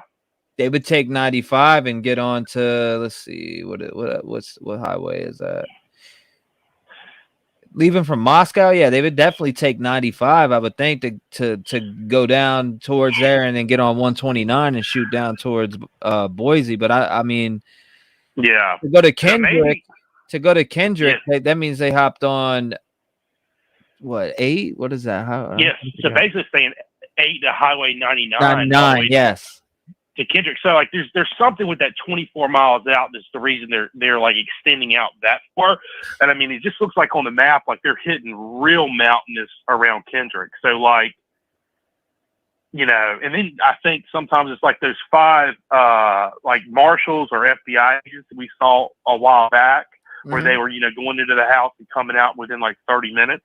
Yes, sir. Like, and then the guy was saying those are like hunters, like, you know, they bring them in for like finding like, you know, people in the wilderness or something like that. So maybe they're bringing those guys in because they have a lead on somebody that lives farther out there like that, that's maybe in the wilderness or maybe trying to track. I don't know. Allegedly, hypothetically, like, I don't know.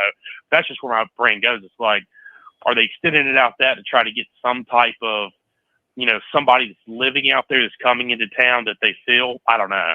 I just thought I'd throw that out there, spitballing, obviously, all hypothetically and allegedly.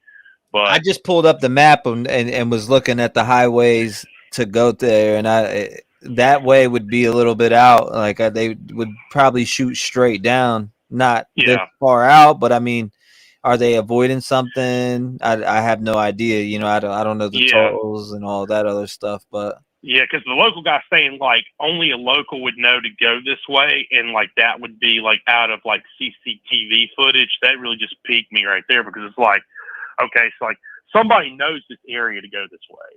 Like, it's not somebody coming in from a football game. You know, it's not somebody that's just chilling in Moscow that's really not going out into the wilderness areas. Like, this is somebody that knows the lay of the land and then knows where they're going to get noticed least. Right. This case, like somebody just said, man, this case is so confusing. It is. Now, it is. What they were maybe avoiding going. Maybe if they went this way, they're avoiding a lot of CCTV footage, shit like that. Maybe cameras. Trying to just be out of the way of people seeing, because I mean, the guy said it was 2 lane and mountainous. So exactly. Like, you're not 4 lanes. You're getting less likely somebody's going to see you. If they do see you coming the opposite way, how much are they really going to notice you? Obviously, this white Elantra has piqued their interest. You know what I'm saying? So they're most likely extending the search out, like they said on the update, as far as time out. So they may be going a week either way now to try to see if it's a car that's coming in far away multiple times. You know, like, if somebody that maybe lives out there that works in Moscow and then goes back, like, you just never know. But this really intrigues me with them extending out that, and then that path that they're talking about right there just screams like somebody local, somebody that's coming in, somebody maybe coming in on the weekend, you know, going to like the corner bar or something like that, scoping out these girls. And it may be something too, if somebody got scorned and then, you know, did this and then rolled out and they live in one of these farther out towns, allegedly, speculation, you know. But I don't know, maybe something to all these mediums and spirit box stuff, you know, about saying like, you know, or the profilers saying like 25 to 30, 22 to 30, bigger guy, you know, incel, possibly hunter, maybe something to that. But yeah, I just want to throw it out there, T. Love what you do. Love everybody in here. Sam goes strong. I'll let somebody else get on here, but like I said, I just wanted to call in and put that out there, see what you thought, because this just piqued my interest when Sleuthie put this out there, because they're not doing this for no reason. You know what I'm saying? They're not going to put the resources into pushing out that far for no reason. Absolutely, no doubt. They definitely want this vehicle for a reason. They want it for a reason. They're pushing out far for a reason. They're pushing out in different time frames. So obviously, it's not somebody coming in for the football game. They're pushing weeks in and weeks out on each side. So like, they know. Anybody I've talked to, man. All right, so I'll just put it this way, like this: when my stepdad knows about it, when he knows about this vehicle, and he don't pay attention to no true crime. When he knows about them wanting this vehicle, then it's being put out there. Knows. It's being put out there, right? Like, I mean, I asked him the other day, and he was like, "Yeah, I heard about this." I'm like, "Damn, he's never heard about this shit. He never, you know what I mean? Like, not a true crime guy, and he knew about this OJ vehicle. status. This is OJ status at this point, because I mean, you got people calling it from all over the world, right? Like, I mean, this is the biggest whodunit that's been, in my opinion, since Delphi, you know? And I mean, that case is still not even wrapped up, but it's like, I mean, everybody wants to know this. It's consumed us all because we want to see the family being taken care of. We want justice, you know, but like, it's so confusing. And obviously we only have so many pieces of the puzzle to put together. We don't have all the info. So, I mean, you know, you're seeing this or seeing that, you're trying to understand. I mean, I can only imagine how frustrating it is for the cops, you know, but I think they're making good progress on this. And I think they're really narrowing it down. I mean, there's so much going in on the back end of this that we aren't seeing. But if they're deep diving that far out into the mountains, it may be somebody that lives out there that comes into town that goes to these college bars with these girls that they laughed at them the wrong way and they just went off. Allegedly, speculation, obviously. And they dipped out and they rolled out there and thought, I can dispose of this, you know, maybe, you know, guy that's hunter, you know, big into the wilderness, you know, I know there's logging and everything's huge out there. Like, no telling. There's no telling. But I mean, I have faith that they're going to solve this, you know. I have faith that I'm leaning more towards now it's going to be somebody that we don't know, that hasn't been in the spotlight, that obviously hasn't done any interviews. Somebody rolled in, rolled out, maybe came back to the scene, maybe didn't. I don't know. But it's going to come out. It's going to be somebody we didn't think about. I don't know. That's what I'm leaning towards now. But I'll let somebody get on here. I know that everybody has a lot of great opinions, like hearing all the callers, because it gives me insight, stuff that I don't think about. So appreciate everything you're doing, T. Hope your tooth feels better. Sending a bunch of good positive vibes. So far, so good. That's why I'm very energetic this morning, because I ain't dealing with that bullshit. But no doubt. Well, let's get it. Thank you for everything, sir. Love the fam. Let's get another good caller on here. Yeah, thank you, brother, man. Hey, God bless you. I'll be looking for what's your name in the chat again? Tyler. I'll be looking for you, brother. I appreciate it, sir. Thanks. God bless you. Good caller, man. Lines are open for everybody. Lines are open. What's up, best one? Meaningful. Sicily, New York? West Babylon. Let's see. The killer is someone who has a fantasize about killing for a long time and loves it. Hannah said the 4chan have an argument. Okay, hold up. This up. Call from Cameron. Hey, what's up, Cameron? You live. What's going on, brother? Hey, Trev, I called you the other day there, and I gave you my scenario. I don't know if you remember me. I'm from Canada. Yes, sir. I was the guy in recovery. Yes, sir. I don't know if you're aware of the show Unsolved No More, it's called, with Detective Ken Baines. Yeah, I heard of him. Yeah, Okay, he did the phone call with the serial killer or whatever from Yes. Did you watch that? Yeah, I've seen it. Yeah, that's very, very interesting. I don't want to take up too much time because I already called, but that there is very fascinating. And if you're playing, you should play that clip of that with that guy.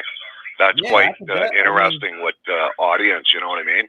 It just gives a different perspective on the case, you know what I mean? Mm-hmm. So, pretty long. You know, could very well be a serial killer guy on the loose out there, you know? It's pretty long. It is, I know. It's about an hour, but that is very, very interesting. Yeah, even just a clip, you know, of the best part of it, whatever you think, you know what I mean? I mean, honestly, I don't know, man. I don't know. I mean, like I said, it was interesting when I listened to it, but I still don't think it's a serial killer. See, the thing is... but I'm optimistic. Yeah. The thing is, what I'm leaning is, it's such a horrific crime, and, you know, it takes somebody really sadistic to do that. And I kind of have a hard time with all the kids doing that, you know what I mean? All these suspects, like, it's gory. So it's got to be somebody with a real bad, sick mind, you know what I mean? Anyway, I just thought I wanted to call in and wasn't sure if you were aware of that show or, you know, even the audience, you know, it's a great, great show. Yeah, true man, crime with a true detective, and they're actually working on this case. You know what I mean? So, anyway, I'll cut you loose, Trev, and let you get to somebody else. I appreciate you, brother. All right, my friend. You have a great day. You too, brother. Okay, bye. Good call. Good call. Shout out to my Canadian brothers out there and sisters. Somebody was calling in. They called in while he was calling in. Let's see. I'll read comments until somebody starts calling. Can someone please tell me how the police are tracking a car on this map? Where is the information from? Thanks. Fox News. It's from Fox News. It's like the map of it.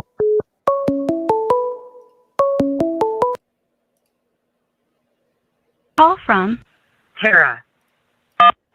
Terry, you're live. What's going on? Hi. Yeah, my name is Tara. I have a question for you before I start my theory. Do we know what kind of vehicle, I may have missed this, do we know what kind of vehicle that the guy at the food truck was driving? The guy at the food truck. Who you talking about? What, Jackass? Yeah, Jackass. No, I haven't. Not that I heard of.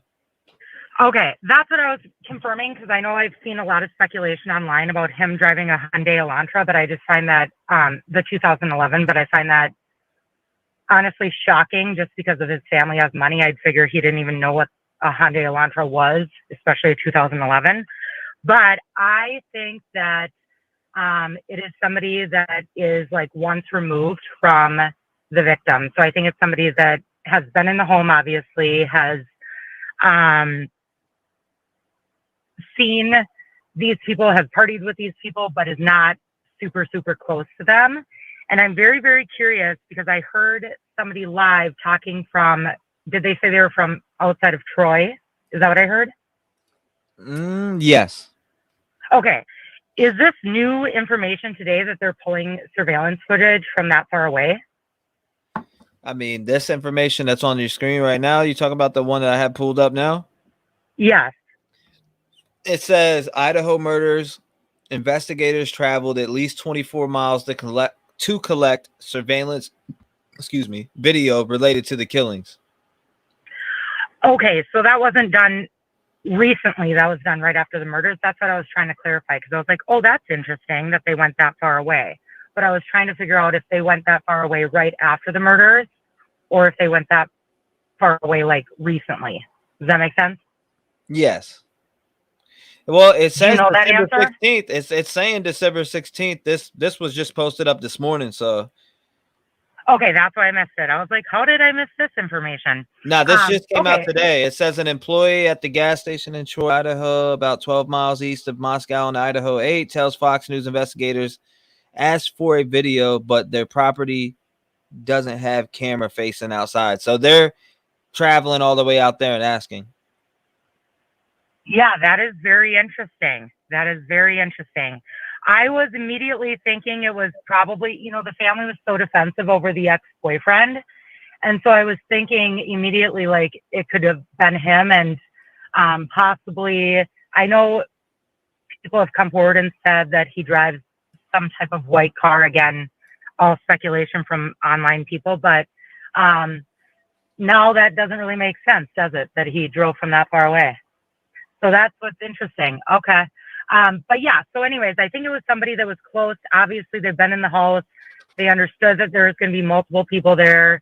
They knew, I don't know if Ethan was a shock to them or not, but they were well aware of what was happening in that house to drive up with that many vehicles in the parking lot.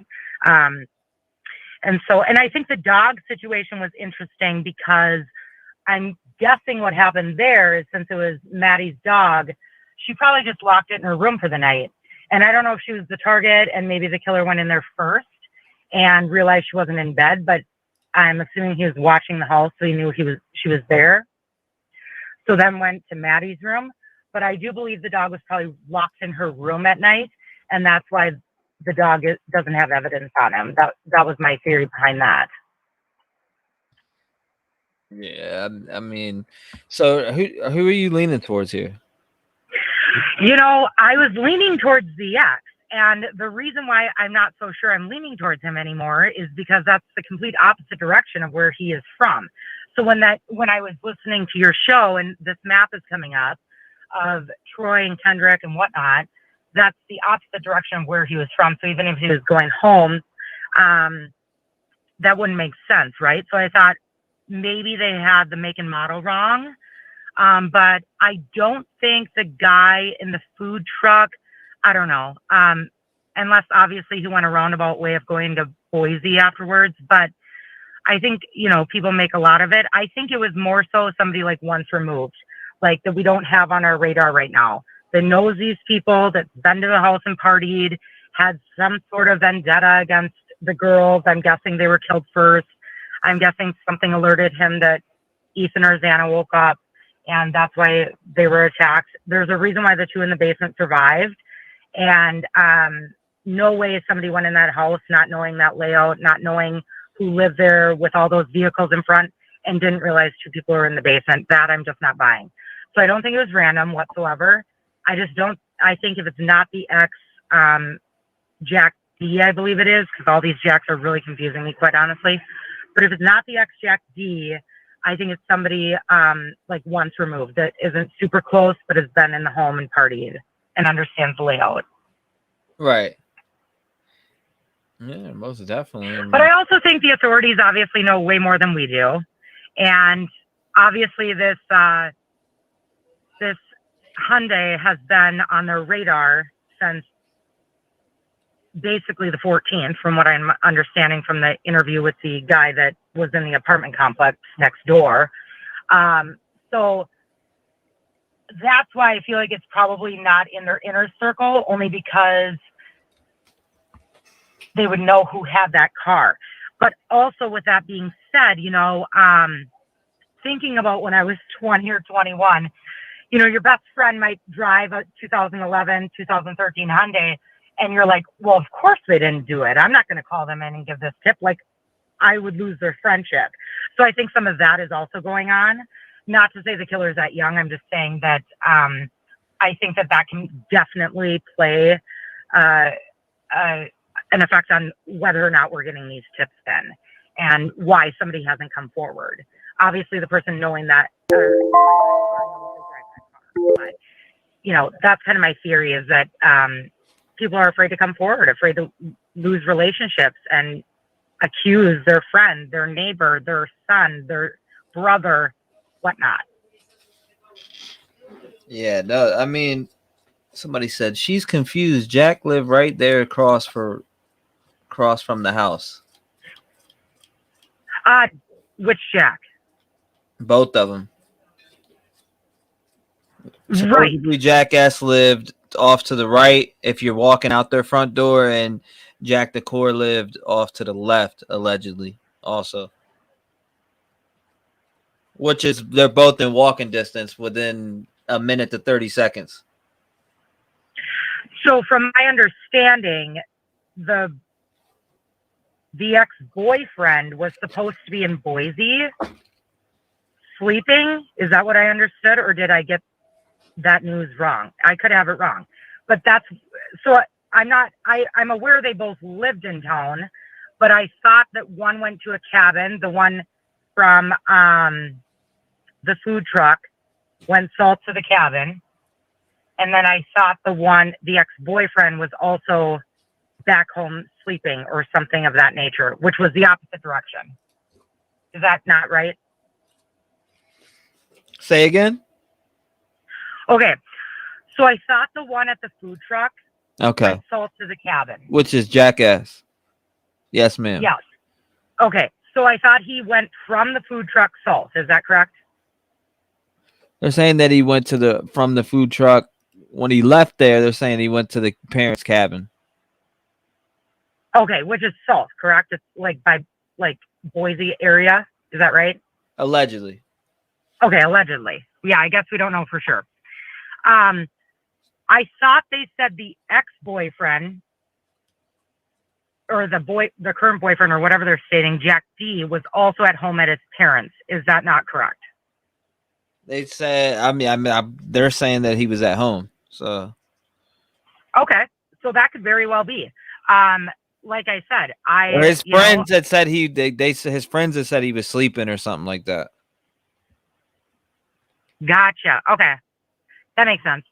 But again, I have this, when things like this happen, it tends to be it's like the husband, the ex-husband, the boyfriend, the ex-boyfriend is always, this is the trend, right? The inner circle first.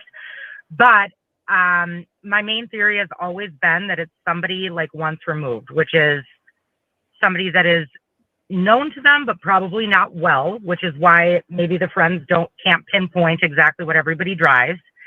But I'm definitely going on the fact that it was targeted. And I think that clearly based on this new information that they're going for surveillance down in Troy or Kendrick or wherever that's located. Right.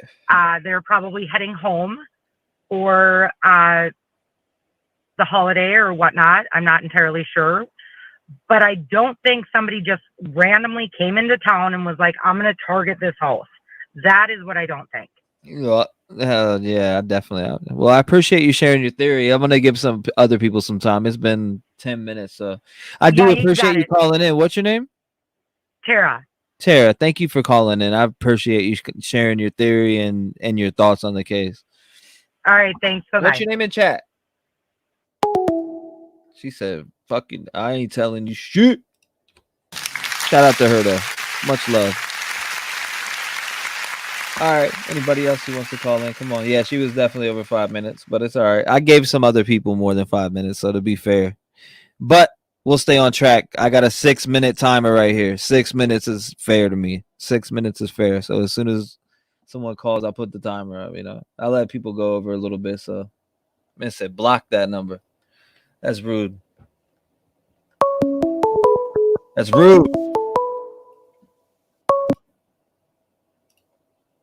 Call from Gary.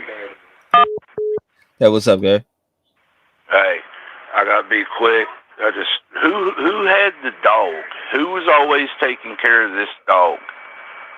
Oh man, we're talking about the dog again. I never see the dog in pictures, and my question is maybe her boyfriend had the dog, and that's why they was calling him. Hey, bring me Nah.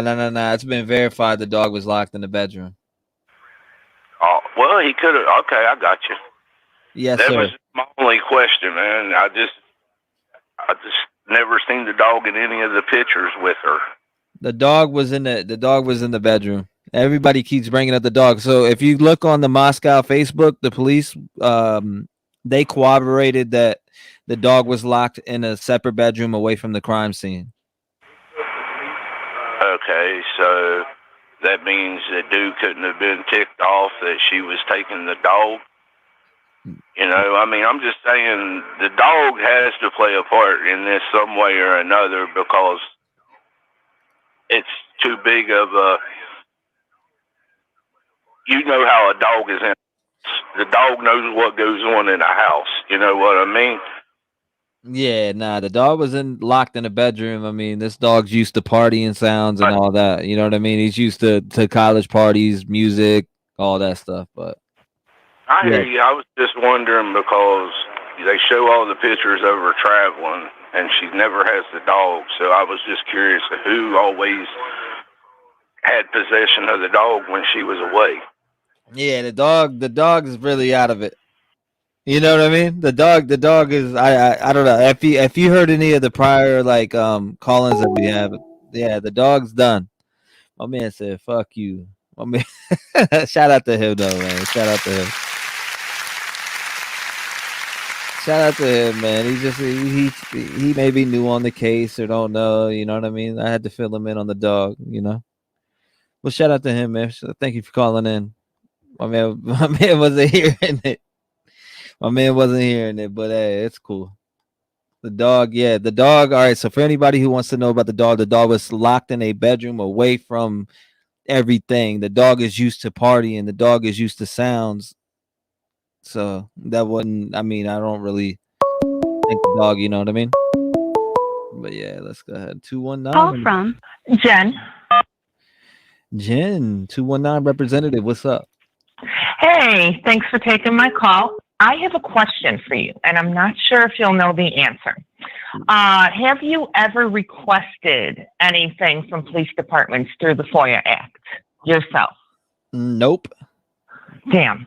Because what I was interested in knowing is obviously YouTubers, media, they all requested the body cam footage. But the police clearly identified themselves as Moscow police. Shouldn't they have a dash cam? And if there was a dash cam, do you specifically have to request that footage, or would it have came with the body cam footage? Because the police car was parked on Taylor Ave facing Linda Lane, where we know the suspected surveillance camera came from with the white car. Yes, do you see what I'm getting at? Mm-hmm. So I'm wondering if it is out there and we just somehow missed it, or if they denied us, the media and the public access to the particular dash cam footage, or if there's none to begin with. Because that would give you a better angle. Everybody's speculating about these cars going by on Taylor. That would give you a much better angle than the body cams on what was happening on the street. Yeah, I'm sure they went through it. No, I would think they would have went through that by now. If they had it. Exactly. If they had it. Which we won't, they won't tell us that. You know what I'm saying? So it's like, but like you said, though, requesting it may be a good idea. And I'm wondering, if you request everything from a particular incident, do they tell you that we are denying you this, this, and this, and we're only giving you that? Or do they just kind of send you what they want? And if you don't get it, that means they're just not giving it to you. You see what I'm saying? Yes, so I don't know if they denied it, if it's not there.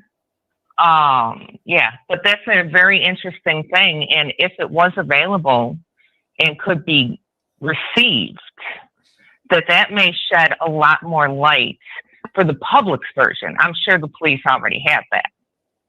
Yes, ma'am. Yeah. But other than that, that's all I wanted to ask. I see 219. That's the same area code I got. Yep. I spoke to you the other day.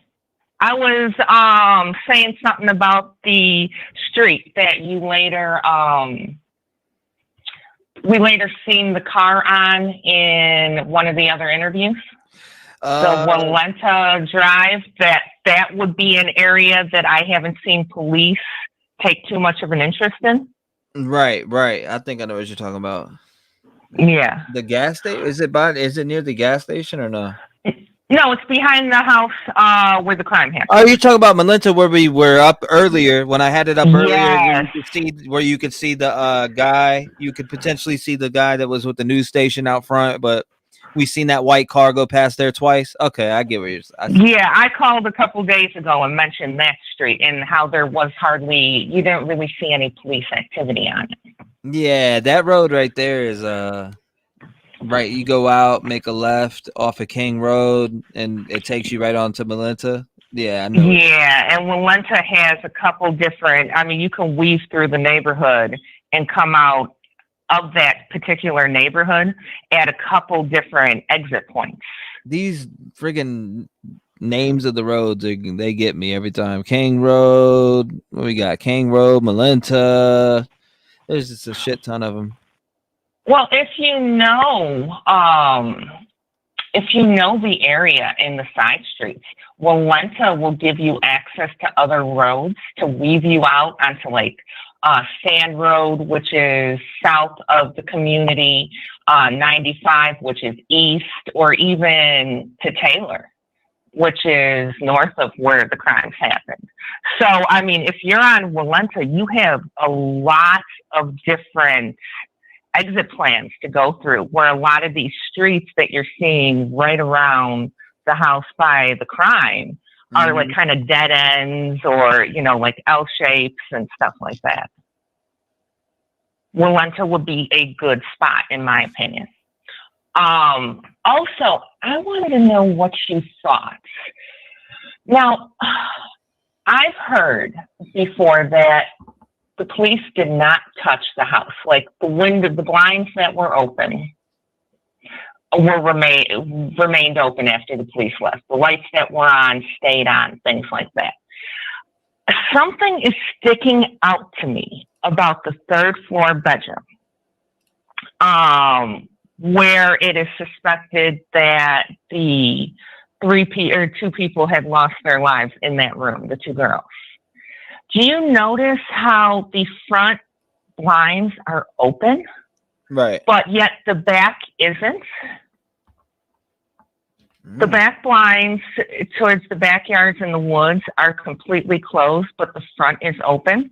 Now, I don't know if it's like a human behavior aspect. But I would think the side of your room that faces more foot traffic, you have the path going to the university, you have people walking up and down, you have other people's homes facing those windows. I would think if any of the blinds would be closed, it would be towards the front. Unless, and because you can actually see human activity. If you can see them, they can see you. Your girls, you're undressing for the night, things like that. You would think those blinds would be closed. And possibly that the ones facing the backyard with the wooded area where you can't really see anything would kind of fall to the wayside if anything was open at all. But it's reversed. So, I mean, that, like, maybe there was a discomfort with the backyard. That's possible. Or, I mean, I could be reaching, but something about the back window, the back blinds being closed and the front where you could just see everybody, and at night everybody can see in, and, your two girls, you're settling down for the night. Why are those open? And the other one shut. It's not so much that they're open because the living room doesn't have blinds on it. Obviously, they didn't care. But when front is open and back is shut down all the way to basically the bottom where you can't see in, that just it just feels weird to me. You know what I'm saying? Oh yeah, it's the whole shit's weird. And on this roof, you can see Walenta Road right here. On the video I got on the screen, when he turns right. And see, the thing is, I mean, there's so much news footage of them taking evidence from inside the house, the windows and the doors outside, but you don't see a lot of footage of them actually going through the woods. At night, if you're on Walenta, you wouldn't have to be right up on the house to see what's going on in that home. But yet we haven't seen news footage of them really thoroughly going through the woods. And you would think that if there was, it would happen during the daytime. I know they shut down the street at a certain point in the evening to remove the deceased people from the home, but you wouldn't collect evidence in a wooded area in the dark of night. So how thoroughly have they investigated that whole wooded area? And someone else said, if someone has been watching this house, chances are they may get bored, they may leave evidence, like the other caller said, marks in the wood, rocks, or, some type of vegetation relocated. There may very well be evidence of someone getting comfortable in that area that hasn't really been thoroughly looked into. Because you would think if the police were combing through the woods off of Walenta, that the news crews would be all over that, and we'd see pictures all over the place. Yeah, that's true. So those are just my thoughts on it, but I did want to get that out there. I do appreciate you calling and getting that out there. Oh my God, this case driving me crazy. I'm serious. Well, see, the thing is with the case is that you have someone who is now 100% positive capable of doing something so heinous. And there's nothing. I mean, like the key players, like look at Petito and Laundrie. You know, even though they didn't name him as a suspect, police sitting out in front of that house. You know, I mean, they felt like the police were doing something. They've seen it, even though they kind of up and thought the mother was him and they didn't really know where he was. There was a police presence based off of who the public believed did that crime. Right now, we're not hearing anything. And it's not to say they don't have anything. It's just that the public wants more. And yeah, I mean, this could happen again, and you just don't know. And I think the public really needs to see a bigger police presence. Oh, for sure. Yeah, and I mean, if they, go ahead, you're good. I'm about to there's some people that said they're trying to call in. I appreciate you calling and give it. You're fine. You're fine. I'm gonna get some more people to call in, and I do appreciate you calling, Sharon. If you think of anything else, don't feel free to call back. Okay, no problem. Pleasure talking to you. Thank you so much.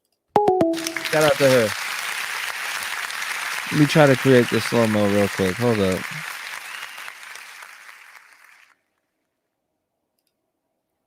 Create a slow motion vid. Okay.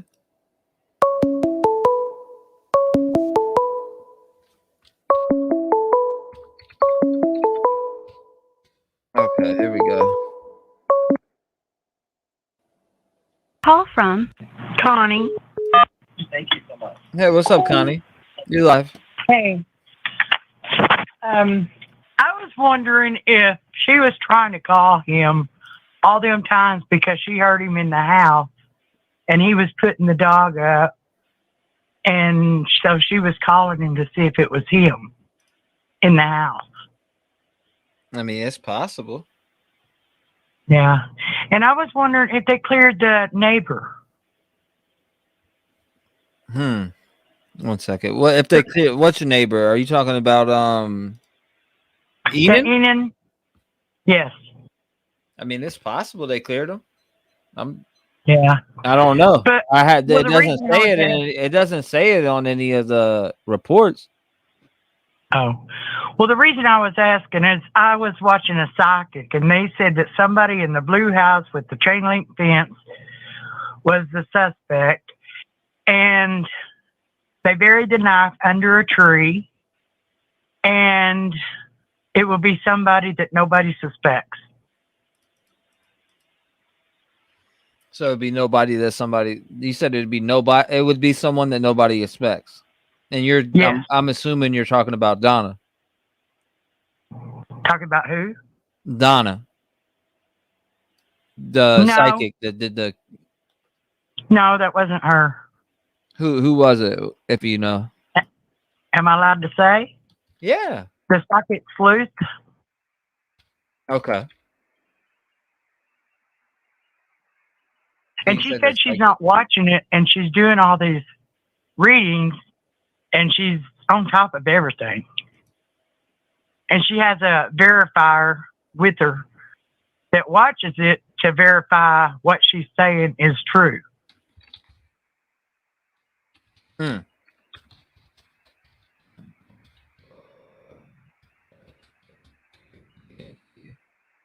But yeah, guess no, I that's all mean, so I'd have to go check that out. I haven't seen that one that you're talking about, but I'm trying to remember. I think I may know who you're talking about, and just haven't watched many of her videos. Maybe I've seen one.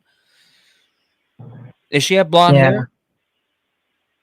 It seems like she's got brown hair. I haven't seen. I had to. You said, what's the name of the channel? The Psychic Sleuth. The Psychic Sleuth. Okay, I'm gonna definitely go check it out for sure. Yeah. Okay.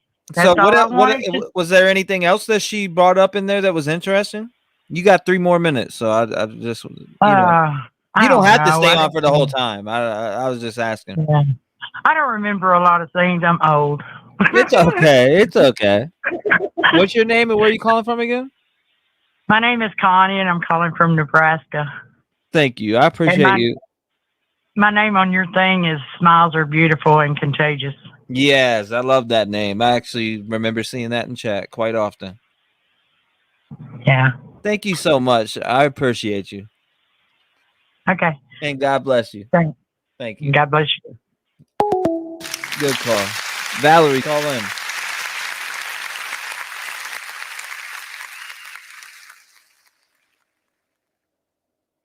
He said you're gonna need a whole day to check that out. Shit, we're working. We're grinding. Somebody asked for his Cash App or something. This is it.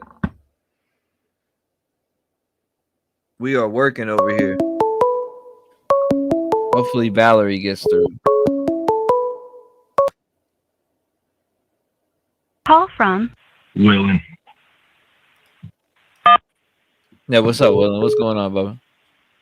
Hey, how are you? I called in 2 days ago, but I have additional thoughts I thought I might share. So the thing that so there's several things I think that are overlooked generally by people on the internet. One of the biggest indicators is the fact that the investigators from the start said that this was a targeted attack, and I think that should weigh into the information that we have very heavily. How do they know that is the question. I suspect from the start they had a car or a suspect, rumors of a fight, something, which led them to that conclusion from the very beginning. Right.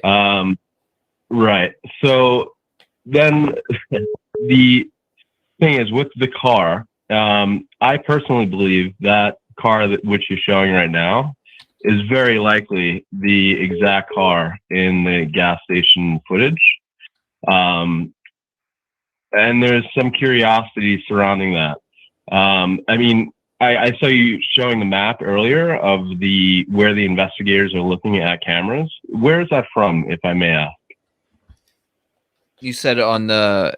Where it's going to Troy and then Kendrick, I think it was. You talking about the map that Jeff set up? Is that what it was? Yeah, I'm not. I just saw it. I just tuned in, so I'm not familiar with where that's sourced from.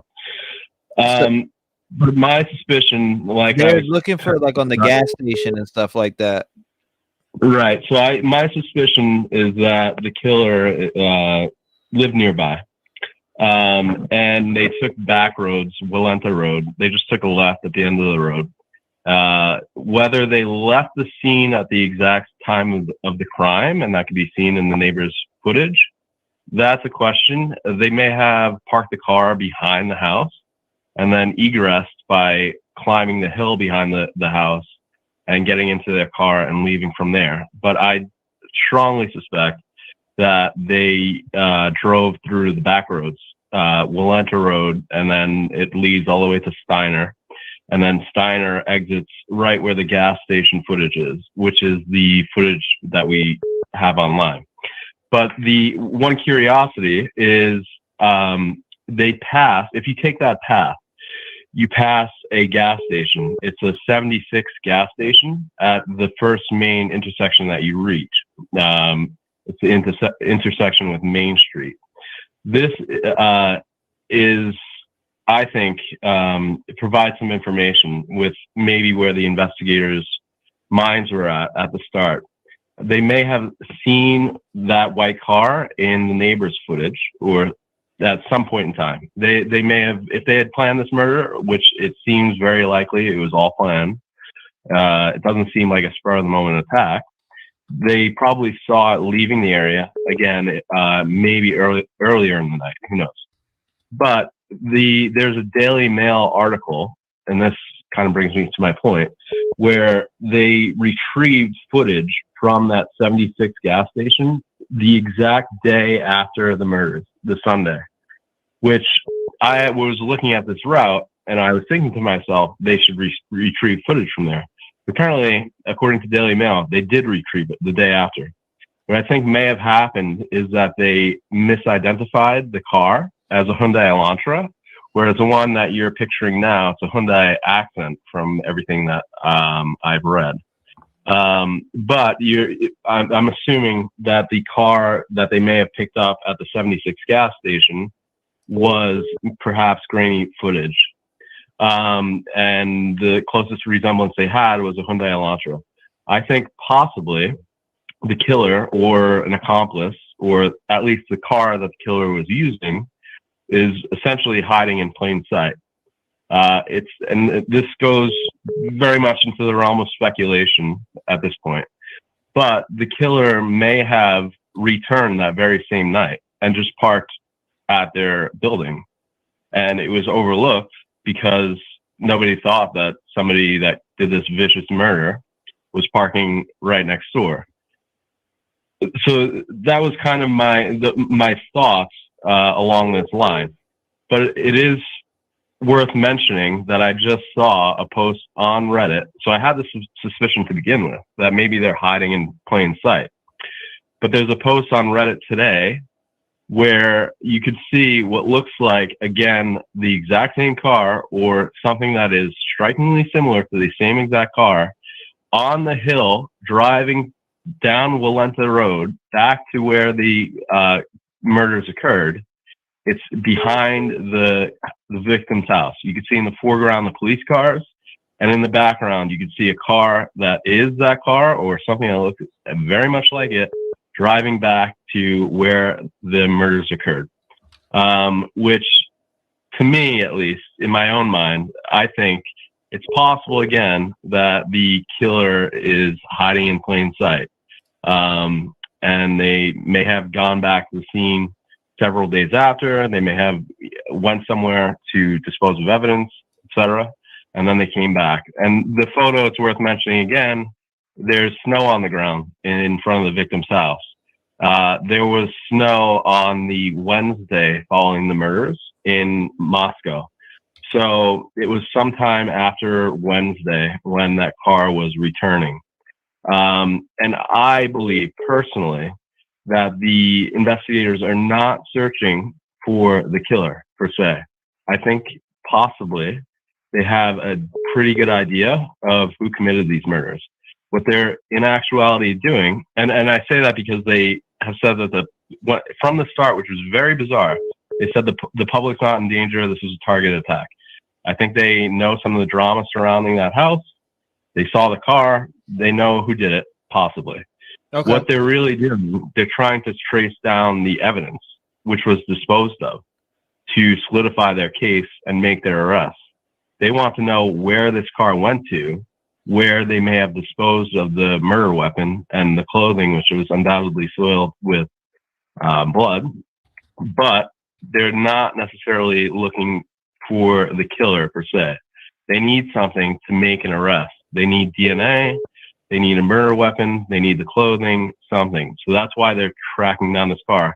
And isn't it also an oddity that the owner of this car has not come forward and said, hey, yeah, I was in that immediate area. There's no way that somebody would be ignorant of this case if they lived in the area or they were visiting the area. The entire nation, the entire world knows about this case. So I suspect they're actually trying to track down the murder weapon, all the evidence, where it was disposed of. And I think the car you have on your screen now is the car that was used in the committing of this murder. It doesn't mean the driver was responsible. Possible their keys were taken. Somebody drove away at 3:45 a.m.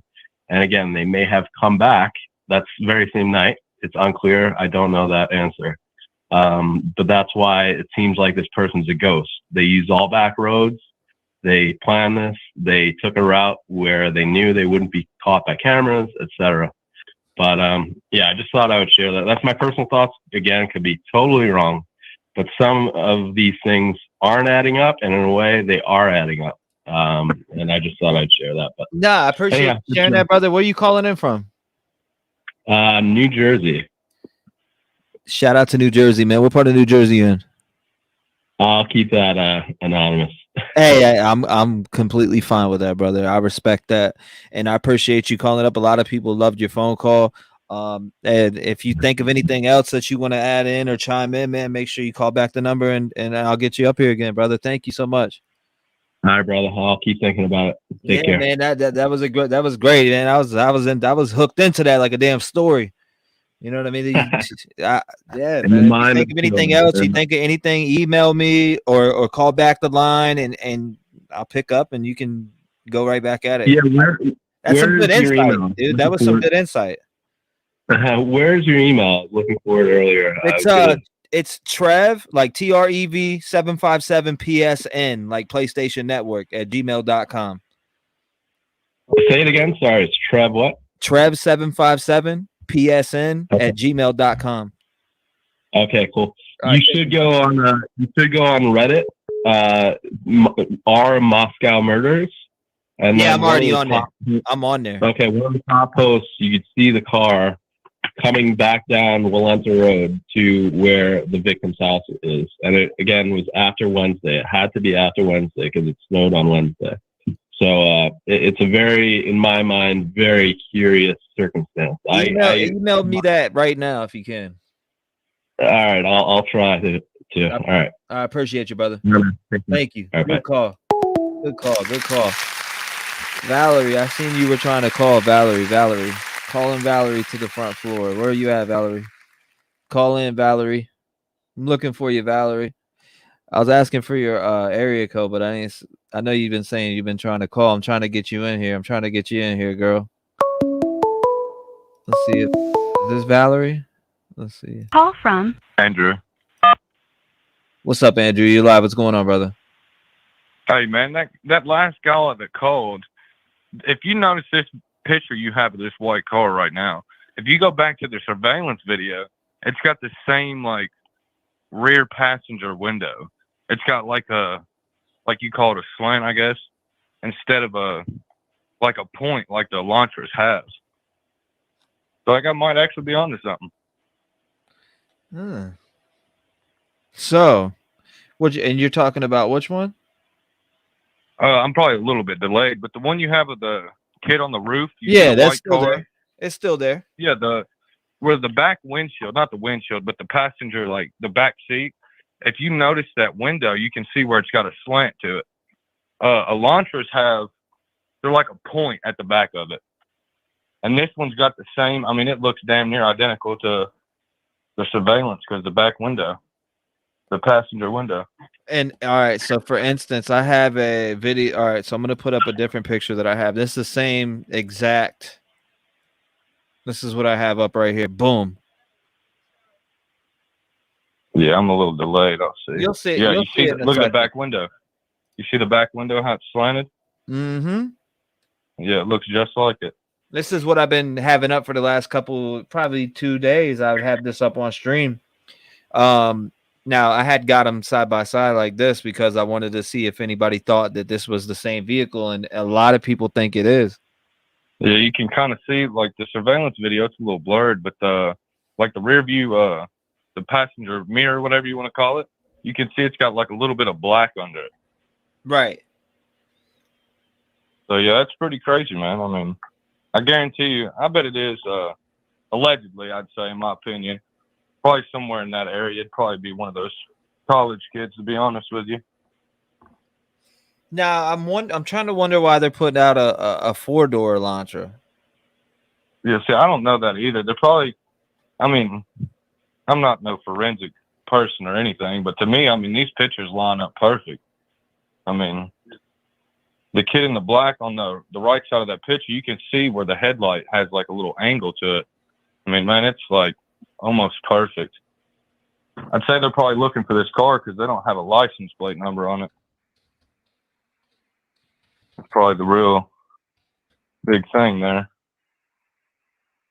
Yeah, man. That's why I had got the pictures and put them like this. I just screenshot the screen like this with them both sitting next to each other to see if people believe do you think this is the same vehicle?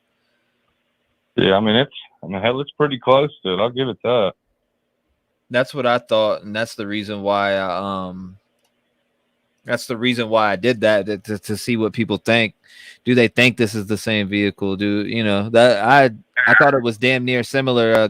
Captain Amen, one of the guys somebody that was in my chat, his name's Captain Amen. He sent me the video originally, which was about 3 days ago, and I got them side by side and screenshot it and put this up, and that was actually one of my polls. Do you think this is the same vehicle?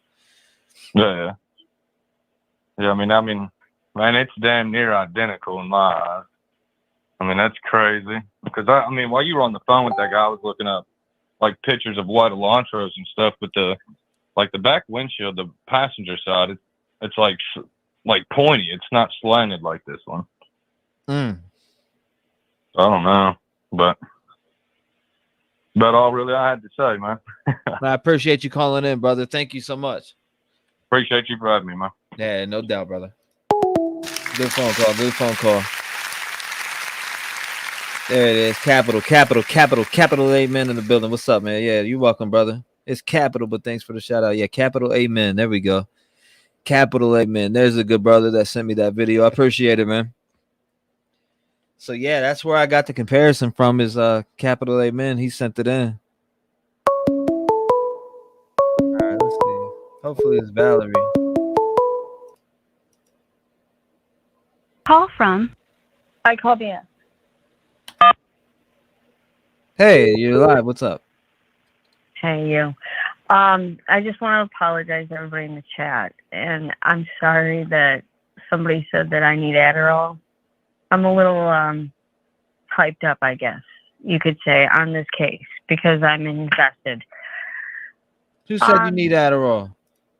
Somebody on the chat like a few hours ago. Somebody It's said you okay. need Adderall. This is a lot, like 2 hours ago. It's fine. I've been on it. I'm addicted to your show all of a sudden. I just can't get enough of it because I'm a true crimer. I don't know. Feel this shit. I breathe this shit. Yes, ma'am. Okay, and I'm also You're a spirit fine. box. Okay, so I'm going to tell you straight up, this is what I got. And nobody has to believe me. I don't care what anybody believes. I'm going to shout this out there. And if you don't know Dolly Vision, Yeah, I he know has Dolly a Vision. channel, and I came on his channel with the Kylie Rodney case. And when I did my spirit box reading, I have it still in my book. I got a whole notebook. And Have you seen mine on Kylie Rodney? Have you seen mine on any of the Idaho case yet? I did not see any other. I got one that said frats are involved. 2 of them. With Kylie? No, with this case, and then with Kylie, I got Sammy. A bunch of crazy Guess what I shit. got on Kylie? Guess what I got on Kylie? I was on live on Dolly, and I had just gotten over just did a spirit box, and one of the first things I got was Hatch. Okay? Mm-hmm. And nobody got that. I didn't get it either. I was like, I'll just write it down because that's what I do. I wrote it down. Guess what? I think it was 5 or 6 days later, maybe 7, they found her in the hatch. Okay. So this is what I got for this. And everybody brace yourself. I'm not going to read all of it. I'm just going to give you the highlights. Closet. This place built. Remind you, the house had an addition that was not very normal. Watch hill. Down. I got closet again. Yeah, but I want to ask you a question before you go on. What kind of spirit box are you using? I'm using, hold on a second. I'll tell you. It's called Ghost Hunting. I use the SB7 spirit box that's FM AM frequency that sweeps up to 350 milliseconds tops. What's it called? FMA? I use what Ghost Adventure uses, which is considered one of the best, or actually the best on the market. Huh. I get actual, I get actual friggin' their voice from when they were here on The Earth. voice, right.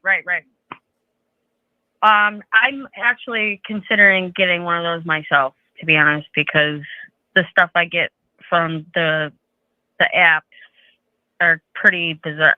They're right on. So Nah, I don't. says, I just don't. I never like using no apps. I just think the apps are because it's it says, AI. leave the dog here. Leave the dog here. Been in house before. You're back? Question mark.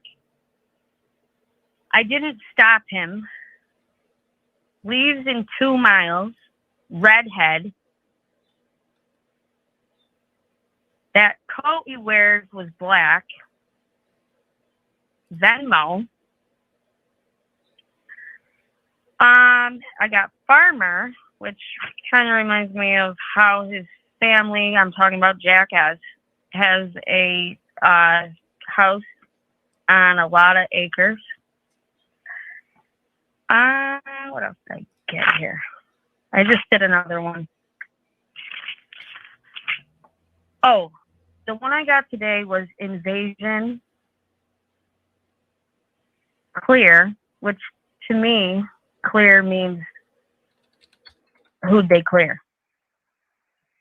I told you I got Map. I got Betty. Betty to me could possibly be someone's mother. Conflict, Dawn, Towards, I told you Towards, and Map. Structure, which I asked somebody on chat what that meant to them. And one of the psychics on the chat told me planned. That makes sense to me. Planned? Okay, yeah. Invasion, planned. Okay. These calls are very, something's going on with these calls. I got Frank Church, which I know the church, people have been talking about the cult in the church. There was some kind of church in the town. And I got psychological, which I can't figure psychological out. I don't really know what that means. But these calls, I really honestly don't feel like Kaylee or Maddie would be calling that many. I don't know. Do you think that they would call and then that many 6 times in a row? Both of them? I don't know. Something about the calls I'm not feeling okay with. I feel like the calls possibly came from the killer himself. Well, yeah, no doubt. The time is up. I'm gonna try to get some more people in. I do appreciate you sharing that with me. If you want to call One back. more thing before I go. Okay. Okay, everybody who's saying stalker or serial killer, no. Listen to Pat Brown. Okay, she deciphers the difference between a stalker and a serial killer very clearly. Ted Bundy and that John Dolly or whoever, they were totally, serial killers. Whoever did this murder was not a serial killer and was not a stalker. And go look Pat Brown up. No doubt. She'll I know who explain that is. But thank you. I appreciate you sharing that with me. If you think of anything else, you can call back. All right. Thank you very much. Shout out to you. Thank you. I appreciate you.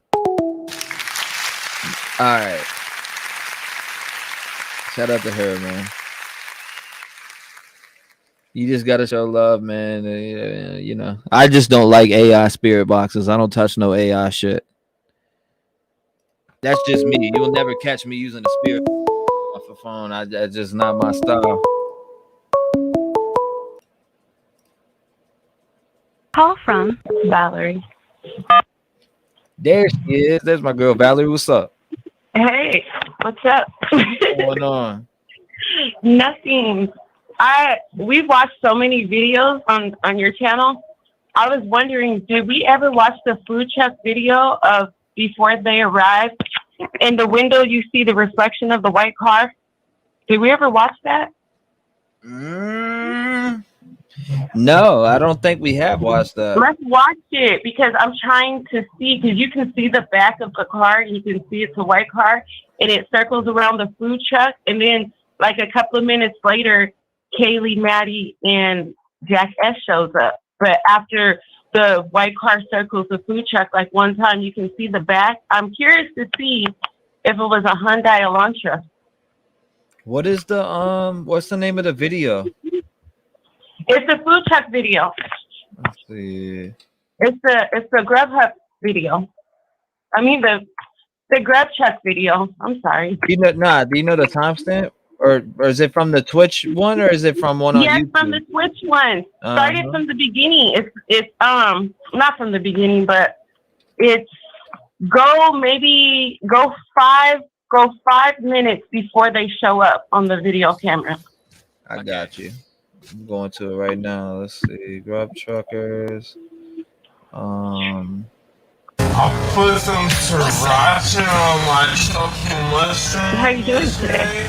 Why is it playing that? Why not? It was playing that shit in slow motion. Let's see. Videos.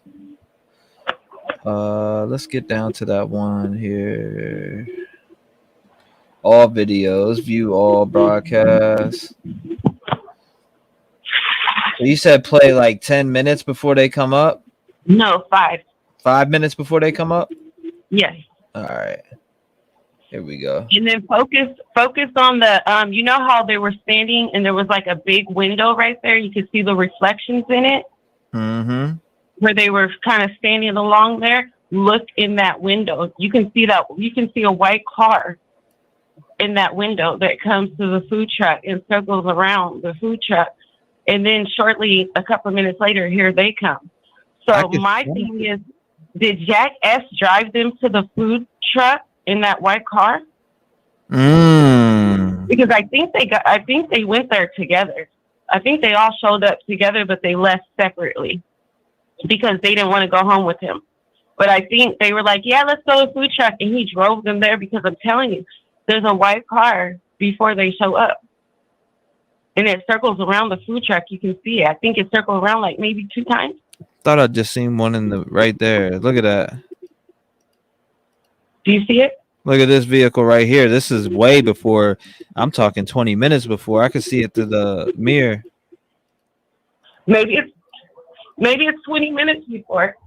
If you look on the bottom screen right now, look to that window. That looks like a white vehicle right there. It is a white vehicle. I just don't know what kind it is. I was wondering, is anyone with good eyes? Can you guys tell what kind of car that is? It's a white car for sure. It's there before they come. So I'm thinking Jack S drove them to the food truck. I think they showed up in that white car. I just seen that vehicle driving into the back there. I can't tell if it's a launcher or not, but I'm about to look again. There it goes right there. I just seen it pass again. It's kind of weird, right? Yeah, this is at 307 too. Like I don't. Let me see. 307:41.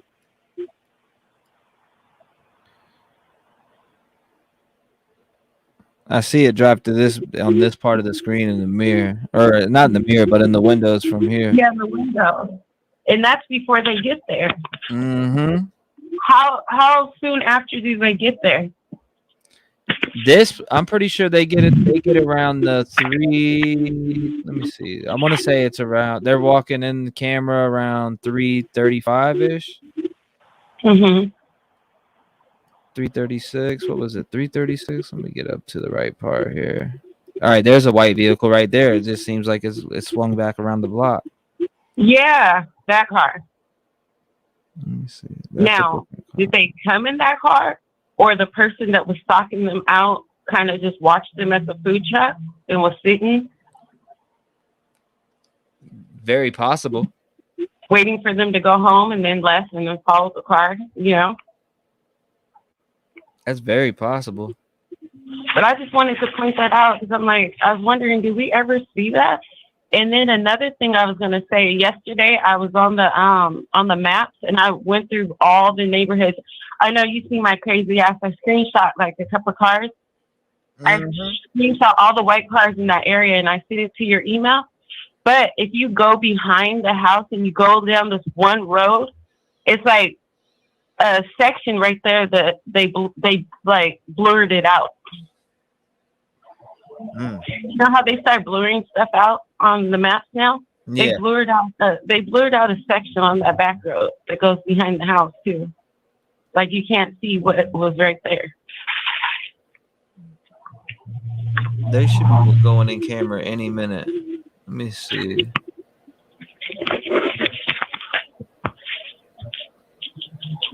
I'm looking in that window because I see that like that was at like 3 hours and 7 minutes that I seen that white car through the window. Mm-hmm. Did the car circle around like 2 times? It may have. Let me see. What is that? Is that the white vehicle? It looks like another white vehicle just drove by just now. Thought I just seen a white vehicle drive by again just now, and that was around 39 minutes. I think it's the same car, but I don't know. I just noticed that, and I just wanted to tell you. Oh, I appreciate you pointing that out. I never really paid attention to the cars in the window until recently. Yeah. Well, thank you for having me. I appreciate it. Thank you for calling. I appreciate it. I seen you was trying to get through that, so I was like, call back. You finally got you. The phone line is hell. Everybody wants to talk. It's all good. And that's fine. That's good though. This is a good show. I like when they call in because I like to hear everyone's opinion. Yeah, there's a lot of different theories out there. I'll tell you that much. It really is.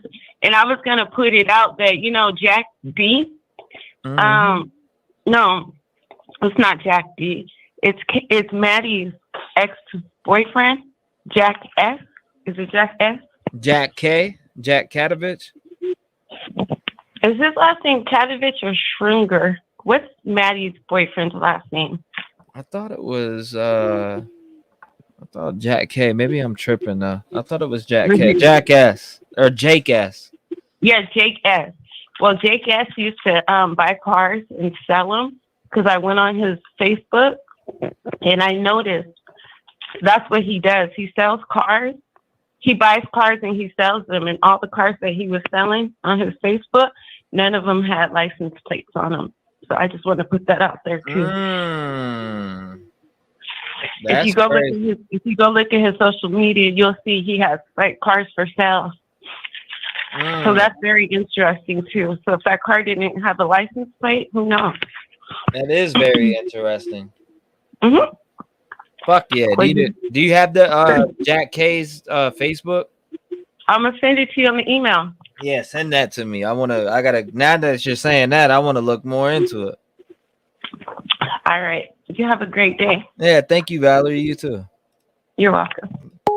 Good call. I did see that vehicle that drove through though. It looked like a white car. It may or may not. You never know. What's up, puppy? You need to go to the bathroom? Hold up. Let me take the pup outside real fast, guys. I'm gonna take pup out real quick. Do not leave. Hold up 1 second.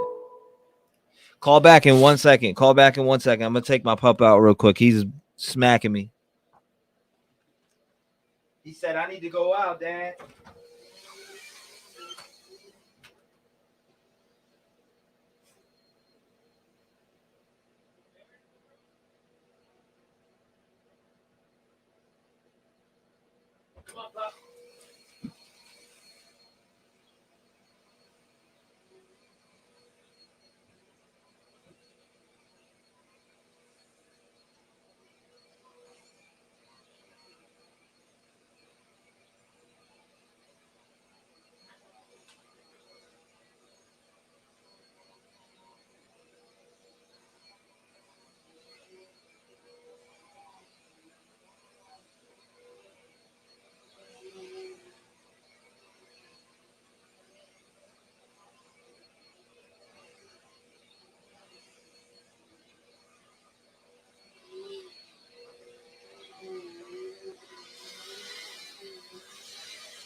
on.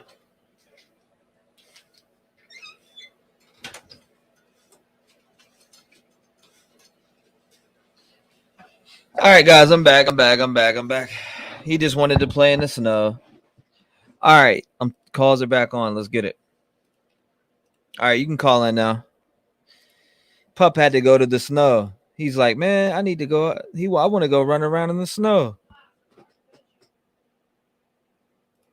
Thank you, Jeff. I appreciate you. He said, I see white car slowly reversing at 3:36, 35 in the food truck video. Looks white. Can't tell if it's signature rear and little Elantra. Okay. I'm going to have to go back and look at that timestamp.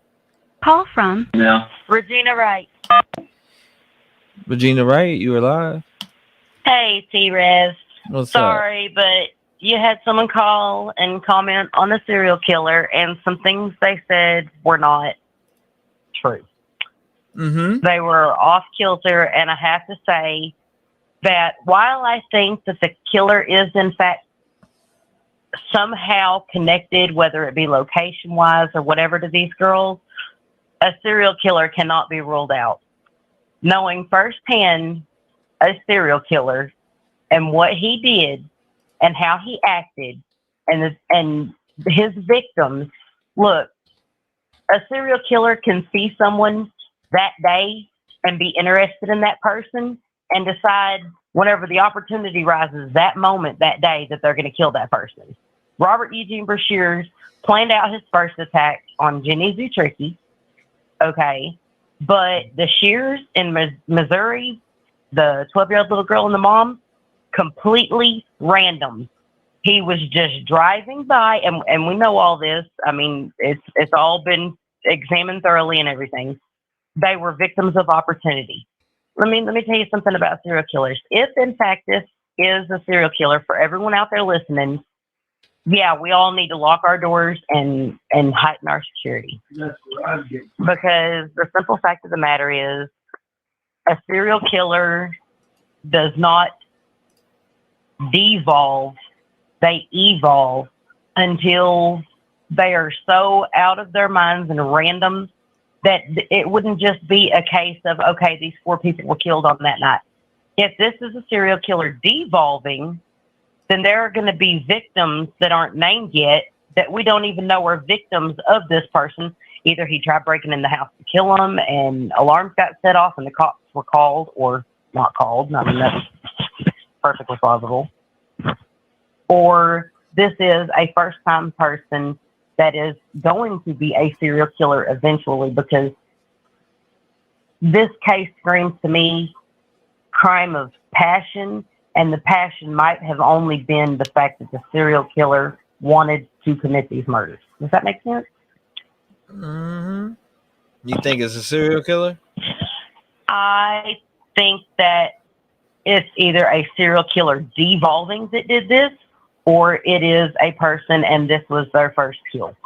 Like these kids were the first kill on the serial killers list. Like, I think that this was planned, yes, but I don't think because of all of the openness these girls had into their home that it would be hard for these girls to be a target. And I'm not victim blaming at all, because nobody deserves this, and this is in no part these girls' fault. I don't think there was anything anyone could have done to save these girls except know that this person was planning on killing them. A serial killer that is devolving will go on killing sprees, aka Ted Bundy. Robert Brashears did. He wasn't successful to kill all the people he wanted to the day that he went on his final spree, where he went insane and tried attacking multiple people, killed 2 people, and, shot another woman in her home that day. But I think that these murders were, in fact, calculated. I think that they were not random at all. And I think that excluding a serial killer would be a mistake in this case at this point. But at the same time, I don't think it is a serial killer, no. I think it's someone that may become a serial killer, but doesn't have. Because exactly, because they got 4 off and nobody so far, no lead to them. They're trying to figure out who it is, but yeah, I mean, in my opinion. So you're saying this could be a so for what I'm getting for what you said, Regina, is that this could be the first somebody who just did it. This is their first time. They killed 4 people. That's a mass killing, and they could be thinking about doing it again now. Hey, I fuck it. I did it 4 times. I killed 4 people, and shit, I'd do it again. Right. I got you. But I do think that the person that killed these 4 people, I think if after everything gets reviewed, somewhere during the day they died, this person had some kind of interaction with these 4 kids. Either 2 of them or all 4 of them. I think, and Ian, the neighbor, totally gives me bad vibes. But as far as I'm concerned, my 2 number 1 suspects are Jack S. and Ian, the neighbor. I think they both need to go spit in a cup. Yeah. But also, I'm just saying in advance, DNA will solve this crime, you guys. DNA is so advanced, they're not just going to have a profile that's little lines on paper that all line up. They're going to be able to put a face to this killer with DNA. A serial killer losing his shit. Let's see. And the way Kaylee was killed, very deranged. Yeah, Kaylee supposedly got the worst of it, but I mean, man, who do you think could possibly just rage out like this? Do you think it was somebody that knew one of the girls at all? Yes, I do. I think it was someone that was a friend to probably all 4 of them, or an associate to all 4 of them. I think that the girls weren't maybe directly friends with this killer, and I think that this killer was like kind of maybe on the out fringes of people in the house, if that makes sense. Mm-hmm. And I think that, look, this is what doesn't make sense to me. If Ethan, like, there's people saying Ethan and Xana were the targets, this, that, and the other. But here's the whole thing. If Ethan and Xana were the targets, there was no reason to go up to the 3rd floor. I completely agree with the father on that.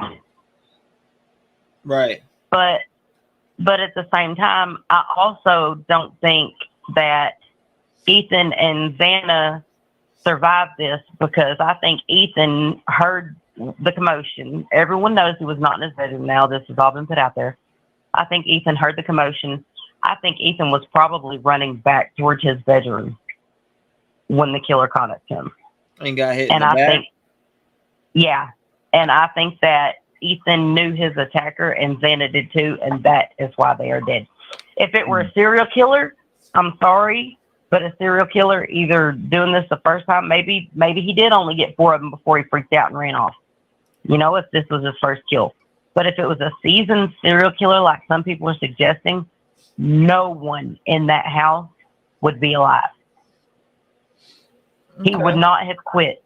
If this is a serial killer losing his crap, you know, on his, you know, going on his high hiatus killing spree, then everyone in that house would be dead. Because whenever Robert Brashers went on his killing spree, every person he came across, he attacked and tried to kill until his rage was gone, until he ended up home running from the cops. You know what I'm saying? Okay. Yeah, like definitely. Robert, and he went across state lines all in one day, murdering people and trying to kill people. Well, that's crazy. Like, Well, I appreciate you calling, Regina. I'm gonna have to get a few more in here, but for sure, dude. Yeah. Call back if you think of anything else or you want to talk. I mean, I know there's people in the chat that are trying to get through, so I want to get everybody a fair chance to come up and speak. But I have, if it's okay, one more thing to say before I go. Go ahead. You got it. Being on the inside now, from the outside looking in, of a serial killer, somebody knows something, whether they know it or not, because even though we can all say, especially the people I'm close to, you know, with Robert Eugene Brashear, we can all say, oh, we didn't know he was a serial killer, this, that, or the other. Look, there are signs. There's no way you can overlook them once you know they're there. Right. Just like with what Robert said to me, if someone would have called the police and reported that, it might have been something that would have led to him getting caught before, you know, he took his own life and before 2018. So someone out there knows something, even if you think, oh, I'm just, you know, probably imagining this is really in my head. They might not be acting this weird. Someone knows something, you guys. If you know something, you see something, say something, because it's the smallest things that can really add up in a case like this. Exactly. Thank you, Regina. I appreciate you calling in. Thank you. Much love, T-REV. I'm so happy you're growing. You're doing so awesome. Thank you, Regina. I appreciate you. Many You've been here for a while, so I'm with you. thank you, Regina. Appreciate it. Good call.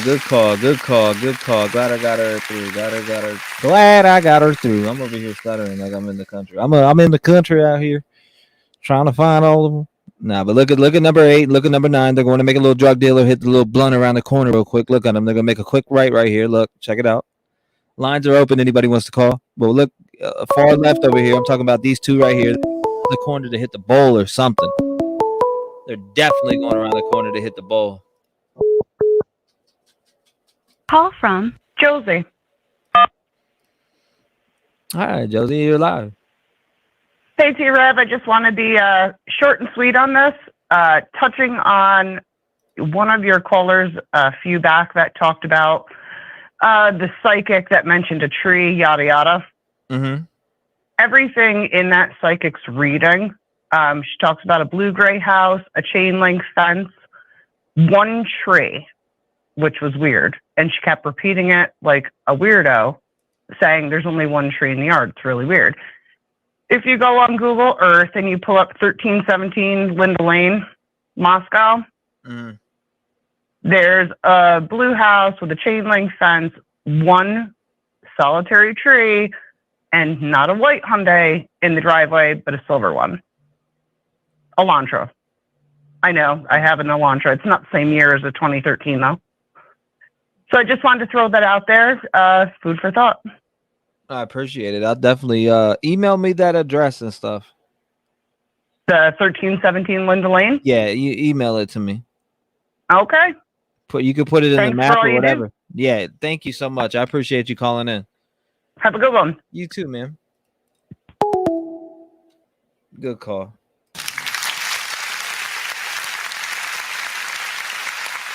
Have I missed anything? Was going for about an hour, says Heather. Our line's open for anybody who wants to call.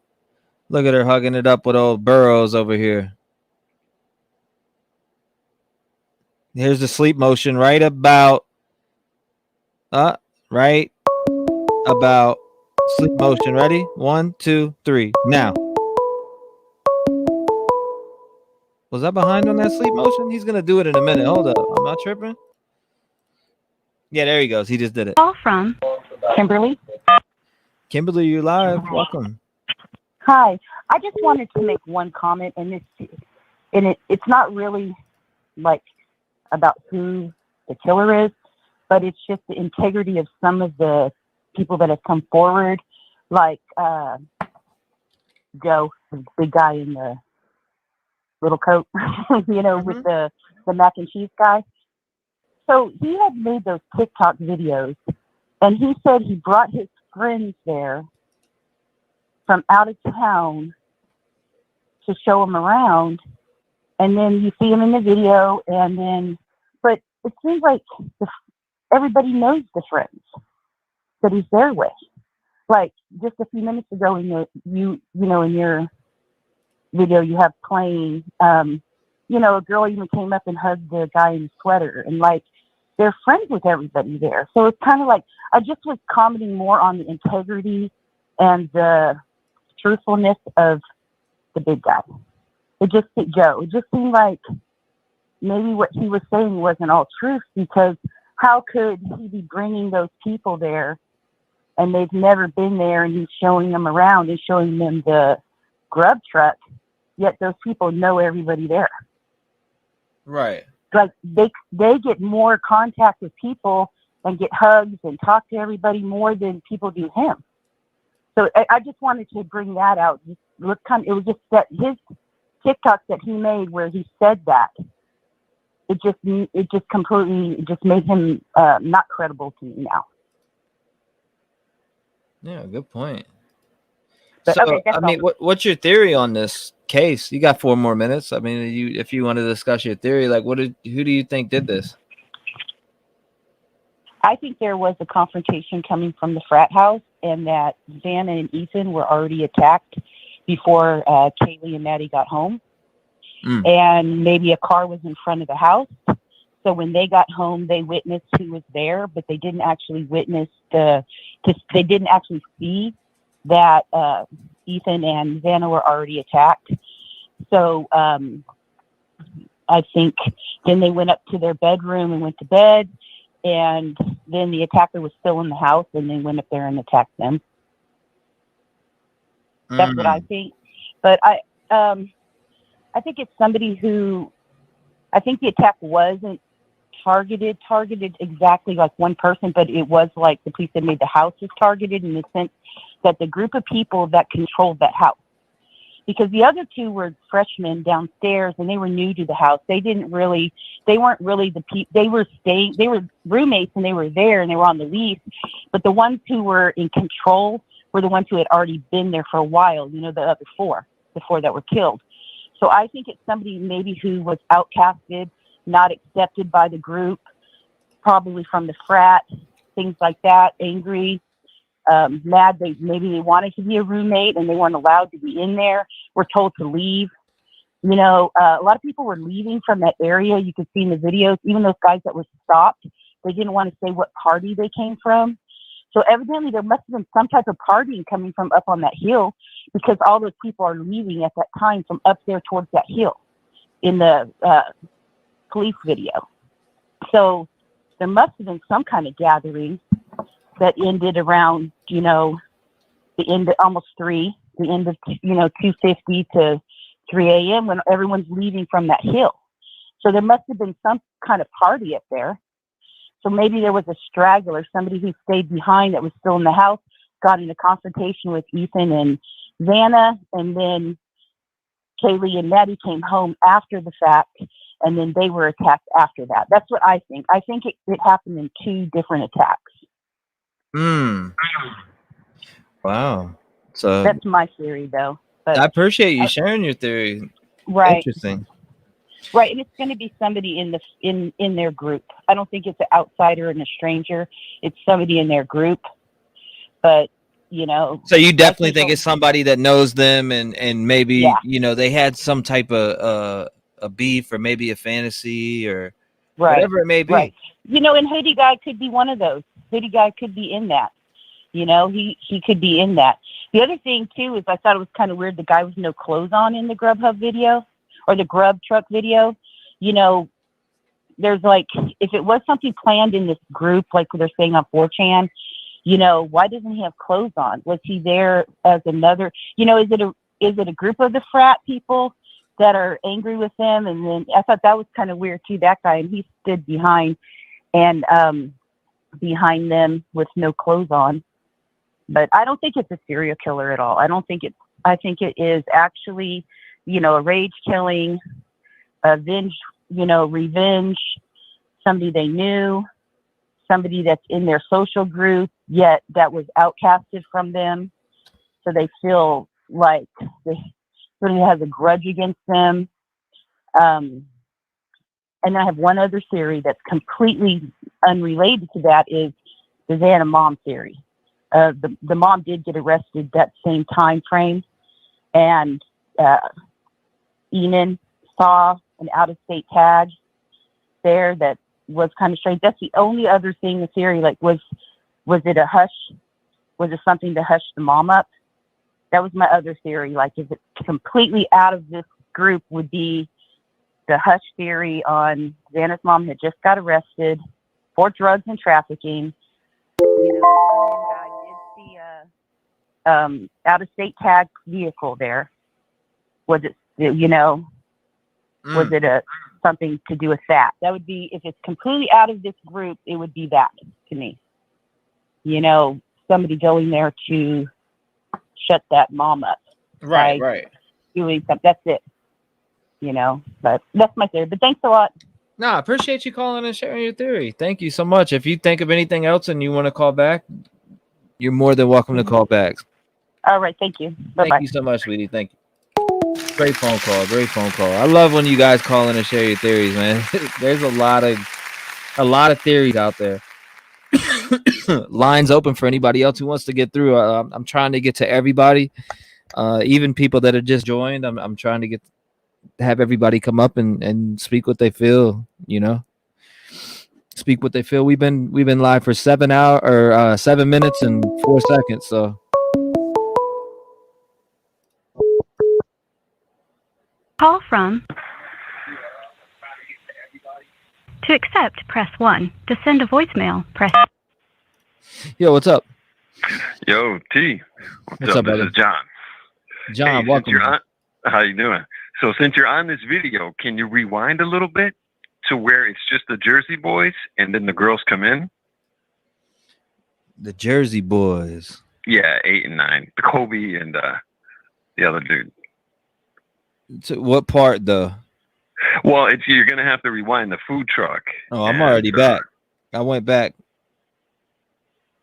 How far back? Do you know time? Yeah, but it's just when they're about to come into the frame. I'm not going to go after the car though. I just want you to watch the dynamic between the number 8 guy and the Maddie situation. Hold up. So is it when? All right. So I know we're on delay. You have to fast forward just a little bit. No, I'm but not no. sure. What I'm asking is 8 and 9 are the girls in the part that you want me to rewind to, or? Yeah. Just when they just arrive, and you'll see number 8 lean in, and he's saying, "Oh shit, Maddie's here." I got you. Let's get there. And then he sends number 8 on point to sort of check in with his girlfriend. So it seems like he has a relationship with Maddie. And I know I'm reaching, but if you watch closely, you'll see it. They just walked in. They just walked on. Yeah, watch. Well, I'm a little behind you, but watch right here. Number 8 will lean in behind. He's going to go, "Yo, Maddie's here," right here. And then he's going to look, and he's going to be like, "Oh, shit." He's like, "Yo, go cover." Hold on. Let me see real quick. I'm looking right now. All right. So number 8 is the one? Number 8's going to lean into 9 and say, "Yo, Maddie's here." And you'll see He did. He looked over at him. You're right. Good. And then he sends him on point. He's going to go, "Yo, go check my girl. She's around the corner." Good fucking catch, buddy. I see. I never noticed that. Now you just taught me that. I didn't even pay attention to that part.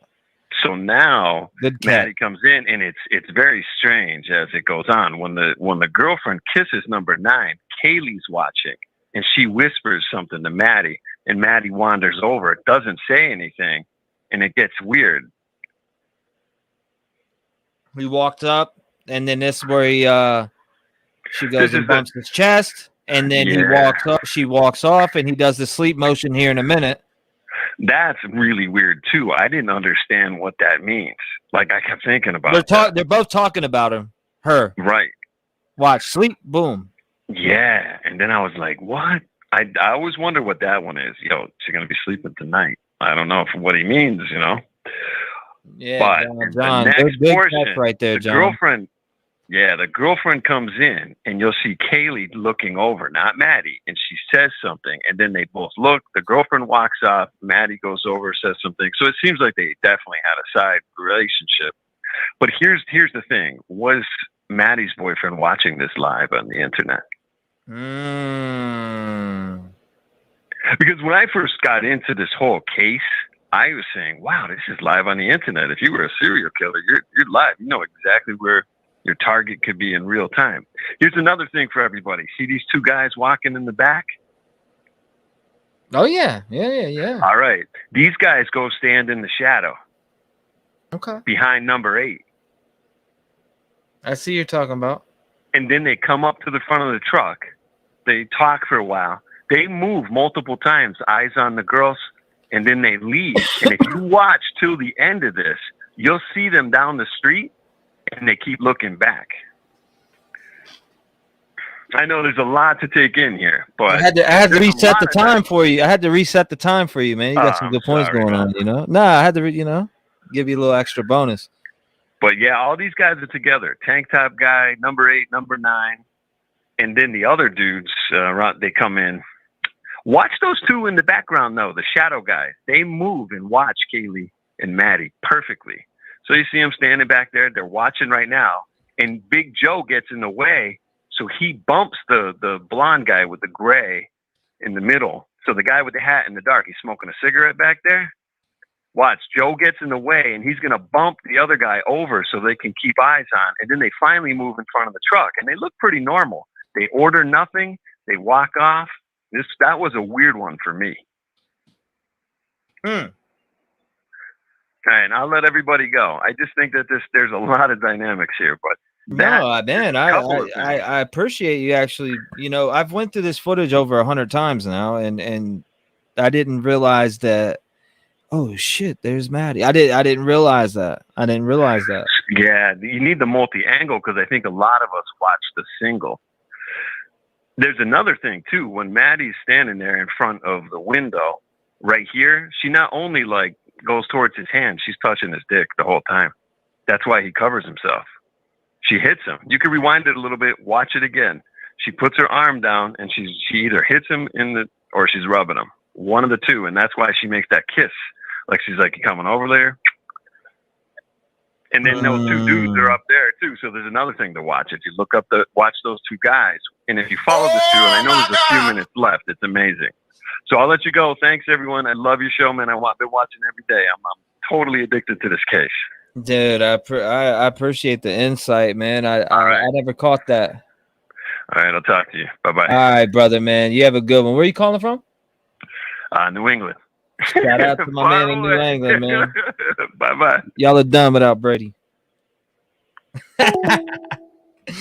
Be easy, brother. Shout out to that man. John's got good insight, man. John has good insight. That was a good catch by John right there, man. Yeah, everybody's like, yo, there's Enan Harsh right there. That is not fucking Enan Harsh. After analysis, that dude with that little hoodie right there that's standing in the picture.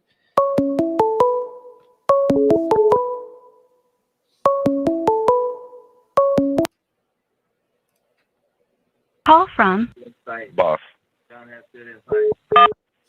Yo, what's up, boss? Hey, how's it going, T-REV? Is this my boss right here? Yeah, it's your boy. What's going on, brother? How you doing, man? Nothing much, man. Just another day in paradise. How's that tooth feeling? Hey, I'm feeling. I'll tell you what. I can talk and I can. I'm good.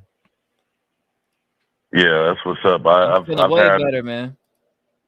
Yeah, I've had a toothache before in the past, and that's one of the worst things ever. If you go back to yesterday's live for like the last 2 hours, I was quiet, video playing, I wasn't talking, shit got real boring. That's when you know the tooth pain kicked in. When I shut up and I'm quiet, you know something's going on. Yeah, I know you was going through it. I was there all the way to the end when you had to when you're like, I'm done. I can't deal with this toothache I no was more. literally, I swear, I got onto the carpet on my hands and knees, head into the ground. Was like, oh my God, I was punching the ground. I'm telling you, that's how bad it hurt. Yeah, man. The only thing that's ever knocked me out in life, and I've been in a whole bunch of fights, was the toothache. Dude, I ate a Reese's Pieces, and it hit that nerve, and it knocked me out, bro. Like, that's why you got to get that thing fixed, because when that thing gets infected, you can feel that infection just like dripping into your system. That pressure, yeah. Not only that, yep, exactly what you just said. So let me get to the biscuits and gravy here. You know, I don't want to be holding up a whole bunch of time and all that. Jump right into it. This your time, man. And honestly, that last caller, that was some good insight on him. I've watched that video 1,000 million times, and I saw like some slight interaction with him before, but he pointed out. I gotta pause your time and point something out. That last caller, John from New England. Yeah, man, they'll never win a Super Bowl again without Brady. But all right, back to the case. Okay, so here, I'm not trying to beat a dead horse, but you remember my last call. I'm still kind of stuck on my little theory, because it's like, I definitely don't think it could be one person. Because if it was one person, and if it was a crime of passion, or even if it was something weird like that, a stalker, he probably would have got his nasty man on. So that's why I think it was. That's why I think it was two people, and that's why I think there was no sexual assault, because it'd be kind of weird. I'm thinking from the mind state of a killer. One person in there, doing his nasty man, while the other one's over there, knifing. So it's like it was so coordinated to where it seems like it was two to me personally. So here's my other thing. It's like, we have the cop footage from, the time frame of 3 o'clock-ish, when they're messing with the kids in the field. But we don't have any footage of who they were messing with before and who they were messing with after. And I'm just wondering if there's a possibility when Ethan and Xana, let's say, assuming, because we just don't know, but let's say assume Ethan and Xana, they're both under 21, they're walking back to the house, and those same two cops mess with them. Say Ethan gets a little bit lippy with them, like, or say Xana gets a little bit lippy with them. Say those, like I said before, I'm pretty sure those cops have had many interactions with that house, because if you notice in that video, they specifically asked the kids, which apartment did you come from? And what's their name? And it's just like, what does that matter? There's just something funny about them dudes to me. You know what I mean? Like, you got people running like roaches in the background. Those kids trying to run to get away from them. They're in this little tiny Ford and unmarked, and plain clothes. And another thing me and my daughter noticed last night too, when we were going back, reviewing that video footage, is I'm still curious of what's in that back seat of that unmarked car, because when I zoomed in on it, and then I Googled night vision equipment, there was a telescope that came up that looked exactly like what's sitting in that back seat. And you got to ask, like, why are these dudes riding around in this tiny little Ford with, a piece of an equipment like that? Or even if it was the chopstick, I don't want to use the real word on, but why would they be riding around, leaving their vehicle unsecured while they're messing with kids? Hey, I don't censor shit on my channel. You can say, you can use the real word, you can use whatever. Yeah. But I think those are some serious questions. Like, it would be kind of good to know their whole interaction throughout that day, because we know they're in the location at that time. We know they're in a vehicle that kind of fits the description. We know that they're bullies. We know that they're thugs. It's just, in my opinion, they're the only people that I see that, from all the information that I've been able to view, that would have the capability of doing something like this. Like the guy in the video, for example, that, the one that the caller just called on, that was a good point and all that, but them dudes seemed like they had love for them girls. You know what I'm saying? And that crime scene didn't look like that was love. That looked like something else. That was straight up anger, man, rage, and yeah, definitely. Yeah, and the fact they didn't take something, if you know what I mean, it's just, like I said, to me, it seems like it'd be two of them. One of them would have probably got his nasty man on, so it's like. And then another thing, I don't know, I don't want to bring it up, bro. I don't even want to bring it up. I'm still researching another rabbit hole I've been working on. I noticed some weird stuff yesterday, but maybe I'll send it to you in an email, and then if you want to decide to go with that, I was thinking about all these calls that we do is making it into a podcast where I cut out a lot of the phone calls and put them into audio form and upload them on Spotify, because a lot of you callers make some very good points. A lot of the viewers and the people in the community, I just think it'd be great to put it into a podcast, like on Spotify, for people to listen to afterwards, with all the phone calls that everybody votes that was good. I'll have some type of poll in my Discord, but I definitely was thinking about doing that, because I think, like I've always say to a lot of people, the reason why I'm doing this is because you guys spend a lot of time watching me on panel, or maybe you've never seen me on panel before, but I've spent a lot of time on panel the last 4 months talking my face off, and it's just like I thought of this out of nowhere. I was like, man, it'd be great to just let the community come up, and they watch a lot of this. A lot of us YouTubers, talk all day with 4, 5, 6 people on panel, and you guys make great points in chat, but it's different when you're able to actually voice what you feel. And some people don't always want to go up on a panel or never get the chance to go up on a panel, and this way you guys get that chance. You know what I mean? You guys get a chance to call in and voice your opinion and talk about certain things that maybe nobody, no other YouTuber may not catch your opinion, and it's overlooked. You know what I'm saying? Yeah, no, I bet you your interaction has definitely spiked ever since you opened up the phone line. Oh, most definitely, it spiked a lot. But it's because I was thinking about it, man. I was like, damn.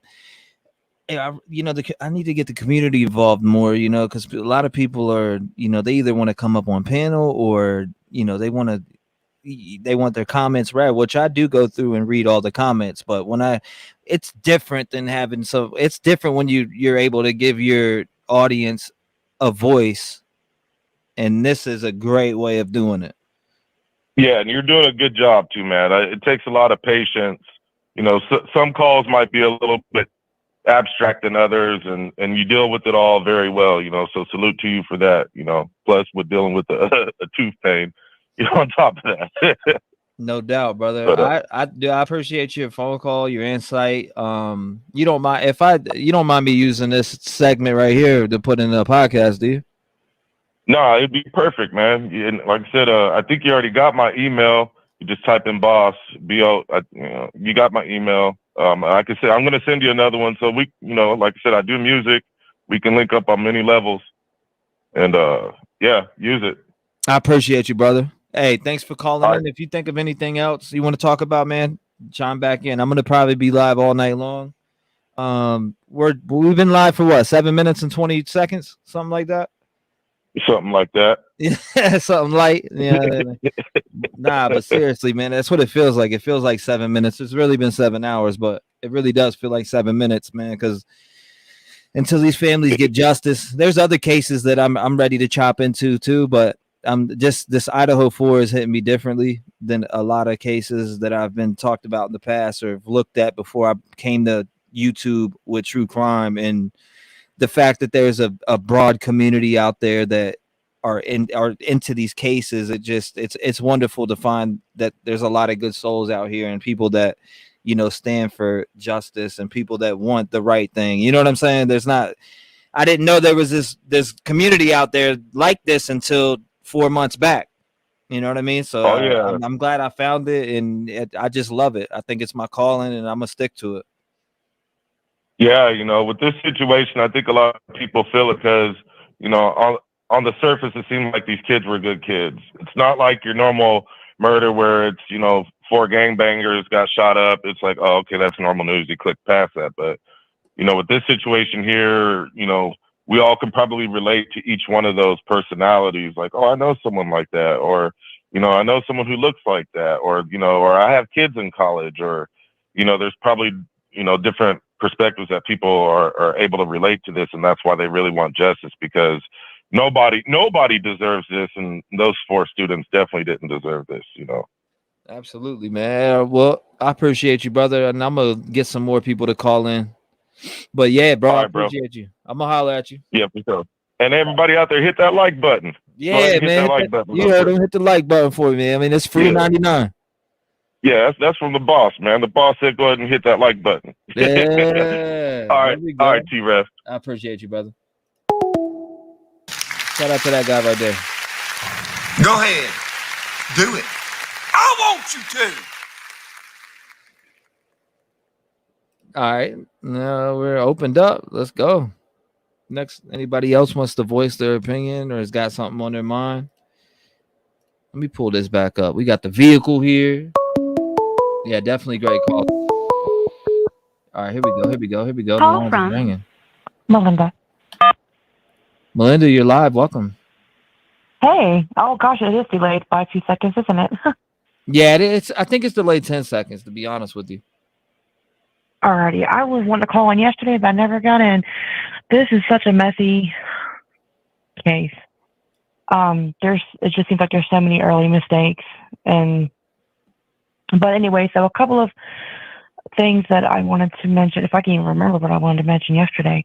What I think is weird is the ladder outside the house, because some of the rumors are that Ethan was blocking the door and they couldn't get in, and that's one of the rumors of them finding them.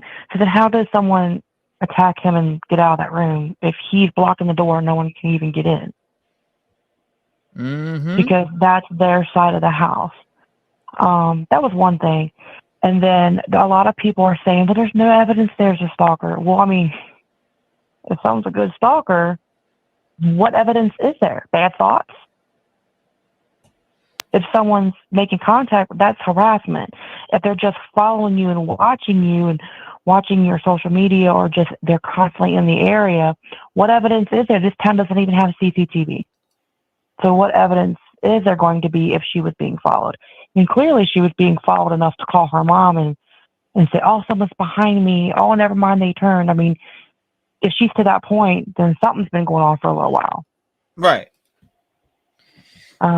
So what I mean, like, what is your theory here? Like, what have you gathered for these last 34 days? The white hoodie guy, I mean, because it's not clear enough for anyone to say who that really is. Yes, ma'am. But I just think it's weird that that guy dresses like Jack D. There's lots of photographs of Jack D wearing that style. And he lived 2 houses over, because I've been trying to watch other, YouTubers, because getting kind of caught up. I didn't know that Jack D lived 2 houses over from them. Jack D. Yeah, he was right there in view. Like Drip Drop made on that video that he made. It was a good breakdown. You could go through the fence line all the way and end up in Crime their Circus, backyard. I watched his video because I was like, oh, okay, who's this guy? He made a few recent videos. Someone said that maybe someone's theory on a different YouTube channel was, well, maybe Jack showed up and was like, oh, call my phone. I need to find my phone, and that's why they called it. But the parents said that they left him, that the parents said that she was like, oh, come on, we have a dog together, that she wanted him to come over. So, I mean, he couldn't have been right there if she was calling him to come over. That's kind of, but I do think that the relationship was kind of on a toxic side, because if someone was breaking up with me, but then they wanted to stay in contact because we had a dog together, I mean, if they were 40-year-olds, that would be weird.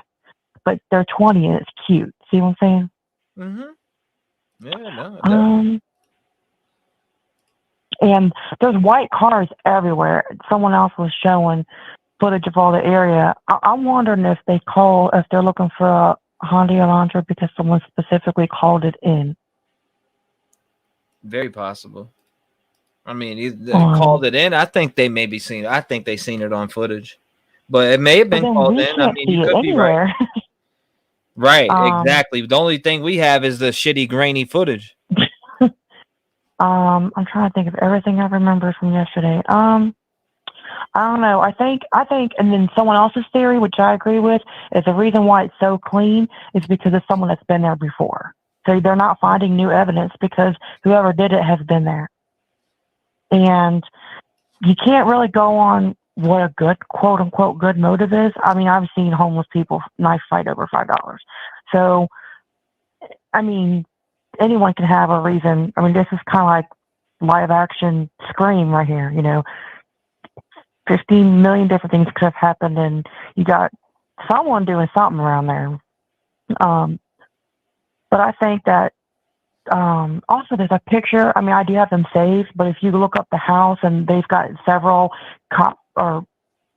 photographs from, whoever took pictures from the outside of the house, and there's a screen that's popped out of the window next to the grill in the back. So, maybe that was locked and they went in through a window. But still, I mean, someone went in. I think it was someone very comfortable, because also there was a lot going on I mean, there was 4 guys in the background of the police cam, kids. And also I wonder if the call about the drunk kids in the field was a distraction to keep cops in a certain area, because the phone call that brought the cops to the playing field was for a drunken assault. And when they got there, it was just 3 drunk kids standing there. Right. You know, like to keep the cops in one spot, like maybe they patrol regularly, and whoever did it, because there's a lot of suspicion around, you know, the frat boys and everything. And I was wondering if this was like some type of weird team thing.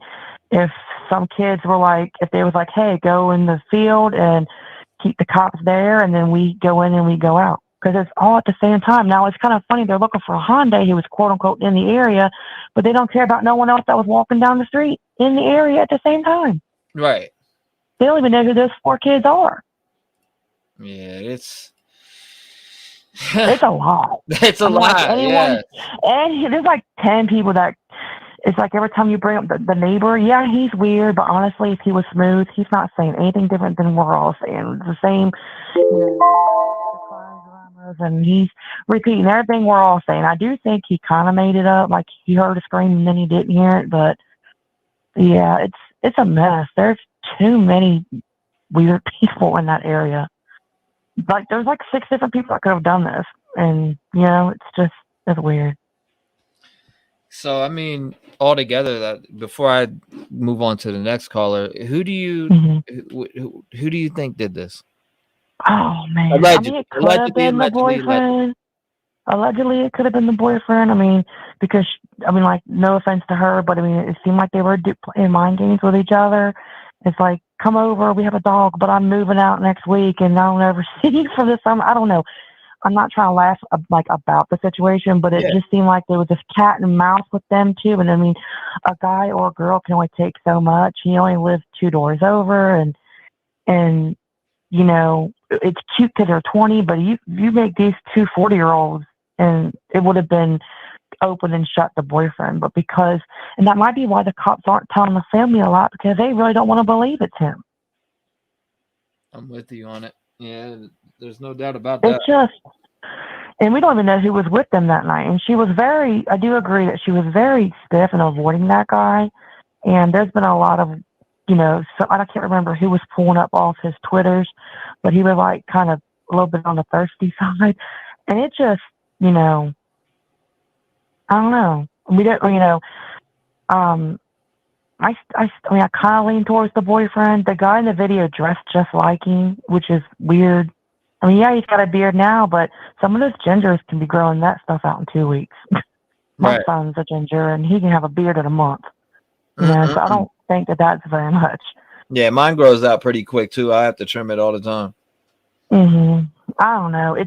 It's weird that it could be so many people, and that's kind of creepy too. Yes, ma'am. Thank you for sharing your opinion. Where are you calling from? I'm in Ohio. Shout out to you in Ohio. You're my neighbor. Yep. So, yeah. Yep. All right. Hi, chat. And what's your sorry name in that chat? What's your name in chat? I'm Blue Mustang in the chat. Okay, So I'll be looking for that blue Mustang. Okay. Yes, ma'am. You have a good one. Thank you. Shout out to her. God bless her. Shout out to all the wonderful callers today, man. Shout out to all the wonderful callers. Line is open for anybody who wants to call in. Voice your opinion, guys. Your opinion. That's what this is. Voice your opinion. Call from Shaggy B. Yo, Shaggy B. Hello, this is Shaggy B. How Shaggy you B, doing, what's T? going on, man? How you doing, T? It wasn't me. What's going on? I just wanted to state the obvious, like kind of like the glove and the ladder on the side of the house. I wanted to ask a question about the brown shitty ass leather couch, the party couch out back. Okay. And if it has been searched, or is it and is it still there? Is the couch still there today? That's a good question. That is a good question, and you know, what like about any that good couch though? What do you think that couch? You think that couch holds some importance, or? Yes, I think that. Well, it could narrow things down. if there is DNA within the couch, and if the killer had been there before, he would have partied with them and maybe had left some DNA in the couch. Or when he was leaving, when he committed the murders, maybe the weapon was broke and he shoved the weapon down in the couch on his way out. Don't you think they would have checked through that? But then again, they can't find a glove on the inside the crime scene either. So Well, I've been watching there's some drone footage from I think the third day out. Yes, sir. On the 16th, and that's when it first started snowing. I think it was like the second day or third day after the murders. Mm-hmm. And I never did see the couch moved. It had snow on it, and it still has snow on it. And I believe it's still there, but I'm not for sure about that. If somebody wants to pull that up or maybe get a look at that, it's good speculation. So you want to pick that couch up? Yeah, I want that couch looked at. Hell yeah! I mean, I wonder if they have. Don't you think? I mean, if there was DNA in the couch, would it match the DNA from the killer inside? And if it did match the killer's DNA inside, then that would narrow the search down. It would answer questions like, yes, the killer knew them, and yes, he knew the layout of the house. Don't you think? Yeah, I mean, I don't know. I to be honest with you, I don't know about that couch. Do you think that? I heard them talking. Somebody said it's been there since August, or they seen it since August or whatever. That's what I seen fly by in the chat as it's moving about 1,000 miles an hour. So people had said that there was parties there in September, a lot of people, and a lot of pictures taken out back on the couch with people on the couch and people with the tiger. They were taking pictures of people with the tiger, and I'm sure one of those pictures has the couch in it. Just send JLR over there to check out their couch, man. He's in town. Yes, Jonathan Lee. Yeah, go ahead over there and tell Jonathan Lee to give T-REV's line a call. I'd like to get some insight on what's going on in town over there. That is. He is there right now. Yeah, hit him up on all socials. I would. T-REV, there's a guy named T-REV that is doing live call-ins, and that he would like him to call in. Everybody out there, we got 1,300 people in here, guys. If anybody could tell Jonathan to call. We're doing a call out for it. Yeah, we want to know about that shitty ass brown party couch out back. Absolutely. Let's see if we can get what is it? Jonathan Lee investigates. Jonathan Lee. Yeah, get old Jonathan Lee to call up, man. Tell him T-REV's looking for him. Well, that's all I wanted to say, and you're doing some good work out there. I want to thank you. I appreciate you, brother, man. I really do. Okay, thank you. This is your time, man. This is your time to discuss what you feel, So. Yes, sir. And I just wanted to state the obvious. Hey, and I appreciate you doing some that. of the things that could be found are right in front of your nose. Most definitely, man. Hey, you got a good soul, brother. I like your energy, and I do appreciate you calling up and I didn't even think about that damn couch. Nobody has. And I didn't even really, but you're the only thing that made me to mention this couch, and I didn't mean to cut you off, but you are one of the only. Actually, you are the only person to mention that couch in that backyard. The only thing that made me think of it is that when I used to party at the party houses, everybody had that couch that they like to sit in. Everybody would like to sit in that couch in a certain spot, and sometimes things fall out of your pocket, and sometimes I would stash stuff inside the couch just in case I didn't have nothing. So when I come back there, it would be there. Hey, look, so, man, tell Jonathan Lee I wanted him to call me up and we could talk about this shitty brown couch. I've seen one of his last video. He was there at 3:00 in the morning last night, and I seen him out there, man. I respect. He was doing a shot. I respect. He was doing a hustle, shot of it, but I didn't see the couch in his video. I was looking for it. I didn't. Maybe they I don't know if picked that it's still shitty there. brown couch up and threw it in a U-Haul or some type of. Maybe You know, I feel that it should have been. I feel that the couch should have either been took inside the house or took when they took all their vehicles. It should have been loaded up and taken away right at that time. Yeah. That's what I feel. They did find a glove. Yeah, exactly, Lori. Good point. Hey, man, I appreciate you calling in, brother. And talking about that shitty. I appreciate you bringing up that shitty brown couch. I appreciate you too. Thank you. Yeah, you're the man, boss. What? Oh, I was about to ask him where he was calling from, but hey, man, shout out to that guy. I like that guy's energy and personality, man. Yeah, there's a lot of good folks out here. I don't think I've gotten one person I dislike yet. I see Chad is always like, move on to the next guy. Get to the next guy. Come on, give me a call now. Go ahead. Do it. I want you to. Here we go.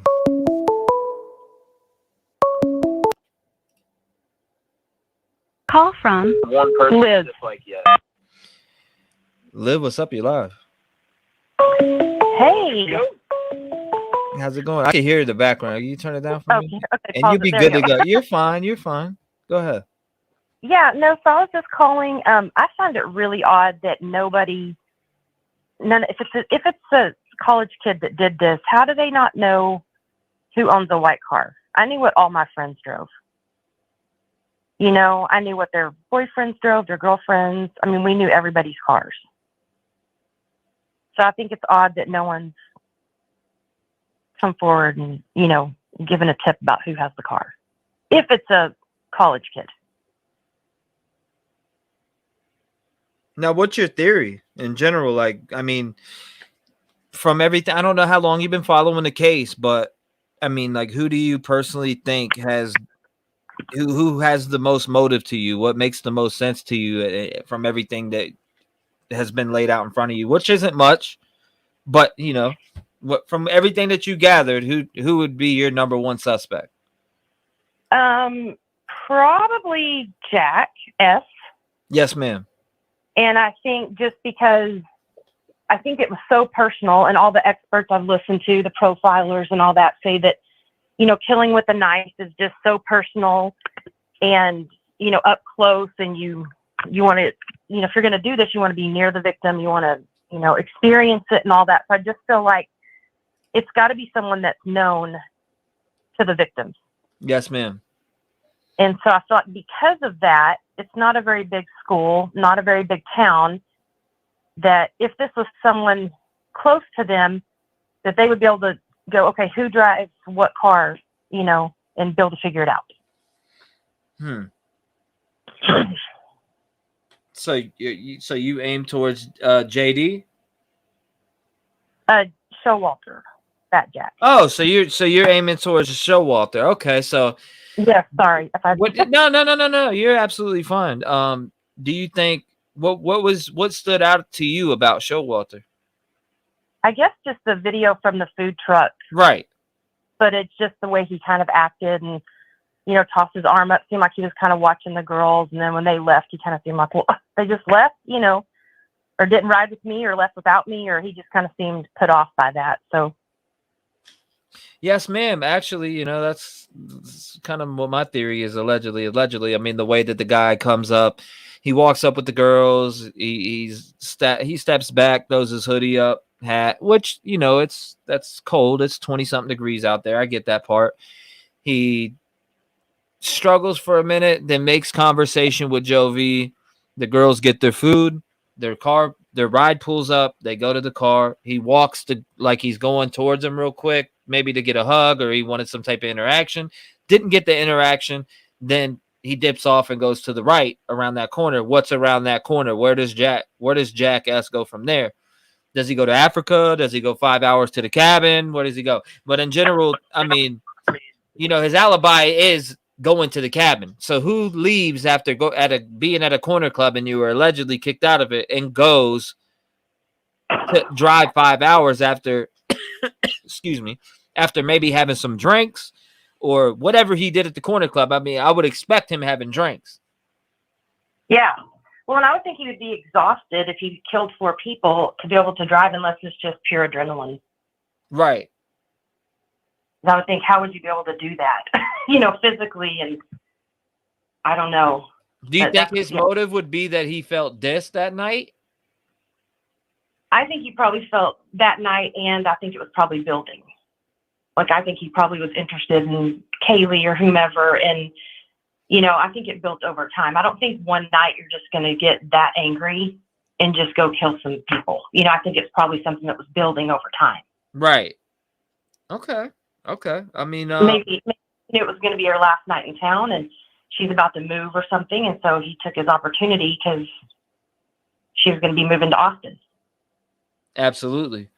It's a super weird one there. I mean, that's been the person I suspected from the get-go. They say man cleared on the website when you look. Man and food truck footage cleared, but I mean, I've mentioned this every time, almost every show. How many men were in that footage at the food truck? Well, and then what kind of car does he have? Does he drive a I wish I knew. Does he drive? Curious to know that. I would think that as many people as know who he is there on the campus, that 50 kids would come forward and say, "Oh yeah, he drives a white car." So I don't know. The other 2 things that were kind of confusing to me is the wreath on the front door. Mm-hmm. It's still hanging. Excuse me.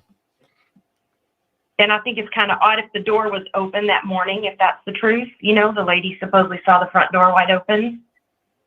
Then I would think they would take the wreath for evidence. If the killer ran out and brushed the wreath on the way out or hit it with his hand or anything like that, that thing would be bagged in evidence. Right. And not still hanging on the front door. Yes, ma'am. I mean, there's a lot of crazy shit in this case. Nothing surprising me. Yeah, the only other thing I had a question about what you thought is the lack of blood. Like, well, I could be wrong on the lack of blood, but like no blood on the patio or leaving the front door, the back door, or like some of the experts I've heard on TV have said, that there would be copious amounts of blood, like just tons of blood. Right. So I would think that even just from a camera, the pictures, you would see some blood on the patio, some bloody footprints, something, that there's no blood leaving that house. Exactly. No That's really odd. Do we know that, though? You know what I'm saying? That's another thing, but I thought the same thing you're thinking right now. But even if there was, I don't think that they would release, hey, there was bloody footprints leading to this, and you know what I mean? That's true. And I guess you might not be able to see them from, the media that's there taking pictures, even with the long lenses, whoever took the pictures inside the house, where the dirty, dishes were and stuff. Right. Yeah. I just feel we wouldn't get that. Yeah, that's true. Anyway, that's all I really had. Well, I appreciate you calling in. It was a great phone call from you. I do appreciate you giving your insight and being part of the community. Thank you, ma'am. Where are you calling from? From Dallas, Texas. From Dallas? Shout out to Dallas, Texas. We them boys. Cowboys fan here. Love it. Oh, heck yeah. They're playing tomorrow or Sunday. Today's Friday. I'm off on my days. Sunday. Well, I appreciate you and I appreciate your support. Thank you so much.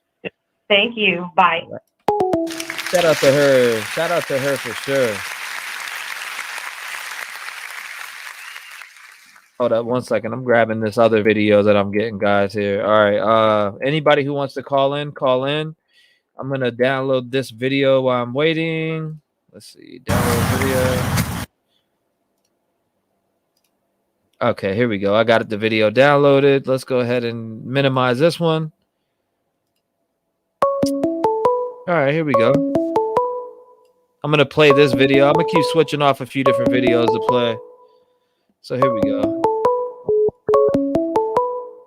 Hold on, I'm coming. Don't hang up. All right, here we go. Call from Steven. Hey, what's up, Steven? What's going on? You're live, brother. Hey, buddy. First of all, great job, man. This is like Live Aid for me, man. It's like around the clock. You're just streaming nonstop. It's wonderful. Thank you. I have a couple of questions. I mean, I'm still stuck on Showalter. I want to know if anybody knows, were his parents alumni at the school? That's my first question. I believe they were, but does anybody know for sure? That I don't know. Because I always say follow the money, right? So you've got a very, affluent, influential family in the community. I don't know if they were alumni, and I would love to know for somebody to try and find out what did they give the university as far as donations. Because at the end of the day, money and power can influence a lot. And I've even had these crazy thoughts that they may even know for sure it's him and they're just waiting to surrender him. We all know that it makes absolutely no sense for him to drive off in the middle of the night after a night of drinking, after getting thrown out of a club. His behavior was so offbeat and bizarre. And let me tell you something, a lot of the callers have pointed out a lot of really interesting things about that food truck video. The car in the windshield, the reflection, the Joe Burrows and Kobe Bryant jersey people. But that just could be this like college, bullshit, when you're out drinking, looking, talking and shit. At the end of the day, out of everything we've heard, the one story that makes absolutely no sense is this kid drives away at 2 a.m. So I want to know, what did his parents give to the school? Because this school is the lifeblood and economic hub of this town. And if that becomes jeopardized, a lot of people's lifestyles, incomes, it causes a major problem for the university and for the town. So I always like to follow the money, because if these were really big donors, and if they're going to Africa, which is a very noble thing as doctors, no pay, taking their own flights, paying for their own accommodations, that ain't a cheap trip, right? These folks have money. So that's really what I'm most curious about, is the relationship to the family, to the school, and is this boy being sheltered or protected? Wow. That's, I mean, and a lot of people seem to think that too. Is he being protected? Is his parents, making sure that he's protected? You brought up some great points there. And that's been something that's been discussed a lot on my panel and in comments. Yeah. A lot of people bring that up. If his parents are doctors or whatever, and they got that, they got money, then you could be protected to a certain extent. But I feel like if you take the lives of 4 people, how much can you really be protected? I get it, but there can be an arranged surrender. There could be things that we don't know about. They could be looking for an accomplice that maybe worked in conjunction with him or that he knew. It's just out of all the stuff that we've heard, and there's so many interesting points and interesting observations. At the end of the day, this is the one thing that really stands out, that we have proof that the guy ran off, and his alibi, as we were told, that he drove 5 hours at 2 a.m. after a night of drinking. It simply makes no sense. Yeah, and I am with you on that 1,000%, all the way in. Yeah. And right now, and this is just my opinion and my theory, I think I allegedly think he has involvement, or he had committed them himself. And that's allegedly. Yeah. That's what I think. And I've been thinking that, and I haven't came off that opinion. Yeah, that's my number one theory. Yeah, me too, brother. Anyways, listen, thanks for taking the call.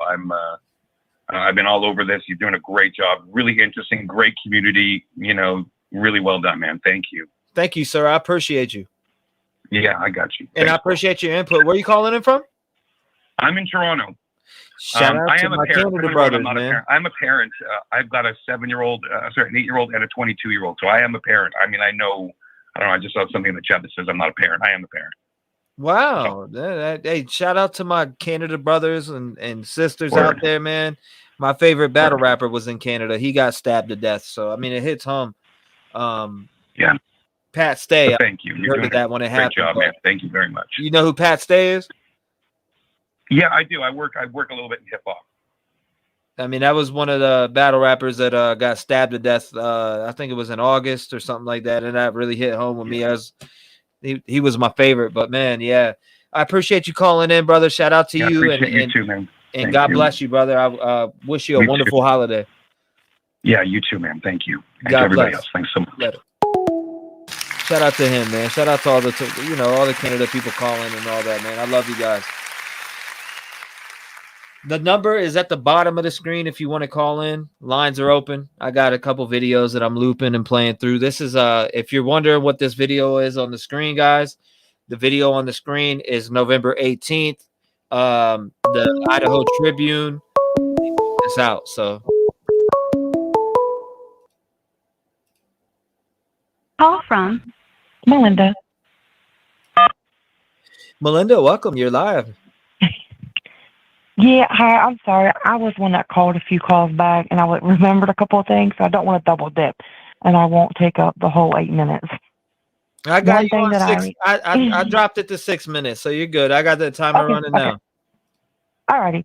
One thing that I remembered from yesterday was, again, whoever did this had to have been real comfortable because Kaylee just got that car. So if someone wasn't familiar, that's a lot of cars and a lot of people, and you don't know what you're going into.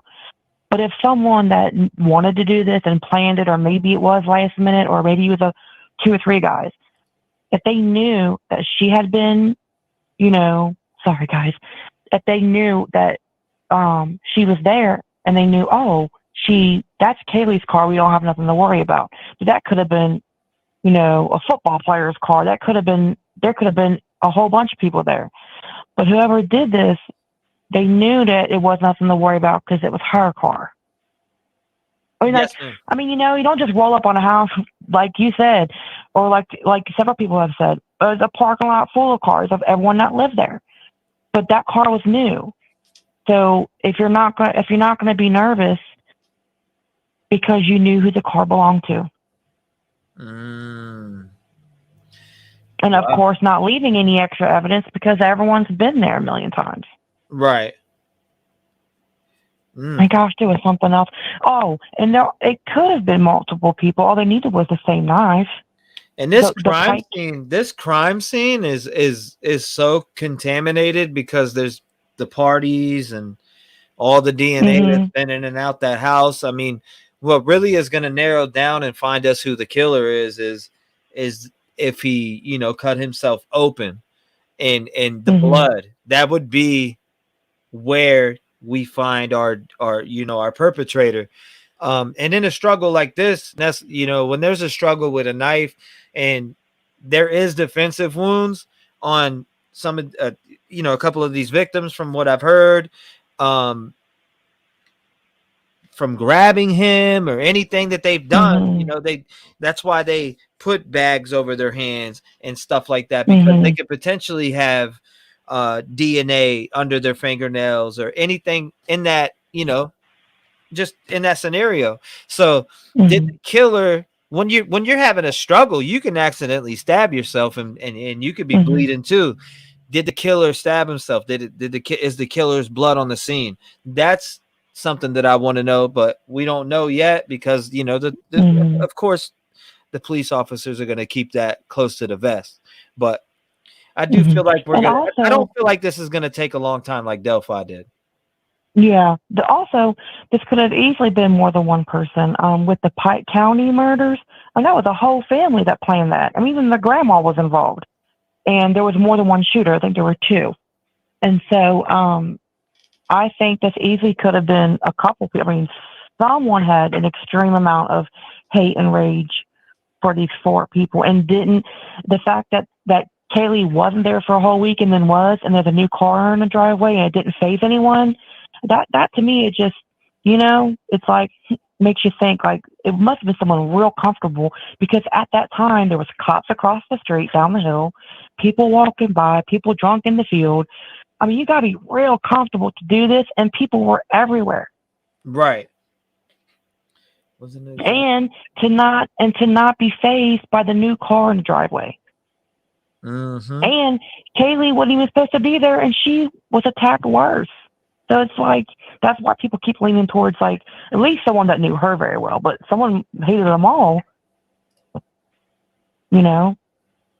Anyway, I remember this after I hung up, and I was like, oh man, I gotta throw this back in there. That it could have easily been two people, but they must have been very comfortable because there was people apparently everywhere and cops right across the street. Yeah, this case just keeps throwing me through a loop. That's all it does is keeps throwing me through a loop. That's why I like hearing everybody else's opinions and aspects. I mean, we've had some very good breakdowns today on these calls. I'll tell you that much.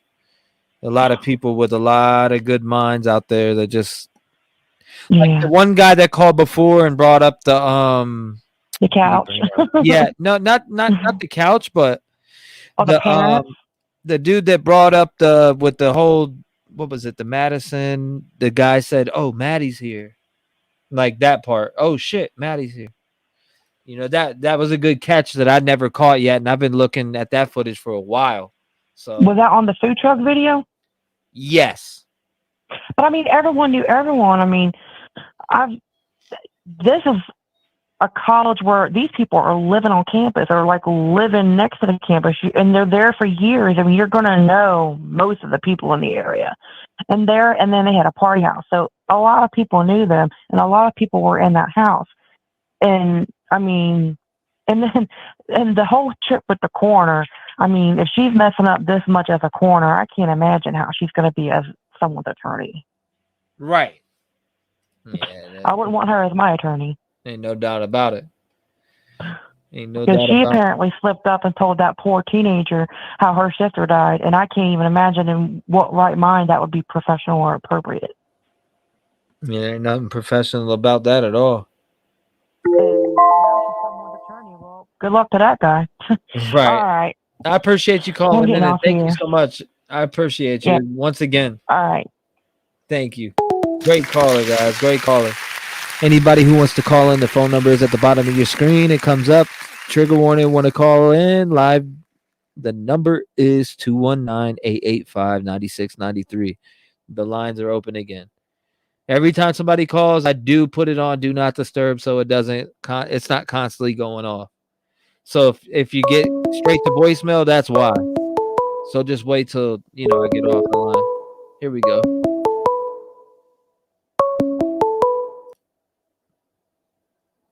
Call from John from New England. John from New England. You are live, brother. What's going on? Hey, so you didn't watch the two guys, though. We saw the Maddie dynamics, but we didn't watch the two fellows. I mean, we can you get think back. You can watch that? We can get back into it, man. We can get back into it. I got it pulled up. Wait till you see it. All right, so let's go back here. I'm a little behind you because I still see Jack's house with the car. There we go. Nah, I moved it. You can go forward and forward. And anybody who is hearing me, don't really pay attention to all the normal players. I want you to watch these two guys. So fast forward in, at least till when the girls get to the counter. Moving up. There they are. The girls are at the counter. They're there now. You could tell Madison's drunk. Look at her. She's like wobbly back and forth. All right, watch these two guys walk down from the top. Yes, sir. They're in the back right now. Well, I'm behind you, so they come walking in. You'll see their feet first. Looks like a younger guy and then another guy. I don't know if the other guy is young or not. So you can sort of fast forward this part. They kind of just get in and they go behind the shadows. They go behind the 8 and 9 group. Are you talking about these guys back here? You got one that has got a a cap hat on. He turns right when Maddie's coming. He turns his body toward Maddie right there, and he goes, "Yo, check this out." So then they go into the shadows. Are they bottom left-hand corner screen? Yeah. Okay. They're behind number 8, the Kobe guy. They're just hiding back. They're not hiding. They're just hanging out. They look like they're people watching. But they Back here, where maneuver my multiple is my times. mouse on it? The guy's head right now. I can't see your mouse. You'll be able to see in a second. Yes. Yeah, that's one of the guys. There's a blonde guy. They get in front of the truck. You can The sort of blonde fast guy forward and a the little other bit. guy has a beanie on, right? Yeah, yeah. You'll see them. You'll watch them maneuver. Just keep your eyes on those guys. Okay, I'm watching them. You can fast forward. They get in front of the truck. They got eyes on the girls the whole time. They look like they're normal guys. They're talking. And then when they take off way down the street, you'll see them step back looking. When the two girls are alone at the truck, they step back multiple times. But before they get there, he's coordinating. He's pointing. It's just, I'm not saying they're anything. It's just an odd situation. It just added another dynamic. You're making me want to. You're making me want to download this video, put it in my program, and literally just make that left video the full video. Now watch. Joe gets in their way and they move over. See the guy? Okay, so the guy moves over. He's got eyes on. He pretends he's looking at the truck. The guy, I don't know if it's Red Sox. I don't know what jersey. I can't see it, but he gets in the way. The other guy comes around him, and then they just hang out for a bit. But they got eyes on. You see him whisper, and he says, "Let's go wait up right over there." They look normal, and people watching, and they're laughing, but they got eyes on these girls. And then when they get down the street, you're going to be shocked. He steps back so many times to look at these girls when they're alone at the truck. It's crazy to me. I watched all these videos, and they're standing in front of the food truck, and they're in the top screen. These two? Yeah, so he's smoking a cigarette. Yeah, the dude smoking a cigarette with the Levi jeans and the. Now watch the guy with the cigarette. He's going to be staring at the girls, and he says something out of the corner of his mouth, and then the other guy looks, and then they're going to just talk about the truck. Everything seems normal. They buy nothing, and they walk up the street slowly. But once they get up, and it looks like a door frame up in the top left-hand corner of the bottom screen, you'll see them back up multiple times to put eyes on them from down the street. Hold up, people in the chat are like, T-REV, just put up the one screen. It don't work that way. This is the direct footage, guys. This is the direct footage where everybody on YouTube, you've seen all the food truck videos. This is the source. This is how it looks. No. This is fine. You're going to see when they just continue on. Like people in the chat they're thinking that I can just pop up one full screen, and it don't work that way because all four are connected. All four. Right. I'm sorry to call again and keep you, but I wanted to point this out to people because I know there's some great sleuths, and this one was driving me nuts. No, so you're fine. No, I was just explaining to them that's not even possible for me to do what they're saying. So he's just going to say, in case I edited the video. Yeah, I know. I've seen so many little things in this, it drove me crazy, but I just watched other people because I had eyes on, the normal players. So now he's going to lean into him and say, let's go up the street right over here. And he turns. I don't know. It just, from where I come from, that's the kind of talk when you're doing something. Let's go right up over here and hang out. So they walk nonchalantly off, but you got to watch until the girls are alone at the truck, and you'll see one or both of them step back looking down. It takes a little while, and I don't mean to keep everyone. I just want you guys to see it. Bro. You're good. Trust me. You're not. Man, I don't know how you do this all day. You're just pointing things out, man. I'm fine with it. Everybody else is fine with it in chat right too. Here, he's gonna point. He's gonna do some pointing, and then they go up, and it seemed normal to me at first. But then when I kept watching, they stop again, and you're gonna see him step back and look. You have to watch for a little while, and it takes a little bit of patience. But you'll see the girls are alone at the truck now. I got 24 hours. Yeah, you're a trooper, man. I got 24 hours, bro. I'm ready to look at everything that I've overlooked. You know what I mean? So you can see him down the street. If everybody can look, you'll see him down there. He's looking back, and then he's going to move off the screen. You're going to see him step back, and then he's going to move off the screen, and you're going to see him step back again multiple times. I'm watching. Watch. I am watching like a hawk. Watch. So kind of off the screen now, right? Mm-hmm. Watch. Hey there, how you doing? So they could just be talking, but it's very strange. He turns, he's looking. See him, he's coming back. He's leaning back on one foot, looking down the row. Could be anything. It's just really weird.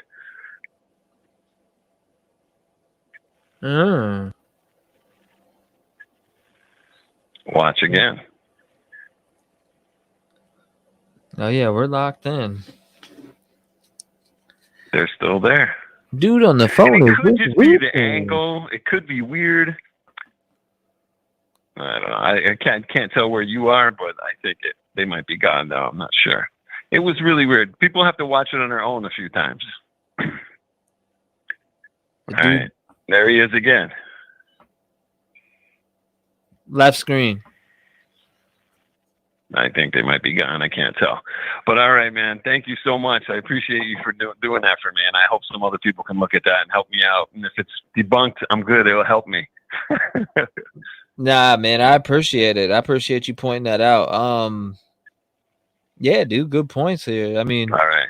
They do disappear off the screen. What do you think about before I let you go here, what do you think about number 9 and number 8 going around the corner for a second? Yeah, they're hitting something. They're hitting something. But to be up at that time of night, they're not going to be. I don't know what they're doing. So if they were drinking, they just could be smoking something, taking a quick hit, or is this John from New England? Yeah, man. That's why Y'all are toast without Brady, man. I gotta give you shit. But anyway, that was the other one I wanted you to watch. Thank you for doing that. Yeah, and, I just problem. want people to see everything because I said, man, maybe somebody will see this and say, "Dad, they're interesting." They don't look like a couple of killers, though, but it's just definitely weird. It's interesting. Everything about you gotta.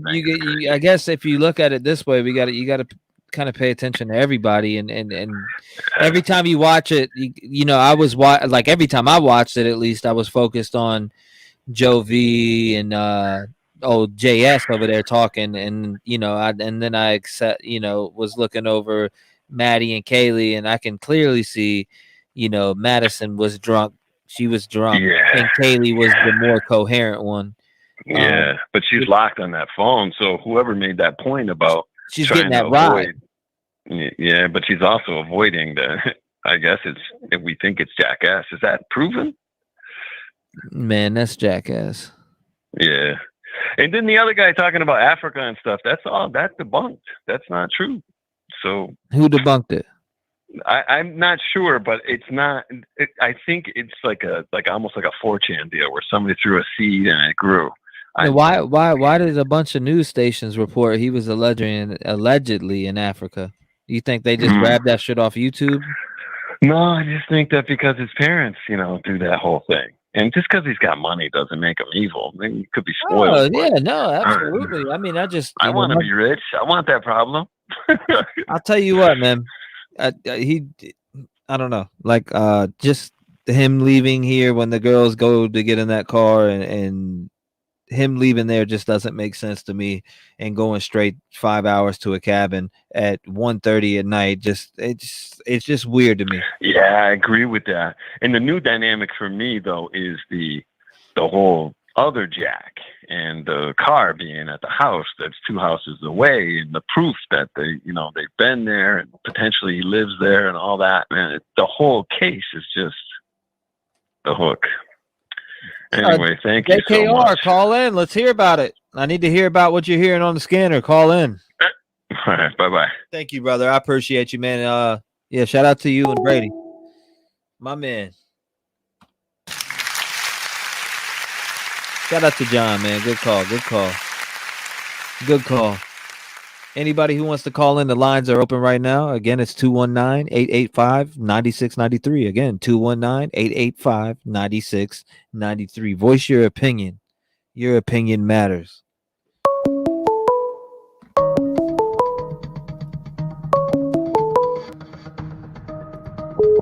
Call from Jay.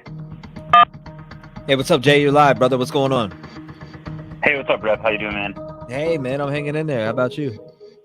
Hey, doing pretty well, man. Thanks for the coverage on this. By the way, that John guy's got like the best voice ever. So apologize for mine. Nah, you good, man. You Uh, good. So yeah, like a couple things I wanted to bring up, right? Like first and foremost, we don't know what their alibis were, right? Like I don't know that the cops come out and told us what this guy's alibi was. Whose alibi? Which one? Any of these guys' alibis. Well, okay, so let's get into an alibi here. The roommates for Jack D said he was sleeping. Jack Who told Showalter. us that? Jack Who told us Showalter. that? Who told us that? That's what's going around. Also, Yeah, exactly. the same for the alibi for JS right here. His alibi is dude literally was going 5 hours to the cabin. That's the alibi. Now But that's allegedly, maybe they had right? yeah. I mean, they said he's cleared, and the alibi was, he was going 5 hours to a cabin. That is allegedly, though. They didn't come out and say that specifically, but I mean, that's the alibi. 5 hours, Yeah, because to a cabin. like, look, if I'm law enforcement, and I think that they're smarter than we think that they are, right? Like, Right. if his alibi is really like, hey, I'm driving 5 hours, like, A, they would have found that car. There would have been blood in it, right? Or whatever, right? They would have found it. There would have been case closed, like he would have been it. So I don't think that these alibis, these alleged alibis, are actually accurate. That would be my first impression, No, right? I'm with you. I'm with you on that all the way. Yeah. So we don't know what their actual alibis are, right? Right. The other thing that I find interesting is like the only person with a real motive here. Well, I think there's two, right? If 4chan is true, then that is some sort of a motive, right? Like they got in a fight, they've talked about some shit, hating Ethan, whatnot. And then the other guy is like Jack D. Like dude has like strong motive to do this, right? And he would have access to the house. When you look at that, I've been back and forth this whole time, but I mean, it's likely one of those two places that I would be looking if I was law enforcement, like Jack D. And I think that the sister came out, right, Rev, and said, like, they need to stop focusing on Jack. Why would she say that? Yeah, Because they've been focusing all their efforts on him, right? They've been grilling this dude. And I bet you they've been all over the place. And that white car in front of his house, like if that's that Elantra that they're looking for, like I bet you he burned all of the stuff, threw away the knife, like they're never gonna find it. And the reason why it's taking so long, if it is Jack D, is like, dude, his DNA is all over that house. He's been in there a million times. Right. Like they would have to find some new evidence on him, right? Like actual blood or something. Like, because you imagine being the defense attorney for Jack D and be like, oh, you found a hair follicle? Like, good luck. I've been in this house. I've had sex in this house. I've done whatever in this house like a million times. So they have to make a very, very strong case against Jack D if that's the guy. And like, I think you brought up Drip Drop. Like he did a fantastic video on Jack D. Now, I don't want to assume that it's him, but I think that more than likely, when you look at the case, it's going to be him or somebody with a very, very strong motive. It's not going to be some random person. In my personal opinion, this guy Showalter at this, grub truck. I mean, this looks like when I was in college, 20 years ago, just drinking and trying to pick up chicks, or walking them home and they're like, yeah, we'll go with you. And he's just sitting there. I mean, it is a little suspicious, but that's my 2 cents, man. You're asking me. So I mean, if you had who are you eyeballing? You on JD? Yeah, I'm on JD a little bit, man. I think he's got the most motive, right? Like, why did the dog not get any blood on him? I did hear a rumor, and again, you guys, everything that we're hearing, all these alibis, all these rumors, like none of us know anything for fact. Like the police aren't coming out and saying anything. Kaylee's parents don't know anything. Right? Exactly. It's all gathered from internet stuff. Yeah, we're just bullshitting around like, oh, I think it might be this, or this was their alibi. Like, we don't know if he drove out 5 hours. If he did, like, dude would be locked up, right? In my personal opinion. So I would lean JD, or if that 4chan stuff is accurate, man, that's strong motive, right? And that dude, I don't know if you've seen that dude, but I YouTubed him, and like he's got a crazy video where he's like, there's like this rap song playing, and he's like screaming. He does look roided out. And he does look strong as fuck. So if he's going in there, sorry for my language, but if he's Nah, going bro, in there, he could definitely kick you can out. say whatever you want, man. You ain't gonna be sorry for it. Fuckity, fuck. I mean, he could take out a guy like Ethan, right? Easily. Like, so you got to think about it. Ethan was a basketball player, right? The dude's not, just because he's skinny doesn't mean he's not strong. So to take out a dude like that, I mean, man, like, it could have been two people. It could have been one. Could have been Jack D. But I think that there's going to be strong motive. Somebody that knows these people had a close relationship. Not going to just be some random person. That'd be my 2 cents. Right. Is it, dude? Are you talking about the 4chan shit? Yeah, like the what's his? I don't know what the hell his name is. But there's that guy, that Barry Ochoa guy. And then there's The this other Barocha? guy. Yeah, that guy. But he's not the killer. It's the stronger dude, the Lawson or something like that. And apparently him and Ethan didn't like each other. But again, like, it's 4chan, dude. Like, is that actually accurate? And if they knew all that information, wouldn't they be sharing it with the police or something? I don't know. Like, it seems kind of weird to know that much. Oh, it took 19 minutes. Like, how do you know it took 19 minutes, dude, if you weren't actually involved?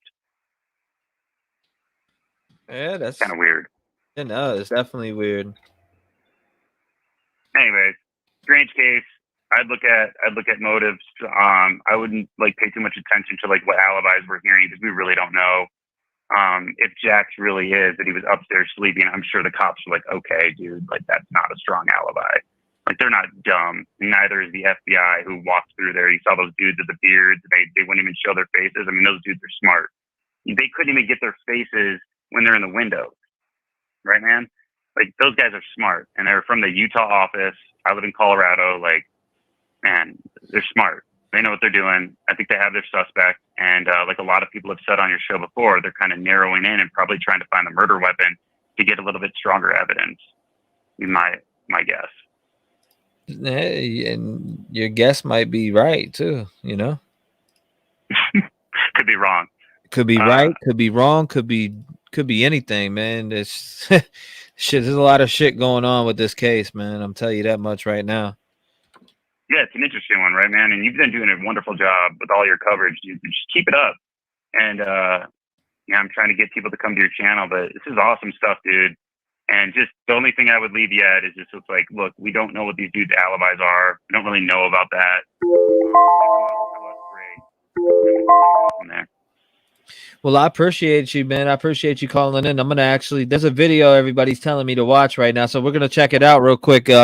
Supposedly there's some people at the frat breaking news. Let's check it out. See what's going on. All right, later, man. I'm gonna talk to you. Appreciate you, brother. Good call there, guys. Let's check this out before I take any more phone calls. Let's see what JLR is talking about, man.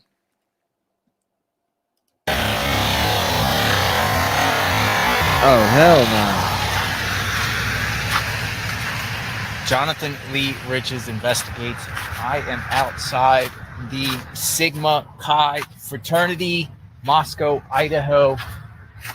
This fraternity here is right by the home where 4 college students were brutally stabbed during the early morning hours of November 13th, 2022, in the middle of the night, about 3 to 4 a.m. That's early morning hours. Some people say middle of the night.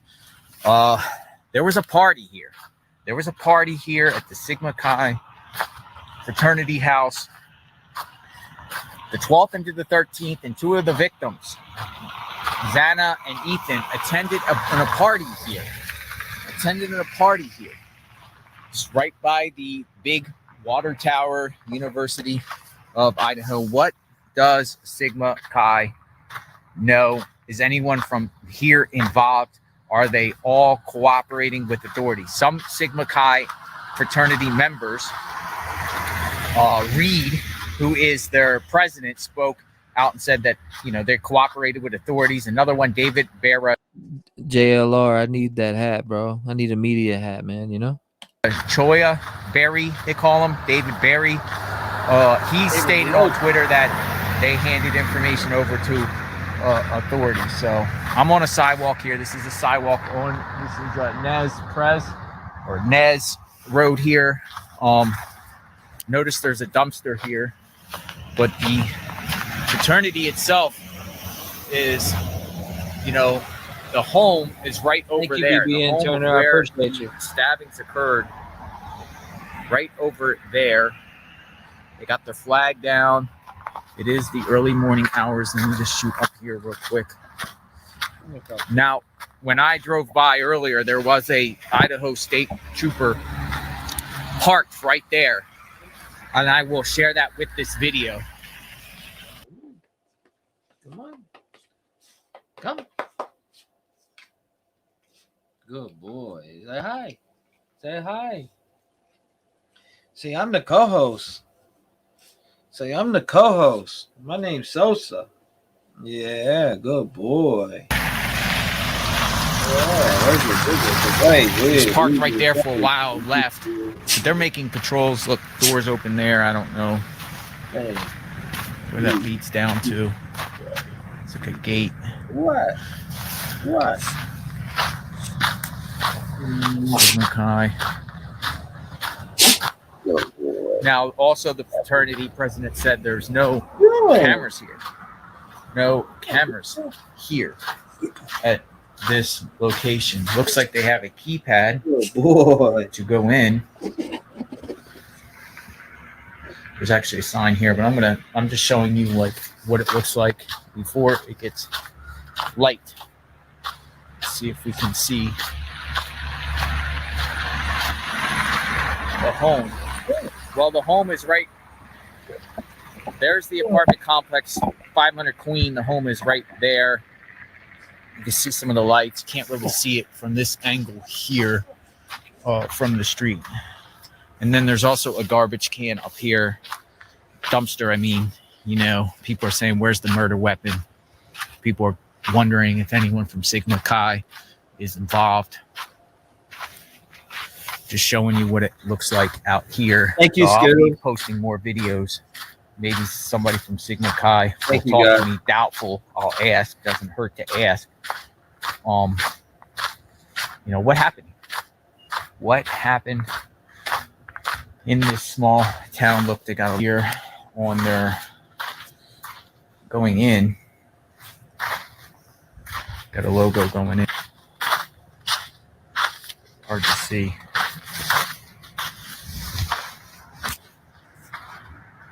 All right, so subscribe to my channel, like, hit the notification button. I'll be posting more videos coming soon. Stay tuned for that. Justice for the victims and their family. Is anyone from Sigma Chi involved, or are they all innocent victims? Let me know what you think. Looking forward to hearing your comments. They actually have a disabled sign here for parking. And you can park here on the street. All right, so car let me go through. So we'll talk soon. Everyone be safe. Sigma Chi right there. All right. Did the Gonsalveses? That was that. I mean, I didn't really see much here.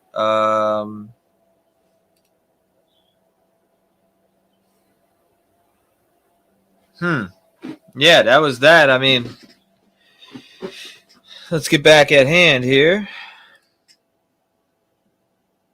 Lines are open. Anybody wants to call in, make sure you call in. I got it open now. You can call right back in. Sorry, guys. Nothing burger. Yeah, somebody told me, oh, they're parked nine sheriffs. I didn't see nine sheriffs in that video, but yeah. Last 2 days. By the way, thank you so much. That means a lot. Thank you. Call from. Hi, I'm Kelly. Hi, Kelly. You're live. What's up? Oh, wow. I've never been on live before, but first thing I wanted to say is I'm really sorry for your grandma. My mom is going through that dementia. It's really terrible. Yeah, it definitely is. It's really hard. But what I really wanted to say, it's kind of weird. It's echoing in the background. So. Oh, just if you turn the volume down, you should be good. Oh, that's a good idea. So I've been following true crime only for a little while, and one of the cases that really got me hooked, and my poor neighbor had to listen to me talk about it forever, was that Chandler Halderson. I don't know if you remember that one. Mm-mm.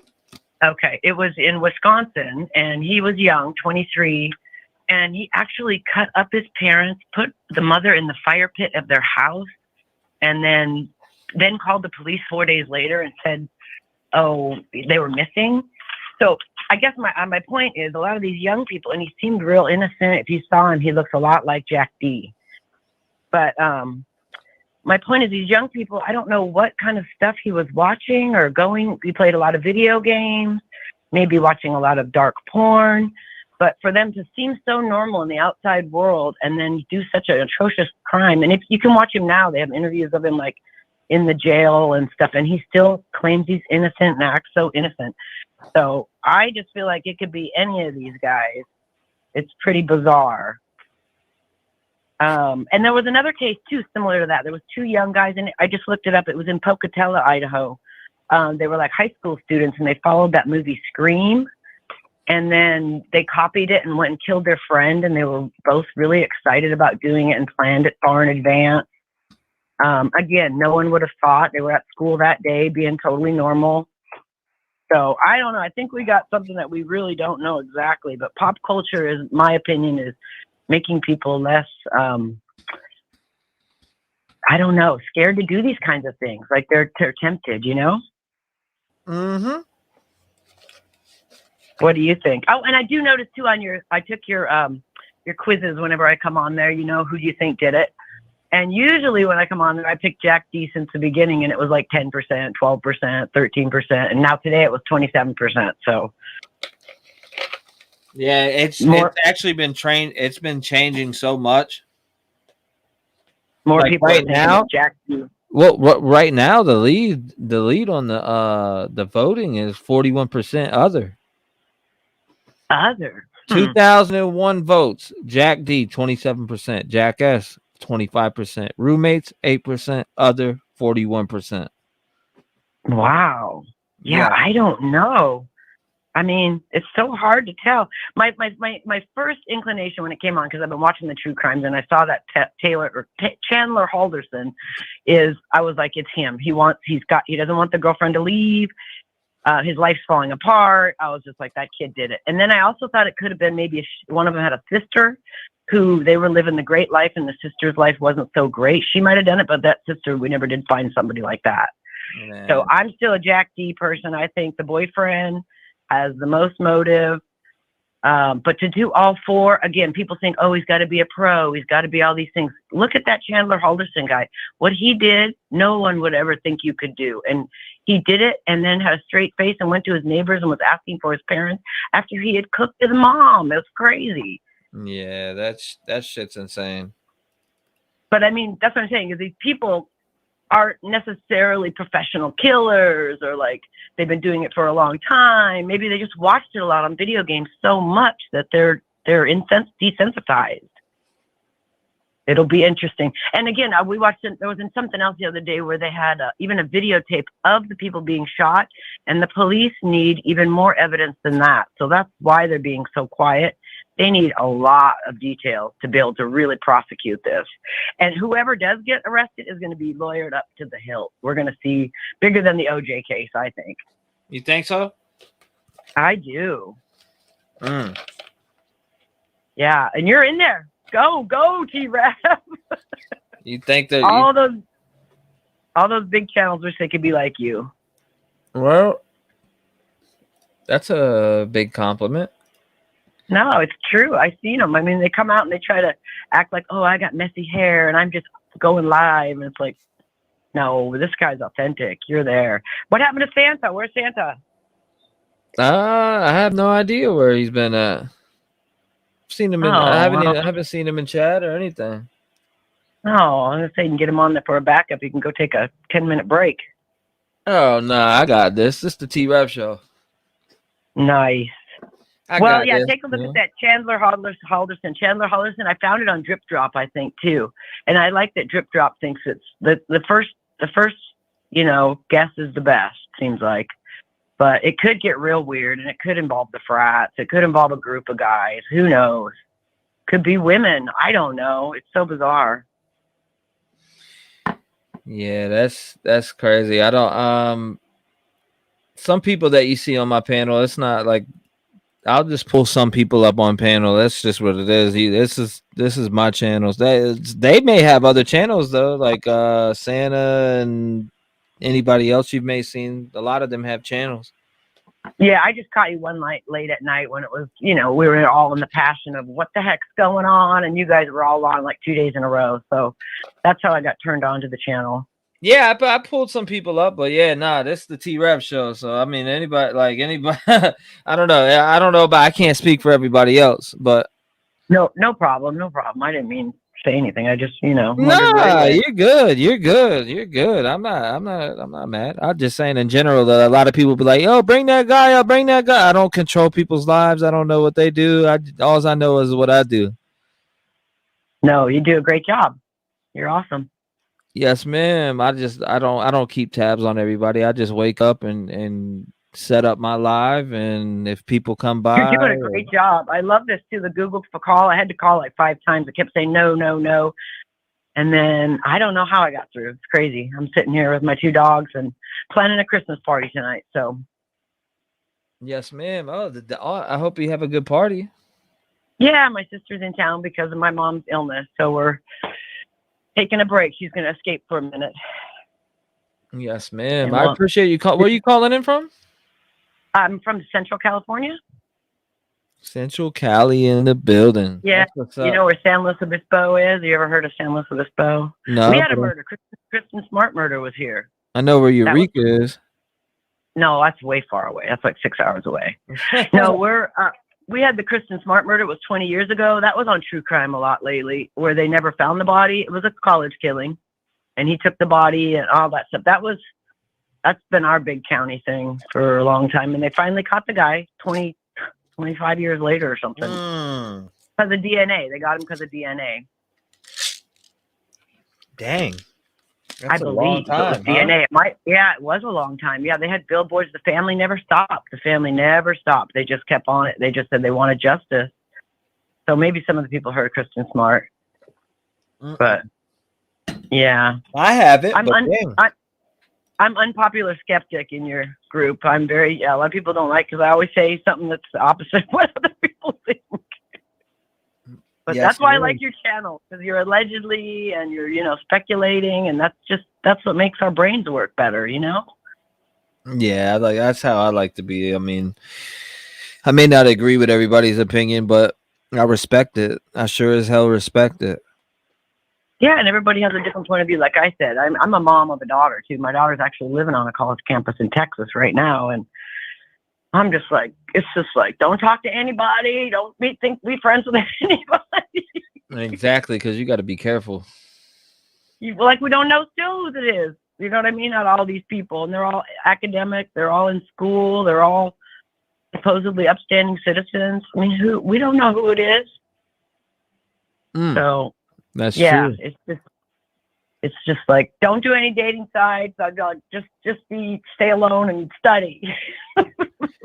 Yeah, you got to be careful out there. Hold on, I got this. Okay, so now I got the correct video. I appreciate you calling in, and thank you so much. I hope your Christmas party goes well. Awesome. Wish you could come. We'll see you again. Maybe we'll watch you after the party. Yes, ma'am. Thank you so much. Okay. All right. Take care. You too. Great phone call. All right, let's watch this right video then, guys. Let's get into the right video. Cassie said she got me the right video, so let's see what we're talking about here. All right, here we go.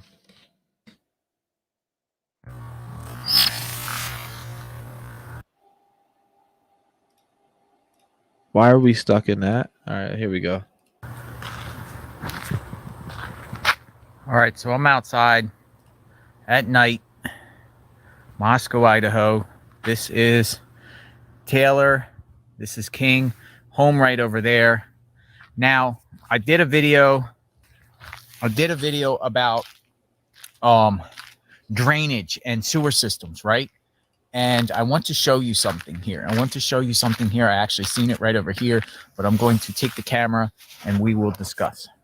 So I noticed that this building here, I don't know what this building is, but right over here,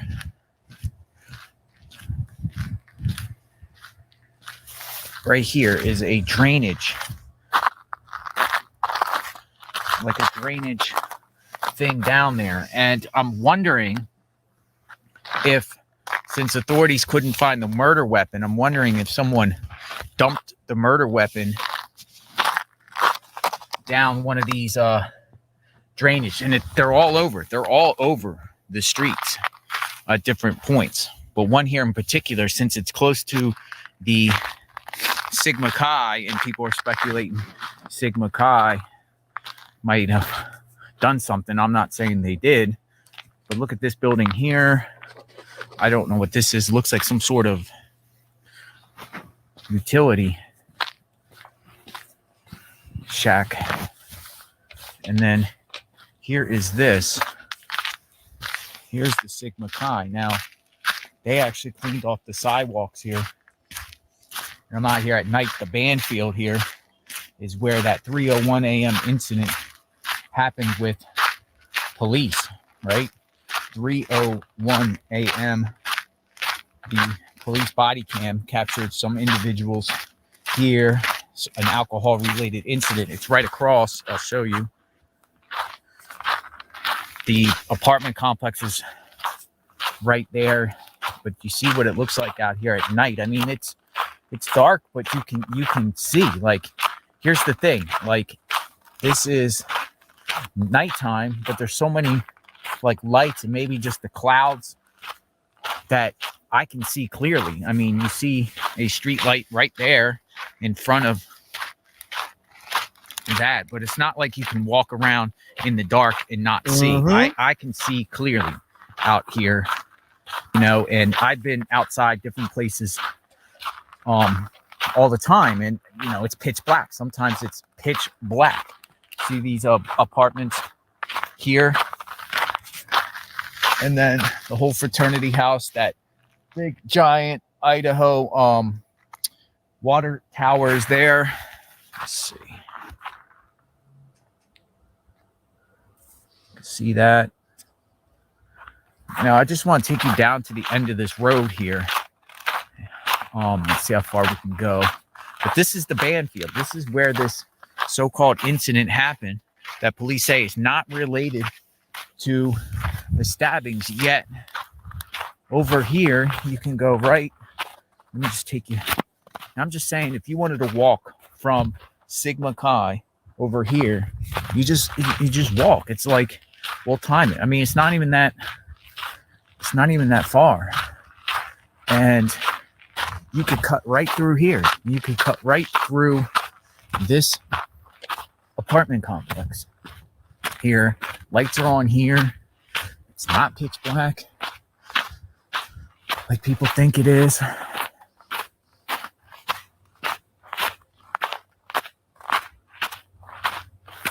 I mean, there's sidewalks. The sidewalks, not sidewalks, but they have trails.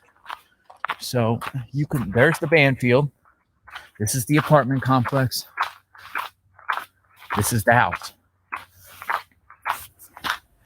This is the house, and I'm showing you at night.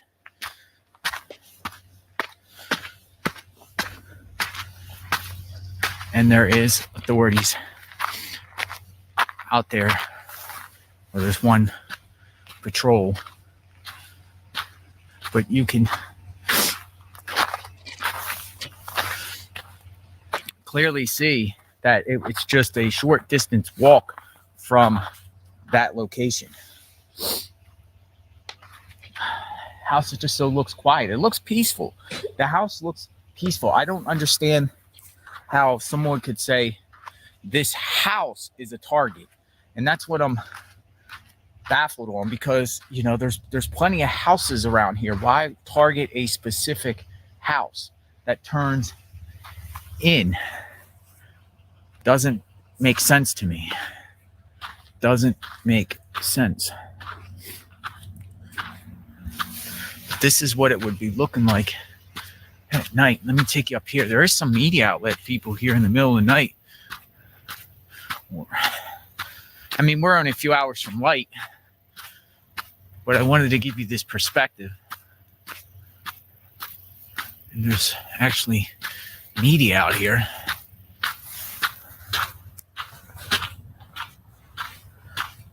With their lights on in their cars.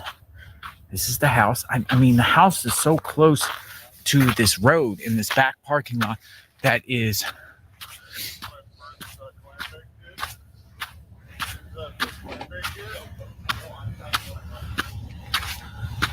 you see media out here. And you see it's got Washington plates. There's people out here. Yeah, they're broadcasting. They're broadcasting. So yeah, there's this hill up here. This is where the possibly somebody stuck out. Good morning. How you guys doing? All right, stay warm.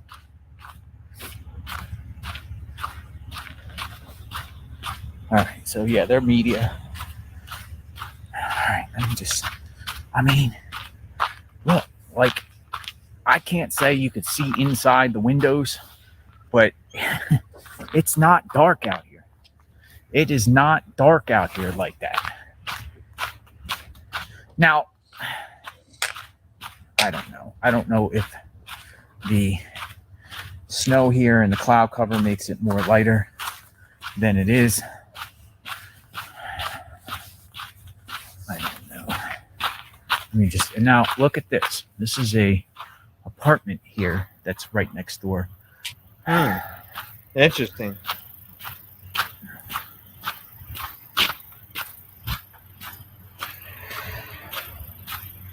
All right, let me just go this way. Let me just go this way. Just show you here. Now, people speculate, oh, somebody next door in the apartment complex could have done this. This is this big one on Queen. Let me just show you over here real quick. These homes here do not light up like that.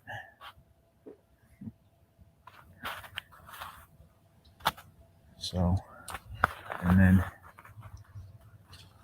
it looks like people get in these apartments by the doors right here. You don't have a separate entry, separate hallway. I've seen it, Danny, like 8 times already. I got you, bro. I'm gonna take you all the way around.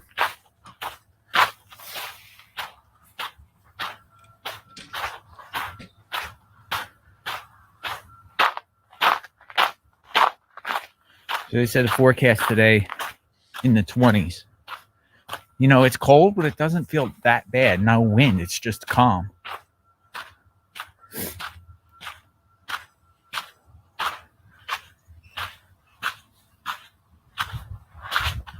This looks like the main office.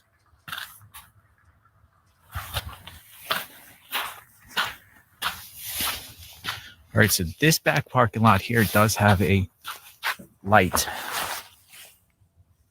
Does have a light.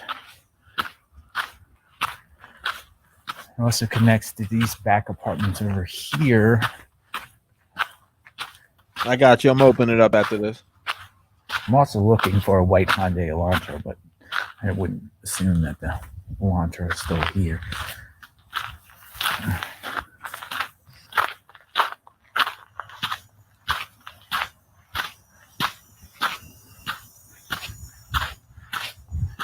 And then these are the sidewalks.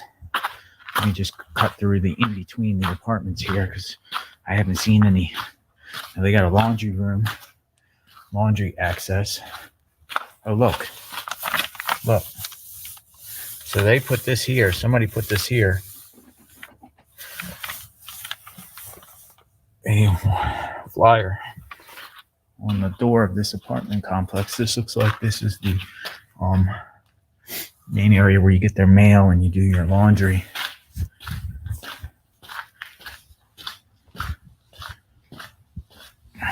Look, another one.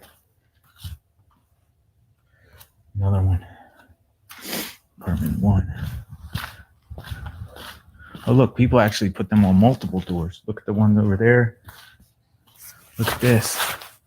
They put these out on multiple doors. Look, there's one there, 32. There's one up there. There's one up there. So somebody went door to door handing out flyers, which is a good thing because they want to know if any resident here seen anything. Also, maybe these homes that have it on them, the residents are away for the holiday. See this?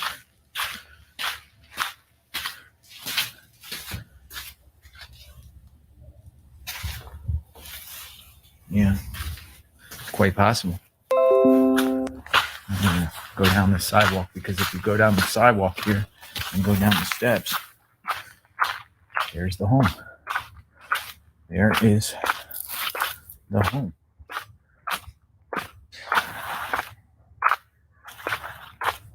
I mean, is it possible that whoever did this, I'm here, guys. One second. and then went back up into the apartments unnoticed? Is this an issue with maybe noise issue? Noise beef or a stalker? A stalker? Definitely a possibility. Let me just go down the end of the road here. Let me take you out on King and there's other surrounding neighborhood homes.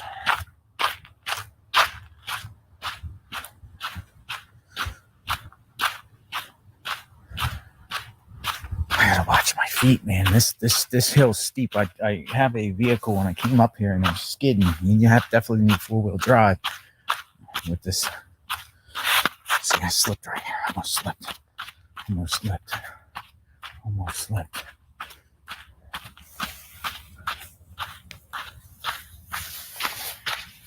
So, and again, you can walk. I don't think even a female would be in fear of just walking out here at night. In a sense, it is light up enough where you can see. I don't know what the camera shows you, but for me, I can see. Now, I did a video with some sneakers that were hung from these telephone wires. I do not see sneakers at this time, so they might have took it down. Yeah, looks like they took it down. No more sneakers, or they fell down. Queen Road.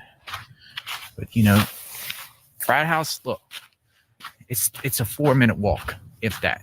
It's a 4-minute walk. That goes up into a dead end. Oh wait, look, there's sneakers. Look. Yeah, there is sneakers here. There's sneakers right here. I thought that was kind of bizarre. The video I made, they were like right there, but it looks like there's one pair here. Now that could just be tradition, people celebrating their graduation or whatnot. But look, yeah, there's sneakers. There's sneakers.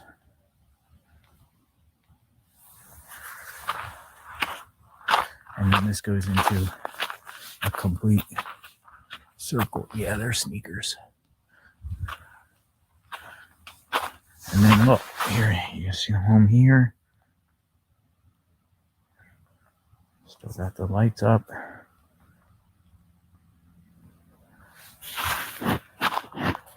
I mean, it's all within sight. Like if you were out here, you could see the balcony from here. So any resident here on these homes here, on this side of King, can definitely see eye shot to the balcony of that home. You definitely can see it. I'm gonna come back in the day, but I wanted to show you like at night, you know, someone has their lights on, or you could see them get turned off.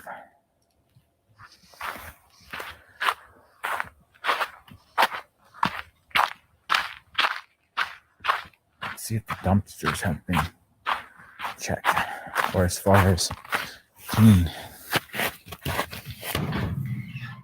It's empty. there's no trash in the dumpsters. So somebody definitely coming to get the dumpster.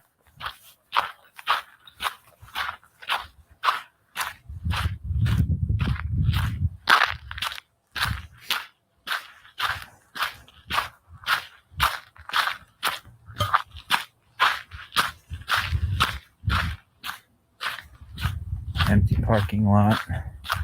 So we're approaching Taylor. Yeah, there's only one way in. There's the home with the lights there. There's only one way in right here. Zoom out via car. But again, I showed you could connect over to the apartment complexes. You can navigate through these parking lots and walk anywhere.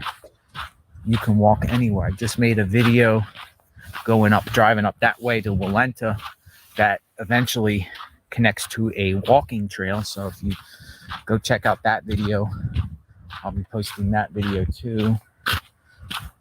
And it gives you a nighttime perspective. Let's just walk down this, let's just walk down here.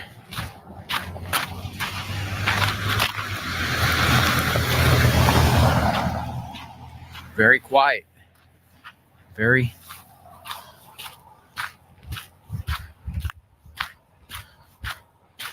Looks like this car here hasn't even been moved for a while because the snow. You know, that one doesn't have it, the truck.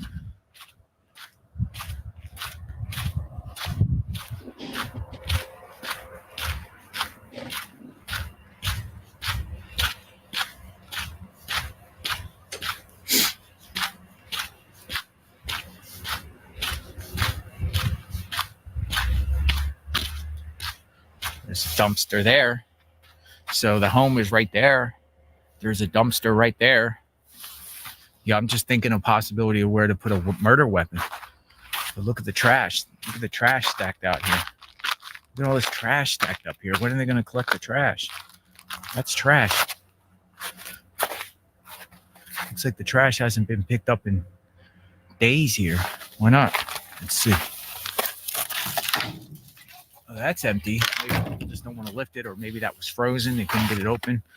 There's trash all out here. I don't know why the trash wouldn't be picked up. All right, let's walk across here and just.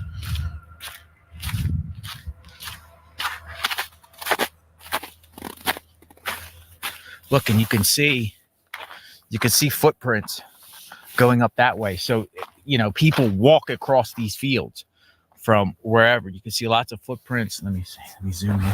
I'm wearing gloves because it's cold, but you can also see a lot of the footprints. So that's, you know, part of these. I believe that's Sigma Chi, and it's all Sigma Chi, but you can see footprints from people walking across the field. So they do access that way, and people walk across. This is what a car would look like at night driving past. Yeah, I can see footprints. Somebody takes a beeline from these homes here.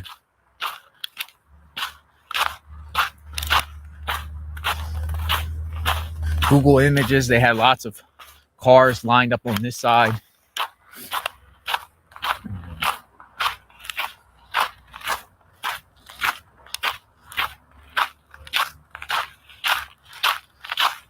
Show you some homes down here.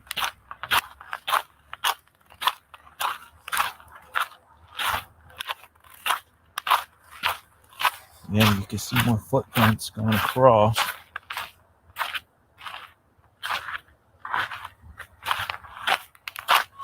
Wonder what this building here. I want to show you up the corner up here too, because there's lots of Idaho state troopers right at the corner here, which I found interesting. I mean, we're talking, I saw like 7 or 8 cars. Let's see how many are there. I think they do patrols and then they end up going back, and that's like their main post.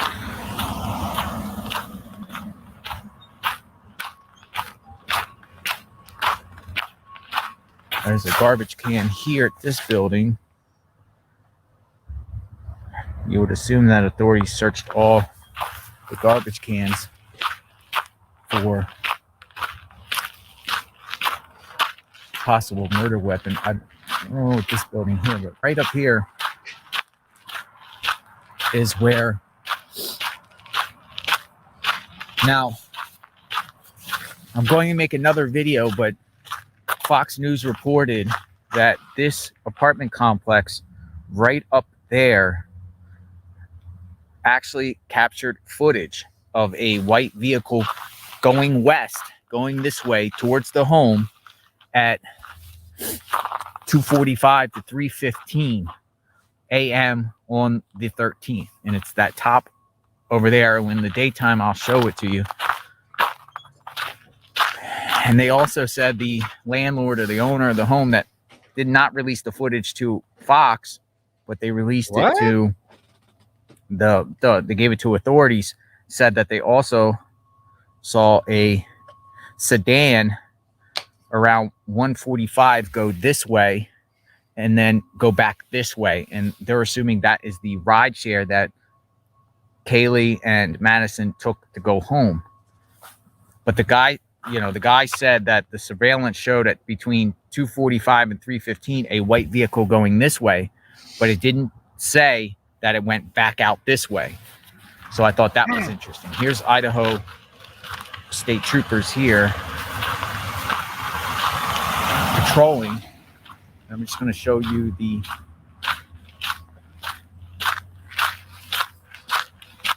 mount up over here. Look at all these vehicles.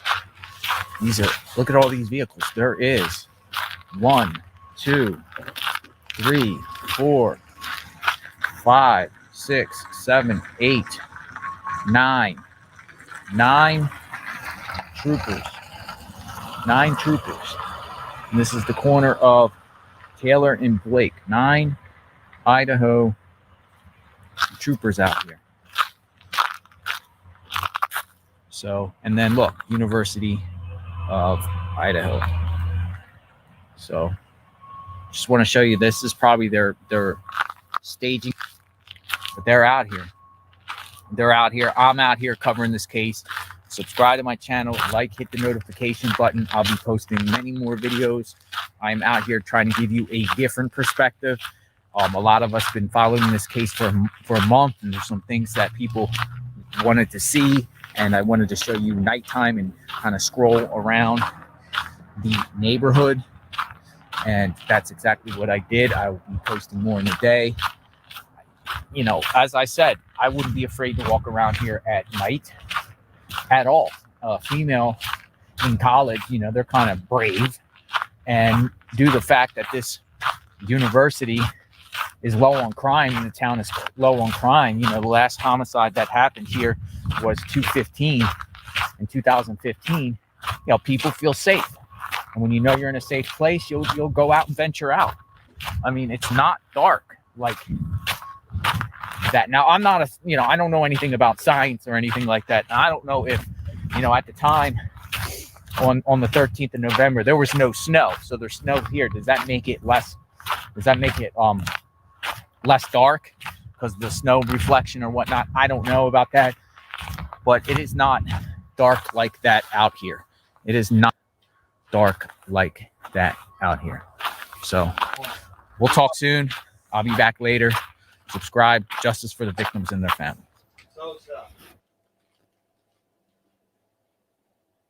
The entire country has been glued to the case coming out of Idaho, the 4 university students who were brutally murdered. The country is glued, wondering where are the updates, what's going on, what's the truth, because new updates seem to be coming out every day, some factual and some completely fabricated. So what is the truth? What happened to these 4 kids? Who's responsible?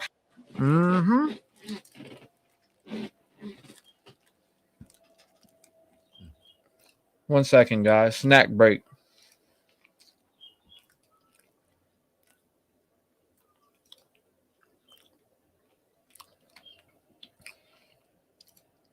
Now, this just came up.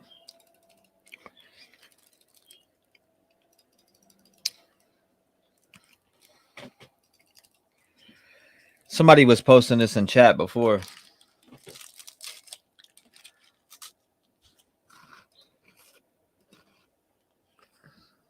What up, sweet cheeks?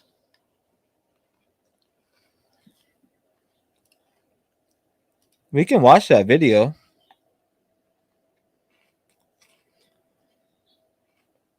Where was it at?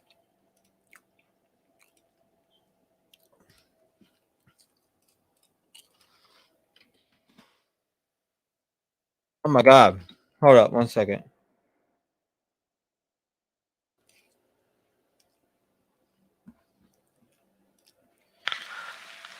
Well, Let's check out this horse right here. Let's see what he's talking hello about. there. It's enough of that. Well, hello there.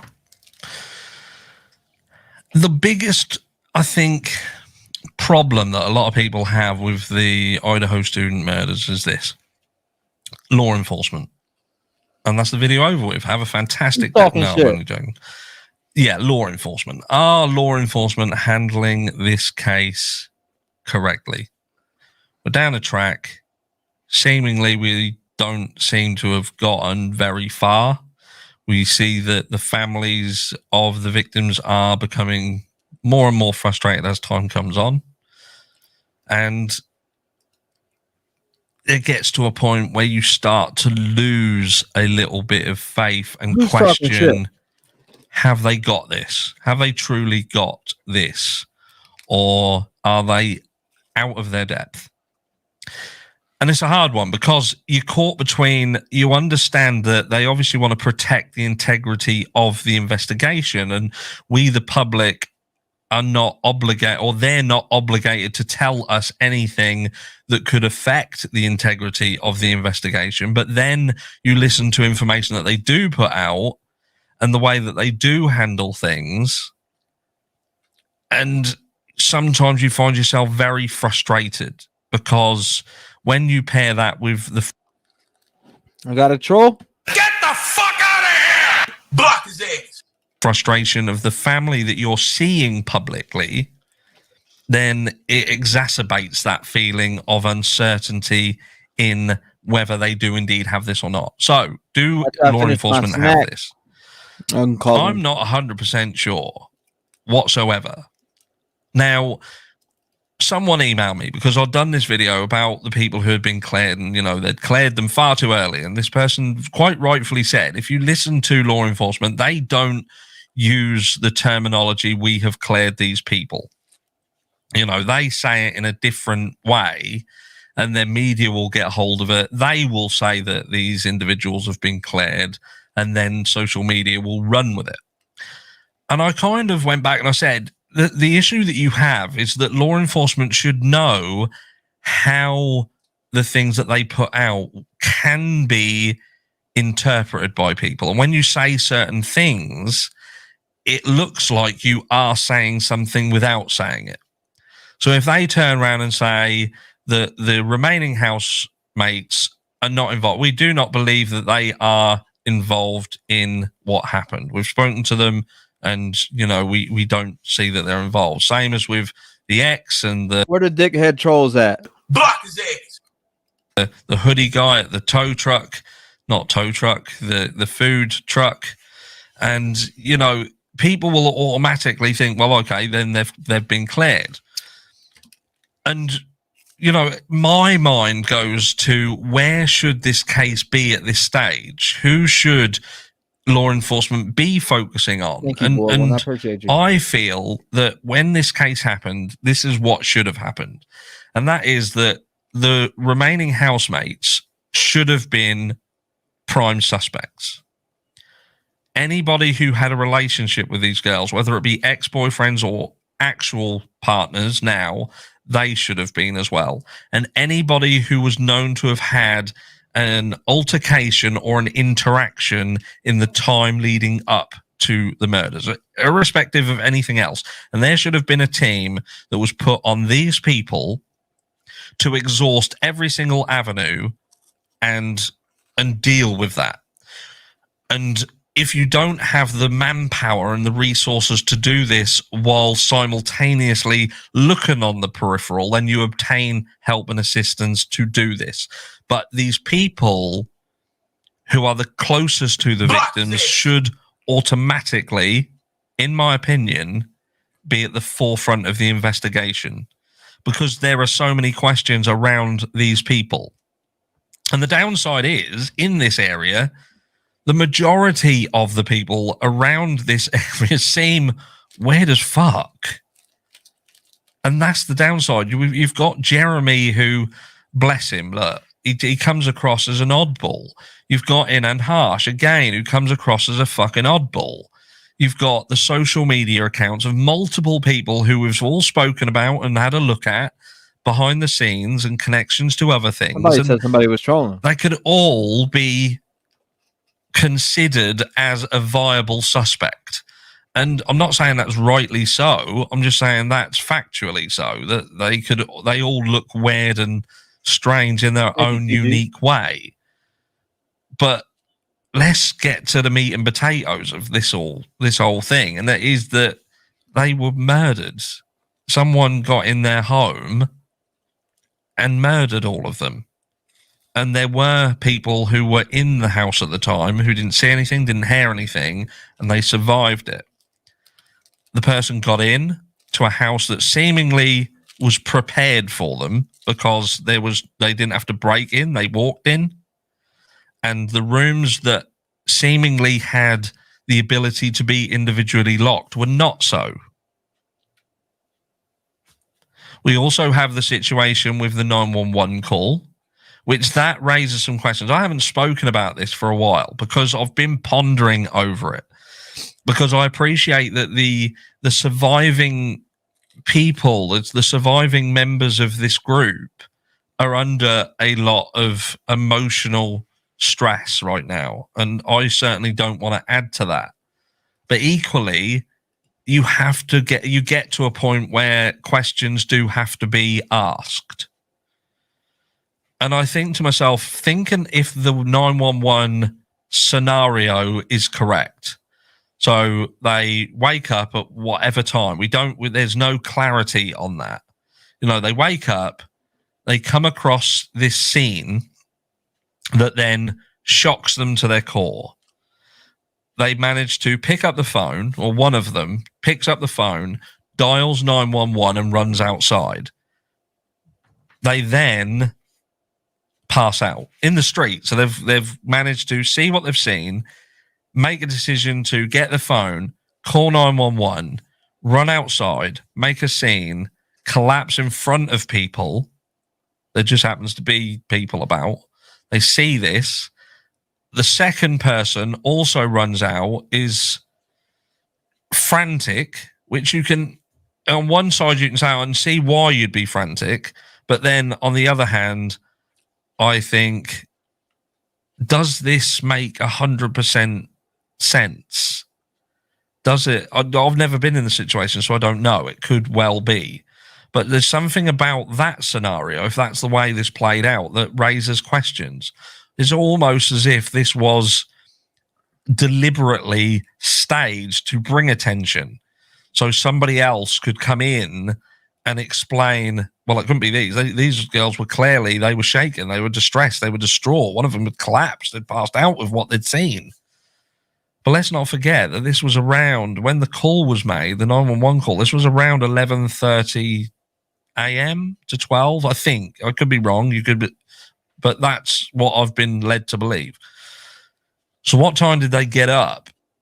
When we also hear in the background that they supposedly had heard something and had locked their rooms because they'd heard something and thought that, do you know what I mean? There's a lot of things in the background that you think to yourself, some of this just doesn't make sense. And that story, when you connect it to the fact that 4 people in that house was stabbed to death,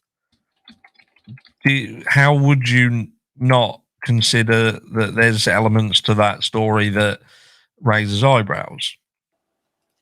And then you've got like the aforementioned ex-partners and so on and so forth, and their connections and their connections to things that are odd, like accounts that look at murder robots and stuff like that. But look, let's have a look. So this is one of the family. This is the mother of Kaylee, and she's upset. The mother of one of the 4 students killed near the University of Idaho last month expressed frustration. Hey, come on. You know, Harsh be bringing some eyes on this thing, man. Internationally, all the way through. You gotta show some love and respect here. Over police communications on the status of the investigation into the murder. It's sleepless nights. It's feeling sick to your stomach. It's just being left in the dark. Christy Gonsalves, the mother of 21-year-old victim Kaylee Gonsalves, said in an interview aired on NBC's Today Show Thursday. Gonsalves recounted the day she learned something had happened to her daughter. Run around for hours just not knowing what was going on, what happened, she explained. We found out by people calling us, and the sheriff showed up about 3 hours later. Shannon Gray, an attorney for Gonsalves, met earlier this week with the Moscow Police Department, said investigators had done a poor job communicating with the families. Now, this, I won't read it word for word. I want you to get a feel for it. Because what she goes on to say in this is it's even about the injuries that were sustained by some of these victims Kaylee had, sustained, that it was people who had reached out from a professional capacity and given them information. They then learned that these people had gone on and done interviews out in the Harsh is public that guy. And, they're learning things secondhand. You think, what are law enforcement doing? Why are they not keeping the family updated with what is going on, what is being said, what is not being said, what they know, what they don't know, the car situation? I'm opening. Why weren't after this video, which is 3 minutes, I'm opening the lines back up. The families approached and said, look, we've seen this car has been brought to our attention. Do you guys know whether one of their friends or someone they knew had this vehicle? Because surely that would be one of the first things you do to rule out this car, to go to the families and see whether the car is even known to them, not for the families to find out that law enforcement are looking for a car through media outlets and things like that. Surely the first people to learn anything should be the families. You go to the families first, you explain where you are, what you found, what you're going to be doing, and do it. And it just doesn't seem to me like law enforcement are doing that. Now, I'm trying to work out whether they're understaffed, they're under the cosh, I don't know what they're doing, they're inexperienced, they haven't handled anything like this, and they're struggling to do so. But they've got to get a grip on this. They've got to get a grip on it, because what is the killer going to be thinking? There's a killer out there. There's someone who did this, and they're going to be watching. They could be closer than anybody imagines, but they're seeing this. And what are they going to be thinking about it? Law enforcement needs to be giving either no information out whatsoever and keeping tight-lipped on anything and speaking to the families fully so the families know what is going on. So the families themselves aren't coming out and having to address that this isn't being dealt with properly and how they feel about it. Because I feel that this is getting more and more dangerous as law enforcement are making themselves look incompetent. What that's going to do to the confidence of a would-be killer and has-been killer. Could they do it again because they think that they're... I just don't know. Are we seeing actual ineptitude or a law enforcement agency trying to give the impression of it? Let me know down below, and I'll catch you in the next one. All right. Yeah, good video, Harsh. Good video. Let's see. All right. Come on, let's get back to it. I am opening up the lines right about now. Call in.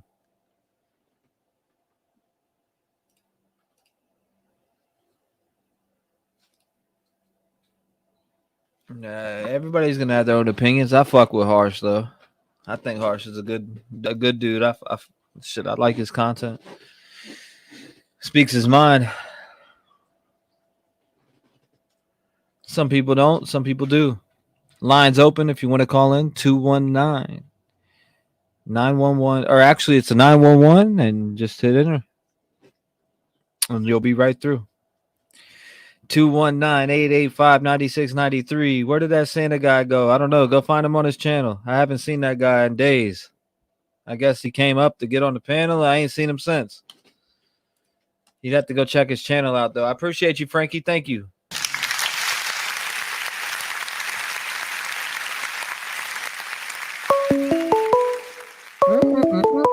All right, here we go. Let's get back into him. Call from Doc. Yeah, what's up, Doc? What's going on, man? What's up, man? I had this question for you real quick. All right. Then you can ask the fam. Okay. This is strictly for you and what you think, though. What would you do? If you were one of those 4 sneaky little shits that got seen in the shadows on the body cam, you know, where they ran by real quick. Mm-hmm. If you were one of those 4 sneaky little shits that got seen, would you come forward and turn yourself in and say, hey, that was us. We didn't do anything. We were coming from back over here. We didn't do anything wrong. We didn't, you know, and say anything that you saw? Or would you hide? Would you continue to hide? Or would you come forward? What do you mean? Break that down a little better than that. Like what I mean by that is, like, you know, the cops want to know who those people are. Uh-huh. So if you were one of those people and you didn't do anything wrong, would you come forward and be like, hey, that was us? You know, we didn't do anything wrong. And we were just trying to get back to where we were going. Well, I kind of find it strange that none of them have came forward. Why haven't they come forward to say, hey, this was us? We didn't do anything wrong. What if them plastered little sneaky pieces of fucking shit were out of their so plastered out their goddamn mind they ain't even notice? Yeah, they looked like to me they were trying to hide from the cops down there. They were trying to go another way. They were trying to sneak across the street. Well, if they were trying to sneak across the goddamn street, they were right there in fucking Eye's view. They ain't that smart. Yeah. Well, So I wouldn't even say they're sneaky pieces of shit. I'd say they're fucking dumb as shit. They're running right out in front of the police. You know, that one fourth dude, when he ran by, he had like his head ducked down like he was trying to duck. He was like all ducked up, you know, trying to hide, you know. Man, if that's called sneaky, man, I need to know. I need to read definition of sneaky, man. That wasn't you remember back when that was stupid. You remember back when you were their age and, you know, you thought you were trying to be sneaky one time, but you got caught, you know what I'm saying? But you got found out. You know, you thought you were really being sneaky, but you got caught. That's what happened to them. They thought they were crossing right there being sneaky.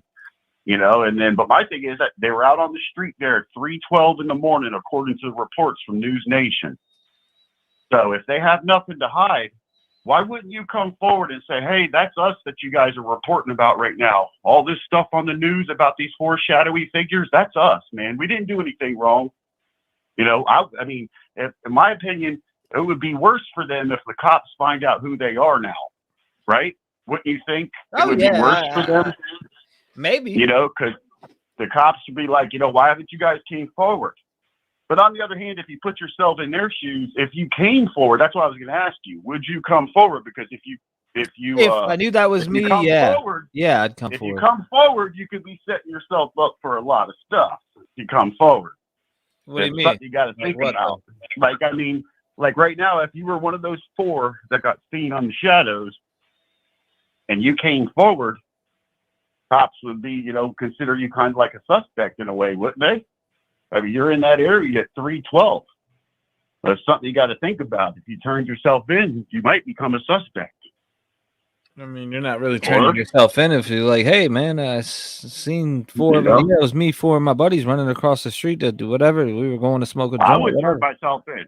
Like, if I seen news reports and I knew that I was one of those 4 people and I didn't do anything wrong, I would turn myself in before they possibly found out who we were.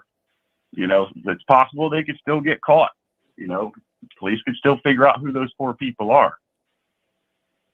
No, ain't no doubt about So what that. would you do? Would you turn yourself in if you were one of the 4, or would you not? My man says sneaky pieces of shit, though. Them boys weren't sneaky. Them boys were loud as a motherfucker. Heads all poking out. Well, they were trying to be sneaky. They were trying to. They got caught, though. I mean, they came across as being silly because they're the type that got caught with their hand in a cookie jar by their mom every time they was snuck downstairs to get a cookie. But that fourth one that went by, he was all ducked down and stuff, like he was trying to keep his head down from the cops. He looked a little sneaky, trying to be sneaky to me. You know, why he hunched down like that running through? No, I feel you on that. I mean, them dudes are. I don't know. I would turn myself in if I was those four. I wouldn't No, want to of risk. course. I mean, I'd be like, yeah, hey, but what? I'm sure if they. And where are they coming from? Where are they coming from on King Road right there? Where are they coming from at 3:12 in the morning? Are they coming from that dead end back there where They could say have been at the Jacktown Sigma was? Chi house. They could have been anywhere. Yeah, I mean, where are they coming from? You know, but they crossed right there. According to reports, they crossed right there at Taylor Avenue and King, right across towards Sigma Chi. They were coming from that back King Road somewhere. Shit. Maybe they went on a cigarette run. Four of them, bro. They were back there partying or something. They probably just come from a party. It's probably what happened. They were probably trying to get back to where they were going, coming from a party over there. They're like, oh, shit. You know, they might have had some ecstasy on them. They might have had some drugs. They may have been going. You know what I mean? There's no telling what they Like, got. oh, shit, the cops. Oh, shit, the cops, y'all. Oh shit, the cops, bro. We got X on us. So there's no telling what they had on them. You know what I mean? But if you see my last, I mean, we've talked a few times now. You know my hunch is Will Lent to Drive. You got to check my newest videos on Will Lent to Drive. Look, I'm telling you, man, that Will Lent to Drive, that back entrance. I'm telling you, looking pretty good right now. Looking like the one. Even that white car that you showed on your video with the caller that called earlier this morning. She showed that white car that passed in the back of on Will Lent to Drive in behind the home. Where they said that could possibly be where the person came back. Talking about could be the killer that's going back by the scene. That Will Lent to Drive, man. It holds the key. Fixing to get ready to go out for supper, man. Keep it rolling, Rev. I appreciate you, my boy. Glad to have you on the line again. Fixing to hit that subscribe button. Fixing to hit that join button. I appreciate you, brother, man. Thank you. I appreciate your support, my boy. Membership time. Yes, sir. Let's get it. Let's get it. Thank you for sharing your opinion, man. Definitely. Email me your vid. Yep. All right, will do. No doubt. Good call. Good call. Good call. Good call. Keep the calls rolling, man. This a hazing. This is entrance to the temple, says Sass Ass. Sass Ass. Sneaky shits. Them boys weren't sneaky. Them motherfuckers always got caught with their hand in the cookie jar.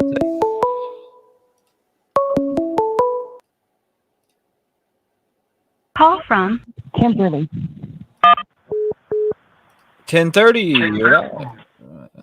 Hi. Yeah, I just I called you a little while ago, but I'm calling back. This is in reference to the grub truck video and the caller that talked about the two shady guys off in the distance. And the one thing I just wanted to make people aware of, because I've been really looking into this, is that there's a transit system in Moscow, and the bus stops every hour. It goes around every hour, and it's 24 hours. And right there, that's called Friendship Square, where those guys were standing, and it might explain why there's a lot of people around there that aren't ordering food. That's a bus stop. And that bus comes like on the 56, like every 50, like 356, 256, 156. It stops right there, right where all the people are. So I just wanted to maybe put that out there. So some of the people that keep commenting about, oh, these people are doing weird things, people could just be waiting for the bus.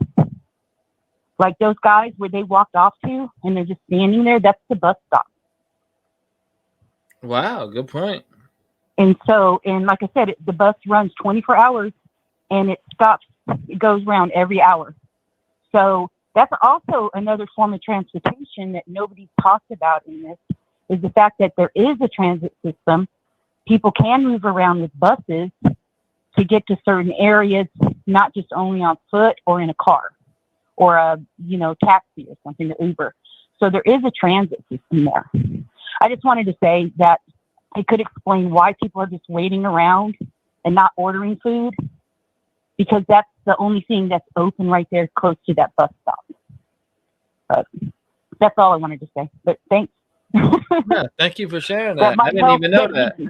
Right. It might put some more perspective on that video of like why those guys are walking off and just standing over there or those things. But the one thing I noticed is that when Hoodie Guy walks off, he goes to the right into the parking area there. He doesn't go towards the bus stop. So wherever he's going is not the bus stop direction. He's going to the right where there's a huge parking area back there. So, but he could have just went around the corner and stood there waiting for the bus too, though. But you never see him cross back over.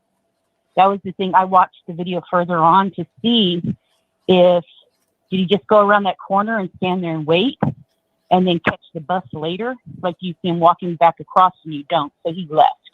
Yeah, but yeah, it's yeah. I just wanted to put that out there so people maybe it would give a larger perspective on what that area is.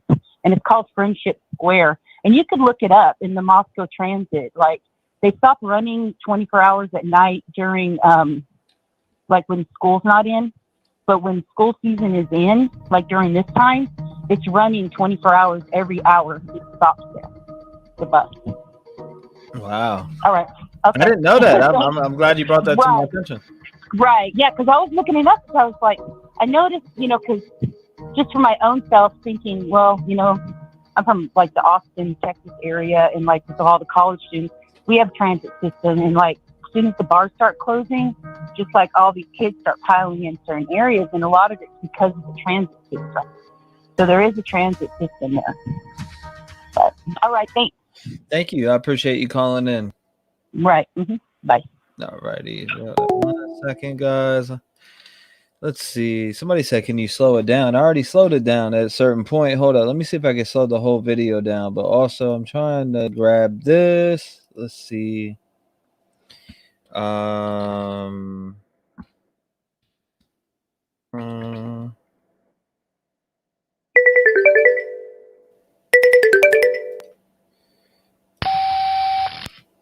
up. Where the heck is it? I'm looking for the certain thing here, and I can't find it.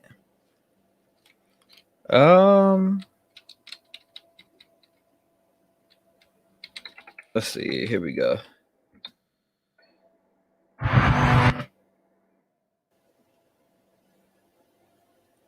All right, here we go. Let's go. All right, phone line is open now. Go ahead, guys. You should be able to get through now.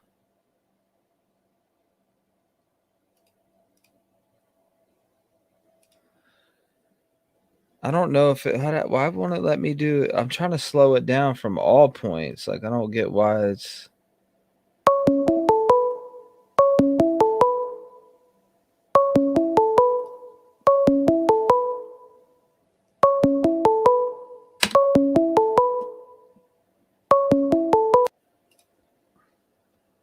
Call from Cindy Olson.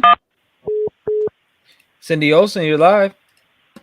Hi, I just wanted to say, I don't know if anyone had brought up before about in the video, the truck stop video, or the food truck. So if you see, there's like a transfer of a white bag. It looks like a purse. Mm-hmm. And it's I don't know. They kind of congregate around it, and it looks like they're passing it to somebody else. But no, I happened to notice in those 4 kids that were running through that body cam. If you look, it's the second. I think it's the third one running through. You can actually see, and I see someone else already had commented on that a while back. It's actually a white square object. You can see that they're carrying. It almost looks like they even have a strap, and then the fourth video looked like it almost looked like a female with long blonde hair. She was kind of ducked forward, but it seemed like the light hit, and you could see her blonde hair. Wow. So I don't know if I was just seeing things, but yeah, there was someone else that had mentioned about one of the comments that came through on your stream there that said that they seen that white square object as they're running through that video. I don't know if they could slow it down or maybe enlarge it. But it would be big enough for one, to hold a K-bar knife. Right. To transfer it. Because I know at one time they showed, I think it was Jack D standing there, the one with the hood, that they had it circled around the front of his coat, like it looked like maybe he had something underneath there. So yeah, that was just it's very possible. yeah. I mean, I guess you'd have to look at both the videos again, like them running through the light, and then look at that. It just seems so shady that they were they'd left. And I don't know if the girl come up with it, and then she handed it to one of the guys. I think he had one of them with the black coat on, and then he kind of walked out like the backside. Right. And I do really believe that I don't know. I actually thought maybe because they're all some of them are friends from the same frat. I actually thought maybe Loach and Jack D together could have did that. You think so? Well, yeah, because if you look at it, I mean, so Ethan got in that fight with Loach, who seems to be the head of that frat. He's like the one, he's like the mentor.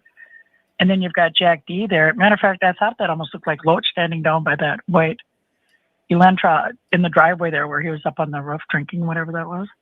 Right. It almost looked like them two together, but I thought, that would make sense because you got Jack D with a vengeance against,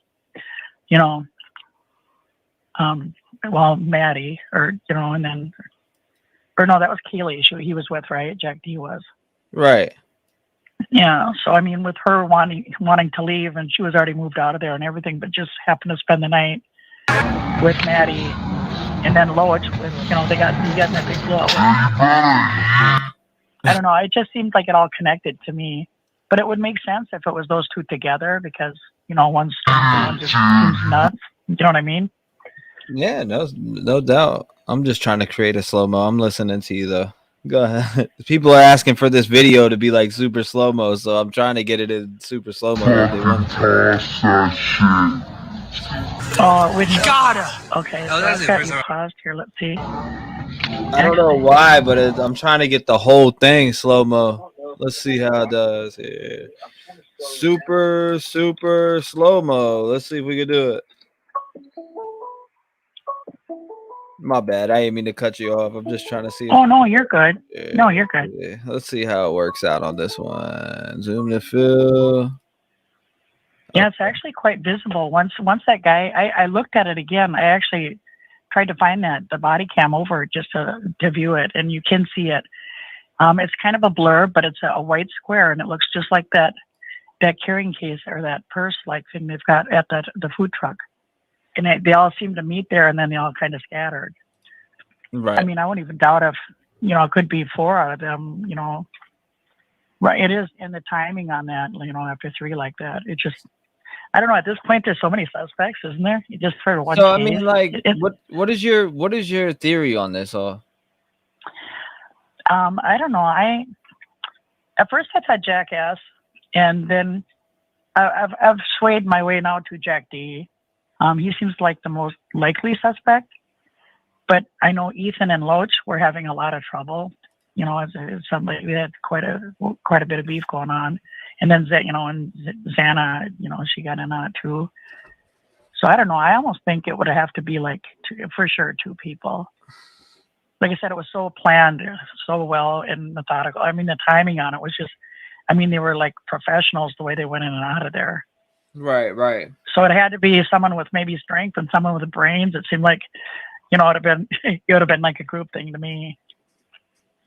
And then with those 4 running after that, they've kind of just been out, in waiting, laying in wait, outside, or maybe look out. That's what I'm thinking. Maybe.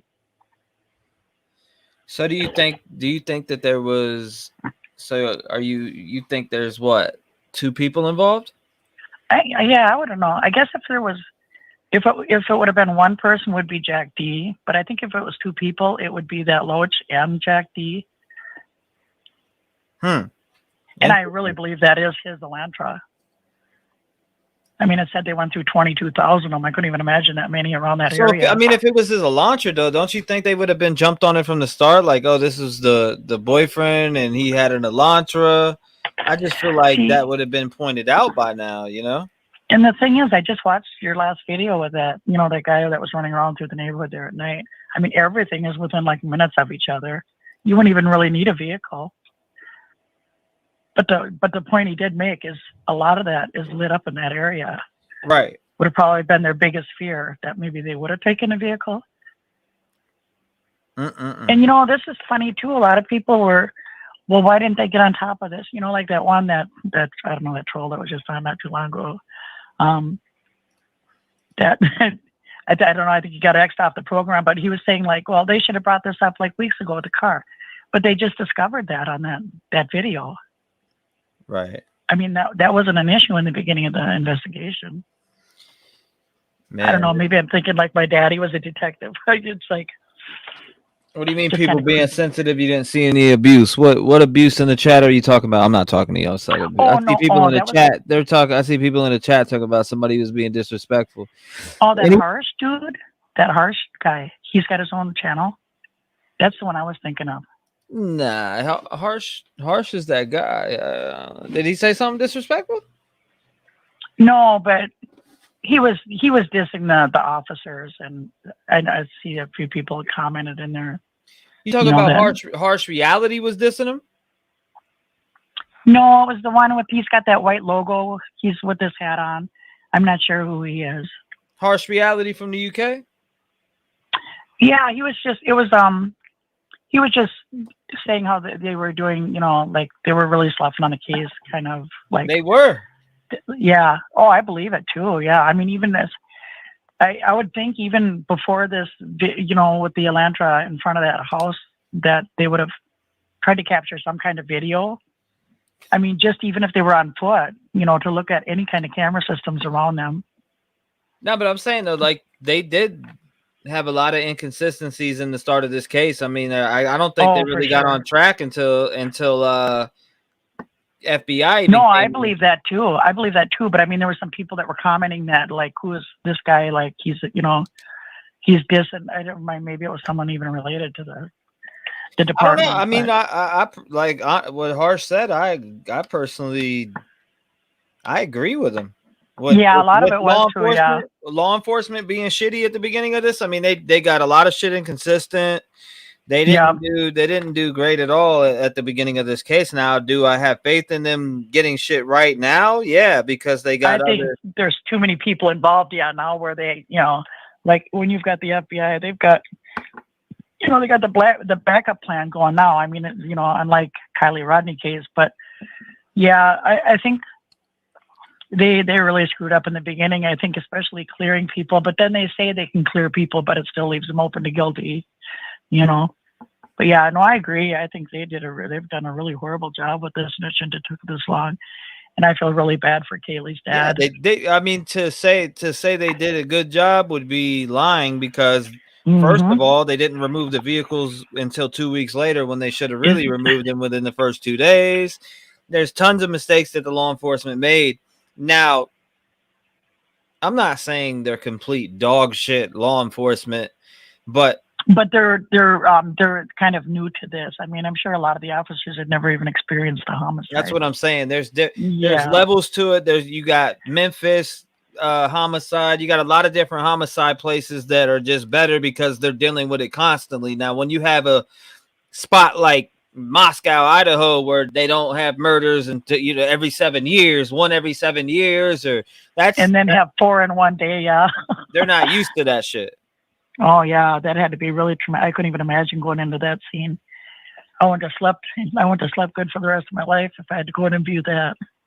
Right. I couldn't even imagine. I was confused. Some people in the chat are saying no, they were talking about Eden Harsh. Yeah, okay. I didn't know who they were talking about. I was trying to figure out what they were saying, and then I seen somebody say something about. I don't know. I see a bunch of mixed. I don't know what the hell they're talking about. Some people. Somebody said. Yeah, I was kind of confused too. That's why I wasn't sure if that's who that was. If you don't have anything nice to say at all, don't say it. In case, I mean, you can speak your opinion, but if you're flat out disrespecting somebody in chat and talking flat out crazy shit, that's ridiculous. Because the whole point of me doing this is for everybody to have their own opinion, not to fucking. Yeah. Oh, well, you said this and I don't agree with it. Well, fuck you. I hope you die. Now that's some dumbass shit. Shit like that is not. That's not what I want here. I want everybody to be able to voice their opinion, and whether you agree or I agree, I can agree. Oh yeah, I grew up in the area like this. Yeah, and my dad was a police officer for years, and I mean, back in in the 70s, it was like there were PIGSs and but he did that for a while and then did detective work. And so I was kind of around that growing up, you know, and I thought it was always really interesting, but he came to I don't know, there was a shootout in front of our house. So my mom washing dishes in front of the kitchen window and seeing that and said, that's it, you're done. You know, you want to keep being an officer, I want a divorce. And so he went into tool and die. He walked away. But I don't envy these guys nowadays with the way the world is. I mean, it's just gotten so crazy and out of hand. And you just no one feels safe anymore. You can't go to church or grocery store or, you know. But like this one of your callers, you know, I mean, made a good point that, I mean, you can look at these people and think they're just normal, you know. Right. And it's so much deeper. So yeah, that's pretty scary. Where's the contradictory at, Wendell? I want to hear about it. Oh, what do you? Oh, no. I'm talking about. I'm answering somebody in chat. I'm like, oh, my man said contradictory. What you talking about? Yeah, like I said, I don't know. I guess my first suspect would be Jack D. And I don't know, unless he just seems like he's. But I guess, you know, if they're all in bed, they've been drinking, you know, the element of surprise. Mm-hmm. You know, I could see he seemed like he's kind of a tiny guy to take on all that by himself. But you never know.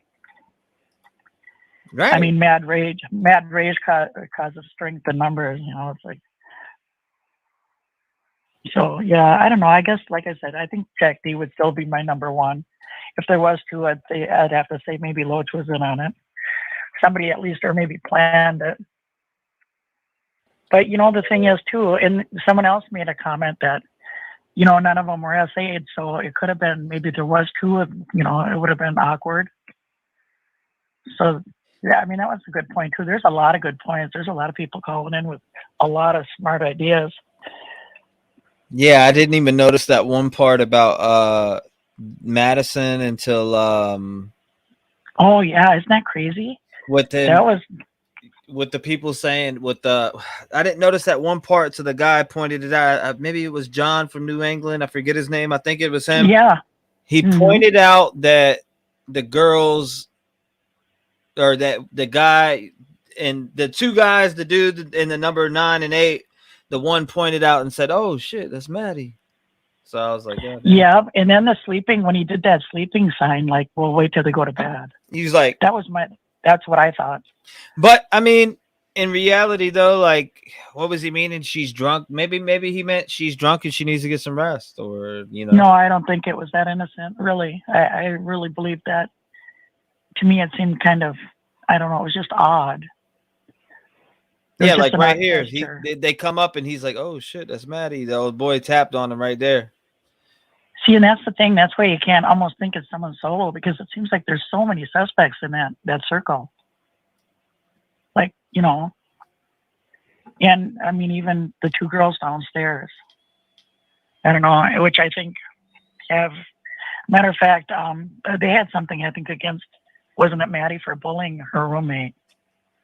There was some kind of issue there too. What, Hannah Clear? I don't know, it just seems, yeah, one of those two girls that were downstairs that, you know, nothing happened to. Apparently they knew, or they were friends, I think, with the one girl that was bullied, and I don't know if she committed suicide or something. That was a while back. Right. Yeah, so there was some connection there too. I don't know if it was a friend of one of theirs. It was someone they knew, maybe from school. But I know that was brought up in one of the shows one of those streams I watched. But I think you're doing a really good job. And I credit you for staying on live for so long. That's got to be draining. But no, yeah, it's awesome. I've made you my number one stream. Damn toothache.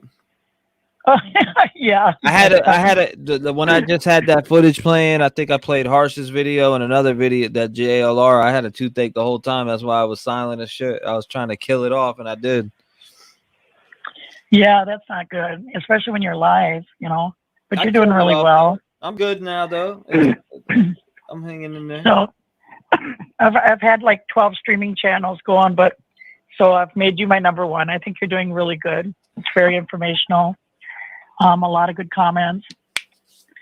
And kudos to you for staying online so long, and I think you got an awesome program. Thank you. I appreciate that. I'm going to get a couple more callers in here, but I think I appreciate you calling in and voicing your opinion. So I want to let some other people get through because some said they weren't. But thank you so much. I appreciate you so much. Thank you. You too. Thank you. Bye-bye. Bye-bye. Shout out to her. Shout out to her, man. If you want to call in, make sure you call the number. It's 219-885-9693.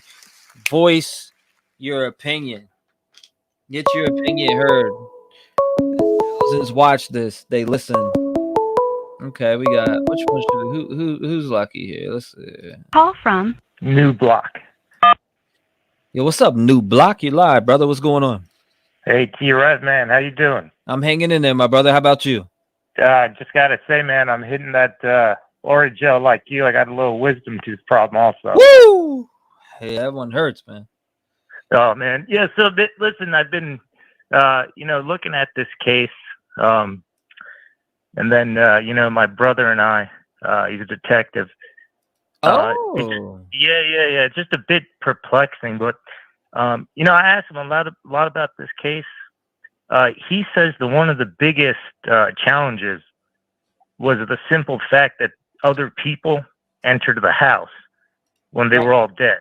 Mm-hmm. And he says that is one of the most catastrophic disasters. Because he said if that never had happened, this case would be probably solved in 48 hours. Yeah, no doubt, man. You ain't lying about that. So he's a detective. What kind of detective is he? A homicide detective or? I think he's doing. I'm trying to think. He was. I think it was something with children. He doesn't really tell me what's going on with that. I guess like a child unit or something. Okay. I don't think he's. Yeah. I don't think he's ever worked homicide. Maybe like robbery, things like that. But even though he's not too well adept at it, he's got all the training for it. So just ask him questions. But he was telling me also, like I said, man, before it's like going by the odds. So if you go with the odds, it has to be someone very close to those four people who did this. Right. So he would say, oh, it's probably an ex-boyfriend, maybe somebody who got scorned, something like that. But then we were also talking, and he brought up a point to me. And he's like, it seems now, though, all roads lead to that frat house. So it was like, I think weeks before, when we were, I think 2 weeks into this case, he then was telling me, this kid, Ethan, he's like a big kid. So he was thinking that whoever did this had an altercation, and this was before this whole 4chan post. They had some type of altercation. He went in there. He killed the couple first. Those girls heard, and then he had to kill them also, and then he left. Right. And he was telling me, though, he thinks somebody was there also with him, somebody who held down Ethan, something like that. So he's saying there's multiple people. And then what freaked me out is that body cam of those four people running down the hill, which is adjacent to the house. So I mean, what is your theory on this? If you talk to your brother and all that, like what did you guys come up with? Who are your main suspects? What did your brother think? It's evolved a bit now. At first, the two of us were like pretty honed in on the boyfriend. Mm-hmm. The kid Jack, the core JD. But I think now, man, everything leads to that frat house. Something happened there, some type of altercation, and then that's what happened. And then when you look at that body cam too, man. I'm not saying it could be drunk students. Who knows, man? I was in college, dude. I was up till 4 a.m. running around doing stupid stuff also. So it could be nothing. But it's just the way they were running down that hill, because it's clearly a hill that they're running down from when you look into the house. So I think, man, that there are multiple people involved in this, like 2 or 3. And that's what I believe now, man. I think they were multiple people. And I think actually, man, those 2 girls weren't targeted. I know that the dad is very upset, and, he should be, of course, saying with, oh, my daughter, was, her wounds were, much, much worse. But I think that was just because of the fact that those girls, he did what he wanted to do. He killed the couple. The girls heard, and then he just raged it out with another person and killed them. And then eventually, right, when they go inside the house where all the girls find them, then you have all these people coming in. It completely contaminated the case.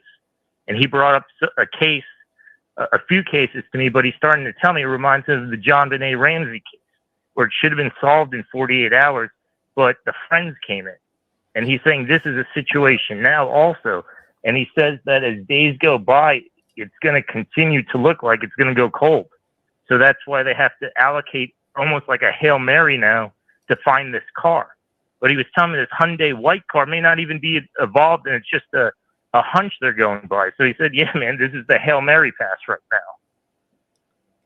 Yeah, they gotta definitely figure out who's in this car, because this car plays it definitely plays a big key in this case. I'll definitely give it that. Yeah, but with the 4chan, man, and then, I'll go. I love hearing everybody else's opinions. The 4chan's a little bit odd, a little bit scary, because I remember with the Delphi case. You remember that with Richard Allen? They named the person. Oh man, dude! I covered it.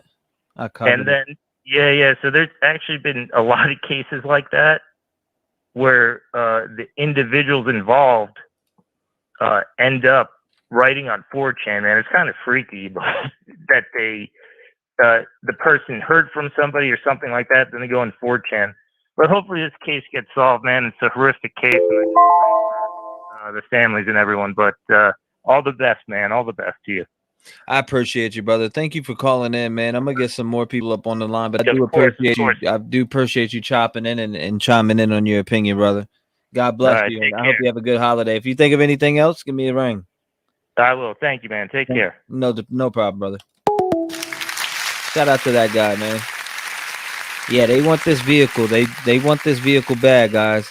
This vehicle on our left-hand side, they want this vehicle bad. Did the killer return to the crime scene? When we were watching what we've seen earlier on that little news clip at 1:48, I think it was 2:48, that vehicle drive in the background. Is that the same vehicle? Let's take us here. Not too. Call from Ray. What's up, Ray? You're live, brother. What's going on, man? My IQ, that's what's up. Hey, I've been trying to call for a while. I'm glad we got you, Ray. What's going on now? There's an angle nobody's talking about. Well, the police. For one thing, nobody's looking at actual statements from the police. People are talking about all this innuendo and stuff like that. Police stated from day one that they had that video evidence of the vehicles.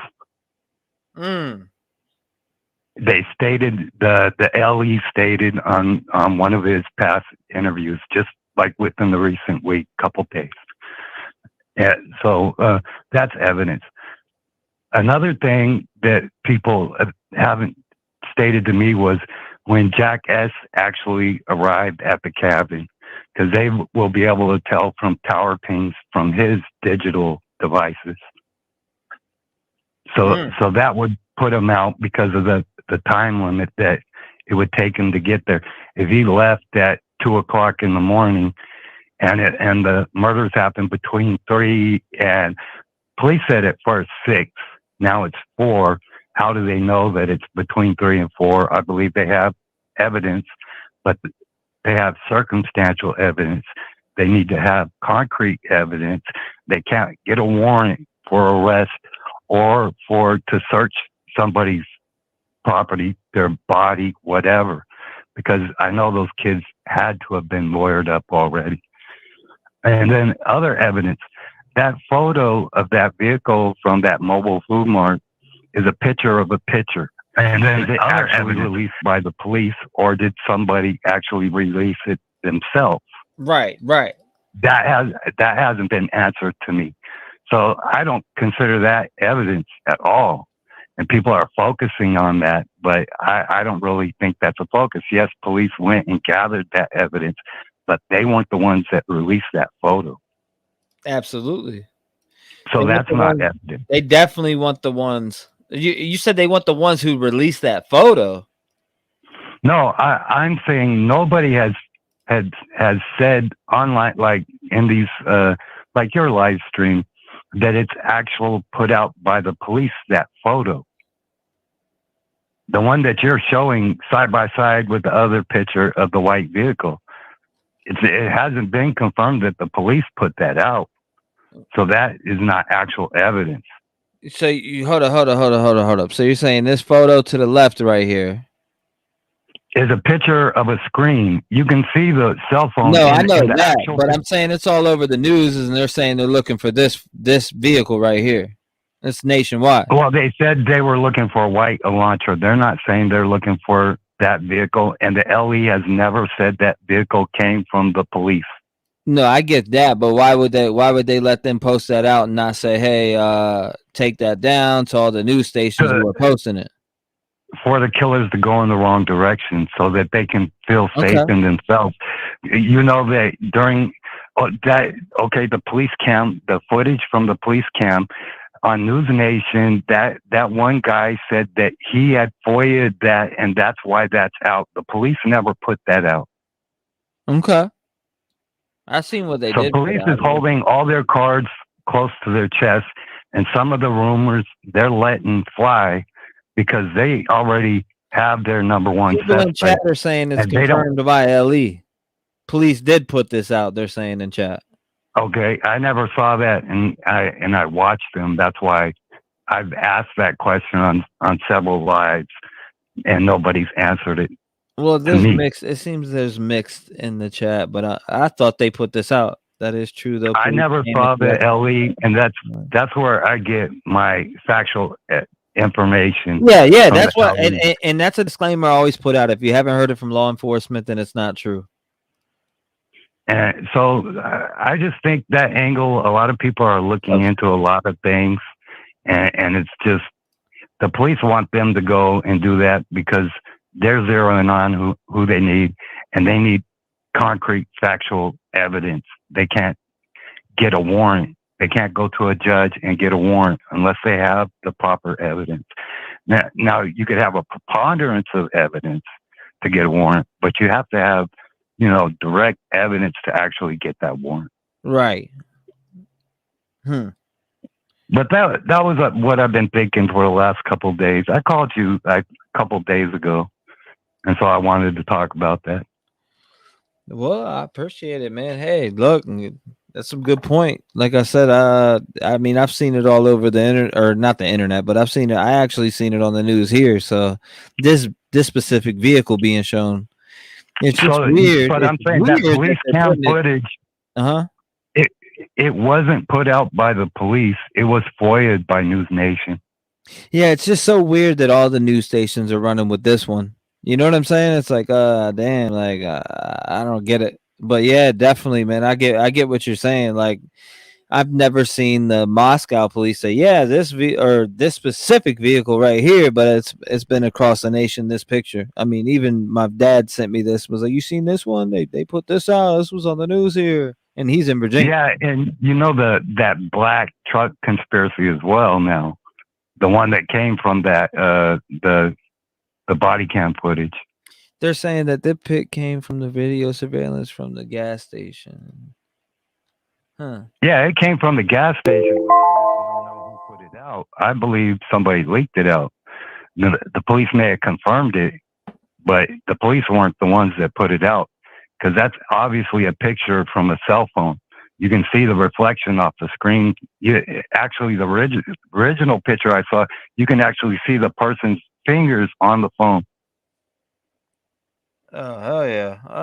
Yeah, no doubt, brother. I appreciate you calling in and throwing that up.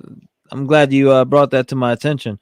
I'm going to be paying attention more closely now to see if Moscow is somehow released this photo. But it's just weird that it's all over all the news stations, and Moscow isn't nobody reaching out from the FBI or Moscow saying, hey, why are you releasing this photo? We're looking for this. You know what I mean? Like, that's a good point that you brought up. I'm glad you brought that to my attention. Thank you, man. All right. You have a good day. I appreciate your content. Hey, thank you, brother. Thank you. Where are you from? Cali. Shout out to Bay Cali, Area. man. We talked about that. And this is Ray, right? Yes, sir. Shout out to you, Ray, man. I appreciate you pointing that out to my attention. Now I want to know what the fuck is the real photo on it then. You know? Yeah. For sure, brother. Thank you, man. I hope you have a blessed day, a blessed night. I'll be around. I'm always around anyway, so. I watched you the other day, probably 16 hours. It was forever, it seemed like. I'll be back on. I mean, at some point I'll take a break, but I'm coming back on tonight for a spirit box session. So for the folks that like that, you know. Oh, I got you on notifications. I'll know. No doubt, brother. I'll holler at you. All right, later. Shout out to him, man. Shout out to good caller. Shout out to Ray, man. Give Ray some love, man. No doubt, Harsh. We got you, brother. Shout out to you, man. Shout out to you and Milo, you know? You inspired me to bring it. You know, I had to bring in my dog Sosa. Call from Christy. Christy. You're live. Hey there. You're live. I'm live. Okay.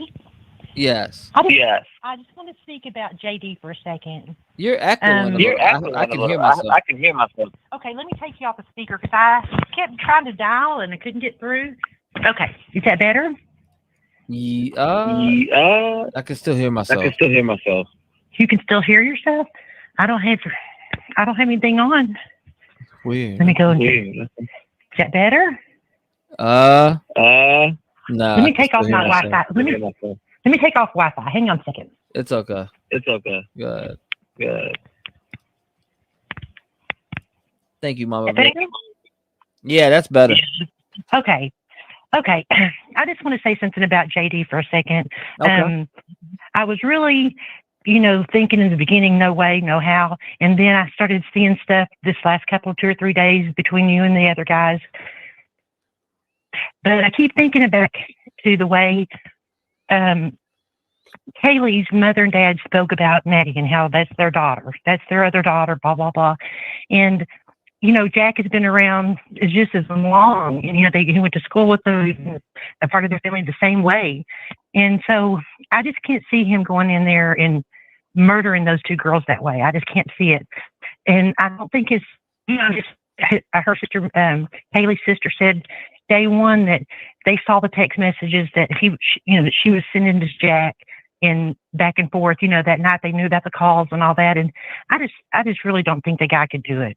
I don't know. I don't know what other people think, but the love they have for Maddie, if it's the same way with Jack, I think he's out. I don't think. I just wanted to mention it. I don't want to ever hear anyone talking about that, about how much they love. Anyway, I mean, who are you thinking has done this?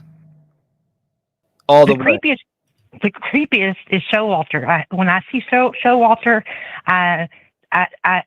he gets all over me. And I mean, I watched that video night one in slow motion, blah, blah, blah. I watched it all like y'all have. And every time I hear someone new call in, they point out something else. But I think he is creepy. He's creepy looking to me. I don't really know. We don't know what the police, we don't know who they've rolled out. We don't know if they have the phone conversations or the text messaging or the data, GPS or whatever. But I live close to Baylor University, and there was a basketball player, people can look it up, that was murdered by one of his teammates. And then the coach tried to cover that up. And then he tried to call the murdered basketball player, drug dealing. It was all a big, the colleges, the universities, they have their own, no matter what. So I think, they have their own police departments. And basically, whenever something is at Baylor University, and I think that's what's going on with this thing. You're breaking up a little bit, but I can hear you. Yeah. These colleges and universities are so, I don't know. I think there's enough outrage that we will find out. There's no way they can hide it. But I just hope they can do something with these, this tracking they're doing with this white car. I hope that they know exactly who it is, and they're going to, they're just trying to find them. Just trying to locate that little car. That's it. I mean, so you can't shake Jack S, huh? No, I can't. The 5-hour cabin drive, all that it's just super weird, right? I 100% saw him come around the corner. She was trying.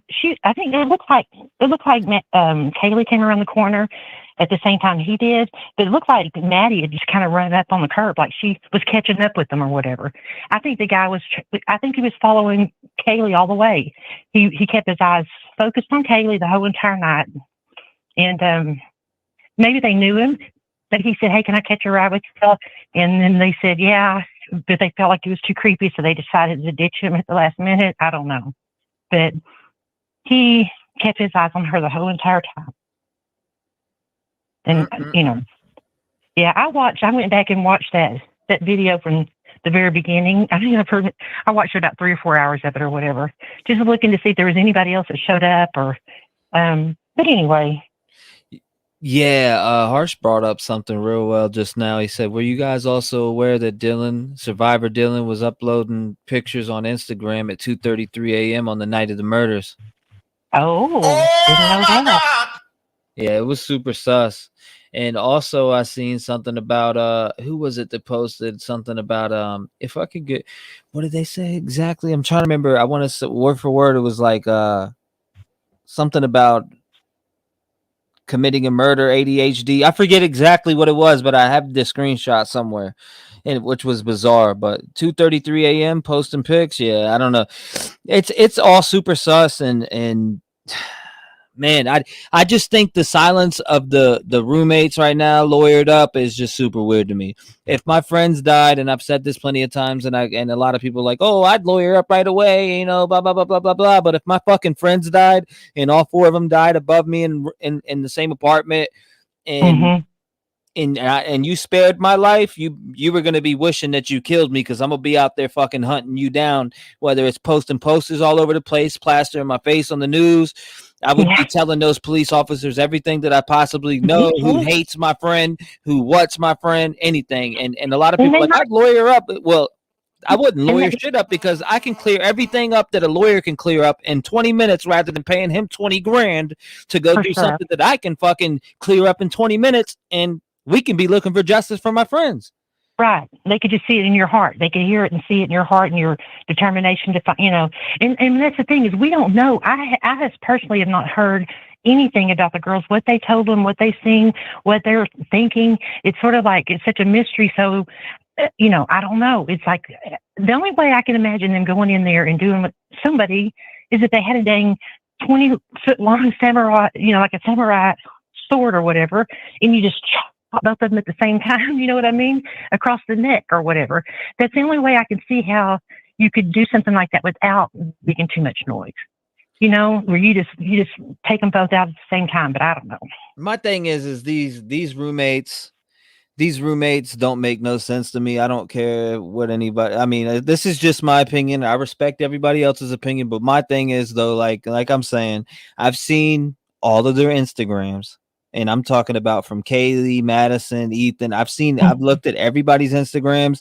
I've seen that they've had pictures with those roommates and had them in TikTok videos and all types of different shit. If those are your friends, like you claim those are your friends, I would be out there cracking the fucking pavement wide open. I would too. You couldn't shut me up. You get what I'm saying? We're lawyering up. Now, the only reason I would lawyer up is if I said, here's my phone, look at everything, do this, go through all that, and they're still pointing the finger at me and they're saying, I think you know something, then I'll be like, all right, I'm getting a lawyer. But if I can clear everything up in 20 minutes with law enforcement, then there I go. I'm clear, and now I can fight for justice for my friends. Oh, I 100% would want to be helping. I'd be going, be their spy, whatever they wanted me to do to help them, find who did it or whatever, for sure. And that's the thing, is like, I haven't seen all that. I don't do TikTok, and I don't do, Facebook. I know every single person that's, that I'm friends with. I don't do strangers or whatever. And so it's one of those things. I haven't seen all that stuff that a lot of the younger people have seen and can, you know, dig through or whatever. I did go to like Pinterest and found Maddie had a Pinterest account, and she had some pictures and stuff of things that she had in this apartment. Yeah, I did kind of dig around like that, but I just like watching y'all. I like watching all the online content providers and learning from y'all. And I'm mad at you because I haven't been able to sleep either. I sat right up there with you all night long.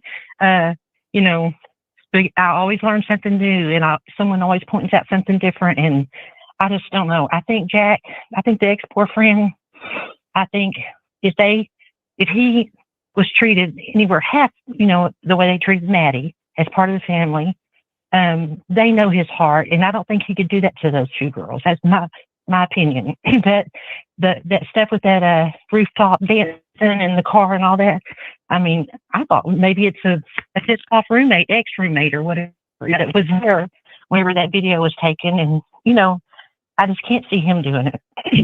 I don't know.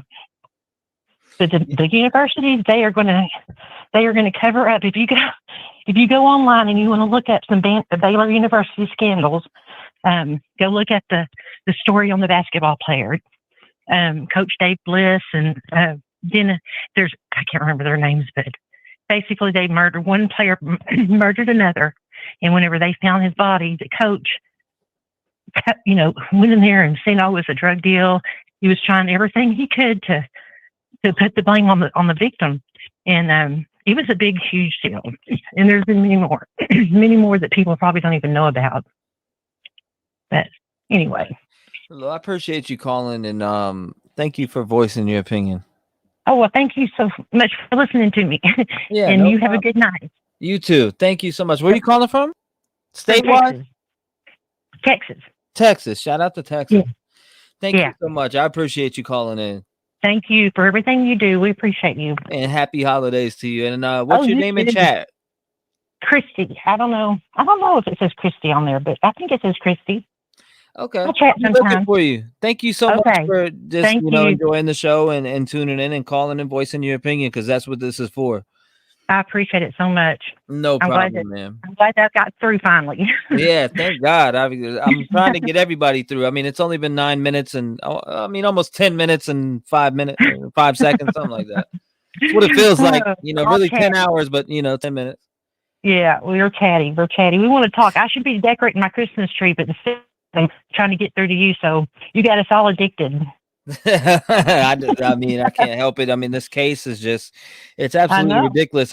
My sleep schedule is all over the place. So I know it. And now I'm dreaming about it. When I go to sleep, I'm dreaming about it. Yeah, I've been having some crazy ones too. I dream about them, but we'll figure it out. Yes, ma'am. You have a wonderful day or night, and I'll hopefully see you around still. Yeah. Merry Christmas. Merry Christmas to you too, ma'am. Thank you. Bye-bye. Shout out to her, man. That beautiful soul, man. Beautiful soul. I love all the beautiful souls. Thank you, mysterious girl. I appreciate you. E-Mather, what's up? Tamara, what's up? Tara Pink, thank you for joining Divine Timing. I appreciate you. Shout out to everybody who's been tuning in today, man. It's been a beautiful time, and more calls to come in, man. I enjoy this. It's been 10 minutes.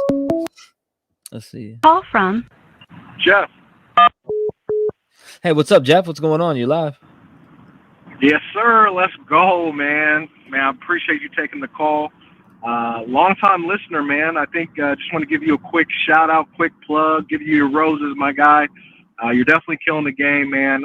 Just recently got introduced to you, and the coverage that you're having, the interactions and the collaboration with your audience is fantastic. So I appreciate you keeping the story relevant, providing some just people to speak their mind, share their theories. So huge shout out to you and what you're doing, my guy. I know it's not easy, and I'm glad we're able to support you and giving you your love that you deserve, man. Yeah, I appreciate that, brother. I definitely appreciate that. Yes, sir. Where you calling in Yeah, from? man. So I'm over here on the West Coast, man. I'm in Seattle, man. So I'm just on the drive home from work, and first thing I put up was on my YouTube, and man, I just wanted to listen and just get through and just give you your wishes. I think one of the couple callers ago was talking about 48 hours usually to get this case solved. Yeah, it definitely feels like law enforcement's doing the best they can.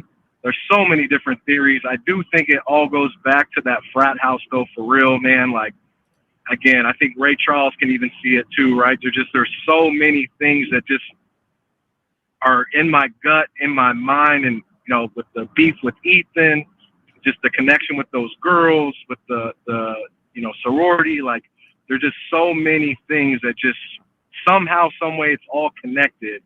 And I just love hearing everyone's point of view and everyone's theories. Yeah, so that was it, man. I just want to give you your roses, bro. That was it, man. I've been trying just to tell, hey, man, you deserve a pat on your back and good stuff, man. Man, I appreciate that, brother. I'm just, I don't ever sleep. And if I got time, man, I might as well put it somewhere useful to where it can impact or maybe make a change, or maybe we may come across something that solves something. Maybe we may not, but at least, hey, we're out there. I'm just trying to first give the community a voice. Second of all, you never know who's listening, and you never know what somebody, what may come across, there may be somebody out there that is scared to come forward and speak. They could be listening right now, and it may motivate them to speak. I have no idea. Absolutely. But that's the goal. The ultimate goal is justice for these victims. They did not deserve it. Kaylee, Ethan, Madison, Xana, they didn't deserve this. They didn't deserve what happened to them. And justice needs to be served. I feel for the families. I feel for Steve. I feel for all of them. I feel for every single one of these victims' family members in general, man. Like, I mean, just imagine having your daughters and your son murdered right before Thanksgiving, and it's just it hits you in the heartstrings. I mean, just like all these cases that are going on right now in the world, man. Like, when you get one that comes across, this right here is freaking countrywide. I mean, nationwide. It's all over. It's international. It's got the attention of everybody, and it's because the gruesomeness of it and the vibes of it, and when somebody comes in and knifes 4 people, that is it makes it very personal. It's a very personal attack. There's a lot of rage. Not some random dude just walks up to a house with 5 cars parked in front of it and goes in and kills 4 college kids. It doesn't work that way. It doesn't. I hate to say it, but somebody had to. If it was a serial killer, he scoped it out. But it's not a scary. I feel it's not a serial killer, and I feel it was somebody that knew one of the girls or knew everybody in there and had a personal beef with one of them. Facts. Yeah, I guess the thing that also is just kind of odd about this whole thing is, I guess I live in Seattle where everybody has like a Ring camera, or and I guess for everyone listening, like, I mean, pay the $30, buy yourself one, invest in one, not just for your own safety, but again, it could be, a car accident. It could be someone sneaking out, in the middle of the morning. I mean, just those small things can just think if we had some more evidence to just really kind of like make it clear cut, like, hey man, like, who is this person coming at this person's house at 3 o'clock in the morning? Like, we got some questions, you know what I mean? Right. That's what I'm saying, man. And Harsh pointed out something in chat before. I don't know if you caught on to it, but about one of the roommates taking uploading a picture at 2:33 a.m. Yeah. That is. It's a little weird. I didn't.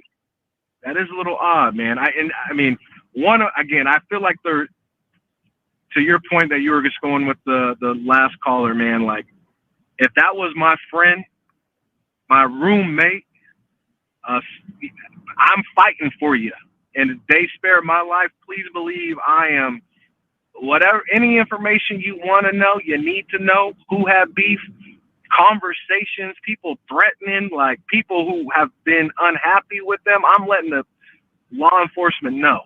And to me, they were ruled out way too soon, man. And the dog being locked up in a room, like, for 4 people to lose their lives over some silly stuff, I mean, that is just mind blowing. And for my friends not to have and maybe they do, again, I'm just throwing it out there, speculating, like you say. I mean, hopefully they're providing some good context to the people who need to really know to help get this closer. And I hate that every time I see a Hyundai Elantra drive by, I'm peeping in the windows, man, just to see who I see. So hopefully sooner than later, these people get their justice, that family gets that justice. And again, man, big shout out to you, bro. Appreciate all you do. I'm subscribed, and we'll continue to tune in, man. So thank you for taking my call, brother. Man, thank you, brother. I appreciate you calling up and speaking and voicing what you feel in your heart, man. I'm sorry I kind of took up most of your time because just the fact of thinking about just the gruesomeness of this, and it's insane. It just shows that, a lot of people think it's a serial killer, dude, but in reality, who is walking up to a house with a knife, going inside? Who brings a knife to a gunfight? Because that's what most people have in their house these days. They knew these people. They knew these people. They knew what they had inside. They went in there for a reason, man. Yep, facts. So I appreciate you, bro. Take care, and keep tuning in, man. Appreciate you. Thank you so much, sir. You have a great night, man. I appreciate you for tuning in and supporting the channel, man. It means a lot, and I'm glad you came up here and voiced what you thought, brother. Yes, sir, man. Appreciate it. Take care, bro. You too. Shout out to him, man. Shout out to him. Thank you, Anita, for the 50. I appreciate that. Thank you, everybody who's been showing support today. Y'all are awesome. I mean, we've been live for 10 minutes and 24 seconds. We'll be good. We got more in us. We got more in us, guys. We got more in us. We got more in us. We are out here. Call from Peter. Yeah, what's up, Peter? You're live, brother. What's going on? Yeah, hey, guy. Just watching your show. You should slow down your texting there. It's going by pretty fast, so it's kind of hard to read it all. Oh, you think so? Yeah, it's going by pretty fast, so it's hard to keep track. Oh, okay. So you think I should put on slow mode? Well, not that slow. I mean, we're not all that retarded, but, Anyway, I'm calling you from Seattle. I've been to Moscow a bunch over the years. We used to go there as kids. Drinking age was 19, and we'd go there at 17 drinking. But anyway, I never saw any police dogs or hounds in the original day. Right. So that tells you that the police know how the guy left, and that eliminates the neighbors. Okay. So I mean, who do you think is who are you looking at? Oh, that's all the way. Okay. Okay. But that's just my opinion, But anyway, I'm just saying, no police dogs or hounds say that they know how the guy left, so they didn't try to track him. So that eliminates the neighbors. So we should stop talking about those idiots, because we need people to concentrate and find the real killer. Okay. Right. Okay. And the other thing is, the two cars you got on the TV, I don't care if it's speeding by, it doesn't change the angle of the window in the back. So that white car is either a Prius or a Mazda. Damn. So you think it's a Prius or a Mazda? Yeah, there's a Mazda model, has a little spoiler on the back like that. Wow. Okay. Right. So you don't think this is an Elantra? Definitely not. Which car are you talking about? Are you referring to the one on the left or the right? Cars going fast doesn't change the angle of the window. Okay, that's just ridiculous to think that. So you think these investigators got it wrong? They're looking for an Elantra. I mean, you think they're looking for a Prius and not an Elantra? I don't know what they say they're looking for an Elantra, but I'm telling you, the one speeding by the gas station is not an Elantra. I don't know. They say they're looking for an Elantra. I'm just telling you, the one going by the gas station is not an Elantra. They say they're looking for an Elantra. Yes. I hear you echoing hard, boy. Yeah. Okay. So, also, the food truck video. Matter of fact, let's slow this down. Go ahead. Can you turn that down in the background? Oh yeah, sure. Okay. Hang on. Yeah. Okay. All right. So what I'm saying is, the car is speeding by. Okay. Just because it's going fast will not change the angle of that window. Okay. Elantras don't have that angle of a window. A Prius does, or there's a certain Mazda that has a little white spoiler on the back that looks similar to that too. But that's not an Elantra in the picture at the gas station. But if you want to see the one that's in the picture at the gas station, go to the Grub Truck Video Deep Analysis by Production 21, and you can see that car in the window at the food truck. Yeah, and you can recognize it by the little wheels. Right. I already seen it earlier. I pulled it up if you didn't see it. Actually, somebody gave me a timestamp on it. But Yeah, you said you're talking about the deep productions and all that. Yeah, I mean, I could go to the regular source and pull it up and put it in my editing program and do that shit Yeah. too on each one. But you can see behind Joe's head, you can see the white car pulling in the window. Right. And it's got little wheels on it like the car passing the gas station. For sure, for sure. Yeah. So, you know, that's you think that, so I mean, so and you think the police are right now are looking for the wrong type of vehicle. They're saying Elantra, so you're thinking no, it's a Prius. I'm just telling you, the one at the gas station is not an Elantra. Okay, the cops say they're looking for an Elantra. They know what they're talking about. The one on the left is not an Elantra, though. That's all I'm saying. Right? Just going fast doesn't change the angle of the window. You know, so. But and you can eliminate the window, like I said, the neighbors, because they never brought tracking dogs down. Okay, so that means they know how the killer left. So, you know, maybe the same video that got the girls coming home in the Uber has a video of the killer. Huh. No. You know, I mean, come on, right? You can't live next door, kill somebody, walk home, the tracking dog will be right on you.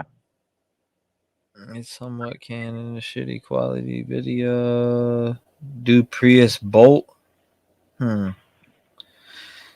just reading some of the comments here. So you think, all right, that's crazy. I mean, so you think these professionals got it wrong, huh? You think they just... No, I never said that. All I said was they're saying they're looking for an Elantra. The car passing the gas station is not an Elantra. No, I get that. So I'm saying you think they got that wrong altogether. Well, I don't know if they got it right or wrong. I'm just telling you, on the TV, you can see the difference in the two cars. You know. So, no, hell yeah. I appreciate your input, bro. And you know, I don't know why they're asking the public for a white car, because they're the ones with all the traffic cameras. Right, exactly. Okay, and there's only 4 roads. There's only 4 roads that go in and out of that town. Does anybody realize that town's out in the middle of like big wheat fields, you know, for 100 miles any direction? Somebody said, I bet this guy $100,000 is in an Elantra. Well, they're going against you hard up in there. Hey, it's just his opinion, man, you know. People think the car in the gas station video is an Elantra. Well, okay. Show me an Elantra with an angle window like that, you know. But anyway, there's only 4 roads in and out of that town. Okay. It's hey man, I can't tell what the fuck I can't tell what the hell that is moving at that speed, man. I need better quality pics. Well, it's not going to change the angle of the window. Okay. You know? Oh yeah, then I mean the angle of the window looks like the angle of the window on the one on the right too that I got pulled up right now. The one on the right's much straighter and square. I'd say the back is pretty. The back is pretty consistent. Even moving that speed, that looks consistent. Like as far as like window wise. Yeah, right. We'll have our opinion, you know, on that. But like I respect yours all the way, brother. I respect yours all the way. There's only 4 roads in and out of that town, and the police have traffic cameras all over. So I don't know why they're asking us where a white car is, because they know. Hell yeah! They got this. Look on the map thing. How many traffic cameras are around there? You know, right. And you're not just talking city. You're talking state cameras too, on the highways. And it's just 4 roads going. The minute you drive out of that town, you're out in the middle of nowhere like that. Okay, just wheat fields, nothing but wheat fields. Unless you go over to Pullman. But then right after Pullman, you're right back to the same thing. Nothing but prairie land and wheat fields. So you can't drive in and out of that town without passing a traffic camera. I hear you, brother. I appreciate you calling up, man. Hey, you never All know. right, guys. You could All right, you keep could busy be then. on point, and you know what I mean. Agree to disagree. I think the one on the Yeah. left, but it's hard to tell with the quality. So it's like, man, that's where I'm stumped. You know. Mhm. Yeah. So the main thing is, to me, the one on the left looks like the one on the window at the food truck, and Jack is communicating with it. He tells whoever gets out of that white car to stay. You can see him take his hands and wave him down, like stay. Okay. And You talking about when he he's- goes to walk off after they get into the vehicle? Oh no! When he walks off, you can clearly see him flipping the girls off, look in the shadow on the ground. You know, but I'm talking before that. When she takes the hit of the vape, you know, between 24 and 27 on that one video. Okay. But you can see him. He starts staring out to the street and starts communicating with somebody else. Well, hell yeah, brother. I appreciate you calling in, man. Yeah, I'm gonna get a couple more. I think a local's trying to get a hold of us. So let's see what's going on. I appreciate you, brother. Thank you for voicing your opinion, man. All right, rock and roll. Shout out to you, brother. Shout out to him. All right, who's somebody's trying to call? Your husband is right. She said your husband's right. Whose husband? Couple in Washington was laying in. I already seen that. There was a few. I actually have the email on that. But I also seen that like November 18th, November 19th that was being brought up. What you're talking about?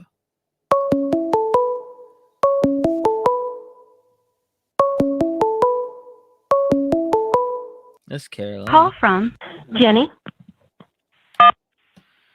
Jenny, you're live. What's up? Hey, T-REV. I'm so happy I got through. Yeah. Well, my theory is Jack D.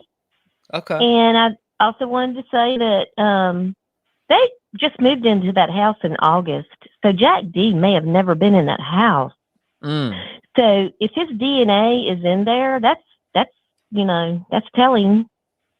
And I also think it's very plausible that he left his phone at his house and used their phones to call him that many times. I mean, I had my phone beside my bed at night. If somebody calls me a couple of times, I'm going to answer it. That just sounds suspicious to me. And also about the brown couch outside. Is it plausible that the person could have stepped or come out the balcony and fallen on that? Could there be footprints or anything like that? Of course. I mean, you think they jumped off to get out like that? Right. It depends on who was killed first, but if they had to get out quick, go out on that top balcony, jump onto the couch. Why wouldn't they just exit the back door and walk out? Because the third floor balcony there's no way out. No, I mean the sliding door downstairs. Well, Why wouldn't they to the just go second back floor. down there and exit right back out that door? It was just my thought. Well, that's true. I was just saying it depending on who was killed first, and what the order was. If they had to get out in a hurry. Anyway, the brown couch, really does need to be tested for DNA, footprints, whatnot. I don't know if it's there still or not, but they probably should have took it. I think it is. Yeah, I think it is. I think it is. They probably But should have took it. I just wanted to call and say I found you about 3 weeks ago, and you're awesome. I've told my friends about it, and I'm just proud of you, and you're doing a great job. Thank you, man. I see you're in Carolina, huh? Yes, I am. And by the way, I wanted to tell you I grew up in Hampton Roads. Oh, okay. Yeah, my family is from my mom's side is all North Carolina and like out a little bit past Elizabeth City, like more out in the country. And I grew up in Virginia Beach my whole life, like Oceana, Norfolk. Been there many times. That's I where grew up there all my life. I lived on like about 30 miles from the ocean. Well, I live on the east coast of North Carolina. So, but yeah, I'm a Virginia girl. Yep, I'm a Virginia boy. I'm born and raised. But I appreciate you calling in and voicing your opinion. Thank you so much for what you're doing. No problem whatsoever. Thank you for calling in. Okay, bye. Thank you, ma'am. Shout out to her. She said, "There's another good." You know what I mean? She said they need to get to that couch. Man, that couch is highly requested. That couch is highly requested. We might need to get that thing. Into this day. We really might need to get to that. I wonder why they didn't take that couch, guys. Why didn't they grab that couch? You think that couch could hold some critical details on it? That'd be crazy, right? I'm a Virginia too, born and raised. Yes. I think they should have maybe took that couch, guys. What do you think about that? Lines open, by the way. I don't think it's okay. There we go. Call from Jen. Hello? You live. Hi, how are you? I'm good. How about yourself? I'm sick, but that's okay. So I actually just found you today, and I literally I've been listening to you since like I got to work this morning. Oh wow! And I'm just getting off of work, so that's how long you've been live. Like usually I have to like switch it up and watch something else. Not you. Kept it on one channel all day. Wow, that's so awesome. Thank you so much. I know. Yeah, well, you're pretty amazing. So I actually think that they already know who did it.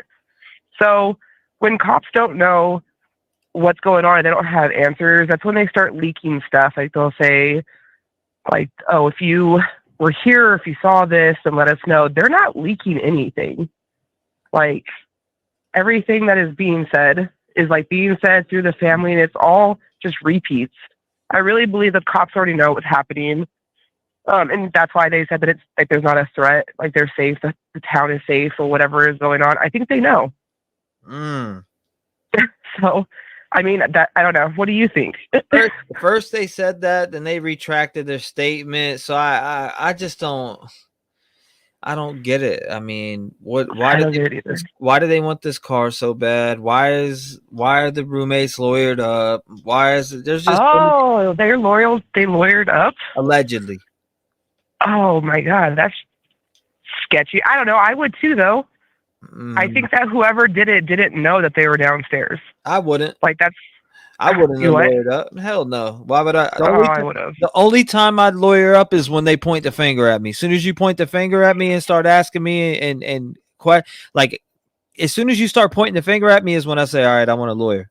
But until they, you know what I mean? If I can clear myself in 20 minutes and save myself 20 grand, then you get what I'm saying? Like, until they start pointing the finger at me, they're not going to get me. I mean, and this is just me. They're not going to get me to admit to something I didn't do. Now, they do that shit to other people, but they won't do that to me. And the minute I think they're going down that route is when I'd say, all right, I want a lawyer. I don't know. Like, everybody is blaming them, though. Like, how did that happen in a house? How did you hear nothing? Like, honestly, like, if you walk into a house and, like, how their house is set up, how you walk in on that, like, one side and you hit that first floor, which is the middle floor, like, I wouldn't think to go downstairs either. I'm just saying. Like, so if somebody who didn't know, they went in and they went to the, like, I wouldn't have gone downstairs. I would have thought it was, like, a basement or something. So, I don't know. And as for them, like, on Twitter, like, everybody is saying that it's them. Like, it's obviously the roommates. Have you, like, I don't know if you follow that guy with the gray hair on Twitter. Do you follow him? I don't remember his name. There was like an interview. What, Enton? Yeah, I think that's him. Yeah. He has gray hair, right? Enton, and then you got, there's a few different people. Susan. It's a guy. He's a good looking guy. He has salt and pepper hair. Yeah, I think you're talking about Brian Enton. Yeah. So if you go like just look throughout his post, everybody, like, there's always something about the roommates. Obviously the roommates did it. Like, that's what's going on Twitter over there. So if I were them, I would have, like, of course, listen, they should have lawyered up from the gate. Because lawyer? It looks like them. The lawyer, but you mean the roommates? Yeah, I would have lawyered up from the gate. Like, are you kidding? Like, how are you going to be like in a slaughterhouse and not know that that's happening. Like, yeah, I don't that's know. what I'm saying. That's And my I don't. point. I think that Ethan. I think whatever was going on, and I don't believe it was a male. Honestly, kind of not believing it's a male. Why is there no sexual assault? Like if it was a mass murderer, or if it was, well, they are a mass murderer, but if it was like a serial killer that just picked them randomly, like they always have like sexual motivation for it. That's not what happened here. So I think that it was targeted, but I do think that maybe we should start looking at the other two, the couple, like maybe an ex or something with those two, because no one's doing that. Maybe they just went to the wrong room. Like they went up there, because didn't they switch? Oh, okay. So there's a TikTok. If you go look at their TikToks, it looks like they switched rooms. And I don't know what that means yet, but somebody was saying that. Like it looks like, I don't remember. I don't know. I'm going to have to get back to you on this one, but yeah, I don't know. I kind of think that the cops already know. Just wanted to see what you guys thought about that. Yeah, it's pretty wild. This whole thing's wild. You know, just they have to know. Like, why is there nothing? They're not doing anything. They're not saying anything, and that I feel like they just know. I don't know. Otherwise, why are they doing nothing? Giving no hints. That's a good question. I don't know. That's a good question. So I don't know. Kind of think that they might know who it is, and they might be trying to play dumb. You know, cops do everything that they do like intentionally. Maybe they want them to think that the cops have no idea and they can't figure out how to start. Maybe that's what it is. They're trying to let them get cocky and be stupid, like that one guy, that guy that's all over Reddit saying really weird stuff. I hope you know who I'm talking about. Yeah. So, okay. No, I appreciate you calling and sharing your opinion. Definitely, for sure. All right. I'll be listening in still. Thank you. I appreciate you. Right. I appreciate you and your support. Thank you. Okay. All right. So I'm waiting for. All right. So what's the local's area code? I keep forgetting this now. The local area code for Moscow. What is it? He said there's a local that wants to call in. Let's hear it. What is the area code that I'm looking for before I turn off Do Not Disturb? 208. All right. 208 it in. 208. The line is clear for you.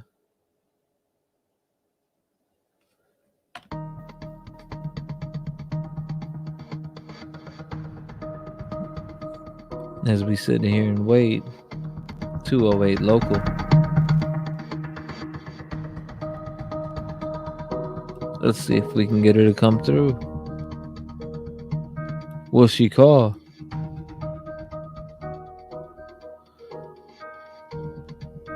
We are waiting patiently.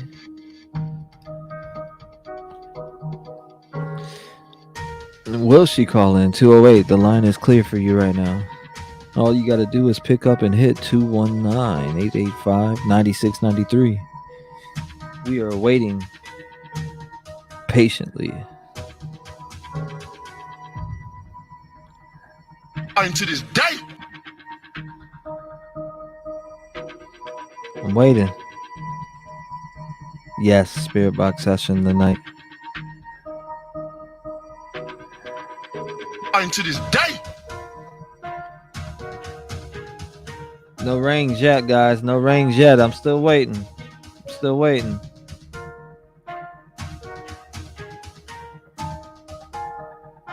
All right, guys. So as we wait for it. Is it coming? Ladies and gentlemen, this is the main event of the evening. And now,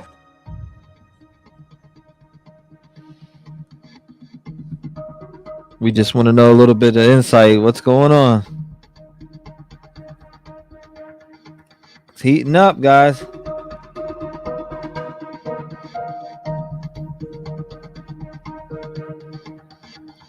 I'm just waiting for the phone call to ring. Ring, ring, ring. JKR 13 call is waiting.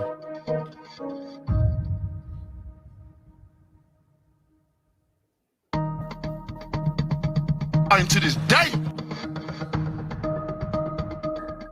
Line has been clear for days. Let's get it.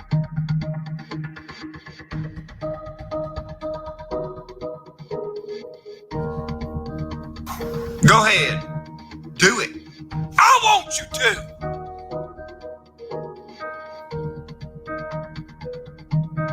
Insane phone line passed off now. Passed off. We're just waiting for the local to call in, you know.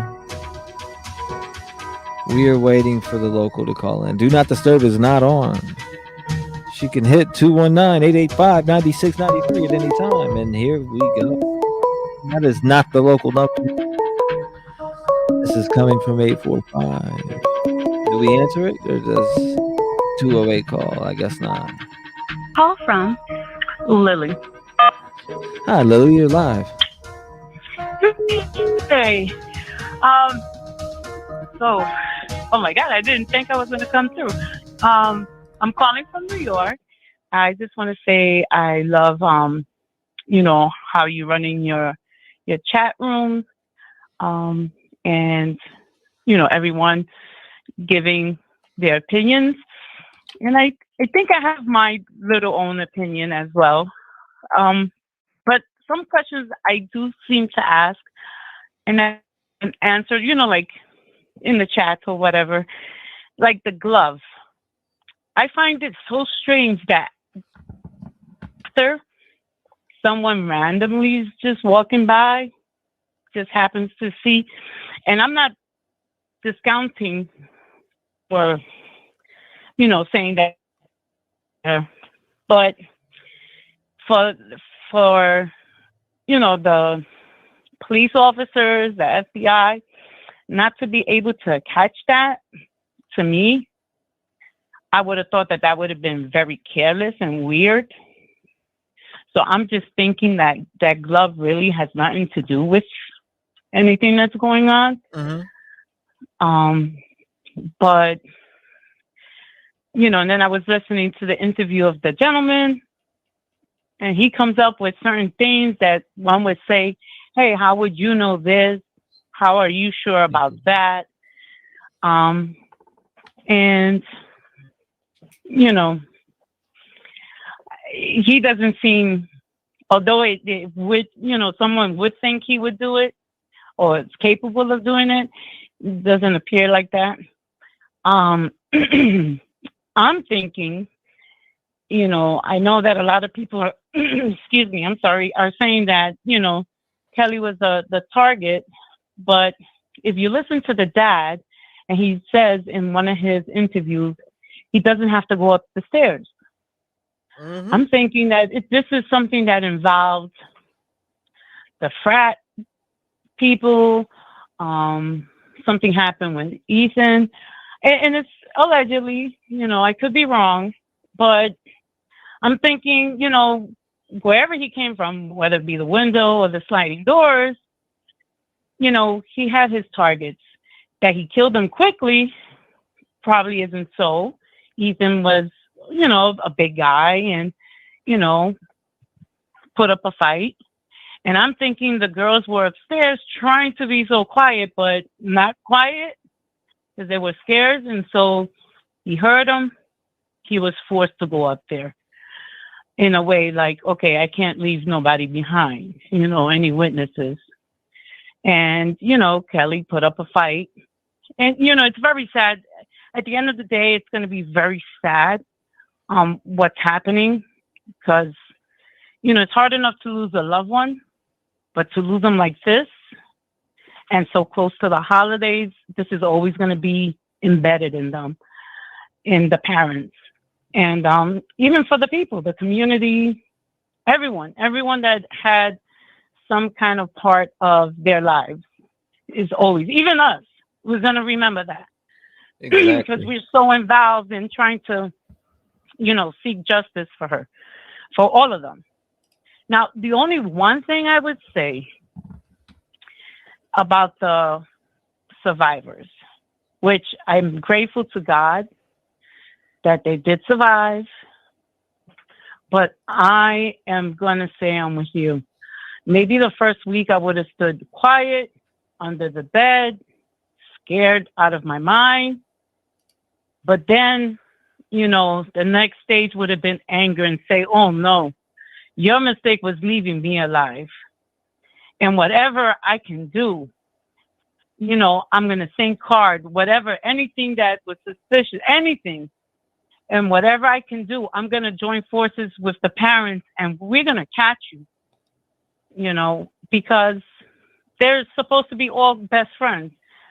That's Right. my opinion. You know, I mean, I don't want to, you know, I don't want to say that whatever they saw wouldn't impact them and scare them. The fear would be there. But as long as you had a 24-hour security with me, I will march to the ends of the earth to find who did this to my friends. And, you know, I'm not in law enforcement. My children and my husband are. And, you know, we listen to it and you know, we listen to you, we listen to the people, we listen to some of the videos, look at them. And one thing that somebody did say, that you have to have a specific reason to get a warrant. I don't think that's true. If you have a good probable cause for that, you know, for going into their apartment or something, then, you know, you can seek it. And being of the magnitude of this crime and so much coverage, you know, like what judge would say, yeah, no, we don't, you need more.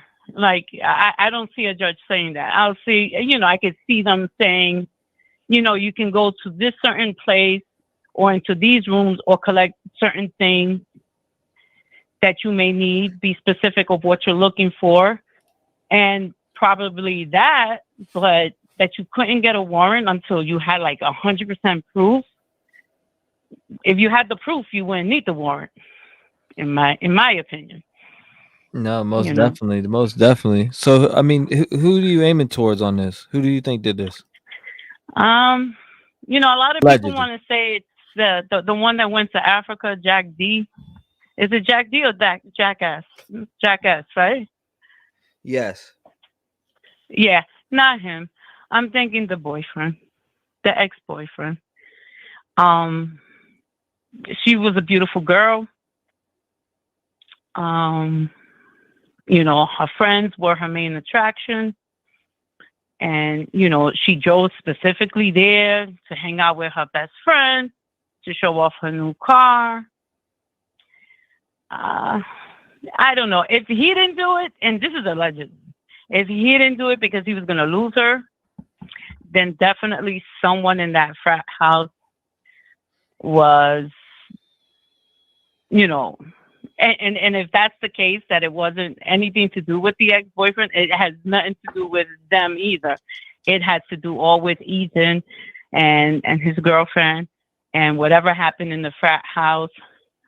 And, you know, another question that was dawning on me, and I understand that they're brokenhearted and, you know, they hurt and, you know, they're going through a lot of pain. But the twins of Ethan, you know, the brother and the sister, I would think that as hurt as they would be just as angry. And I really don't hear nothing from their family, you know, or from them. Like, and I'm not saying for them to go on a hunt for the killer, but to provide whatever information. And they probably have been doing that. But, you know, like you don't see them. You hear from the other parents, especially Steve. And I think he's the one that's mostly hurt because he must feel like, you know, he wasn't able to, you know, run to her and be her protector. And that's his baby girl, you know, regardless if she's the oldest, the middle, the youngest, it doesn't matter. That's his baby girl. But I don't see, you know, I don't know. I mean, have we heard anything? I mean, I don't know if there's, I've tried to see as many videos as I can and go on as much as I can. but I don't see them saying anything or anything. You know, the brother and the sister. For sure. And I appreciate you calling in. I'm gonna try to get there's a local that's trying to call in right now. So I'm gonna try to see if they can reach through. I appreciate you giving me a call. What's your name again? Lily. Lily, I appreciate you calling. What are you calling in from? State wise? New York. New York. Shout out to New York, Lily. Upstate? Thank you. You upstate? Huh? You in upstate? New York State. New York State. Upstate New York. No Mhm. doubt. Shout out to upstate New York. I appreciate you calling in, Lily, and I appreciate you All tuning right. into the show Thank too. you. Thank you so All much. You right. can call back again too if you want to. Oh, no problem. I just wanted to say hello and, to give my little opinions. Nah, I appreciate that for sure. All right. Thank you so much. All right. Bye-bye. Bye-bye. All right. Let's try this again, Jordan. Call in. Ready? I'm going to give you the countdown. 10, 9, 8, 7, 6, 5, 4, 3, 2, 1. Took it off. Do not disturb. Jordan, give us a call. Into this day. Pull up on me. Get that call.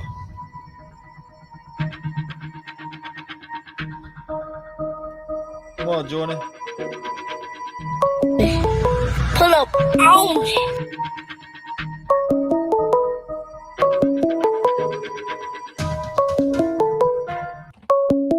I don't think this is them.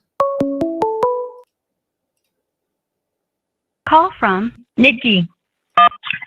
What's up, Nikki? What's going on? Hi, how are you? I'm hanging in there. How about yourself? Good. I'm calling from Vegas. Shout out to Vegas. What's going on with y'all tonight? So nothing, just got out of work, but I've been following you two for a while. And my theory is I think it was Katie that they were originally after. Oh, wow. And then they just killed the rest of them because they were there. And I don't know how many people believe in EVPs or things like that, but I do watch a lot of stories about the EVPs, and they come out a lot in like 3 different cases that it's always the name Jack. And you said that's on what? I felt like EVP cases, like where people do the EVPs and when they do the recordings, and when they get the voices coming in, and on 3 different people, 3 different psychics, all say the same name, Jack. My friend even tried. Oh, wow. Yeah, that's wild. Yeah, and then they also say that they live down the block, or coincidentally, they're talking about that white car that might be down the block. They talk about someone lives down the block, that they're a hunter or they have knives, and that they were obsessed with Kaylee originally, and that they went away like far, and I don't know which Jack is, like in another country or something. Oh, wow. Yeah, and that eventually they're going to catch them by blood or DNA because they cut themselves in their arm or their leg, it said. So very strange. They always comes up with the name Jack, and I think it's Jack S. I've gotten that in my spirit box before. Yeah, so you too. See, and it's just so strange that it literally was a girl's voice, and it said, Jack did it, Jack did it. I'm like, and they said, who did it? Jack did it. So I'm like, oh my God. So hopefully very soon it'll be solved. We'll see, but yeah, it's pretty bad. Yeah, it's crazy. That'd be I feel crazy for if those that's the families. case too. Yeah, I feel for those families because I couldn't imagine what they're going through, because I've lost a child myself, and it's like devastating. Like I couldn't even imagine how they feel. So No, yeah. I'm sorry to hear that. Yeah, it's rough. So when I watch things like that, it touches home with me, and it bothers me until hopefully they can find the person that did it, and the parents will never bring their children back, but they can at least know that it won't happen to anybody else when that person's arrested. So How old was your child that you lost? he was a baby at the time. Oh, wow, still sad. And that was It doesn't devastating matter enough. the age. Yeah, he was a sick baby and he passed away. But I'm like, it's even sorry. worse for them because thank you. It's even worse for them because they raised, their kids to that old and then have to be without. I couldn't even imagine every day. It's horrible. So I just pray that things are better for them and they can find who did it. Hopefully soon. That's Well, so thanks for sad. taking my call. Well, Nice talking to you. I kept trying over and over again because I've been watching. Like, I need to get in. I'm out of work. Well, thank you for calling. I appreciate you calling so much. I mean, and I'm sorry to hear the loss of your child. I can only imagine that you still grieve to this day. Oh, I do. It's been like 10 years, and it's like every day a parent will never forget. So I feel so sorry for those families. Yeah. That's so sad. Well, thank you so much. And you have a nice holiday, and everybody have a nice Christmas. Thank you so much. I appreciate Thanks that. for You taking my too. call. God bless you. Thank you. Have a good night. You too. Thanks. Shout out to her. Jordan, what's your number? Let me find out. Jordan. Where we at, Jordan? Come on now. Let me find you, Jordan. 208-614, you called? Let's go ahead and give you a ring.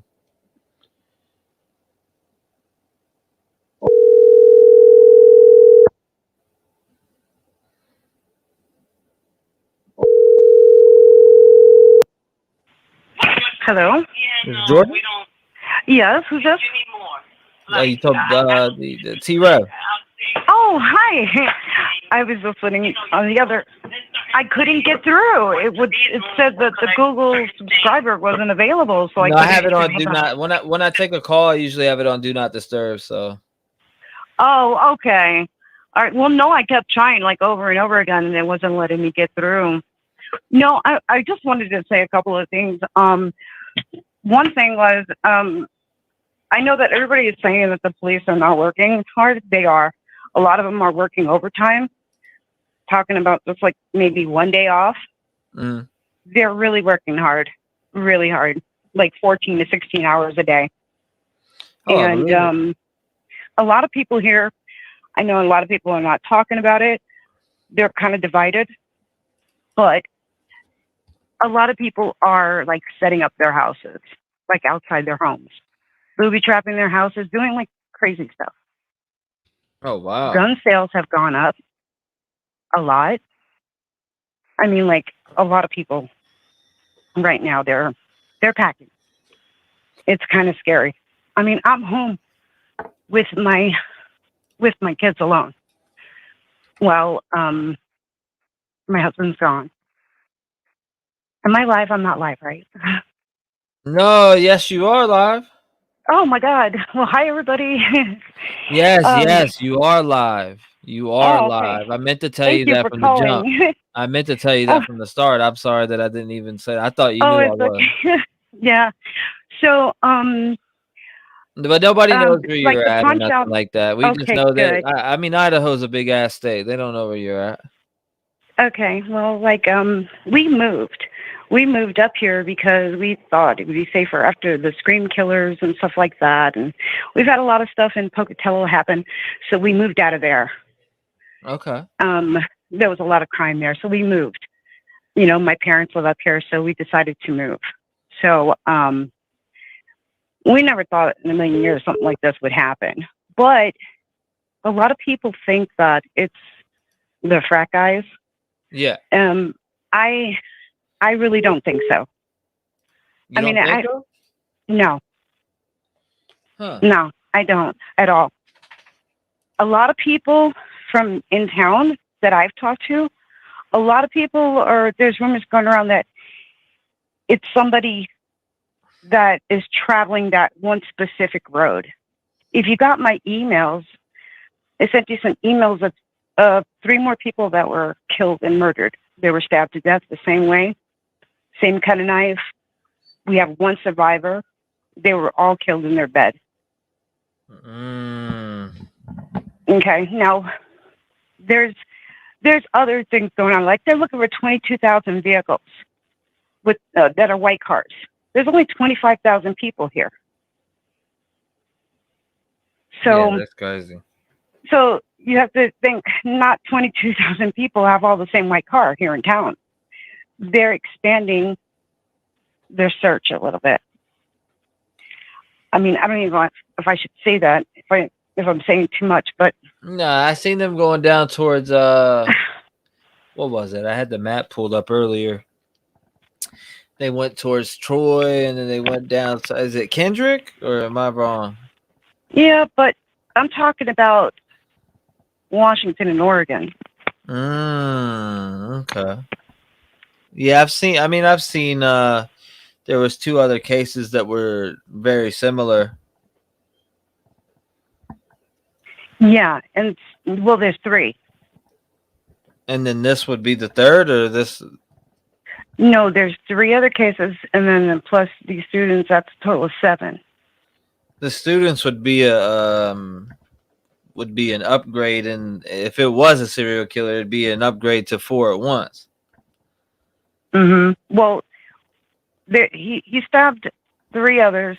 3. Well, we don't know if it's the same guy or not. So the FBI, it's good to have the FBI and the higher up. Like, we have a lot of higher up people that are in on it. It's always good. Extra set of eyes is always good. And so everybody is looking into it really good. And it's always good to have an extra pair of eyes to look at things differently. A lot of people are saying these cops are rookies. Not a lot of them were. A couple were. A couple that have joined were rookies.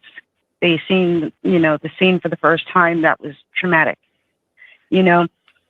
but, because they were just coming on. But the other ones, no, they're not rookies. They've been on for a long time. They've seen a lot of stuff. I mean, there's been mysterious drownings here. Nobody is talking about, there was a student, teacher murder that happened. Teacher shot the student, and then he shot him and killed himself. There's been things going on. It's not as quiet as people make it out to be. And they're saying that guy, that chef guy or whatever, that supposedly he's a radical Islamic, jihadist kind of person. Okay, not to mention that the reason why they were even outside there, the frat boys, because so many people think it's Jack B, Jack whatever. I don't know how many Jacks. They've been getting a lot of death threats because so many people on the internet think it's them, that these kids have been getting threats. A lot of them are going home, and nobody is stopping them from going home. The police have not stopped them. They're not telling them, well, you got to stay, because, we suspect you or anything. They're letting them go home. Wow. And because they're getting death threats, but the police are too. There's a lot of calls of saying, people making anonymous calls to the frat boys saying that we put, I don't know if I should say this, like a mysterious package has been dropped off and, threats. Things like that. That's crazy. Yeah. So, because the whole internet, everybody on the internet thinks that it's them. So there's people that are getting threats, and the police officers are getting a lot of threats, including their families. So how bad was the scene from what you heard? Well, they wouldn't even let us go down that street. Nobody was even allowed in that area. It was pretty bad. I mean, from what I was told, and from the expressions of it was bad because we have an 18-year-old daughter, and some of the officers that they have a daughter, that age. Yes, ma'am. So you could tell it's emotional for a lot of them.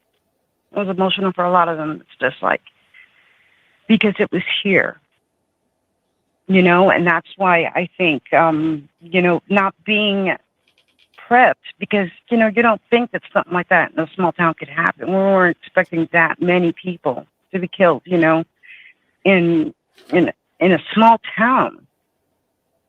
We've had stuff we've had murders, but not like this. So, I mean, they are getting the best of the best here. I mean, in Pocatello, now you have FBI headquarters there. They're having them come up, quite a few of them. There's been a lot here.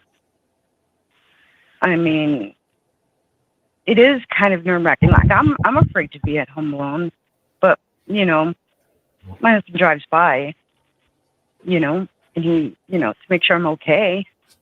But Yeah, I make sure I have a gun. I make sure I have a gun. I mean, everybody yeah. here can carry a gun, you know, and that's another thing. Everybody hunts up here. Everybody's like, oh, well, to have a knife like that, you have to be a hunter, and to commit a murder like that, you have to. No. You know, people, they hunt here at young ages. They learn how to shoot at young ages, you know. So my And here thing you can have is, open carry. You don't even have to have a permit to carry a gun here. yeah, no, that's kind of like Virginia. You don't have to. It's open carry. Oh, okay. See, so you know. Yeah, But see, it's the only open ones carry. that don't are usually the ones with knives because they're felons. They have a record. And if this guy is carrying a knife because he is a felon, he's going to get caught. Sounds like somebody who fits that profile's out there already. I won't say no names. Yeah. So if the person is a felon, that's why he had a knife, and that's why he did it that way. I don't know. You know, that's one thing I don't know. But they have their eyes on a couple of people. And I understand why they're not going to say anything. It's because one little thing that messes up, they can easily, you know, like everything will get messed up. The whole case will get messed up. Is anything? Is the person local? They don't know. They don't know if he's from here, if he's visiting here, if he just travels through here. They don't know.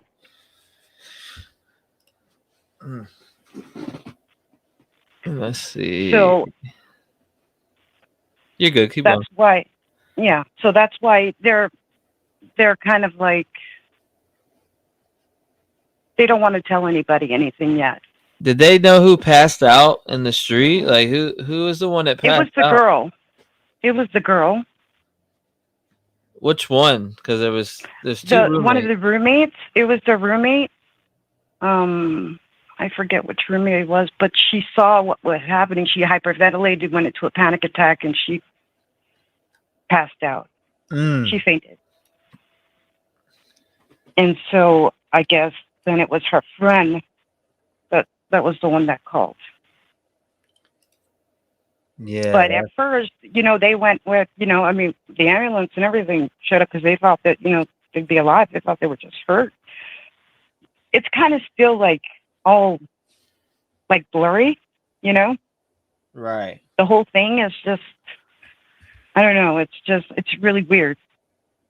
It's the whole thing is really weird how this all happened and how it's affecting other people. Now, some other people are really, really calm about it, you know, but there's a lot of people in town that I've heard that are setting booby traps around their house. You know, they're not letting their kids, you know, travel alone. They're like, oh, even to go to the store, they're like, no, take somebody with you. You know, it doesn't matter how old they are. They're like, no, you should have somebody with you. You know, that kind of thing. That's so. But I've heard that people have changed their locks on their doors, things like that. There was even stuff saying about some, like the maintenance guy. Did you hear about him? Yeah, he I've was heard kind a of few creepy. things. I've heard a few things about him. Yeah, they took. I guess they took pictures in front of his place.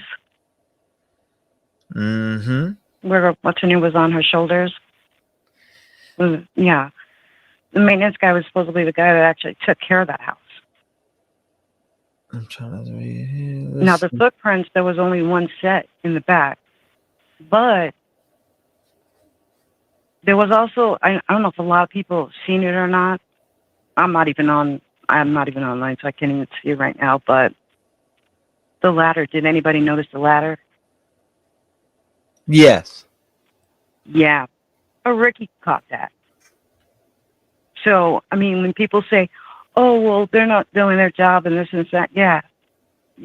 It's like you always got a fresh pair of eyes, you know? And they did the right thing by calling the FBI in because they have Google satellite imaging,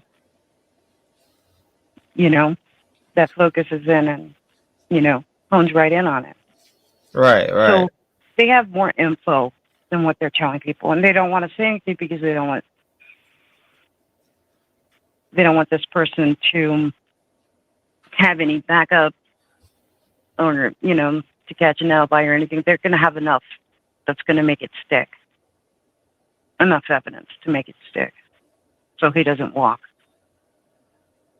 They're saying, I've heard people in town saying that it was 2 people. Now, I don't know. I've asked, but I get told, well, you know better. I can't talk to you about that kind of thing. But it's affecting a lot of people here. People that are, you know. How far away from the? How far away are you? Would you say you'd be from the? Well, you Only can a give couple an blocks. estimate. You said 20 blocks? No, a couple blocks away. I'm not far. Oh wow! So you could literally walk by there, get video footage, and email it, type shit. Yeah, I could go by there. I'm not going to be as crazy as that guy. I can go in the middle of the night though, because it gets dark here early, like about between 5 and 5:30. It starts getting dark. I thought about doing it, but I won't go alone. I have to go with one of my friends. I will not go over there alone by myself. Did you see that video, which I thought was creepy? Now you're talking.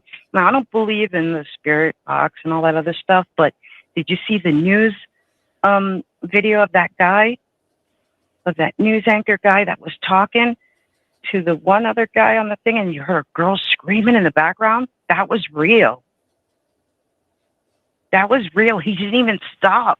He didn't even stop. He just kept talking. You know he heard it. It was right in front of the house. When? I'll have to send you that video. It's crazy. I was like, and people were like, well, that was like a spirit manifestation thing. Like it's a spirit thing. It happened or something like that in spirit. Yeah, I have to send you the video. But you're going to like trip out when you see it. It's like the news anchor guy. You know he heard it because everybody on TV heard it. Where is it at? Okay, I'll show you. I'm going to look I'm looking on my laptop right now. Hold on. It's crazy. And it's not that Joseph Moritz guy. I don't even trust that guy. He's full of it. But this one was like really interesting. I'm going to have to look for Tanner. I had to prepare and like that because I might not tell you that. It's crazy how everybody thinks it's that Jack guy, and they keep going back to that truck video because they said that guy was cleared. I don't know if anybody caught that video. The police said the guy in the hoodie was cleared, and everybody keeps going back to him. See, that's one thing that they can't do. They can't just stay honed in on stuck on one person. That's why they have so many people on this case right now. I know.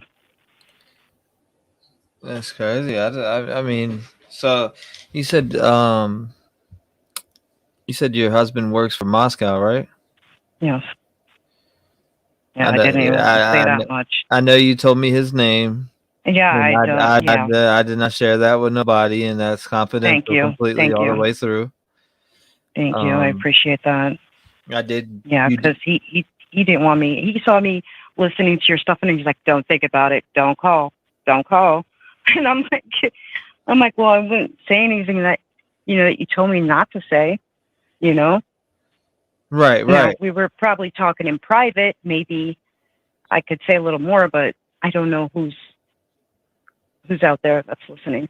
And Well, yeah, no, absolutely, absolutely. I mean, I may call you in private just to talk to you and yeah, actually. only if it's in private. No, Yeah, no, no, no, that no. would I be great. may get And off then, here and give you a phone call, and you could fill me in a little more. But I won't share none of that or tell nobody anything that you've told me in the emails that you've already dropped, especially confidential things that could Mhm. hinder shit. Yeah, the article I'm looking for it now, but it was a news thing, and you could hear the girl scream in the background, and the guy said it was a spirit manifestation, whatever that is. And I don't even believe in none of that stuff, but I was like, wow, I know that reporter had to have heard that. It was so loud, and yeah, I'm gonna have to find the video. It was live. It was a live thing.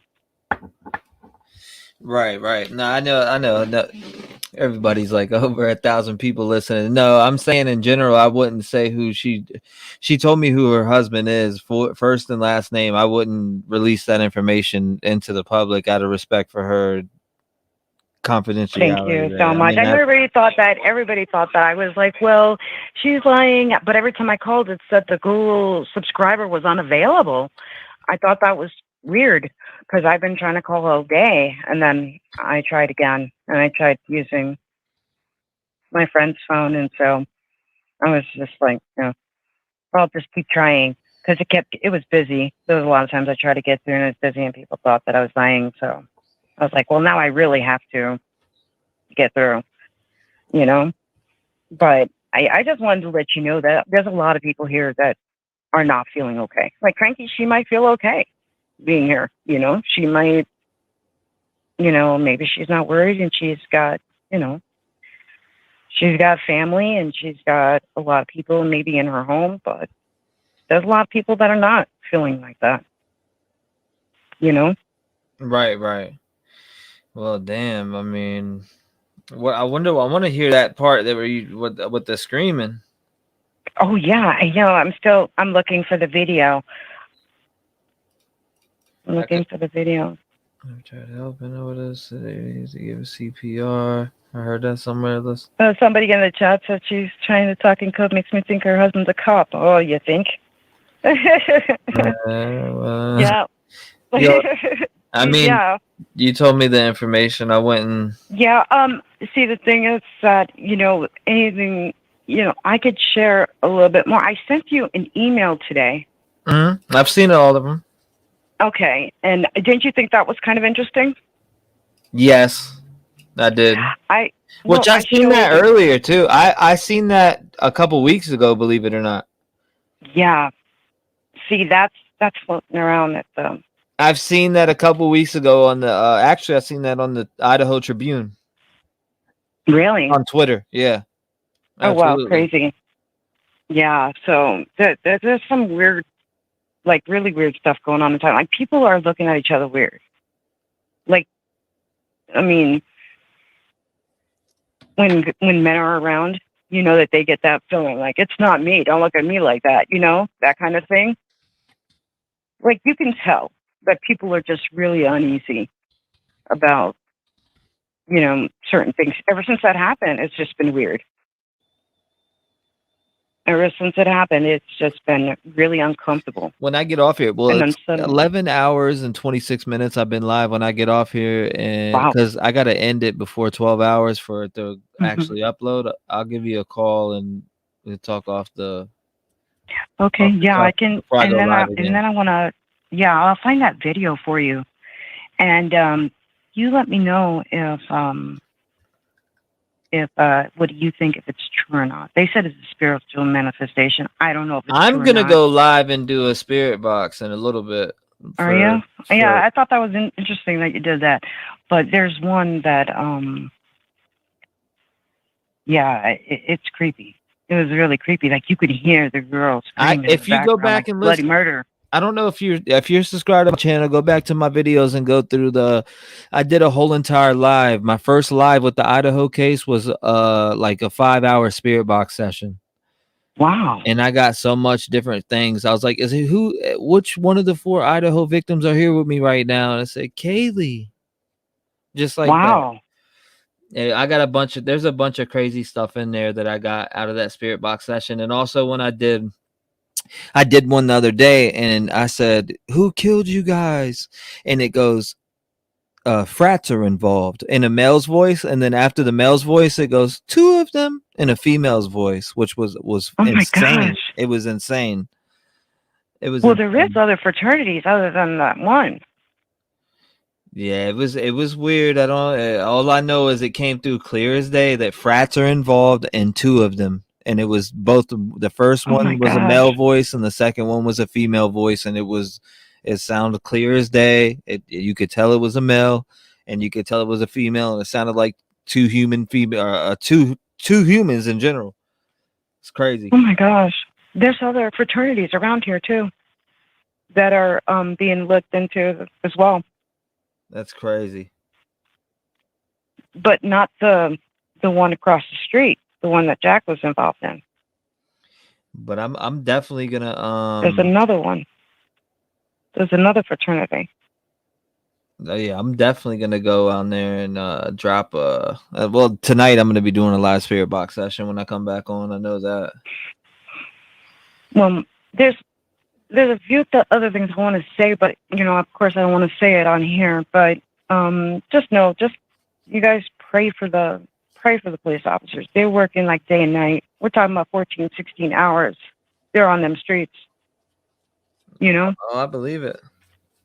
Yeah, they're working really hard.